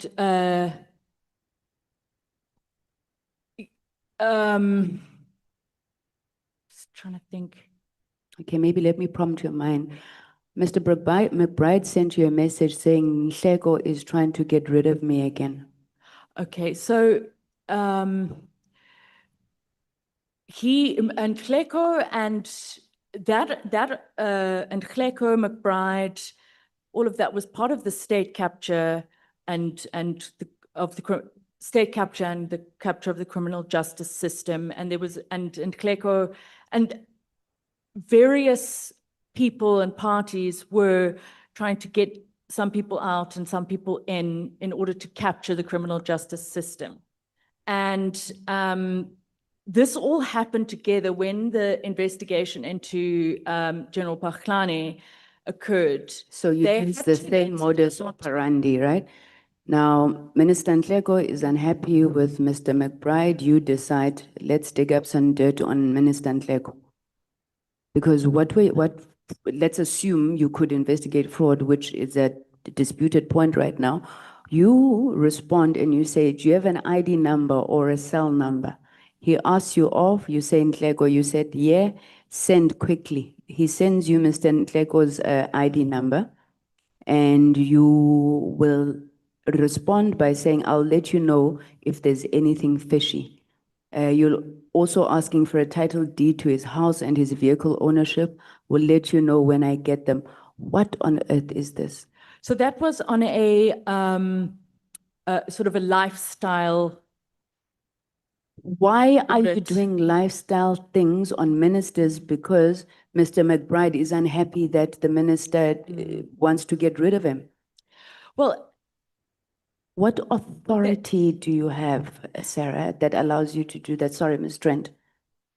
The capture of the criminal justice system. By who? Because right now that's the issue in question, whether it is yourselves or the other people you're alleging captured them. No, I hear you.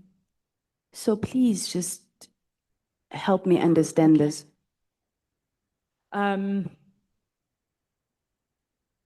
Yeah, that's, I believe that this was part of the criminal capture, and that there was interference, and there was. And yeah. Okay, I think maybe let's stop there. You just said something that was very interesting to me. You said, I'm actually looking for your comment because I wrote it down. You said, if anybody thinks that this arrest was lawful, then we have a problem. This committee has received a letter from the National Commissioner of Police, General Fani Masemola, and he says your arrest was lawful. I think we have a problem then. Yeah, we do. We have a big problem. Okay. We have a big problem if he thinks that that was a lawful, huge problem. Thank you very much. Thank you, Chairperson. Thank you, Sarah. Chair. Trent. Honorable Nombalo. Chair, can I just get clarity? The witness was asked a question and she didn't answer the question. The witness was asked, state capture by who? And she didn't answer that question.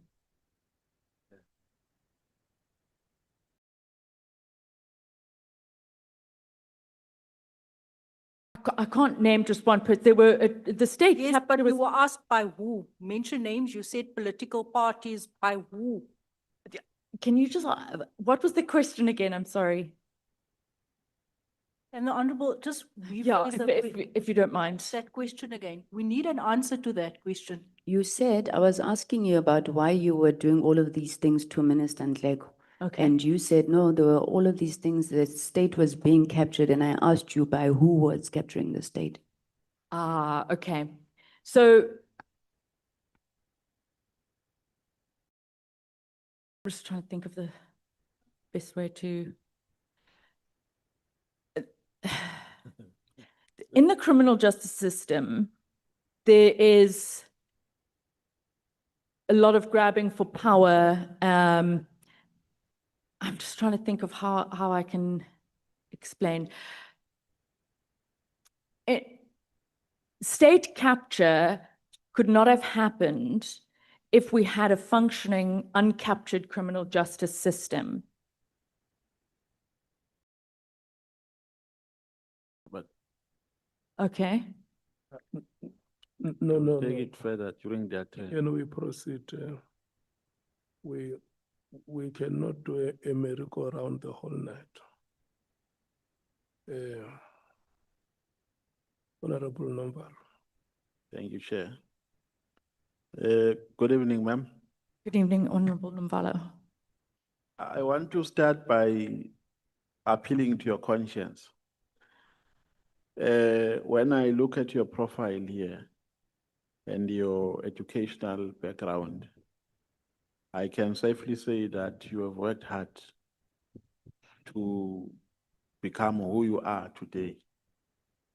You are saying here you obtained a certificate in market management, you obtained the Bachelor of Laws, you got admitted as an attorney of the High Court, you became a certified fraud examiner, and so on and so forth. And then, in my view, you started to experience problems when you met a man called Paul O'Sullivan. Are you proud for having worked with Paul O'Sullivan?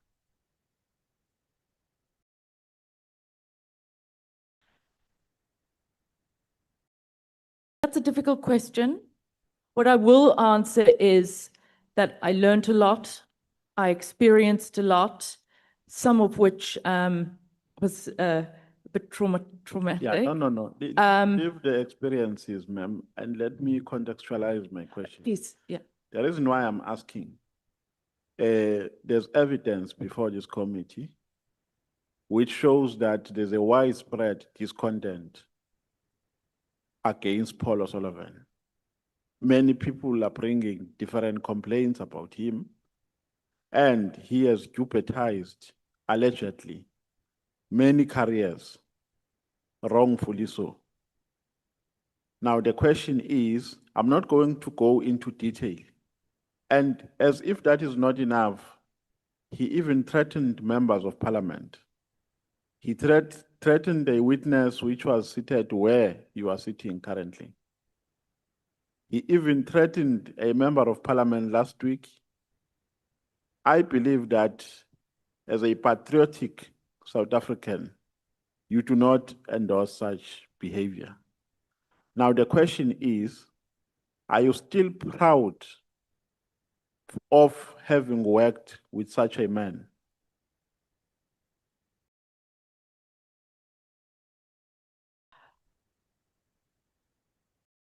I no longer tell people that I used to work with him. No, we are not. We are not responding to my question now. Am I proud to say that I had worked? Are you proud? Leave alone his questionable history and desire to be a South African citizen, because that's where I'm going as well. I'm going to ask you a question. If you made enough research about him before you joined his company and about his intentions for coming into our country. For now, let's deal with this one. Are you still proud, having learned all these allegations and having learned all the evidence that has been adduced before this committee against him? Are you still proud for having worked with him?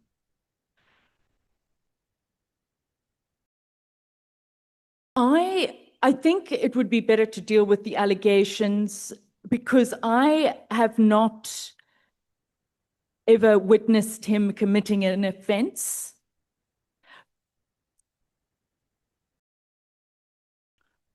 Okay, let me ask you this question because seemingly I'm not going to get an answer on this one. Do you associate yourself with the wrongdoings orchestrated by Paul O'Sullivan? Ma'am, here I'm talking about a person who has not denied some of the allegations I've explained to you. He came to this committee. We asked him about threatening a witness who was there, Mr. Ngabinde. He has not denied. He did not even become evasive. He took ownership of all these things that I've spoken about. Now I'm asking you, do you associate yourself, do you still associate yourself with that character? No. Are you proud of having worked with him? After he has conceded to all these things, are you still proud? I'm sad. You are sad. Yeah. If you can be given an opportunity, because I believe you are a South African, were you born here in South Africa? And I believe you love this country. And I believe you are protective of your reputation and of your character. And the manner in which you have worked for your profile in terms of your educational background, you wouldn't allow your character to be easily destroyed by another person. No. Is that correct? Now, if I give you an opportunity here to clean your name, and the only way you can clean your name is by telling nothing but the truth. I'm telling you, South Africa will regain confidence in you. We've given some witnesses that opportunity here, and some espoused our advices, and they received a standing ovation. If I'm giving you an opportunity here to clean your name, will you take advantage of that? I don't know. I will tell whatever you need, but I don't know if, like I said, I've never witnessed him committing an offense, but I will take any opportunity. Sorry, can you ask that question again? No, the question is too long, ma'am. There are many questions I have for you. Would you take an opportunity of cleaning your name if I give that opportunity to you? Because your name is currently tainted through your association with Mr. Paul Sullivan. And the only instrument you can use to cleanse your name is by telling nothing but the truth. Correct. Would you take that opportunity? Yes, I would. Would you take advantage of it? Yes. Let's start here. There are allegations backed up by evidence which has been adduced here. SMSs, WhatsApp text, and so on, which suggest that you had a romantic relationship with Mr. McBride. So the issue of my cell phone, I have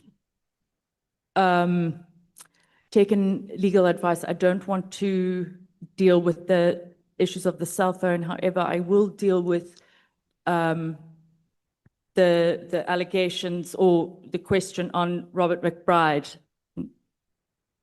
So the question is, here we've been given evidence which is suggestive of a proposition that you had a romantic relationship with Mr. McBride. It wasn't a romantic relationship, but we did have a social relationship. Yeah, what is a social relationship? We had meals together, and there was an attraction. I don't know what else. How It was else? an attraction. Yes, it was. Thank you for. But it was not. It wasn't a romantic relationship. It was. Yeah. Thank you for being honest. Have you ever been in the same room together, both of you? Not in a restaurant, but in a private. Yes. You've been. Thank you for being honest. And at that time, Mr. McBride was working for IPID, was the director of IPID, correct? Yes. And on the other hand, you were busy assisting IPID with investigations.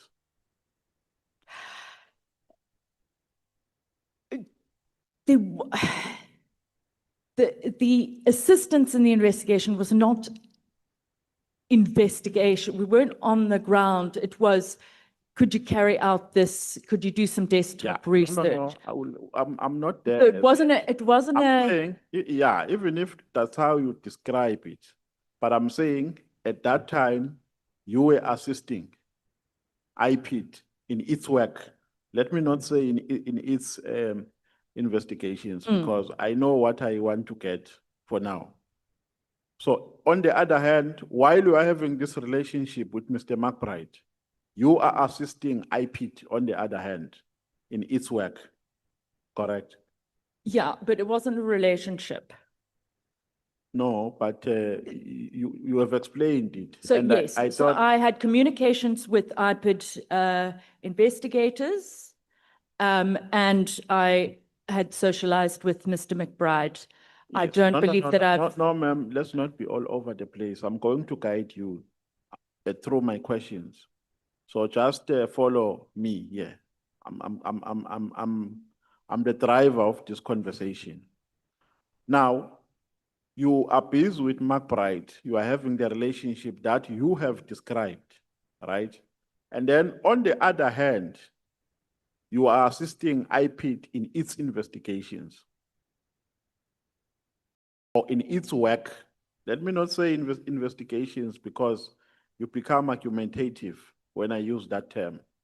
You assist IPID in its work.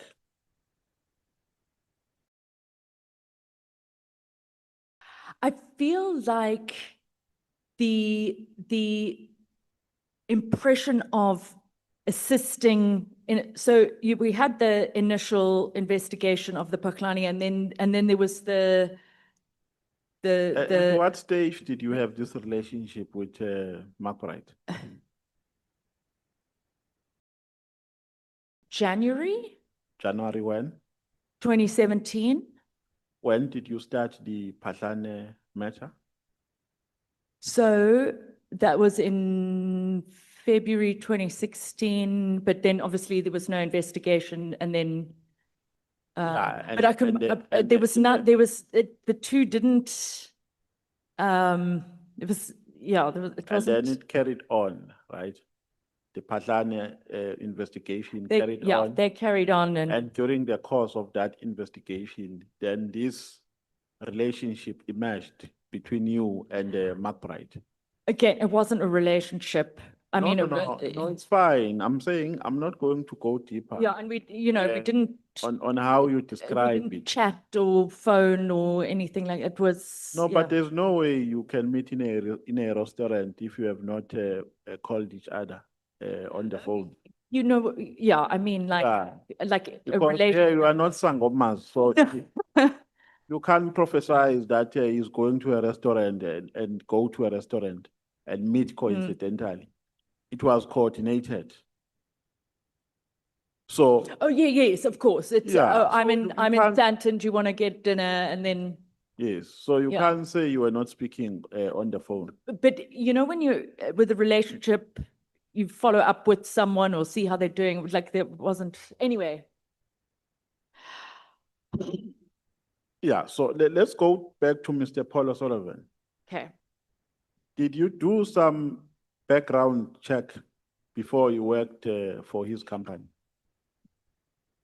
No, I Googled him.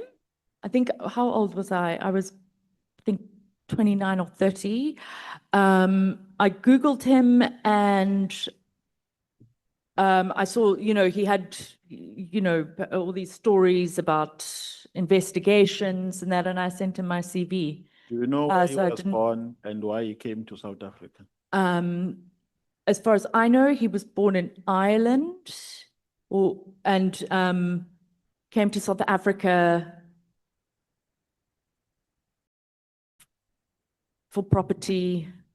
No, that's not what he told us. He told us that he came here because he was in love with the weather. So I don't know whether he was in love with the rains or the sunshine.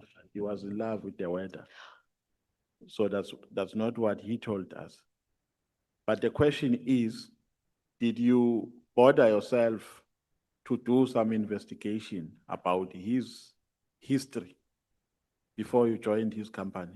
No, I didn't. I looked him up. There was no reason for me. I mean, I've never done that for anywhere else that I've applied for a job. Now there is this company that you were a director under. It's a forensic what? Forensic justice. Who else was a director in that company besides you?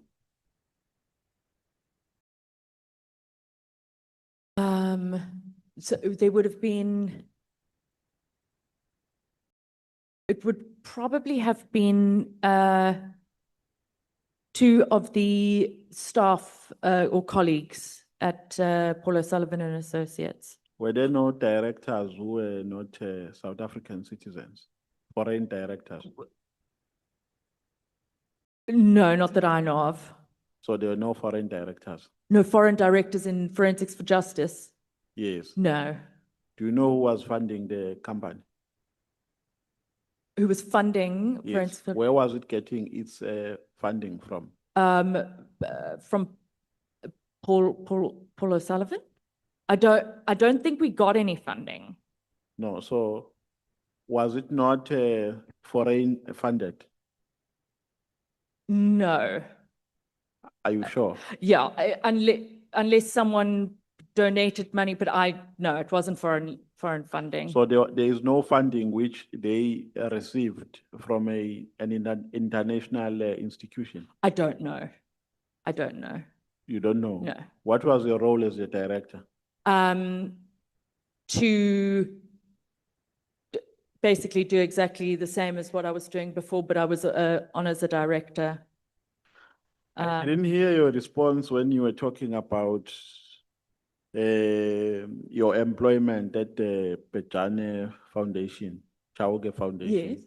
You spoke about Andile Ramaphosa, Pejane, Yes. Paul Sullivan. Yes. Well, what is the story? How did you get employed in the Pejane Foundation?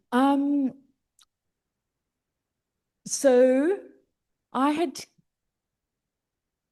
we'd kept in touch, and then when I had resigned, I think something maybe happened in the media, and we messaged, and I said, "Oh yes, I've resigned from Paul O'Sullivan," and then maybe a couple of months later, he sent me a message to say, listen, I'm looking for someone to run my foundation. Would you be interested in meeting and chatting about it? And who sent you a message? Mr. Bajani Chalke. Mr. Bajani. Yes. So you sent him a message and then he replied? And then a few months later, I think he was... replied? No, not replied. He said, oh, well, good luck or whatever. And then a few months later, he messaged me, obviously thought of me knowing that I was looking for another... I don't know what he was thinking. So you knew Mr. Pejane while you were working for Mr. Paul Sullivan? Yes. How did you know him? Because we were opening a criminal case that had to do with the whole Bosasa matter. And in one of the affidavits, there was an allegation against Andile Ramaphosa. And Paul then, I don't know how he contacted or who, to try and get in touch with Andile Ramaphosa to get his version of events.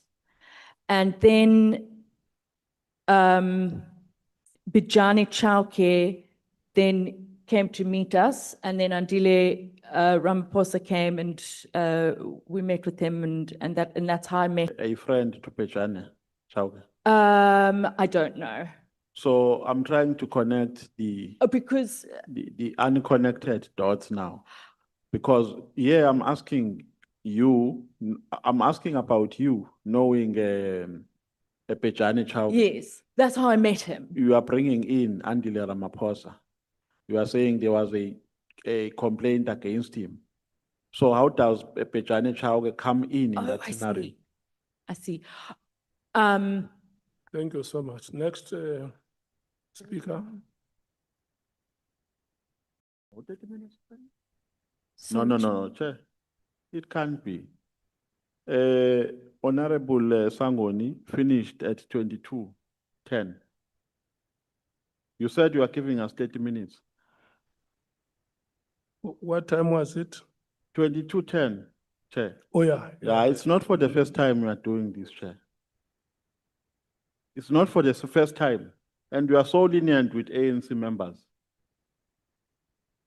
We want to continue. I sent a video in a group wherein you cut me before I finished my time.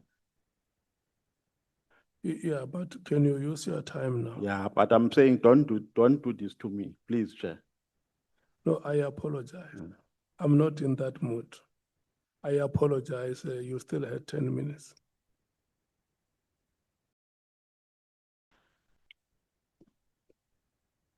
So what I'm trying to understand here, Miss Jane, yeah, Sarah-Jane, is that how does then Pejane come in? Because the complaint was not against him. The complaint was against Andile Ramaphosa. I skipped a step. So the dots are unconnected. Yes, so at the time, Bijani Chowke was a political advisor to Cyril Ramaphosa, as I understand. And that was who had contacted us that would, what's the word? Liaise. No, still it doesn't make sense. But, okay, so should I No, explain it I'm again? saying it doesn't make sense, but let's move on. Okay. You laid a complaint against Tutuzile Zuma. Yes. Yes, on what capacity? Forensics for Justice. Or you were still working for that company? Correct. Where did you lay the complaint? It was emailed to someone at the NPA. Why straight to the NPA, not to the police? Are we not reporting It crime? was 2021. Yeah, hold on. Sorry, I'm trying to remember who commissioned it, because I can get back to you on that, because I'm not 100% sure. I can't remember, and I don't want to commit to. No, the reason why I'm asking here is that, you know, when you were explaining your modus operandi, you told us that you were assisting institutions. And two, you were dealing with complaints which were coming from the members of the public. Yeah, in the form of whistleblowing. Now the question is, in the Tutuzile matter, you became a complainant. Who complained to you about Tutuzile? So it doesn't have to always be a whistleblower. I also said that if Paul saw something that he thought. So who complained to you about Tutuzile? So Paul called me up, I think he was overseas, and he had sent me some photos or screenshots, and he said, we need to open a case, and we did. And also, yeah, So you were told by Paul to open a case. yeah, we agreed. We agreed to. But yeah, he called me up and he said we should open a case, and that's what we did. So sometimes you just pick up individuals and open cases against them. I think it was without receiving complaints from members of the public about them. Well, we're also members of the public, but it was quite a serious issue at the time. And so I think that I was justified in doing it at the time. But yeah, but it didn't have to be someone else complaining to us. So, for Paragraph example, 17, you are saying, my CFE qualifications and skills allow me to access to information through a wide range of forensic investigative tools. correct. What investigative tools do you have? So that would be service providers that you would have a contract with, and then you would submit a request. So it would be sort of the deeds office, or if you need to a number plate of a car, that kind of thing, ownership. Go on, you say, my work included forensic investigations, compiling of criminal dockets. Are criminal dockets not opened by police officers? So it's a criminal docket, and then you go to one, and then once you've opened the case, that is a docket. Where? In your office? No, you do the investigation, and then that No. investigation But then you can't goes into you can't open a criminal docket. Maybe you are talking about a file in your office, not a docket. So yeah, so that becomes the docket. No, but dockets can only be opened by police officers. Yes. In a police station. Yes, that And folder. your role as a complainant ends in submitting a sworn statement as a complainant. Yes. And then they take further their investigations, and if they feel that there's prima facie evidence, they open a docket. So where do you get powers to open dockets? No, they open a docket when you go to the police station and give, you go, and so we'll have something prepared with statements and evidence, and we'll go there and we'll say, okay, we need to open the docket with the police. No, my problem with you is that you are giving yourself powers you don't have. You are saying here, your responsibility includes compiling criminal dockets. You don't have powers to open a docket. So what is the, I didn't say a police docket.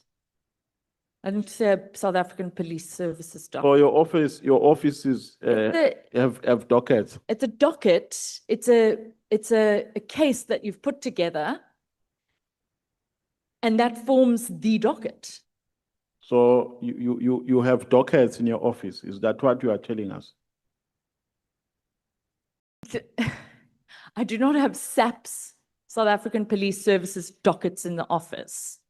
So the docket is formed. It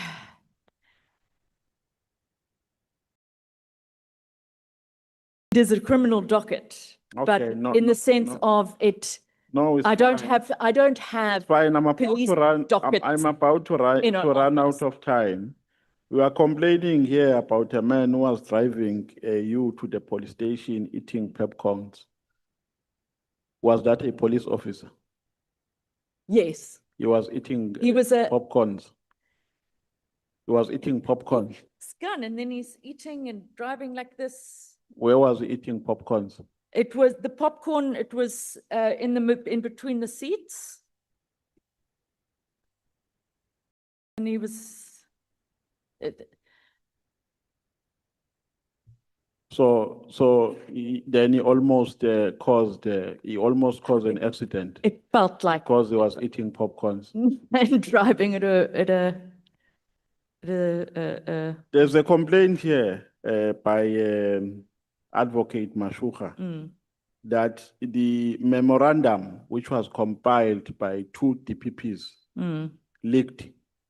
And here in your statement, you are quoting a memorandum. Honorable Ngola has asked you about that memorandum. A memorandum leaks, and in your statement, you write about it. You quote it. Yes. How did you get access to a leaked document? If it was not leaked, if it was not leaked to you, I don't think it was leaked. do we have people you are working with in the NPA? No. Do you have journalists that you are working with? No. Do you work with Afroforum? No, I don't know. But your boss admitted here that he works with Afroforum. Yes, he has a. So how is an it association. possible that he works with Afroforum and you don't work with them? Whereas you do the same thing. Yeah, no, but remember, I haven't been there for 4 years, 3.5, 4 years. Thank you, Chair. Thank you.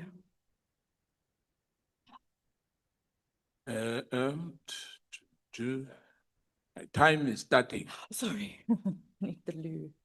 Do you want a break? I just need the toilet, but No, you can ask the chair. if I may, but I don't want to waste your time. No, I'm fine. Is your time running? May I go to the bathroom?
Chair?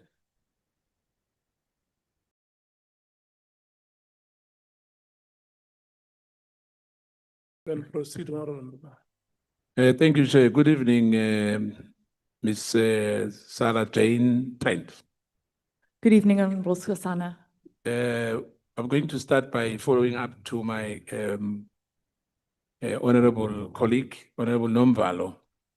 The issue which he was trying to traverse with you was that the Bosasa story of Andile, you said that Paul O'Sullivan called you. He was called by Pejane, Dr. Pejane Chauke, am I right? No. I don't know who he contacted or how.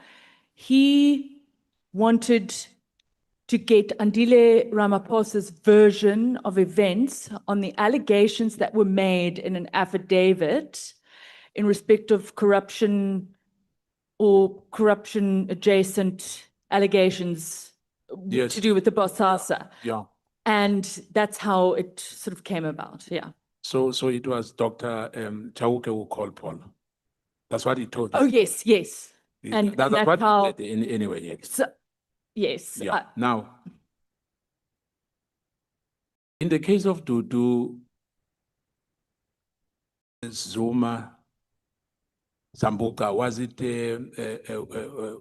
who said you must open a case against her? Was it Paul or was it Andy Ramaphosa? Or was it the President Ramaphosa? Was it Dr. Chauke? Or you opened that case on your own? I opened the case, but Paul had called and said, "Have you seen what's going on? We should open a case." And I said, "No problem. I'll open it. I'll be the complainant." And that was how it happened. He was overseas. Right. Let's come to the issue. I want us to be clear about this matter. Your relationship with Robert McBride, you said it's a social relationship.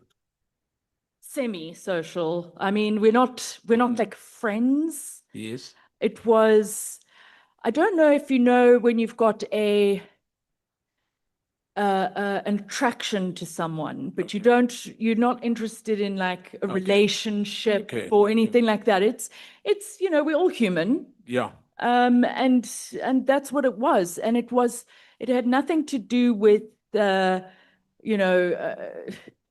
hang out so that and you can do this for me at IPID or anything like that. Yeah, I just wanted to clear up there because you ended up saying to Honorable Nomvalo that you were once in a room, not in a restaurant, you and him. Am I right? Yes.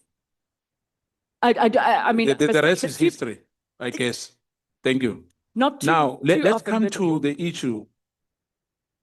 Mr. O'Sullivan said he had visited Phatlane's home on his own without the IPID investigators before November 2016. Were you with Paul O'Sullivan on the day? No. If you were not with Paul O'Sullivan, or once you had Paul O'Sullivan going to Sable Hills to conduct an investigation, which law allowed you to do so? Sorry, can just repeat that? Which law allow you to visit a house of then acting Commissioner Phatlane in Sable Hill? Which law allow you that? I don't know if there's a law that allows you to look at someone's house from the outside or not to look at it from the outside. And I understand that. I'm still coming to that. Okay. Yes. Now, on that first occasion, I'm putting it to you now.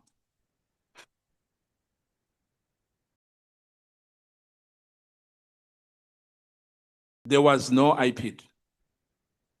Pardon? There was no IPID. I'm asking you. There was no IPID. Did Paul told you that he went there alone? When he went there alone? Yes. There wouldn't have been. Actually, I can't say that. I wasn't there. I didn't know. I don't know when it was. You said the lifestyle audit on Phatlane and his wife was done. Who conducted that lifestyle audit? And why? And where's that lifestyle audit report as we speak now?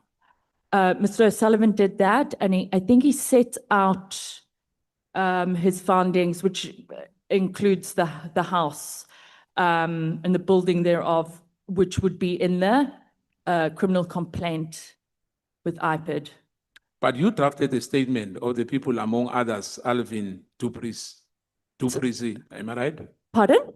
You drafted a statement of people, among others. It was Alvin Duprisi, am I right? Drafted statements. Yes. Of people, among others. Yes. I'm just trying to think. So if I can explain. Okay, let me put it to you quick because of time. Yes, please. You sent that draft to Mahlangu on his request. And where's that draft statement as we speak? Which draft? Remember, I asked you about the lifestyle audit, about the Phatlane and Phatlane's wife. Yeah. Is this before the investigation started at IPID or? No, even after you visited the Sable Hills. Okay, no, I don't know. Don't remember. I thought that you meant the lifestyle audit that was in the criminal complaint. I'm not sure why are you mixing the two, but relax a bit. Okay. You went to Mr. Frick's Teterenplaats, the building contractor in Sinoville. Correct. With also Sullivan. Correct. Binang. Correct. Mahlangu. Correct. Right. The following day, after your visit, Mr. Terenplaats and his wife workplace in Sinoville, you invited Mr. Terenplaats to the office of IPID for a meeting. You provided him with an address of IPID offices and the time of which they must attend that meeting. Who gave you the authority to do so? Are you an IPID official? I am not. But you invited them to come to IPID offices? I did. I did, but we had been in the meeting, and so he knew that I wasn't an IPID official. And he knew that we were assisting, so it wasn't, and yeah, it was a message that was dictated to me while we were driving were you a partner to O'Sullivan in the car company, a director for that matter? From 2021. From 2021. Yeah, and it was, I think, until, so it was probably only a year. So in 2015, when you were doing the Transnet, if you remember well, you remember the Transnet? Was I doing in 2015? Yes. Let me remind you before we come back. Yes. Because I want to follow this with you. In 2015, you call it any port in a storm. Do you remember that report? What report? Any port in a storm. It was authored by you. It was authored by you. Oh, okay. Sorry, I do. It's you remember that? Yes. You authored that report and O'Sullivan approved it. Gosh, I can't even remember that one. Yeah, hence I was asking you to say, you said you started in 2022 to become a director, am I right? No, 2021. 2021. But for me, you are misleading this committee if you say so. Because this report, which was authored by you, drafted Sarah-Jane Trent, Bachelor of Law, LLB, Executive Director, Sarah Trent, Forensic for Justice, and then approved by Paul O'Sullivan, the founder. That report was done in 2015. It's here with me in front of Can I see that? No, you'll see it. I'll send it to the. Yeah. Yeah, because remember you said. I wouldn't have signed anything in 2015. I was. No, no. In fact, I'm the one who was making a mistake. Okay. It was 2018. 2018. Yes. So if you say you become a director in 2022, it's misleading. The report was done in 2018, 11, 18. You drafted an 18-page report. Yeah, okay, because of time. Okay. Because Yeah, there you were. I will follow up on yeah, that. because there you were accusing the Mavundlas, the PG Mavundla, I remember that, yeah. Yeah, and the Italian car company.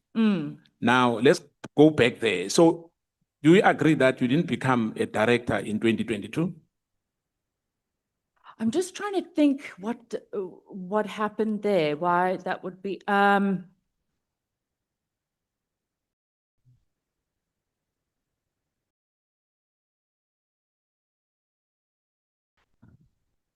Can I come back to you on that? It's fine. I'll give it to you. I'll give it to the evidence leader. The Please report do, and which you did. then go back and have a look and respond if Yeah, now you wouldn't mind. you are the person who called McBride on his first day back in the office following his suspension and said to him that you are bringing a Phatlane dossier to him.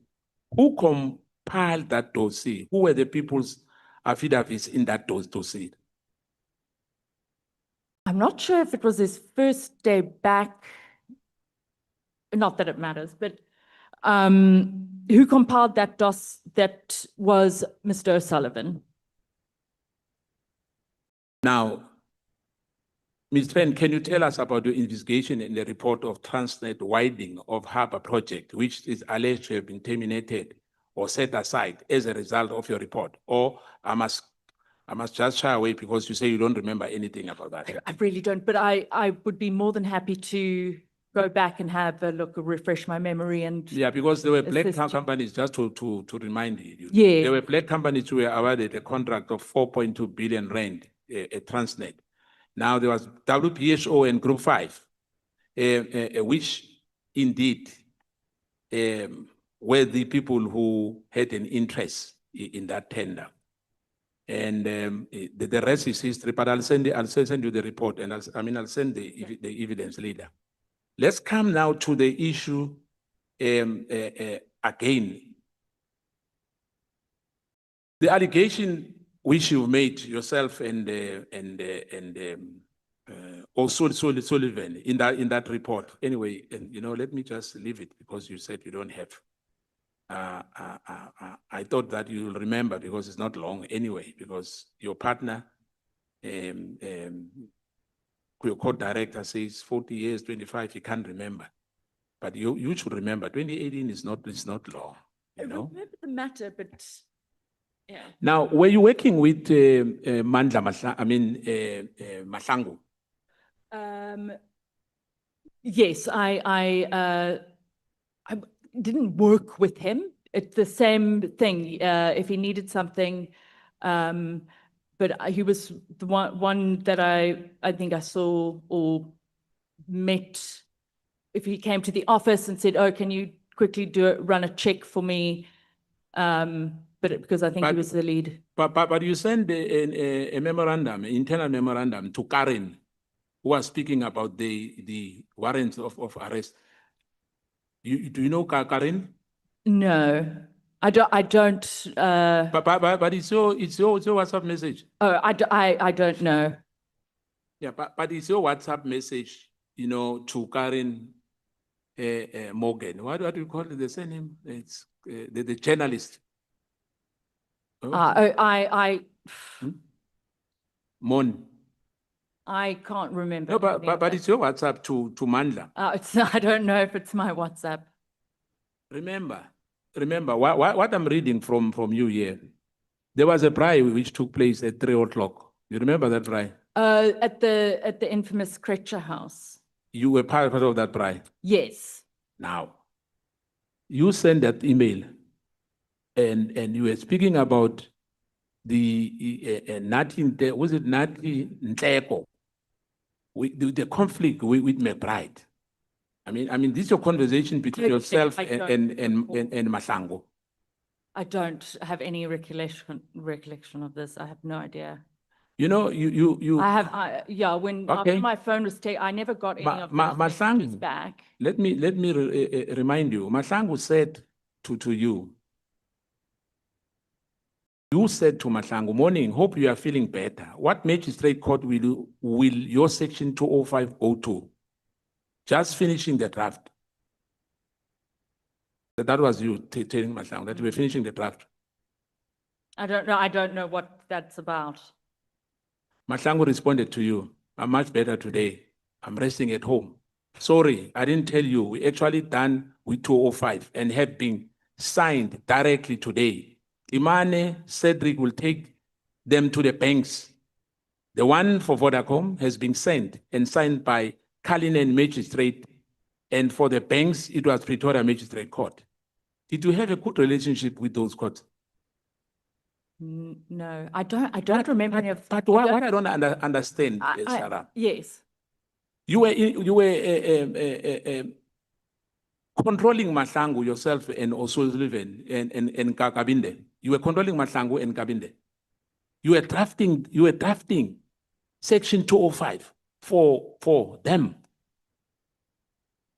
So that's what you said. This is not me. Remember, it's your WhatsApp message. The thing is, I dispute the WhatsApp messages, but you've put a question to me. So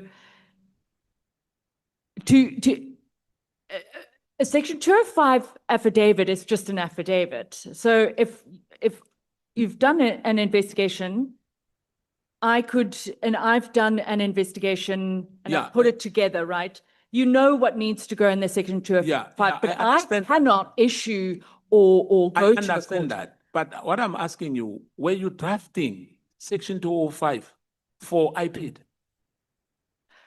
I mean, Mahlangu could not draft a section 205 for himself. Oh no, and I think he did. I don't. Look, there was no bad faith. It was under pressure, lack of resources. From we have computers. From IPID. IPID don't have those things we are mentioning.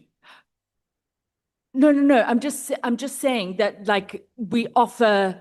No, I understand that you offer. Okay. But I'm saying IPID does not have. I'm talking about the state here. That you were drafting for them a section 205 because they didn't have the capacity. Oh.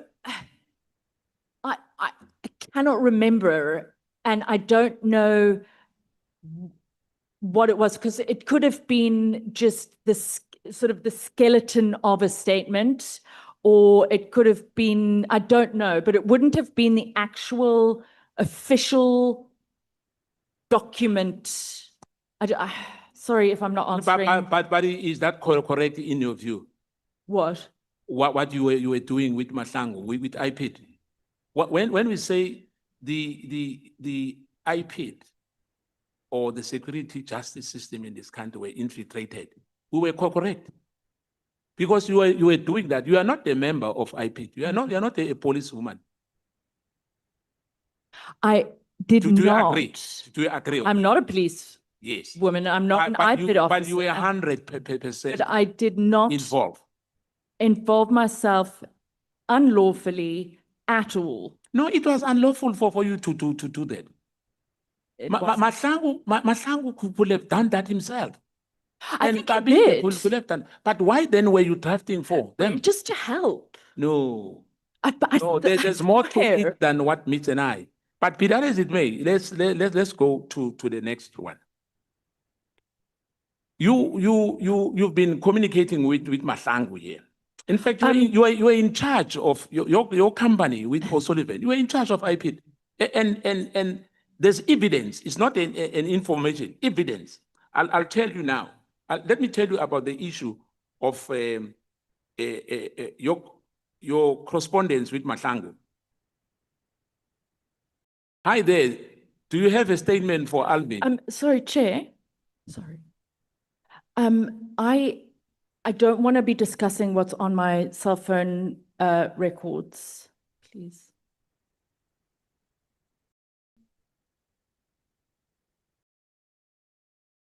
Sorry, I don't mean. A bit, yes, because if you say so, my time will as well stop a bit. I can't, the cell phone records, I don't have them. I don't have my cell phone. I don't know where they come from. And you really. But you were responding putting it well. to me. But you were I responding know, well. but it's.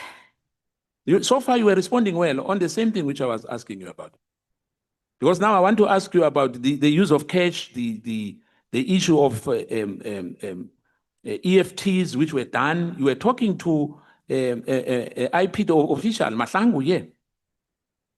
And there's more. I mean, you went to Sinoville. You wanted an architect to give you a plan. For what? You went to Sinoville, a builder who built Phatlane's house. Ah. Do you agree? Yes, Yes. Mr. Frederick Blanche. Yes, yes. I want to go there. Even if there's no cell phone, is it true or is not true? That Yes, you we went to did. the No, house? I Yes. also recorded that. Yes. Now, because you recorded it, hence I'm asking you Yes, about this I thing. just, yeah, it's, yeah. Yeah. Now, Oh, yes. yeah. Now, you made emails, proof of payments, and all that. And there's a disappointment that there's an EFT. It was not cash. The cash was only used once. But otherwise, they were EFT. And this architect gave you the plan. But I wanted the relevance of the plan. Why did you ask for a plan? Somebody's house. I didn't get any of that. I didn't understand. Remember, the meeting was set up between 3 and 4 by you. It's you. It's not nobody else but you who arranged that meeting. With, to Blanche. Yes. And Mahlangu was, you were communicating with Mahlangu. Mahlangu's work was done by you. And you were not an official, and it's illegal for you to do that. It was illegal at that point in time. Because hence I'm saying to you, you were in charge of IPID. No. I mean, you said you were helping them. The helping it's absolutely not true. I did nothing illegal, nothing unlawful. And, yeah. So you don't feel any compunction on that? I wouldn't do it again, but I did not act unlawfully. Can you please state a period during which you were supporting IPID in the investigation? And how many cases did you handle that involved individuals from IPID? Can you please state the period during which we were supporting IPID in the investigation? And how many cases did you handle that involved individuals from IPID? So it was the Phatlane matter and that the It's about 2 or 3 or So you want how many cases? Yes, yes. So it was only that one. And then there were a couple of searches that I did, which I'm assuming was for another matter, but I wasn't involved in investigating any other so matters. you don't know how many cases you've done with IPID? No, sorry, you're misunderstanding me. I haven't investigated on any other cases or been involved in any other, or opened a case with IPID. I don't know if that's what you're asking me. But remember, you said to Honorable Nombalo when he asked Yes. you that about the dockets, and with Paul Sullivan, I've said that to him because he's been saying he opens docket. Opening a file is not opening a docket, or giving statements to the police is not opening a docket. Only the police who can open the docket. Do you agree? Only the police can open a docket. Do you agree? Yes. So this issue of Paul O'Sullivan and you saying you're opening a docket is wrong. Okay. Now, Are the individuals involved in those cases still employed the IPID, which you were helping? Beside Manda, and may his soul rest in peace. Are some people still involved, like Metu Sisoke? I don't know. I think he's at IDAC. He's not there anymore. Yes, at IDEC now. Now, because of time, you know, there's Please, time. yeah. Yes, you must remember there's not enough time for me. So I have to push you a bit. What instrument have you used to spy on Tutu? On Zuma. who? On Tutu Zuma. What instrument? Yes. To spy on her? Yes. Oh my gosh, I've never spied on anyone. Did you never use Pegasus? Never. In your life at all? Never, never, never. Are you sure? I swear to God. Did you have any permission to spy on Tutu? No, and I never spied on her. Does the police have an authority to spy on any citizen in your view?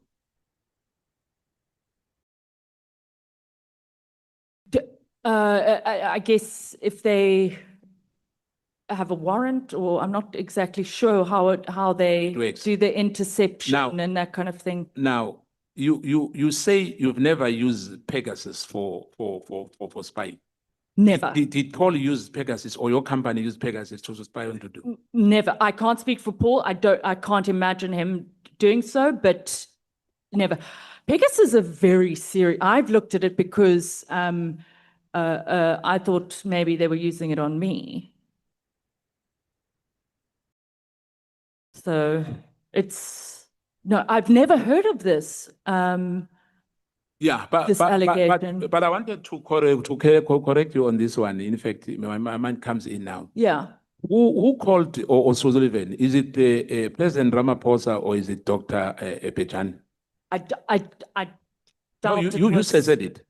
No, oh yes, what I said earlier. Yeah, you said President Ramaphosa called or Sullivan. No, he didn't. So who called him? Johnny Chalky was then put in touch with Paul, but I was not privy to the communications as to how that came about. So I don't know or remember. He could have sent an email or a WhatsApp, and then someone would have said, well, but Dr. Chalky is the person to liaise with and speak to him. Did Mr. O'Sullivan have direct access to investigators, prosecutors, or IPD officers during the course of all this investigation which we're involved in? When you say access? Yes.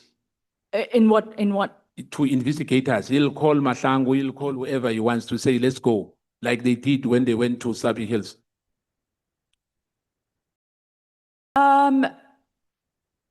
Yeah, but I mean, he would call up and say, look, there's I don't want to generalize, so I'm trying to think. If there was new information that came to light, I'm thinking of a situation, then he would say, hi, we've come across this, let me come and show you. So do these communications suggest the possibility of a coalition between private actors and state investigators, and has been independently, in your view, investigated? Because you as well said that you were drafting papers for IPID investigators, Mandla for that matter, and said Cedric Nkabinde. No. I'm not Tamsangi, it's in your yeah, but drafting a skeleton affidavit doesn't mean that I was doing anything wrong. No, but you were saying that was the evidence which you were drafting. That was you who said so. So my question was to you, why were you doing that? You were saying you were helping IPID. And I said to you, why helping investigators? Because those people I hear you. Yes. I hear you.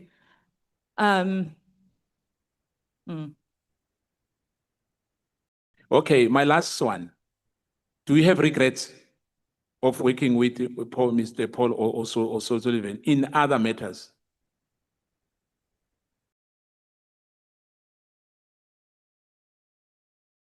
I think all our matters have been, I mean, I don't have any regrets of the matters we've worked on.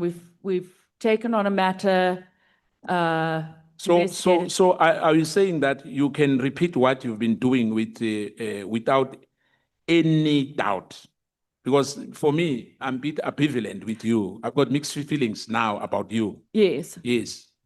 I have a completely different way of doing my work and how I handle and No, but my question is, if you've been given another chance, will you do the same thing which you were doing over years with Mr. Sullivan? No.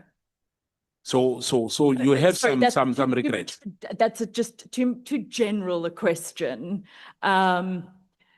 Let me first understand what you're asking before I answer. No, I was asking you that if you have to repeat what you've done in the past few years you work with Mr. O'Sullivan, will you still do the same thing? Will you repeat the same thing which you were doing with Mr. Paul O'Sullivan? Are you talking about a specific? No, whatever you've done. Everything. Yes. I don't know if I can answer. Intimidating people and threatening people and No, I would not do that, extorting no. people as well. So you'll never do that again. I did not send threatening emails. No, it's him. I remember it's your Yeah, company but as well. no, you're right. No, I don't agree with that. I don't agree with the way of, that's the way to speak. I don't agree with it. And I you'll would never not repeat that again. Never. Thank you. Thank you, Chair. Thank you, Honorable Seshana.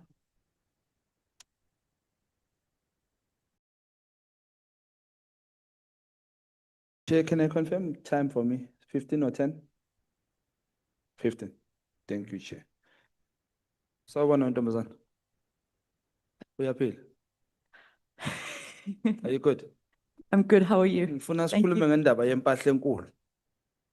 Awuthithisa khona uMcBride impahla enkulu. Honorable James asked you ukuthi, actually Honorable James asked uMcBride ukuthi was he on a relationship with you? And his answer was no. Did he lie? No. Okay. You were asked, were you in a relationship with McBride? You said yes, but a social relationship. I said I wasn't in a relationship with Did you him. lie? Sorry? Did you lie? When? When you said you were in a relationship with him, but it was social. I didn't say, I said I was not in a relationship The question with is, him. did you lie? No. Okay. The message on your phone. I'm not going into says my differently. messages. It's fine. When you said to McBride, two blue balls, Judge, what are you talking about? I don't know. I don't know if those are my phone records. I'm not going into my phone records. No. Why did Paul McBride hate that you called him a horse? And you were angry when he said, do you want to bang? Why were you? What? Do you want to No, bang? Chairperson, I need protection, please. These messages were obtained when you were arrested. No, that was stolen. It is was subject stolen. of a Phones criminal were seized when you were investigation. arrested. Your phones were seized when you were arrested. I'm not discussing my cell phone records. I will answer Have you anything, ever but I'm slept not with going. Mr. McBride? I'm not answering that. Okay, something else now. You're not on message. Have you slept with Mr. McBride? Not answering that. Okay. Were you in an intimate relationship Not with him? answering on my cell phone. Not on your cell phone. I'm no longer there. Yeah, okay. Have you ever slept with Mr. McBride? Yes, I have. Okay, so you were not in a relationship. I was not in a relationship. What is that? What do you call that? A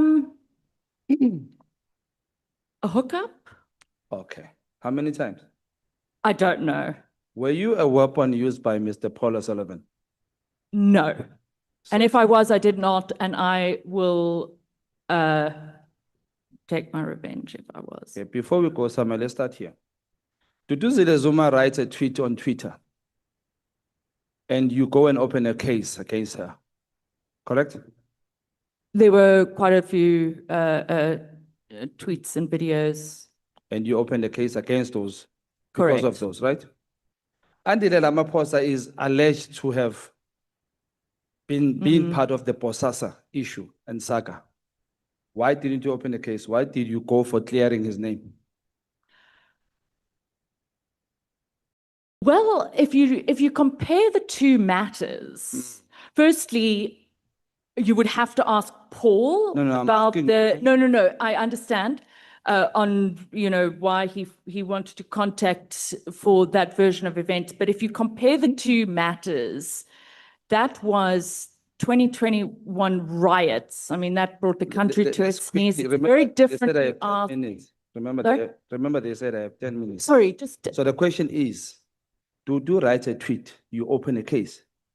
There were Andile Ramaphosa is implicated in the Bosasa issue. You don't open a case. Why?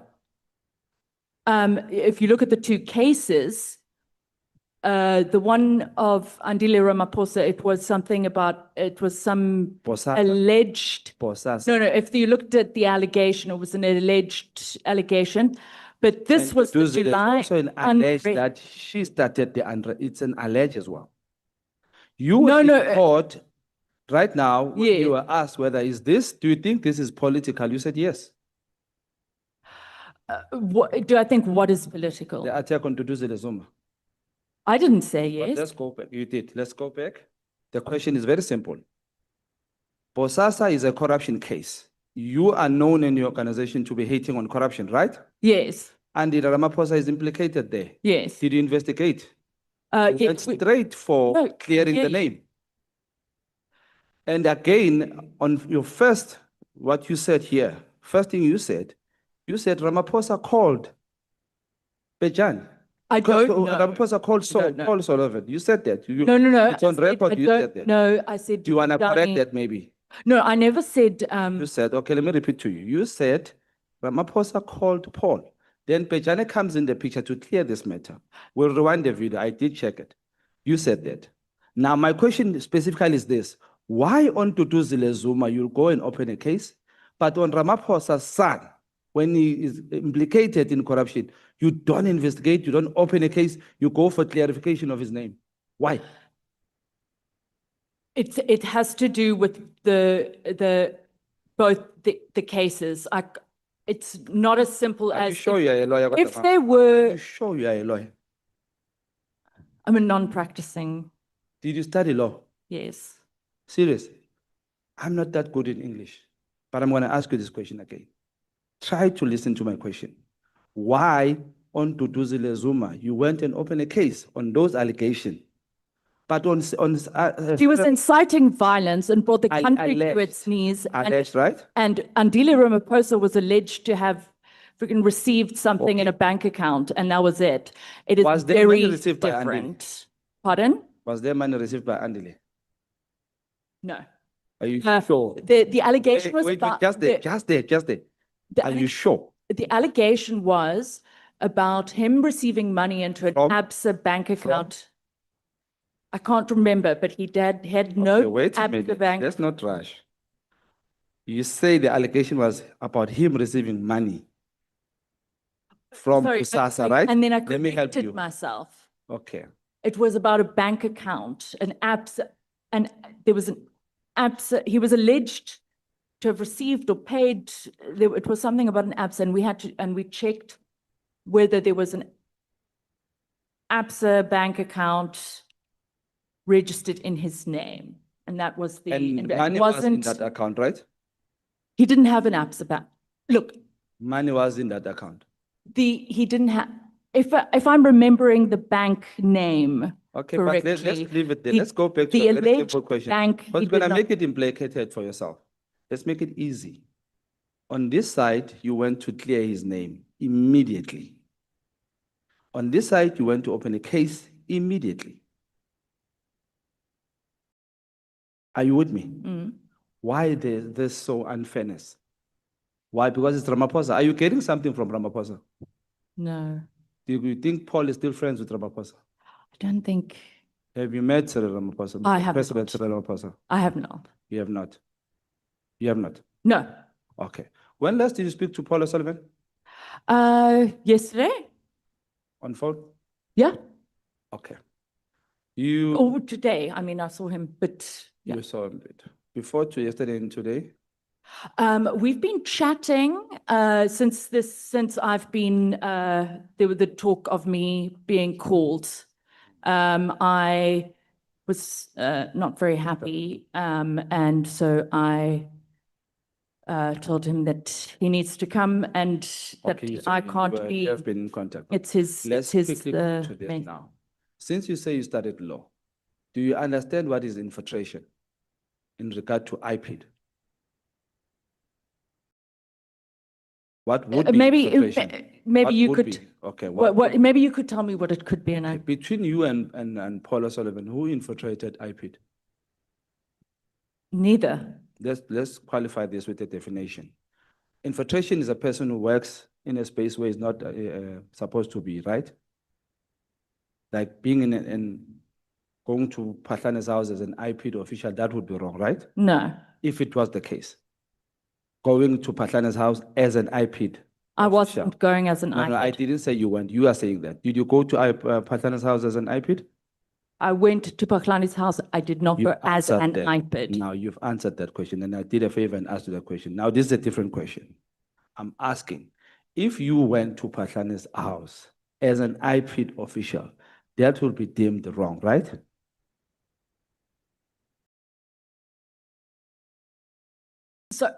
So I'm sorry, I don't, if I had gone, if I was an IPID official, sorry, I don't understand.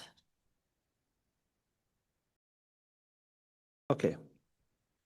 Who between you and Apollo Sullivan infiltrated IPID? There was no infiltration, neither. Okay. Let's test your law again. Is it allowed for a civilian to have information from an official, often a minister, or information that is supposedly to be known by an IPID official only? For example, McBride gives you an ID number of Honorable Ntleko. Was that correct? Was that in law? I don't remember if he sent me the ID number. He did. Um, Was that correct? The question is, was that? I don't see that there was that was illegal. Why not? Are you sure you're a lawyer, Maraye? Are you sure? If I'm a police officer and I give you information in my docket as a civilian, is that lawful? You have to understand that as a certified fraud examiner, it's I don't know how to explain it. Are you allowed to mingle with the dockets of IPID? Pardon?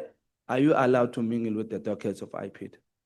Am I allowed to? To mingle, to be part, to touch or even see dockets of IPID? In terms of law, the one that you studied? It depends if we. Are you sure? Would you studied law? I'm going to ask you again. Yeah. Are you sure you studied law? I did. Are you allowed to be touching documents or dockets that are from IPID?